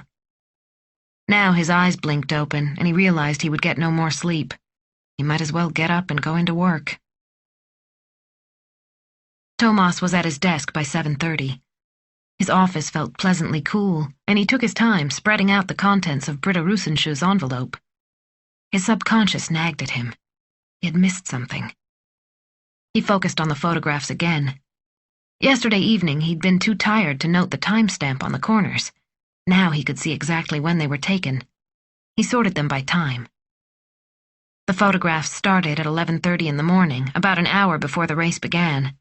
The last was at 13 minutes past 12, just before Bjering moved his boat next to Thomas's police boat. He kept studying them, searching for a clue. And then he saw it, clear as day. Now he understood why Britta Rusensju's hotel room had been broken into, for the camera. Britta had taken pictures at regular intervals during the half hour before the start of the race. Everyone on board was photographed. Even Britta was in one photo. But between 11:57 and 12:03, one passenger went missing. One person they could now prove had not been with the others the moment Juliander had been shot. 6 minutes. Long enough to go to the forepeak, assemble the rifle, open the hatch, and fire off the killing shot. From a perfect position, too, thanks to an experienced skipper who wanted to give his friends the best view of the starting line. Thomas felt his pulse speed up. He now had the evidence they needed in his hand. He picked up his phone to call Margit. He hoped she was already on her way into the station. Chapter 85. "Do you think they'll be up this early in the morning in August?" Margit asked. Thomas concentrated on navigating the crisscross of one-way streets through Östermalm. "Whoever designed this street layout was a complete idiot," he muttered as he circled Karlaplan the third time in search of the right street. "Do you think they're even in town?" Margit asked. "They might be out in the country." "What?" Thomas ignored a do not enter sign and turned down the street where the von Hone couple lived. He parked the car, and they walked quickly up the stairs. They rang the bell several times, and a young girl in a light green robe finally answered. She looked like she'd just gotten out of bed and stared at Margit and Thomas in confusion as they introduced themselves. "Mom and Dad aren't home," she said in answer to their question. "They're out of town." She smiled in a friendly way. "This must be Emma," Margit thought. She resembled her father with her blonde hair and clean features, elegant and self-confident, but innocent, at least for now. "Do you know where they are?" asked Margit. "They're hunting on the Bjering estate, not far from Katrineholm." "Hunting?" Margit asked. "At this time of year? I thought hunting season didn't begin until September." Emma let out a light laugh. "They're hunting wild boar. That season is year-round. It's their tradition to hunt during the day and hold a crayfish party at night." "When did they leave?" Thomas asked. "Yesterday. They'll be home on Sunday." "Are there any other RSYC board members there?" "Sure, they always hang out together." Thomas frowned, and Margit understood his concern. A killer with a rifle in the forest. Not good. Who was next on the list? "Do you have an address or a telephone number for the Bjering estate?" Margit asked. Emma shook her head, but then her face lit up. "Wait, I can check Mama's address book in the study if you want. I've been out there myself lots of times, but I can't remember exactly where it is." "Please, we'd be grateful." Emma went back into the apartment while Thomas and Margit waited in the large entryway. It was a typical apartment for the area. High ceilings, beautiful mirrored doors, elegant sconces on the walls, along with a number of framed paintings. A reminder this was the home of an art dealer. To the right, they could see a room with bookshelves covering the walls and oxblood leather armchairs arranged before them. An oriental rug in warm red tones covered the floor. Margit took it all in. The fireplace nearby, invitations with gold lettering set on a silver plate on the mantel. A few minutes later, Emma came back with a handwritten note. She held it out to Thomas. "Here's the address." "Thanks very much," Thomas said. Without wasting another moment, he turned to go. "Wait," Emma said. "Sorry for asking, but has something happened?" She watched them nervously. I mean, there's been so much going on lately. Margit tried to give a reassuring smile. Don't worry, she said, hearing the false notes in her voice. She didn't want to worry the girl. We've got some more questions for your parents, that's all. She must have sounded convincing because the girl smiled politely and explained she just wanted to make sure. As they went down the steps, she said goodbye and closed the door behind them. Thomas glanced anxiously at his watch. It would take at least an hour and a half to drive to Katrina home, even longer if they got stuck in rush hour traffic. Enough time for another RSYC board member to die. Enough time to make all their work fruitless. Should we call ahead to alert the local police? Asked Margit. Thomas shook his head, though it went against his instincts. We'll put a stop to this ourselves. Thomas couldn't drive them there quickly enough. He grew more frustrated with every passing minute. He took a Singa highway, past Kunjens Kurva, Hudina, Södertälje, Nyköping, speeding all the way in the left lane. Margit popped one stick of gum after another, chewing furiously, watching the clock on the instrument panel. They couldn't allow another shooting. They had to get there first this time. Finally, they turned off the highway and continued until they saw a sign marking a private drive lined by oak trees. The road led up to a manor house. Bjerringsgård was an old estate from the 18th century, with 2 wings on either side, painted yellow with white trim. Thomas stopped on a circular driveway in front of the house. They jogged up and pushed the doorbell. The old-fashioned chime rang through the house. Nothing happened. Thomas rang the bell again. After a long interval, a gray-haired, middle-aged woman wearing a white apron opened the door. She looked at them quizzically. We're from the police. We're looking for the Von Hones, Thomas said. He held up his ID. The woman shook her head. I'm sorry, I'm the only one in the house right now. They're all in the forest and won't be back until 5. Thomas shifted his weight impatiently. We must find them as soon as we can, he explained. Do you have any idea where they are right now? The hunting party will break for lunch at 11:30, she said. You can go along to the meadow there and wait for them. She explained how to locate the spot. It's about 15 minutes from here by car. Not that far away, but the road is bad. Then she excused herself, explaining she had to continue preparing the evening dinner. There's a lot to do, she said. It's a dinner for 20. It was not difficult to follow her instructions. They drove back down the driveway and onto the highway. Take it easy, Margit said as Thomas took a curve at high speed. Ending up in a ditch will slow us down. Thomas let up only a little. Don't you think we need backup now? She added. Thomas shook his head. We're almost there. After 4 weeks of intense investigation, he didn't want to wait for backup. They were so close. Just a few more minutes. Thomas turned off the highway onto a forest trail. They bumped along for a few miles until it opened into a parking area. Other cars were there. Thomas parked their Volvo alongside a red BMW and they got out. In the distance, they heard voices. There they are, Margit said. Let's go. They followed the sound a few hundred yards until the trees opened up. Simple wooden benches formed a square. Thomas spotted Axel Bjering talking with a man he didn't know, and Ingmar von Hone emerging from the forest with a rifle over his shoulder. He looked dapper as ever, but his expression was overcast. He seemed weighed down. From another direction, Isabel von Hone also stepped from the forest about 50 yards away. Thomas and Margit walked forward. Axel Bjering looked up and frowned when he recognized the police officers. He excused himself and started in their direction. Isabel looked down at first. When she caught sight of them, she startled and then stood stock still, her rifle broken open and loose under her arm. Thomas walked faster, Margit following 2 steps back.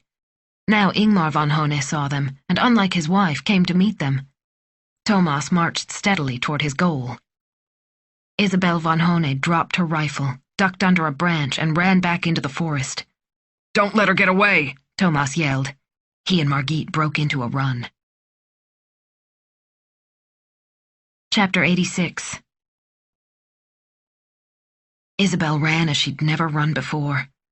Branches with pine cones hit her face. As she forced her way through a wild rose bush, thorns raked her skin. She stumbled over a rock but recovered her balance at the last second. With a leap, she cleared a narrow tree trunk and ran through a thicket of birch saplings. The heavy hunting jacket was impeding her, and she pulled it off as she ran, letting it fall into some heather. Sweat streamed down her face and into her eyes. Irritated, she wiped her forehead with the back of her hand. The only sound she could hear was her own breathing. She worried about all the other noises she was making, the breaking of twigs, the cracking of branches, all revealing her location. The voices behind her grew fainter. She dared to glance back. She could see nothing through the vegetation. Adrenaline pumped through her. Her head throbbed, the beats heavy and loud as pistol shots. Lactic acid was building up in her muscles, but she forced her legs to keep running. They moved with only one goal, to escape her pursuers. William Aldercrantz glanced at his watch. It was time to break for lunch and join the rest of the hunting party. The horn had already sounded, calling them in, but he had hung back. He'd glimpsed a large male boar, slightly out of range, and he wanted to wait a few minutes in case it came back into sight. He knew he couldn't be too late. Papa wouldn't be happy about that. He'd already been schooled in the importance of following the leader of the hunt. But William desperately wanted to get a boar this time. He could already picture his return to the elite Loonsberry's boarding school. He'd impress his classmates with a story about taking down a wild boar all by himself, his own hunting trophy. When he'd received his first rifle on his 18th birthday, he'd thought it the best gift of his life. He'd felt like a man. He couldn't stop admiring his weapon. It'd be so great to shoot the boar. William looked nervously at his watch again. He had to give up this good position and get back to the others, or his father would really chew him out. Of that he was certain. "Which direction did she go?" Margit yelled. The trees were close together, and it was hard to force her way through the brush, but Margit caught up to Thomas, who was focused. "Stand still," he said. "We need to listen." Margit froze.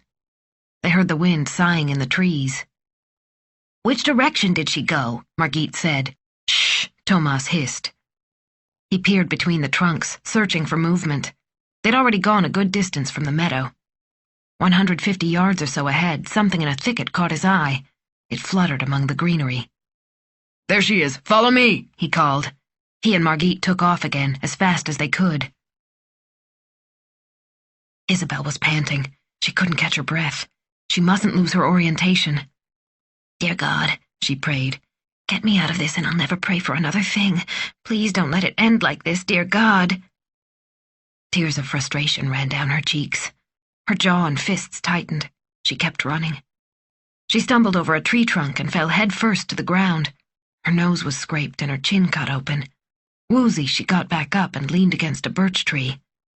Blood was flowing from one nostril. She looked around and tried to collect her thoughts.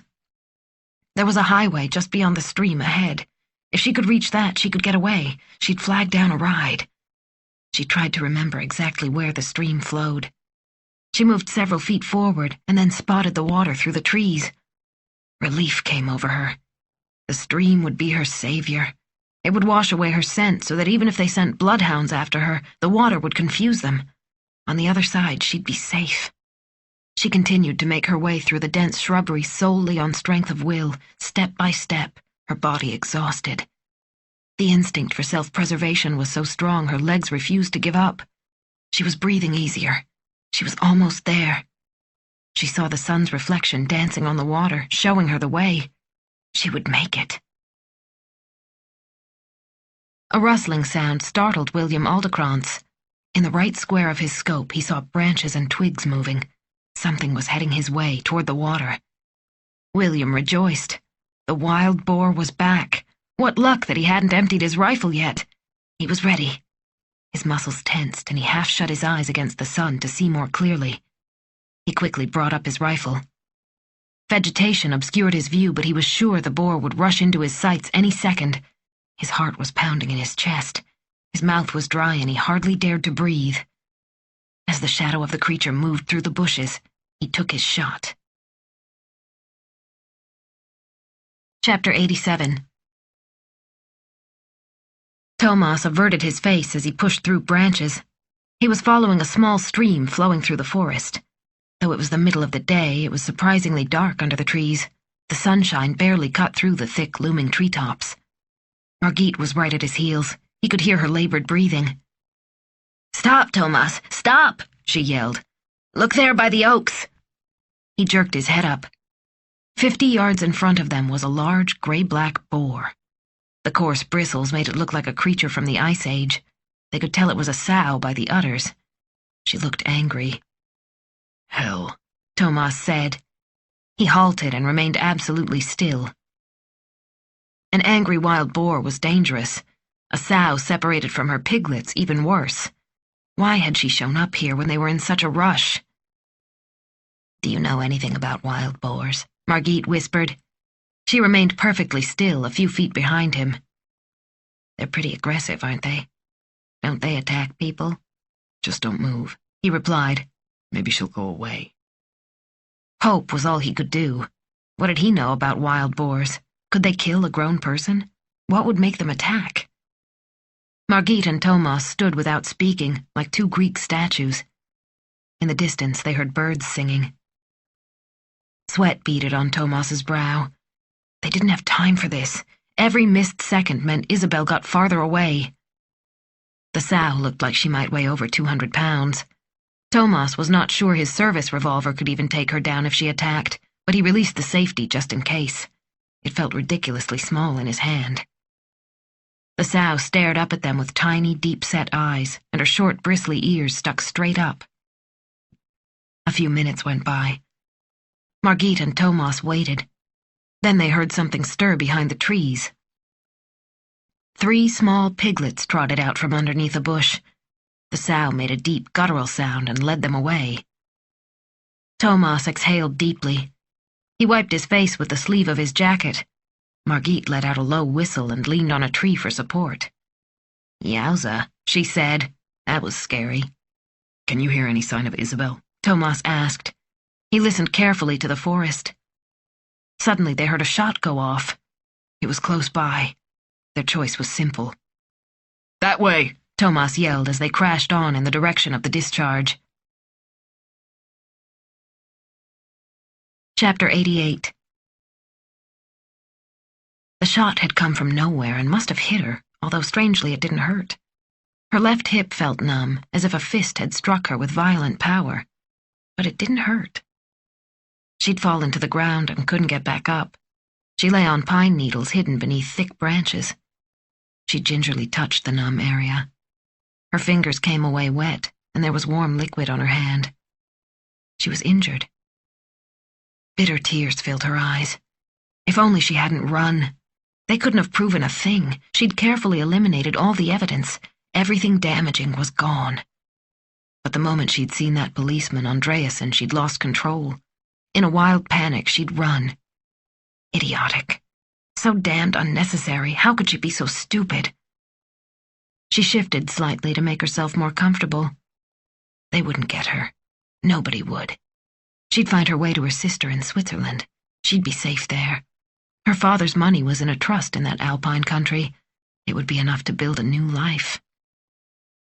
She smiled slightly at the memory of her father, her strong, clever father. He'd understood years ago that the family fortune had to be moved away from the Swedish tax authorities.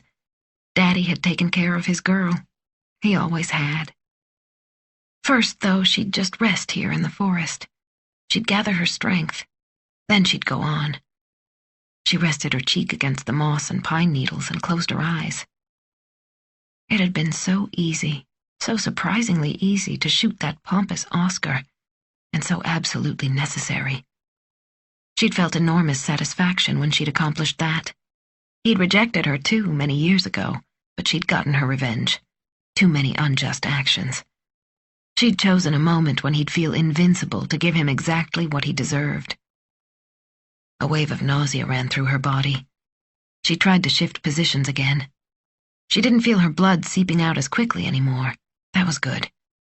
She'd lie there a moment longer, then she'd get up and leave this godforsaken country forever. She regretted that her plans had gone haywire when she'd been so close. She'd longed to be the wife of the RSYC chairman. She would have met the king and queen and would have sat next to the king when the royals attended the club's parties. She could imagine her photo on the society pages in the newspapers. She was more than ready to assume that role. Actually, it was she who should have been made chairperson. Neither Oscar nor Ingmar could match her energy or creativity. She was a good leader and an outstanding organizer. But it wasn't allowed, of course. A woman running such a traditional club? That would never do. The idea would have shaken the entire RSYC board to the core. They reminded her of her own father in that way. He'd spent a fortune on her private school in Switzerland, where she'd learned home economics, but he could not have imagined she might want a career of her own. Her duty was to get married and have children. And then Ingmar had come along. Fine, proper, weak Ingmar with all his aristocratic connections. She'd tried to set an easy path for him using those social connections. She'd encouraged him to put his time and energy into the RSYC. She'd brought him to the threshold of the chairmanship. She'd supported him, attended dinner parties and events, and made sure he met the right people. And she'd eliminated Oscar. Oscar's death was so very advantageous. But what kind of thanks had she gotten? Ingmar had cheated on her. Not with just anyone either. A dumb blonde she could have handled. She would even have respected him for finding the balls to have an affair. She'd certainly had her share of men over the years. Her husband hadn't satisfied her needs in ages. But this would have brought them down, destroyed their entire social position and everything she'd fought for. She would never have been able to show her face again. And now it was all over. A tear of anger and frustration trickled down her cheek. It had been so close. Everything she'd dreamed of for years.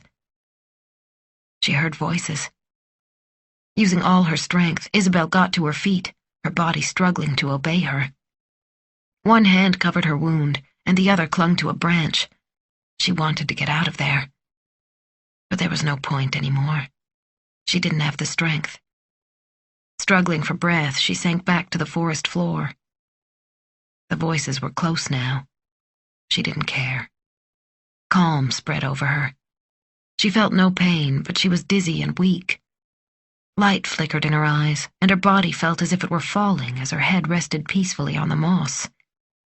Was she going to die here next to this pine tree? The idea didn't scare her. She was content, in spite of everything. She'd been in charge the whole time.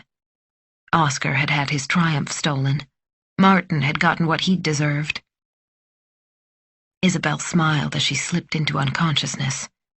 The last thing she heard was a man's voice. Here she is. I found her. Sunday, the 5th week.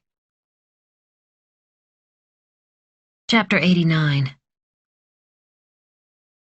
Nora was curled up in a wicker chair on the veranda, playing Monopoly with her sons. Bit by bit, Adam bought all the expensive properties. She and Simon were definitely losing. When the game ended, she gave the boys money to go buy ice cream. They thanked her, clutched their 20-krona notes, and pedaled off on their bikes. Yesterday evening, Henrik had left a message on her phone. We can't go on like this, he said. Call me. We have to talk. Please. He sounded unhappy, like he wanted to reconcile. He sounded on the verge of tears. He was right. She should call back. For the sake of the children, if nothing else. She dialed his number. The call went through. Henrik, Linda. It's me. Wait a minute, I'm in the middle of rounds. Let me walk away. He must really want to talk to her. He never took any of her calls in the middle of rounds. Nora. He paused.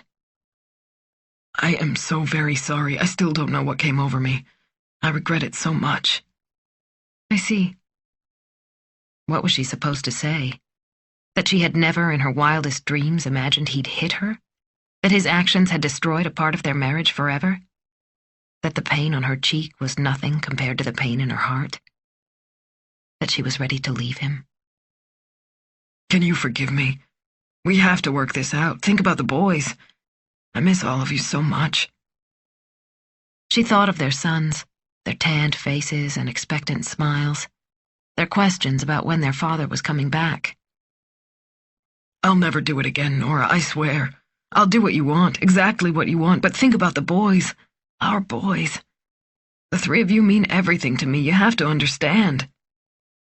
Tears burned in her eyes. Adam and Simon. They loved their father so much. They hadn't seen him in days. Nora, he said. He sounded younger on the phone, more like the man she'd met an eternity ago when they were students and crazy, breathlessly in love with each other.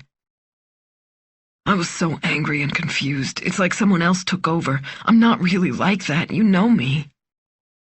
She touched her cheek lightly. It was no longer tender, but a bruise of many colors had bloomed. She told her parents she'd walked into a doorway. Such a lame excuse. A husband should never hit his wife, she thought. A woman must leave after the first blow. You don't remain in a marriage where the husband resorts to violence. Darling, we have to put this behind us and go forward. I love you, you know I do. He sounded like he might cry. Can you forgive me? Please? Chapter 90. Thomas nodded at the uniformed officer stationed on a bench beside the hospital room. He and Margit stepped inside. It was a standard room, the only splash of color coming from the orange government-issue blanket folded across the foot of the bed. Margit and Thomas regarded the woman lying there. Her head was turned away, and she had an IV in her left arm. She looked exhausted, but her firm expression did not soften. Isabel von Hone had expected they would come. She knew Ingmar would not. Do you understand why we're here? Thomas asked. We want to talk to you about the murders of Oscar Juliander and Martin Arian. She nodded. Can you tell us what happened? She nodded again, but said nothing. Thomas pulled a chair from the wall and sat down. Margit did the same. He got straight to the point. You were the one who shot Oscar Juliander and Martin Arian, weren't you? Yes, I did. Isabel's voice was quiet. Why? She remembered the night she'd met Oscar at the Midsummer's Eve party. She'd gone outside for some fresh air and stumbled upon him in a dark corner near the boathouse. I saw him doing cocaine at a party. Before she could say a word, he'd attacked her, lightning fast as she stared at the small mound of white powder. He threatened me, Isabel said softly. With what? If I didn't keep his drug use secret, he'd reveal something about my husband. What did he threaten to expose? Asked Margit. Isabel clenched her jaw. She had difficulty even saying the words. Ingmar had a relationship with Martin Arian. Margit and Thomas exchanged looks. Isabel shuddered. She'd almost vomited when Oscar had told her. Of course, she'd suspected for some time that Ingmar was seeing someone, but never that the affair was with a man. Never would she have suspected that Martin Arian, that dumpy middle-aged member of the RSYC board, was his lover. The knowledge disgusted her. Thinking about them naked together made her want to throw up. After a pause, Margit said, "Please continue." I begged Oscar not to do it. She was silent for a moment. Revealing their affair would have destroyed my life. I would have become a laughingstock. Everybody would snicker behind my back. She spit out the words. Martin and Ingmar, how disgusting. Unnatural. Ingmar had betrayed her in the worst possible way. In addition, he had been so indiscreet that Oscar had known about it. A double betrayal. And what did Oscar say? He promised to keep quiet, and I promised to do the same. Did you trust him? Asked Margit. Isabel said nothing for a moment. She'd humbled herself, begged Oscar not to tell the truth to anyone. He'd promised, but she knew what Oscar's promises were worth, especially around women. She knew Oscar might say something in the heat of passion and then go on his way when desire lured him in a different direction. It had been only a matter of time until Oscar, knowingly or not, would spill the secret. No, she said at last. What did you do then? I tried to find a way out. She didn't sleep for nights in a row. She worried herself crazy over what to do, debating various solutions, but she kept coming back to the same answer. Oscar had to die. So you decided to kill him? Asked Thomas. Yes. There was nothing else to do. It took her only 4 more days to figure out how. She headed out that Wednesday. How did you get the rifle? I went to Riga. It's easy to get weapons there. How did you know to do that? Asked Margit. I hunt a great deal, you see. I'm a good shot, much better than my husband. When we have dinner after a hunt, people often talk about ways to get guns cheaply. She shrugged a shoulder, and the IV tugged at her arm. So how did you get the rifle into Sweden? Thomas asked. I just brought it with me in my car. Nobody checks a well-dressed Swedish woman coming back into her country on the ferry. Where is it now? I buried it in the forest next to our summer place. She reached for a glass of water on the bedside table, but the movement seemed to hurt. Thomas pushed the glass closer to her. She took it, drank, and put it back down. How did you plan out Julie Ander's death? Asked Margit. I pretended I had to go to the bathroom just before the start. There was only one by the forepeak. And you fired from there? Thomas asked. I put the rifle together, opened the hatch, and then all I had to do was push the barrel out and shoot. The Swan was only 60 yards away. Oscar had stood behind the steering wheel, as confident as ever. She was in the perfect position. Axel was a master at maneuvering his Sturebrew close to the starting line to give his guests the best view. It wasn't a difficult shot. I've hunted for years. And then what did you do? I took apart the rifle and put everything back in my bag. I returned to the flybridge a few minutes later. Weren't you worried that someone would notice? Isabel shook her head. Everyone was so focused on the start, and afterward they were so shocked. In addition, she smiled slightly, they were sure I was with them the whole time. I also commented afterward about how I'd been there. Have you ever watched CSI? People remember what you tell them. You planned it so well, Margit remarked. I'm good at planning. But why did you pick the start of the round Gotland race? Didn't that make things more difficult for you?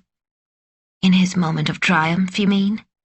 Some might see it like that, Margit agreed. Because I wanted to. He deserved to die at the moment when he could almost touch his heart's desire. She smiled. You were the person who broke into Britta's room to steal her camera, right? Thomas asked. Isabel nodded. Yes, but I didn't find it. She'd misplaced it, set it down somewhere, and found it later at the harbor office lost and found. So I heard. Why did you kill Martin Arian? You don't understand? After discovering those disgusting texts to Ingmar, she knew Martin's death was necessary. She could tolerate no more. She wasn't safe as long as Martin lived. If Ingmar was careless, his affair might still be exposed.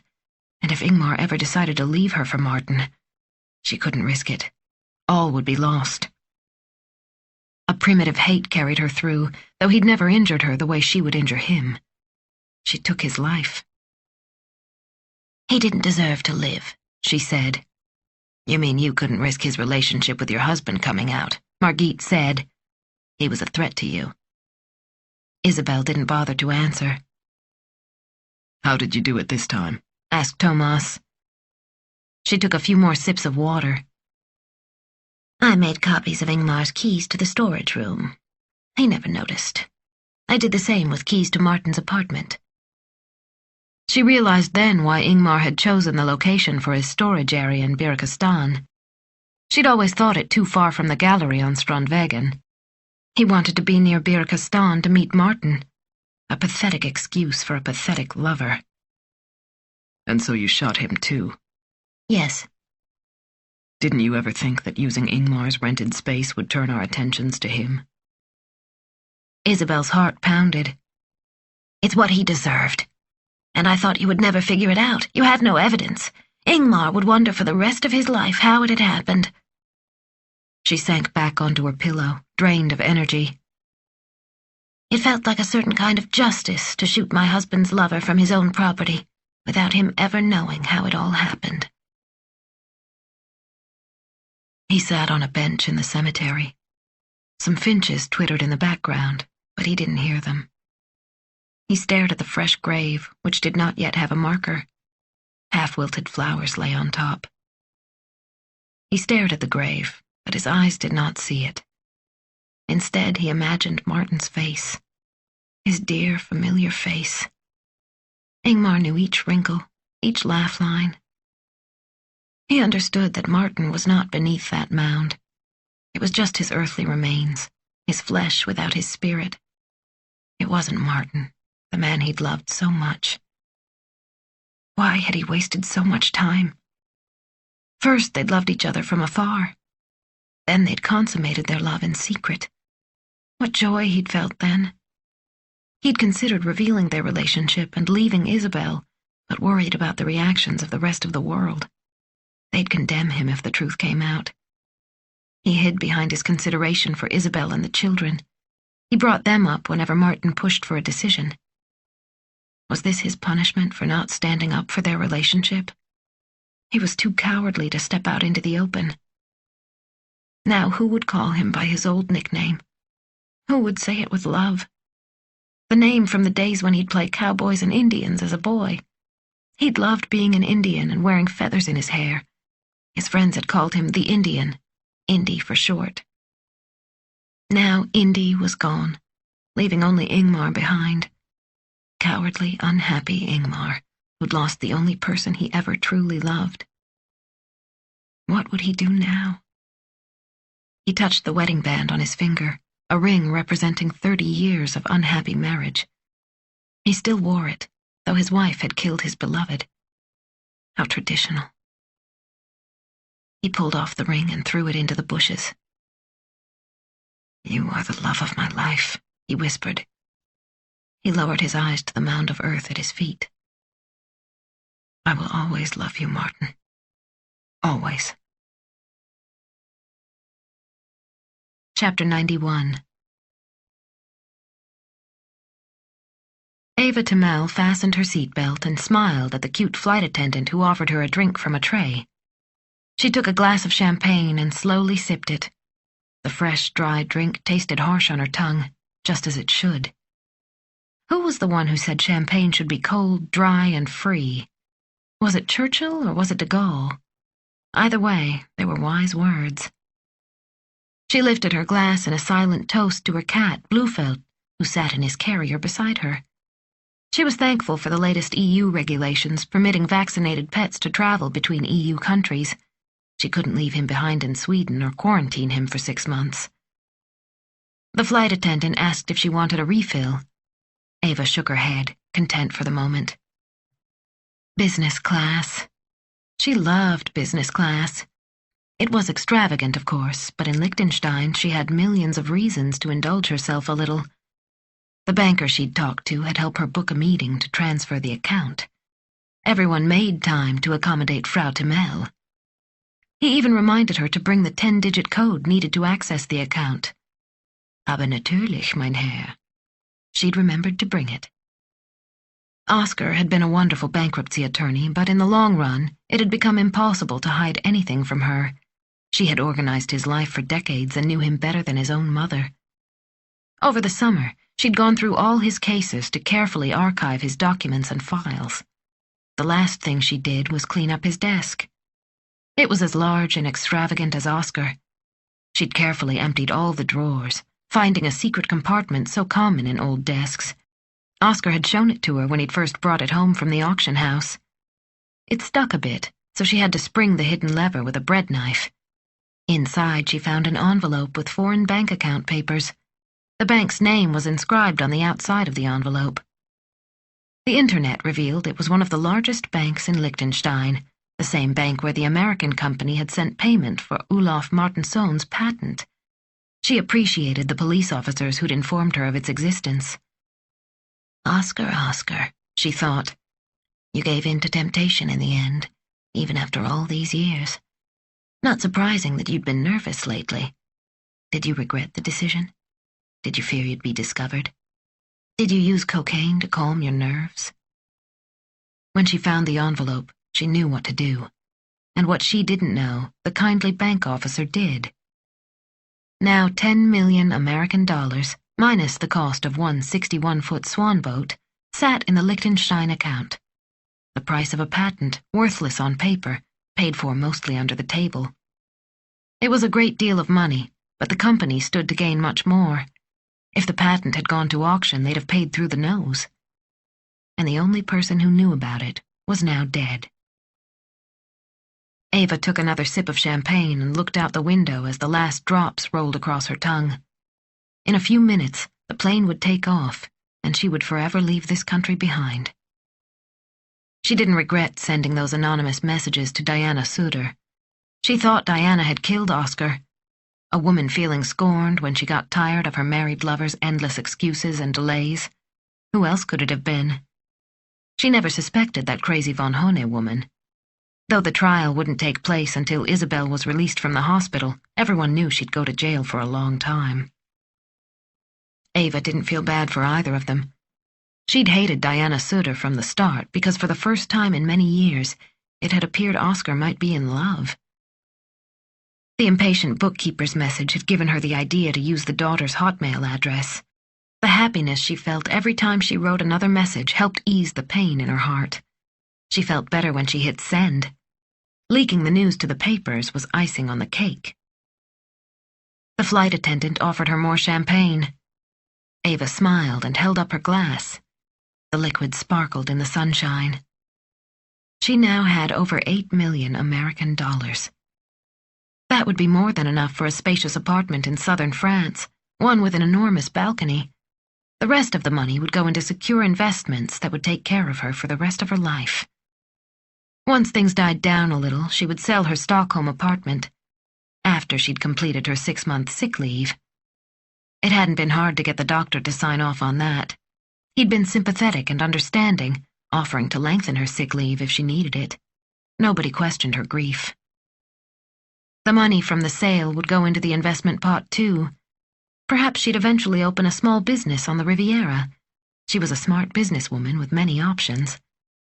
But right now, she planned on enjoying life, indulging herself, perhaps taking a lover, a passionate Frenchman who knew how to treat a woman right.